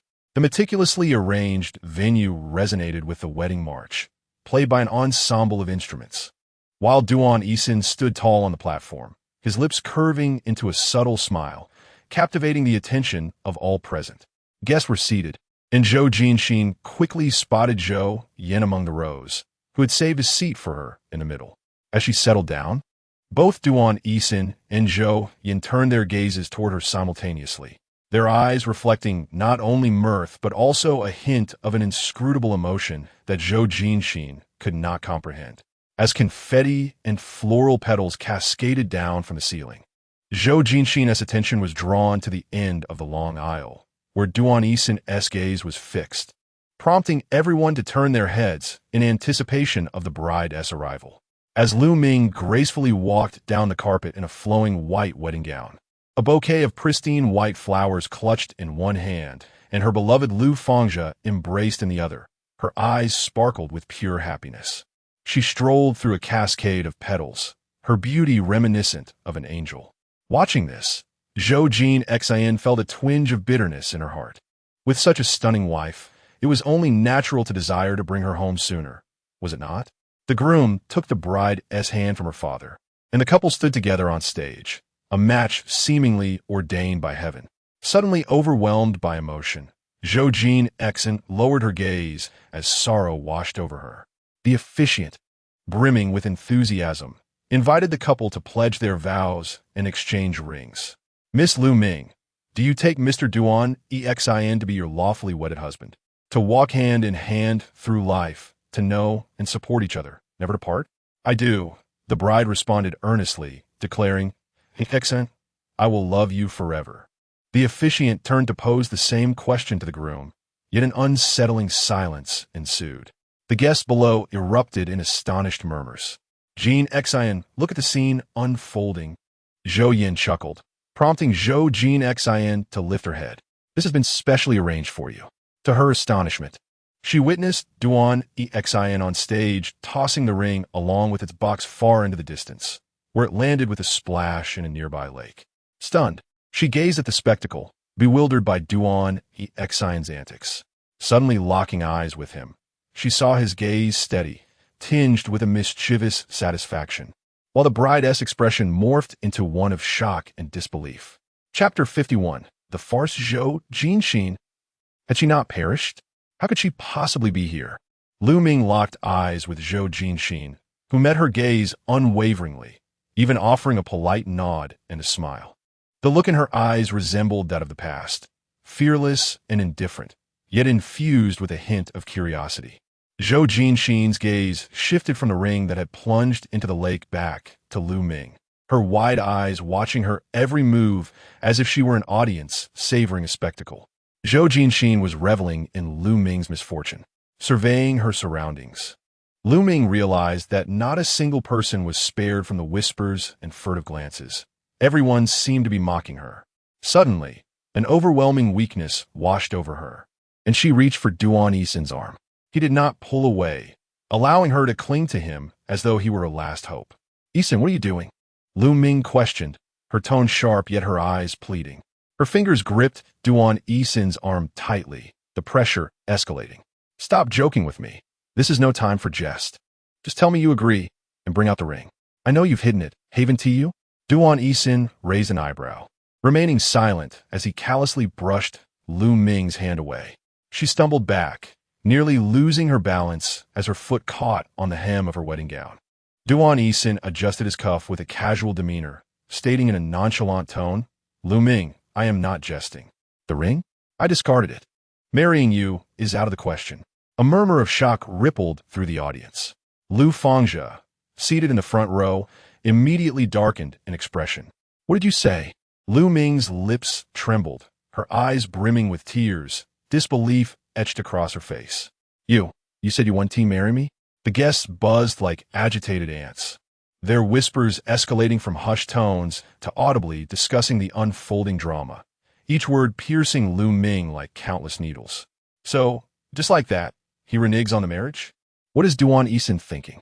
My goodness, he even tossed the ring away and publicly declared he wouldn't marry Lu Ming. Doesn't he realize this humiliates her? What a disgrace for the Lu family.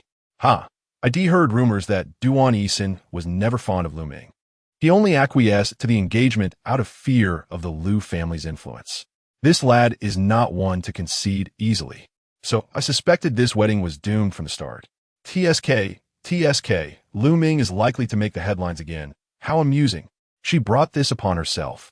The more ruckus she caused earlier, the more sensational this news will be when it spreads. As they spoke, a swarm of journalists, seemingly emerging from nowhere, brandished their cameras, capturing the composed Duan Yisin and the bewildered Lu Ming on stage. Duan Yisin even managed to smile, the corners of his lips curling up as he glanced at Zhou Jinxin. Had her expression not been so astonished and speechless, he might have even posed for the cameras with a cheerful gesture. Why?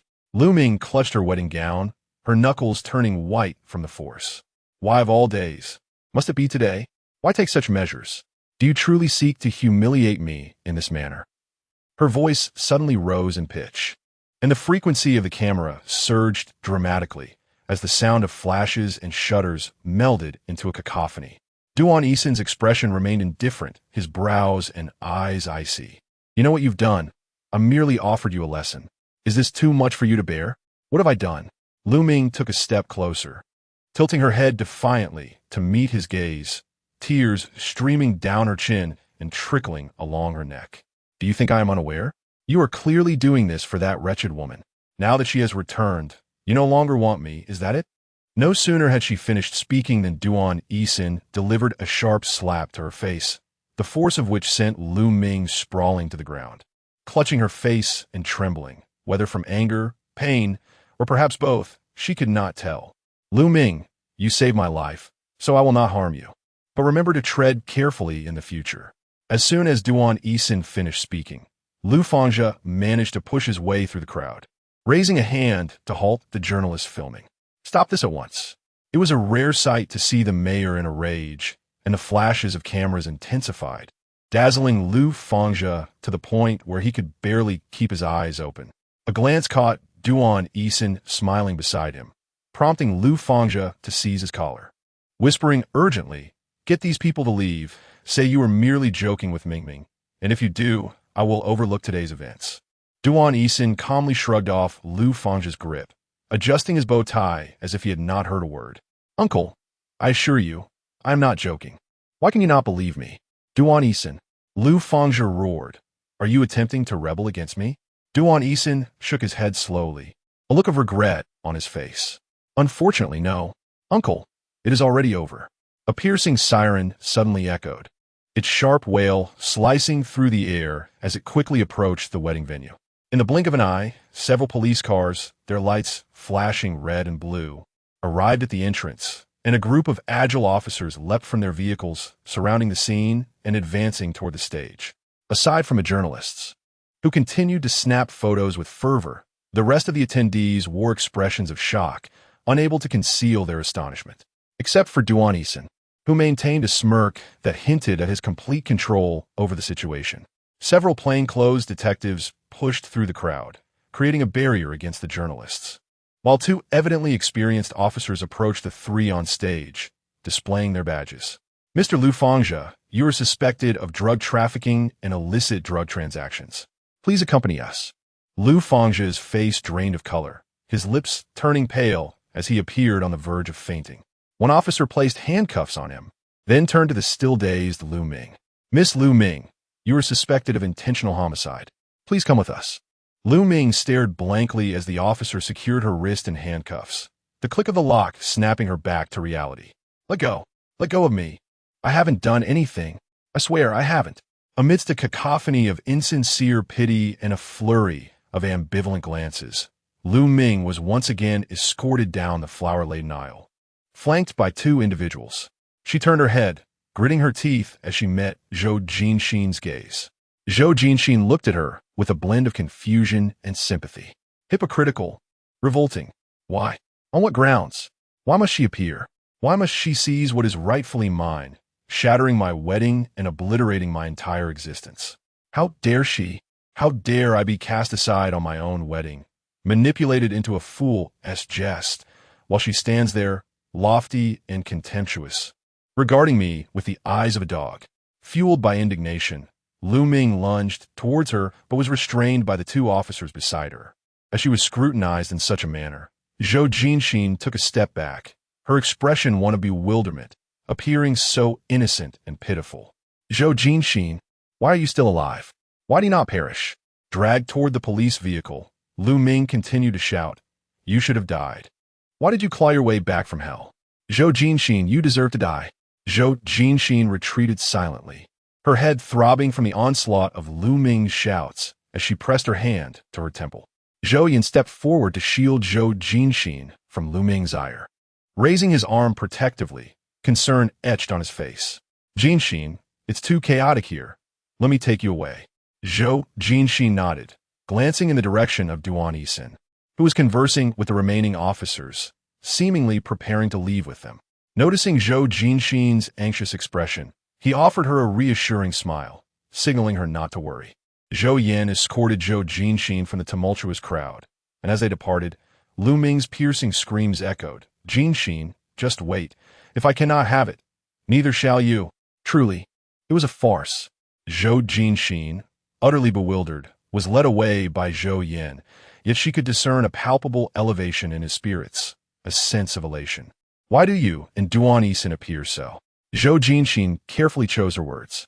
A sense of triumphant revenge? Zhou Yan promptly supplied the answer. Although the characterization felt somewhat peculiar, it seemed quite apparent. Zhou Jinxin nodded in agreement. Because that woman had tormented you, nearly costing you your life. Zhou Yan turned to ruffle her hair, a gesture that served both as comfort and confirmation that Zhou Jinxin was indeed by his side. Now that you are safe, it is her turn to face consequences. His gaze hardened. Those who dare to harm Zhou Jinxin would face his wrath, and even if Duan Haowen refrained from striking, he would ensure she did not escape unscathed. Unless Lu Ming were to perish, he would devise means to make her existence a living hell. In any case, the debts owed to the Zhou family must be repaid. Those who dare to lay hands on Zhou Jinxin would not only repay their dues, but would do so manifold. With matters still unresolved, both Zhou Yan and Zhou Jinxin temporarily remained in Yan City. Upon arriving at the hotel where they would be staying, Long Qi spotted Zhou Yan's vehicle from afar and awaited their arrival at the entrance. As they disembarked, Long Qi approached to open the car door, and Zhou Jinxin was taken aback to see Zhou Yubin, the one whose calls had remained unanswered, standing behind Long Qi. Zhou Yubin, what brings you here? Zhou Yan inquired with a hint of indifference.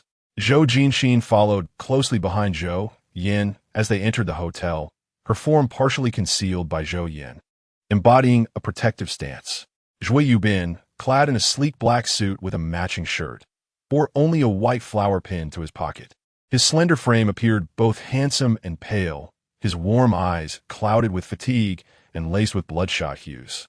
Noticing his disconcerted expression, Zhou Jinxin detected the signs of sleeplessness etched on his face from a distance, the unmistakable scent of smoke wafting towards her, a peculiar blend of tobacco and sandalwood. What troubles you? Zhou Jinxin gently tapped Zhou Yan's hand that shielded her, signaling that she was fine and prompting him to allow her passage. Approaching Zhou Yubin, she inquired, I've been unable to reach you by phone. What has happened? Zhou Yubin remained silent, his bloodshot gaze fixed upon her, revealing a hint of tenderness beneath his exhaustion. He lingered in silence, his stare unwavering, causing Zhou Jinxin to feel an unfamiliar sense of alarm at his disheveled state, her eyes blinking rapidly in concern. "What is truly wrong?" she asked, lowering her tone. "What else could it be?" Zhou Yin interjected with crossed arms. "His father has passed away, and the Goose City gang must be in disarray now, right? Young Master Zhou, is this truly the time to abandon your father's legacy? Have you given up on establishing your place?" The seemingly dazed Ryubin stirred slightly at Zhou Yan's words. He slowly turned his head, his weary eyelids blinking as he spoke in a hoarse voice, parched from lack of food and water. "I never wished to contend for it. That was never my desire. I merely wished to be an ordinary psychologist." "So?" Zhou Yan scoffed. "So?" Ryubin redirected his gaze to Zhou Jinxin. "I came to find you." Zhou Jinxin blinked. Recognizing the weight of his recent experiences, he must be suffering greatly. Observing Ryubin's current demeanor, he resembled a lost puppy, pitiful and heart-wrenching in his vulnerability. Just as she was about to speak, Zhou Yin covered her mouth, swiftly repositioning her behind him, confronting Ryubin with a lack of compassion. "Do not think that because you've lost your father, you can covet my sister. She is not someone you can manipulate into pity due to your misfortunes. You, who seek to capitalize on others' vulnerabilities, have merely stumbled upon Jinxin once. Do not even dream of wanting her." "Brother, please do not be so harsh," Zhou Jinxin protested, tugging at his sleeve, her eyes silently pleading for him to show some understanding given Ryubin's recent bereavement. "This is how I am, and this is how the Zhou family operates. We do not coddle outsiders. If you are unhappy, you may leave." After speaking, Zhou Yin grasped Zhou Jinxin's wrist, pulling her into the elevator. As the elevator doors closed, Zhou Jinxin glanced back, catching sight of Ryubin standing alone in the lobby, his pallid and frail figure starkly contrasting with the opulent hotel decor, evoking deep sympathy. "Brother," Zhou Jinxin exclaimed, freeing herself from Zhou Yan's grip. "Why are you behaving this way?" Zhou Yan replied nonchalantly. "Behaving how? You are too," Zhou Jinxin exclaimed, hands on her hips, ready to reprimand him. However, Long Qi, with a smile, intervened, explaining, "Brother Yin instructed me to secure a room for him downstairs so he could rest. I have already given him the key card. Moreover, miss, his condition indeed necessitates a moment of respite. There is ample time. You need not rush to converse with him." Zhou Jinxin responded, "Really?" She glanced at Long Qi, then at the composed Zhou Yin, who seemed indifferent to the situation. "You are capable of empathy now? It must be because he saved your life. If it were Duan Haowen, even if he were shot and standing here, I would still send him out to die in the hotel, lest he tarnish my eyes." Zhou Jinxin continued, "What deep-seated enmity do you harbor against Duan Haowen to treat him so disparately? I actually think Duan Haowen is quite a decent person." Receiving a sharp glare, Zhou Jinxin quickly amended, "I mean, he harbors no ill intentions towards us." "No ill intentions? How did you arrive at that conclusion?" "He is practically installing surveillance on you to monitor Duan Haowen. Isn't that intent obvious enough? Is his heart not dark enough?" Zhou Yin looked at her with incredulity, as if questioning her sanity. "Can't you see? If I were not here, Duan Haowen would have already taken advantage of your amnesia. Is that what you call having no ill intentions?" Zhou Jinxin bit her lip, rendered speechless. There was an overwhelming sense of helplessness and inability to refute. Chapter 52. Deception. Duan Haowen and the Liu father-daughter duo were taken away, leaving uncertainty about their release within 24 hours.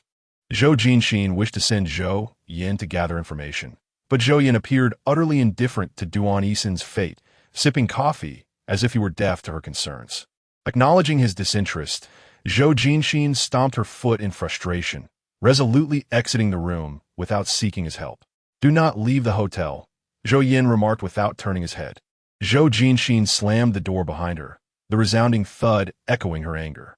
By the courtyard fountain, she activated and deactivated her phone repeatedly, unlocking the screen countless times to scrutinize a string of phone numbers. Alas, what good would it do to call now? No one would answer. She perched on the edge of the marble fountain, staring at her reflection on the dark screen, her face twisted in anguish. Why am I so worried about him? We are barely acquainted. Why can't I control my thoughts about him? Ugh, it's maddening. Why is this happening? Increasingly agitated, Zhou Jinxin flung her phone aside, nearly losing grip and sending it into the fountain, but she managed to catch it just in time. Phew, she sighed while cradling her phone, reflecting on her distracted state. Suddenly, a voice emerged from behind her, causing Zhou Jinxin to jump with surprise. She was about to spring up, but a hand pressed down on her shoulder, and the person leisurely turned to face her, gently guiding her back into her seat. "It's you." Zhou Jinxin exhaled in relief. "Have you rested well?" Zhou Yubin, now clad in a trench coat, appeared as if he had just risen from bed, exuding a certain languor akin to a sloth as he settled beside her, his hand still gripping her shoulder as if she were a tree. "He still looks rather fatigued." Zhou Jinxin nudged him gently. "Why not sleep a bit longer?" Zhou Yubin shook his head, his expression reflecting a headache from a lack of sleep during the 3 days of the funeral. Now, after such a long rest, the suddenness of it all brought discomfort. "Moreover, I have something important to discuss with you." "Important?" Zhou Jinxin suddenly recalled unresolved matters between them. "Perfect. I too have several questions." Zhou Yubin smiled, encouraging her to begin. Zhou Jinxin, shaking her head, replied earnestly, "Let us put it this way. I hope you will speak freely before I pose my questions. If I were to ask, it would alter the nature of our discourse." Zhou Yubin observed the change in her demeanor, momentarily taken aback. After a thoughtful pause, he smiled again. "Your authoritative expression is quite different from your usual self. Are you recalling something?" "Not all." Zhou Jinxin did not mind his change of topic and replied honestly, "I can't recall anything. Perhaps acute meningitis has affected my memory." "What about you? Are you worried I might remember something? Afraid I might expose you?" Such forthright inquiries were unprecedented for Zhou Yubin. No, rather, she had always been straightforward with him. But this level of probing was indeed a first. Zhou Yubin exhibited no surprise, seemingly entirely accustomed to her transformation. He even exhaled a sigh of relief, as if the proverbial sword of Damocles that had loomed over him had finally descended, liberating him from the incessant anxiety. "What I wish to convey is precisely what you seek to inquire." Zhou Jinxin unconsciously straightened her posture, attentive to his words. "You're now aware that my family leads the Goose City Mafia. I have an elder brother in Goose City, the legitimate heir of my father, while I am merely his illegitimate son. Yet, I'm not the sole illegitimate child. I have another brother." Zhou Jinxin nodded, indicating her engagement. "His name is Zhou Feng." Upon concluding, Zhou Yubin paused to gauge Zhou Jinxin's reaction. She raised her hand to touch her face, questioning, "Is there something on my face?" "No, it's just that I assumed you would. Your lack of response is perhaps due to having forgotten." "What kind of reaction should I have?" He let out a bitter smile, exhaling deeply before continuing. "Zhou Feng has had a contentious relationship with your brother Zhou Yin in Hong Kong. Our father had always wished for him to return home, but he refused to acknowledge our father or accept his assistance. I have heard he was embroiled in a rivalry with Zhou Yin, resorting to drug smuggling to compete. I learned that he lost to Zhou Yin and subsequently kidnapped you in Yin City. After that, I only heard of his demise. The death of Zhou Feng was something that anyone with a modicum of sense would attribute to a certain party. So, Zhou Jinxin, upon contemplating this, suddenly formed a daring hypothesis, yet she desired Zhou Yubin to articulate it. Zhou Yubin hesitated, visibly torn, gazing into Zhou Jinxin's clear, pristine eyes, and ultimately confessed, "Your car accident, the plunge into the sea, was orchestrated by my father. My brother Zhou Feng's death provoked a heart attack in him. He wished for your brother to experience the anguish of losing a loved one." Indeed, a wave of relief washed over Zhou Jinxin's heart. It was undeniably the Zhou family's doing. She finally grasped the reality, a wry smile escaping her lips as she murmured, "No wonder you deceived everyone, spending any amount to save my life, remaining by my side throughout this year. You feigned affection to keep me safe under your father's watchful eye. Didn't you? You feel guilty, don't you?" Yes. With the truth unveiled, Zhou Yubin found it difficult to articulate the feelings that surged within him. He felt a sense of relief, yet also an overwhelming emptiness, a bitterness that could not be filled. "You are innocent. I never wished for my father to harm you. I pretended to care for you, and I clashed with my father, threatening that if he were to harm you, he would have to kill me as well." Zhou Jinxin nodded somberly, acknowledging in truth, this matter was never about you. You saved me. Zhou Yubin cast his eyes downward, murmuring, I'm sorry, I deceived you. Zhou Jinxin exhaled, as if a certain thought had been dispersed, her mind swirling in both weight and lightness. No, it is you who saved me, she stated earnestly.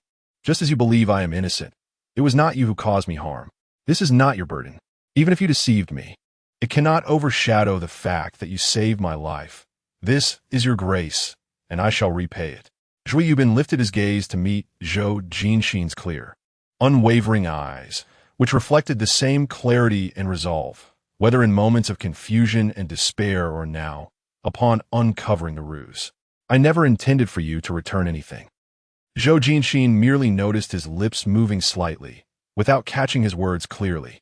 She instinctively leaned closer, tilting her head to listen. What did you say? Zhou Yubin's gaze lingered on her, his throat bobbing. I said, in truth, I have lied again. Zhou Jinxin blinked. Is there anything else you are concealing from me? The sooner you confess, the sooner we can resolve it. Aim for leniency, do you understand?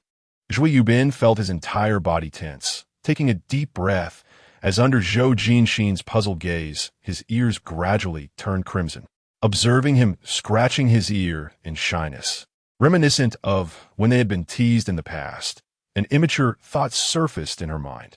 You wouldn't be, would you? Yes, I am. Zhou Yubin suddenly looked up, his face flushed, his voice rising in pitch with anxiety. What I meant was, pretending to like you was a lie. My true feelings are that I genuinely like you. Chapter 53. Disappearance. This truly is a predicament. Zhou Jinxin had been tossing and turning in her room all day, and by evening, the echoes of Zhou Yubin's word from the previous day still made her sigh in despair. Indeed, Zhou Yubin had deceived her. They had no prior connection. Yet now, they were bound together, as he had saved her life. Regardless of his sincerity, she owed him a debt of life. And now, when Zhou Yubin professed his affection for her, it was genuine. It was a sincere fondness, having already indebted herself to him for her life. Did she now have to owe him her feelings as well? However, that notion felt flawed. Affection cannot be quantified in such a manner. If one were to settle debts, emotions belong to a distinct category, one that cannot be measured by mere gratitude. Suddenly, Zhou Jinxin sat upright in bed, her hair a tangled mess from her restless rolling. Yet her eyes sparkled with clarity. Her phone had somehow tumbled to the floor, nestled in the plush carpet. Just as she reached for it, the screen illuminated, revealing a message that had just arrived. Duan Haowen was out. Could it be that he was unharmed? Zhou Jinxin's heart surged with joy as she hastily opened the text. From Duan Haowen, Jinxin, I have something important to discuss with you. Meet me at Building 9, Kaisher Street at 10 o'clock. I will be waiting. Indeed, it felt imperative to clarify certain matters, both with Duan Haowen and Zhou Yubin. She would arrive punctually. After sending her reply, she glanced at the time. It was already 8:30. Having lounged in the hotel all day, she had not washed her face nor combed her hair. She quickly cast aside her phone and dashed into the bathroom to freshen up. The journey from the hotel to Kaisher Street was not brief. A taxi ride would take at least 40 minutes, and she wished to apply a touch of makeup as well. Strangely, while she typically ventured out barefaced with Zhou Yubin without a care, lately, she had been applying makeup almost daily. Had her restored identity altered her mindset? Perhaps there was a curse that enveloped those eager to leave, for the more she calculated her time, the more complications arose. The lipstick she favored was nowhere to be found. Her eyeliner never turned out right. Her brows were uneven, one too bold, the other too faint. Just before leaving, her phone buzzed incessantly, and looking down, she realized it was on the verge of dying. Nevertheless, she successfully hailed a taxi, and though she might be slightly late, arriving was what mattered. Although she had grabbed the charger on her way out, her phone's battery was now critically low. Upon reaching Building 9 on Kaisher Street, the ominous low battery alert sounded once more. Kaisher Street thrived only during the day when vendors set up their stalls. By nightfall, everyone had packed up and returned home to rest. The buildings behind Kaisher Street were aged and dilapidated, resembling the home Duan Haowen had previously taken her to, perhaps even more decrepit. Dim orange lights flickered from the upper floors, indicating that some residents remained. Not seeing Duan Haowen, Zhou Jinxin prepared to use her phone's dwindling battery to call him. Just as the screen lit up, a shadow sprang from behind her, covering her mouth and nose with one hand while the other tightened around her neck, pulling her backward. Zhou Jinxin instinctively struggled, her nostrils filled with a pungent odor. The more she fought, the more she inhaled. After a few desperate kicks, she succumbed and slipped into unconsciousness. Her phone clattered to the ground, emitting a final low battery warning before the screen faded to black. A tall, slender shadow dragged the unconscious Zhou Jinxin, vanishing into the darkness of the corridor. Outside the police station, the streetlights flickered erratically due to unstable power, while a swarm of moths collided with them endlessly.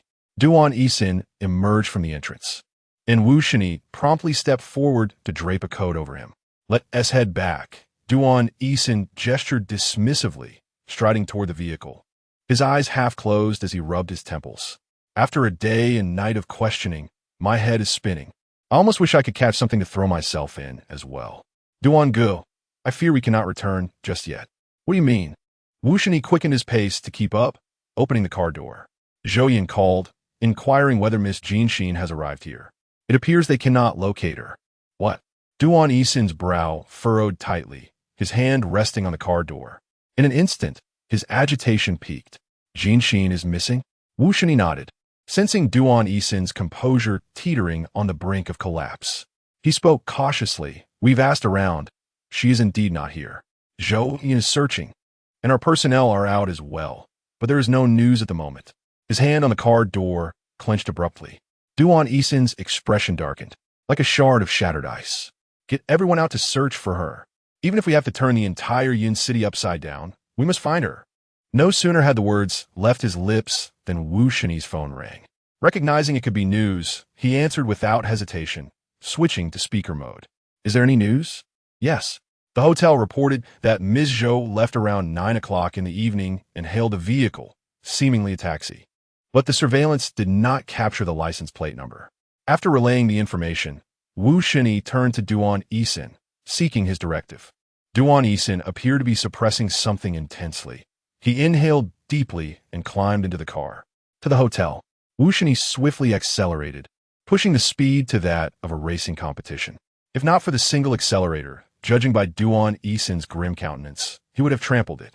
With all his skill and audacity, Wu Shini reached the hotel where Zhou Yin was located in record time. Duan Haowen could not afford to wait any longer. He burst into the hotel and immediately sought Zhou Yin. Just as Zhou Yin was exiting with someone, Duan Haowen collided with them head-on. Both parties staggered back, only to realize who stood before them. Duan Haowen, Zhou Yin hissed through clenched teeth. Zhui Yubin? Duan Haowen steadied himself, noting Zhui Yubin standing behind Zhou Yin, seemingly ready to leave with her. Duan Haowen's expression darkened. Why was he here? This is none of your concern. Zhui Yubin offered no explanation, clearly uninterested in engaging in a verbal spar with him at this moment. Duan Haowen was momentarily at a loss for words, taking a deep breath to regain his composure. I understand. What have you discovered regarding Jinxin's whereabouts? Do we have any leads? Why not inquire within yourself, Duan Haowen? Zhou Yin stepped forward and pushed him aside. In your opinion, under the current circumstances, who stands the greatest chance of causing Jin Xion's disappearance? Is it preferable for her to vanish? The timing is impeccably precise, and the urgency is palpable. Duan Haowen opened his mouth, thoughts surfacing, yet he found himself momentarily speechless. He had indeed underestimated the situation. Wu Shini. Wu Shini swiftly ascended the steps, positioning himself behind Duan Haowen. Lu Ming emerged before me. What is her condition? Wu Shini, feeling a twinge of guilt, lowered his head, stating, after Miss Lu's departure, no one followed her. I am currently dispatching someone to confirm her whereabouts and activities. Hurry. Duan Haowen's brow furrowed with anxiety, his gaze icy. Wu Shini had no choice but to urgently send nearby associates to Lu Ming's residence for verification, instructing them to ascertain her whereabouts even if she was not at home. Chapter 54. Kidnapping. Why is it so cold? Zhou Jinxin curled up, stirred slightly, and gradually began to awaken. The rough concrete dust scraped against her skin, her face covered in a layer of cement gray. She found herself ensnared in an impenetrable darkness, with a heavy scent of dust permeating the air, which felt stifling, damp, and chilling. The ropes binding her were too tight. Her immobile body felt numb with the slightest movement.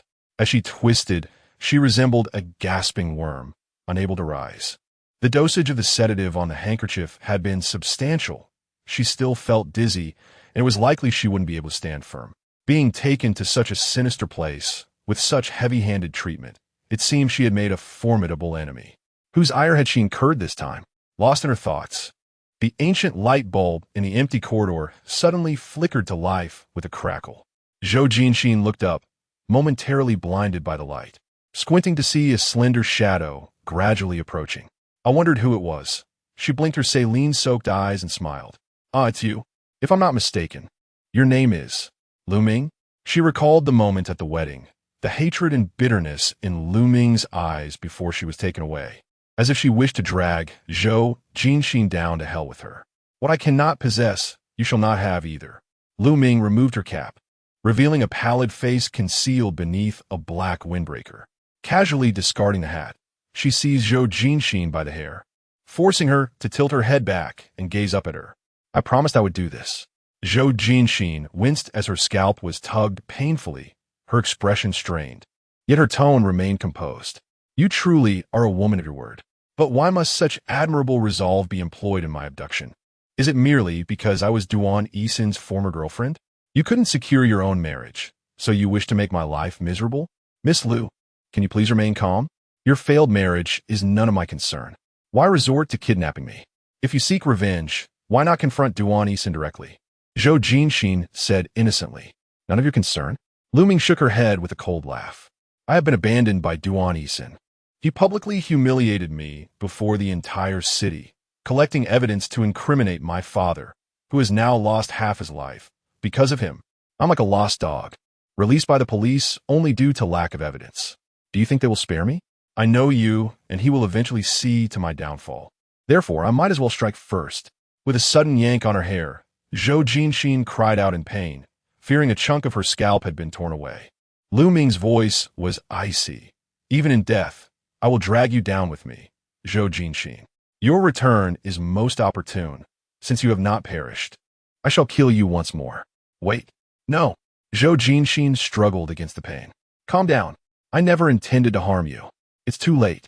Zhou Jinxin, had you died back then, we would not be facing these issues now." Zhou Jinxin's head throbbed painfully, her mind unraveling. Had this person gone mad? "Sister, are you serious? I truly did not provoke you. Why must you seek me out? Are you merely inclined to choose the softest fruit for your endeavors? If you possess such audacity, why not confront Duan Haowen instead? Are you afraid he might send you sprawling into the Pacific with a single slap? Surely, that must be the case, right? Lu Ming, can you not exhibit a semblance of reason? Cease your thoughts. No matter what you say, I shall not let you go today." Lu Ming seized her hair, dragging her toward the wall. Zhou Jinxin gasped for breath in her grip, only to be suddenly yanked upward by Lu Ming's height advantage, her head forced against the stark, unyielding concrete wall. Thud! Thud! A series of 3 or 4 impacts echoed as Lu Ming, panting heavily, released Zhou Jinxin, who crumpled to the ground, her vision darkening. A warm stream trickled down her forehead, landing on her eyelashes, thick and crimson. "Zhou Jinxin, let us descend into hell together." Lu Ming's laughter rang out, her shoulders trembling with a hint of madness. Zhou Jinxin, half opening her eyes to regard her, murmured, You truly are a lunatic." "A lunatic?" Lu Ming cast her a sidelong glance, then grasped Zhou Jinxin's collar, dragging her toward the edge of the concrete partition. Zhou Jinxin was half pulled, half dragged to the precipice, her head forced down to gaze into the hollow expanse of the unfinished building, standing 4 or 5 stories above the ground. "Do you see this dilapidated structure? If I were to cast you down from here, your bones would surely shatter upon impact." Lu Ming tugged her forward once more, leaving Zhou Jinxin's body precariously suspended over the edge, teetering on the brink. "Zhou Jinxin, you are on the verge of death." Lu Ming spoke in a tone laden with mock sympathy. "Do you not care for your own well-being? To claim one is unafraid would be a lie." Zhou Jinxin's entire being was tense, her heart pounding like a drum. "And what of you?" Zhou Jinxin retorted. "Should I meet my demise, you would suffer the same fate. Is it truly worth it to you? After all, I am left with nothing." Lu Ming caressed her bloodied cheek and smiled. "I only desire for you to be as devoid of everything as I am. You have truly lost your mind." Blood streamed from her head, coursing down her cheek and onto her lips, imparting a metallic taste, the warmth of fresh rust. "It seems you are intent on ending my life." Zhou Jinxin shifted her numb legs, stealthily reaching behind Lu Ming. "I have faced death before. The experience is profoundly unpleasant." Zhou Jinxin gazed upward at Lu Ming. "If you wish for my demise, you must inevitably share in this experience today." "Lu Ming, do you fear death?" Lu Ming's lips curled into a smirk. "Why would I share such an experience with you?"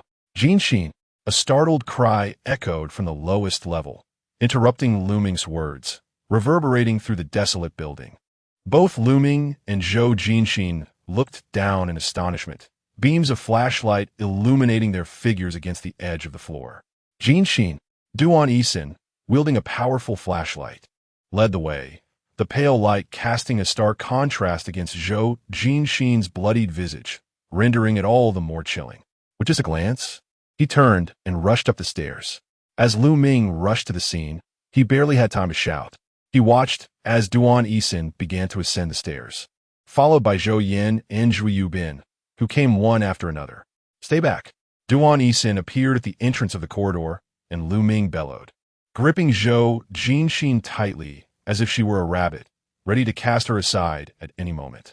Duan Haowen regarded him with a cold gaze, his brow furrowed, seemingly indifferent, as he ascended the stairs slowly yet resolutely. "Duan Haowen, I warned you to stay back." Lu Ming shouted, his voice cracking with urgency. "Do you wish for her to perish?"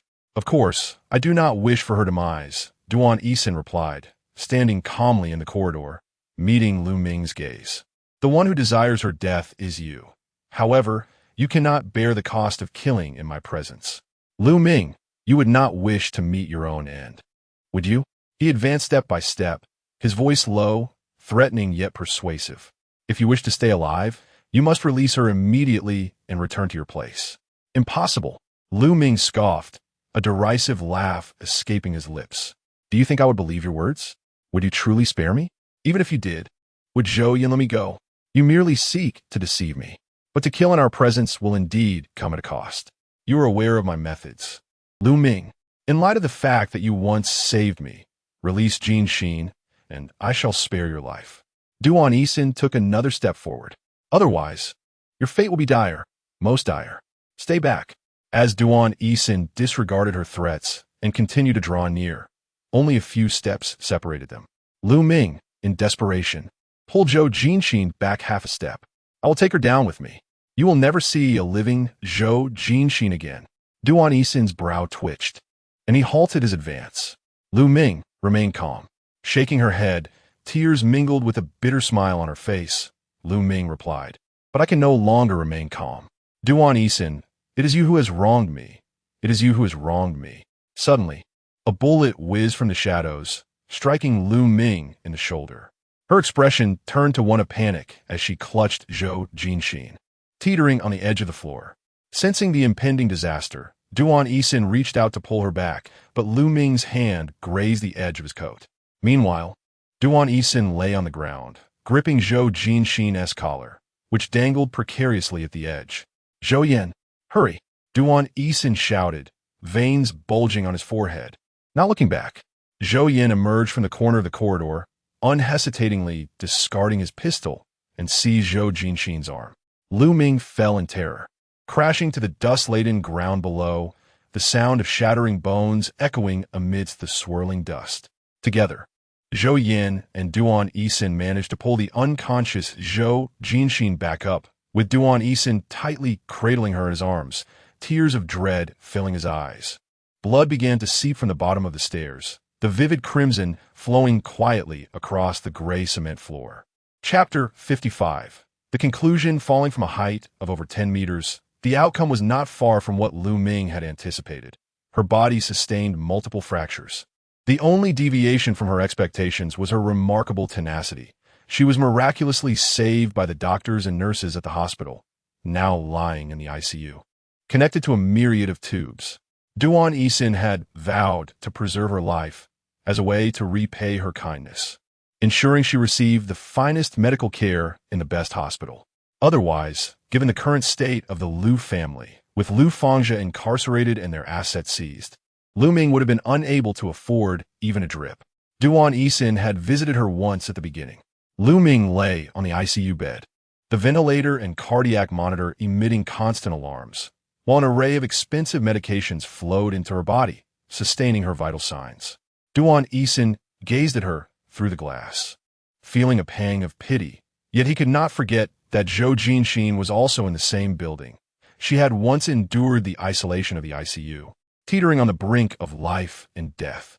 As he signed the critical condition notification, Duan Haowen wrestled with his emotions, unsure whether to hope for her life to come to an end. After all, the mere thought of Zhou Jinxin having received numerous such notifications in the past was unbearable for him. Yet, he felt he was not the one entitled to decide her fate. While peeling an apple for Zhou Jinxin, he murmured, "I am sorry, Jinxin. What is done is done. I must repay her this life." Zhou Jinxin fixated on his suddenly slow movements, his eyes deliberately avoiding her. She lifted her hand to touch her head, which was wrapped in layers of bandages, but remained silent. After a moment, Duan Haowen inquired, "Jinxin, will you be disappointed in me?" Zhou Jinxin lowered her hand, taking the nearly peeled apple he offered and biting into it. "Why would I be? You resolve your matters with her, and I will seek justice for my own. Is that not only fair? Do you think I will be envious? But you and I, if fairness is elusive between us, perhaps we should leave it to the law. I will not harm her." Zhou Jinxin munched on the apple, seemingly indifferent, but only if Liu Ming could survive. Should she spend the rest of her life in a hospital, she would have nothing more to say. It was utterly impossible to disregard the actions Liu Ming had taken against her. An attempted murder was still murder, was it not? Just because she had not succeeded in taking her life did not mean Zhou Jinxin was obliged to forgive. She was not so magnanimous.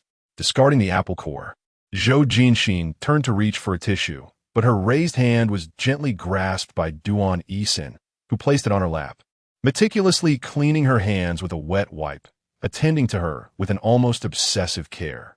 Zhou Jinxin felt a slight fever, her palms warm and clammy. Yet Duan Haowen continued to wipe, showing no signs of impatience. Instead, he appeared to revel in the moment, his face radiating tenderness. Eventually, Zhou Jinxin could no longer tolerate the childishness of his actions, reminiscent of a little girl playing house with her dolls. "Haven't you grown up yet?" With damp fingers, Duan Haowen brushed aside the delicate fringe that fell across his forehead. Gradually, he raised his gaze to follow Zhou Jinxin's hand, which, after teasingly eluding his grasp, returned to its owner, now folded across her chest, seemingly unwilling to be held again. "Hey, are you treating me like a plaything?" Zhou Jinxin furrowed her brow. Duan Haowen let out a soft chuckle. His fingers, now devoid of warmth, instinctively rubbed against one another. "No, it's just that I feel afraid. Sometimes when I touch you, it feels as though I am lost in a dream, and you haven't remembered me yet, nor do you welcome my touch." The sensation of being unable to reach her, of not being able to see her, was profoundly deep and agonizing. Every time he recalled those moments of futile searching, he felt as if he were drowning in despair. He wished never to feel that way again. Yet, he was perilously close to losing Jinxin once more. "Oh, Duan Haowen, please don't be like this." Noticing the increasing melancholy in his demeanor, Zhou Jinxin instinctively lowered herself to comfort him, reaching out to gently touch the back of his bowed head, as carefully as one would stroke a prickly hedgehog. "Duan Haowen, don't make yourself so pitiable. I'm still here, really, there is no need for that. Think positively, at least." Before she could finish, he enveloped her in his embrace. "Don't say it." His voice was muffled, resonating softly in her ear. Zhou Jinxin found herself held tightly, too afraid to move. "Don't say what? Don't speak of such things. Don't mention death." Duan Haowen seemed to deflate, gently leaning his head against her shoulder. Zhou Jinxin wished to support him, but dared not make any sudden movements. Instead, she raised her other hand to the nape of his neck, soothing him as one would comfort a child. It's all right. Don't be afraid. I truly am fine. And I will remain so. Duan Haowen remained silent, merely tightening his hold on her.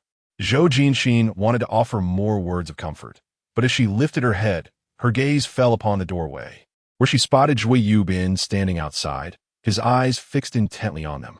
Zhou Jinxin froze momentarily. Her hand, meant to comfort Duan Haowen, rested on his shoulder. Zhou Yubin stood still, showing no intention of entering. Perhaps he had once meant to, but that intention had dissipated. He simply smiled at Zhou Jinxin. She couldn't muster a smile in return. Her heart ached with regret. She truly could not bring herself to deceive him. Her heart could only belong to one person, and that person had always been him. I know, Zhou Yubin mouthed from outside. I am sorry, Zhou Jinxin silently conveyed. Zhou Yubin shook his head, his smile lingering, tinged with a bittersweet acceptance. I'm sorry, Zhou Jinxin repeated. He waved his hand, taking a step back, casting one last glance at her before retreating further, until he vanished behind the glass. Zhou Jinxin's heart sank with a sense of melancholy. I hope your discomfort is not due to your feelings for him. Otherwise, I shall have to let him know his place. Duan Haowen suddenly interjected, startling Zhou Jinxin, nearly causing her to push him away. Yet, she did not succeed. Duan Haowen clung to Zhou Jinxin like an octopus, stubbornly refusing to let go. Jinxin, how could you be so heartless as to forget me? This is exceedingly unfair. Jinxin, is it possible that the quack Zhou Yin found for you is inadequate? If not, why not come to my home? I can find you a better physician. Zhou Jinxin questioned. Are you not referring to yourself as that doctor? Duan Haowen nodded exuberantly. For it is said that frequent contact with cherished individuals facilitates the recovery of lost memories. So what do you say? Will you come to my home? I shall not. Zhou Jinxin replied, pushing him away. Even if I cannot recall, I am not as eager as you. Jinxin, you are being exceedingly cruel to me, Duan Haowen lamented. His expression one of mock sorrow as he clung to Zhou Jinxin. You truly are being too harsh. Yet, I am genuinely not in a hurry, Zhou Jinxin remarked, unable to suppress a smile at his theatrics. As for you, well, she cradled his face, hesitating for a moment before leaning in to plant a gentle kiss on his lips. There is no need for you to rush, for I have not developed affections for anyone else. I still cherish you.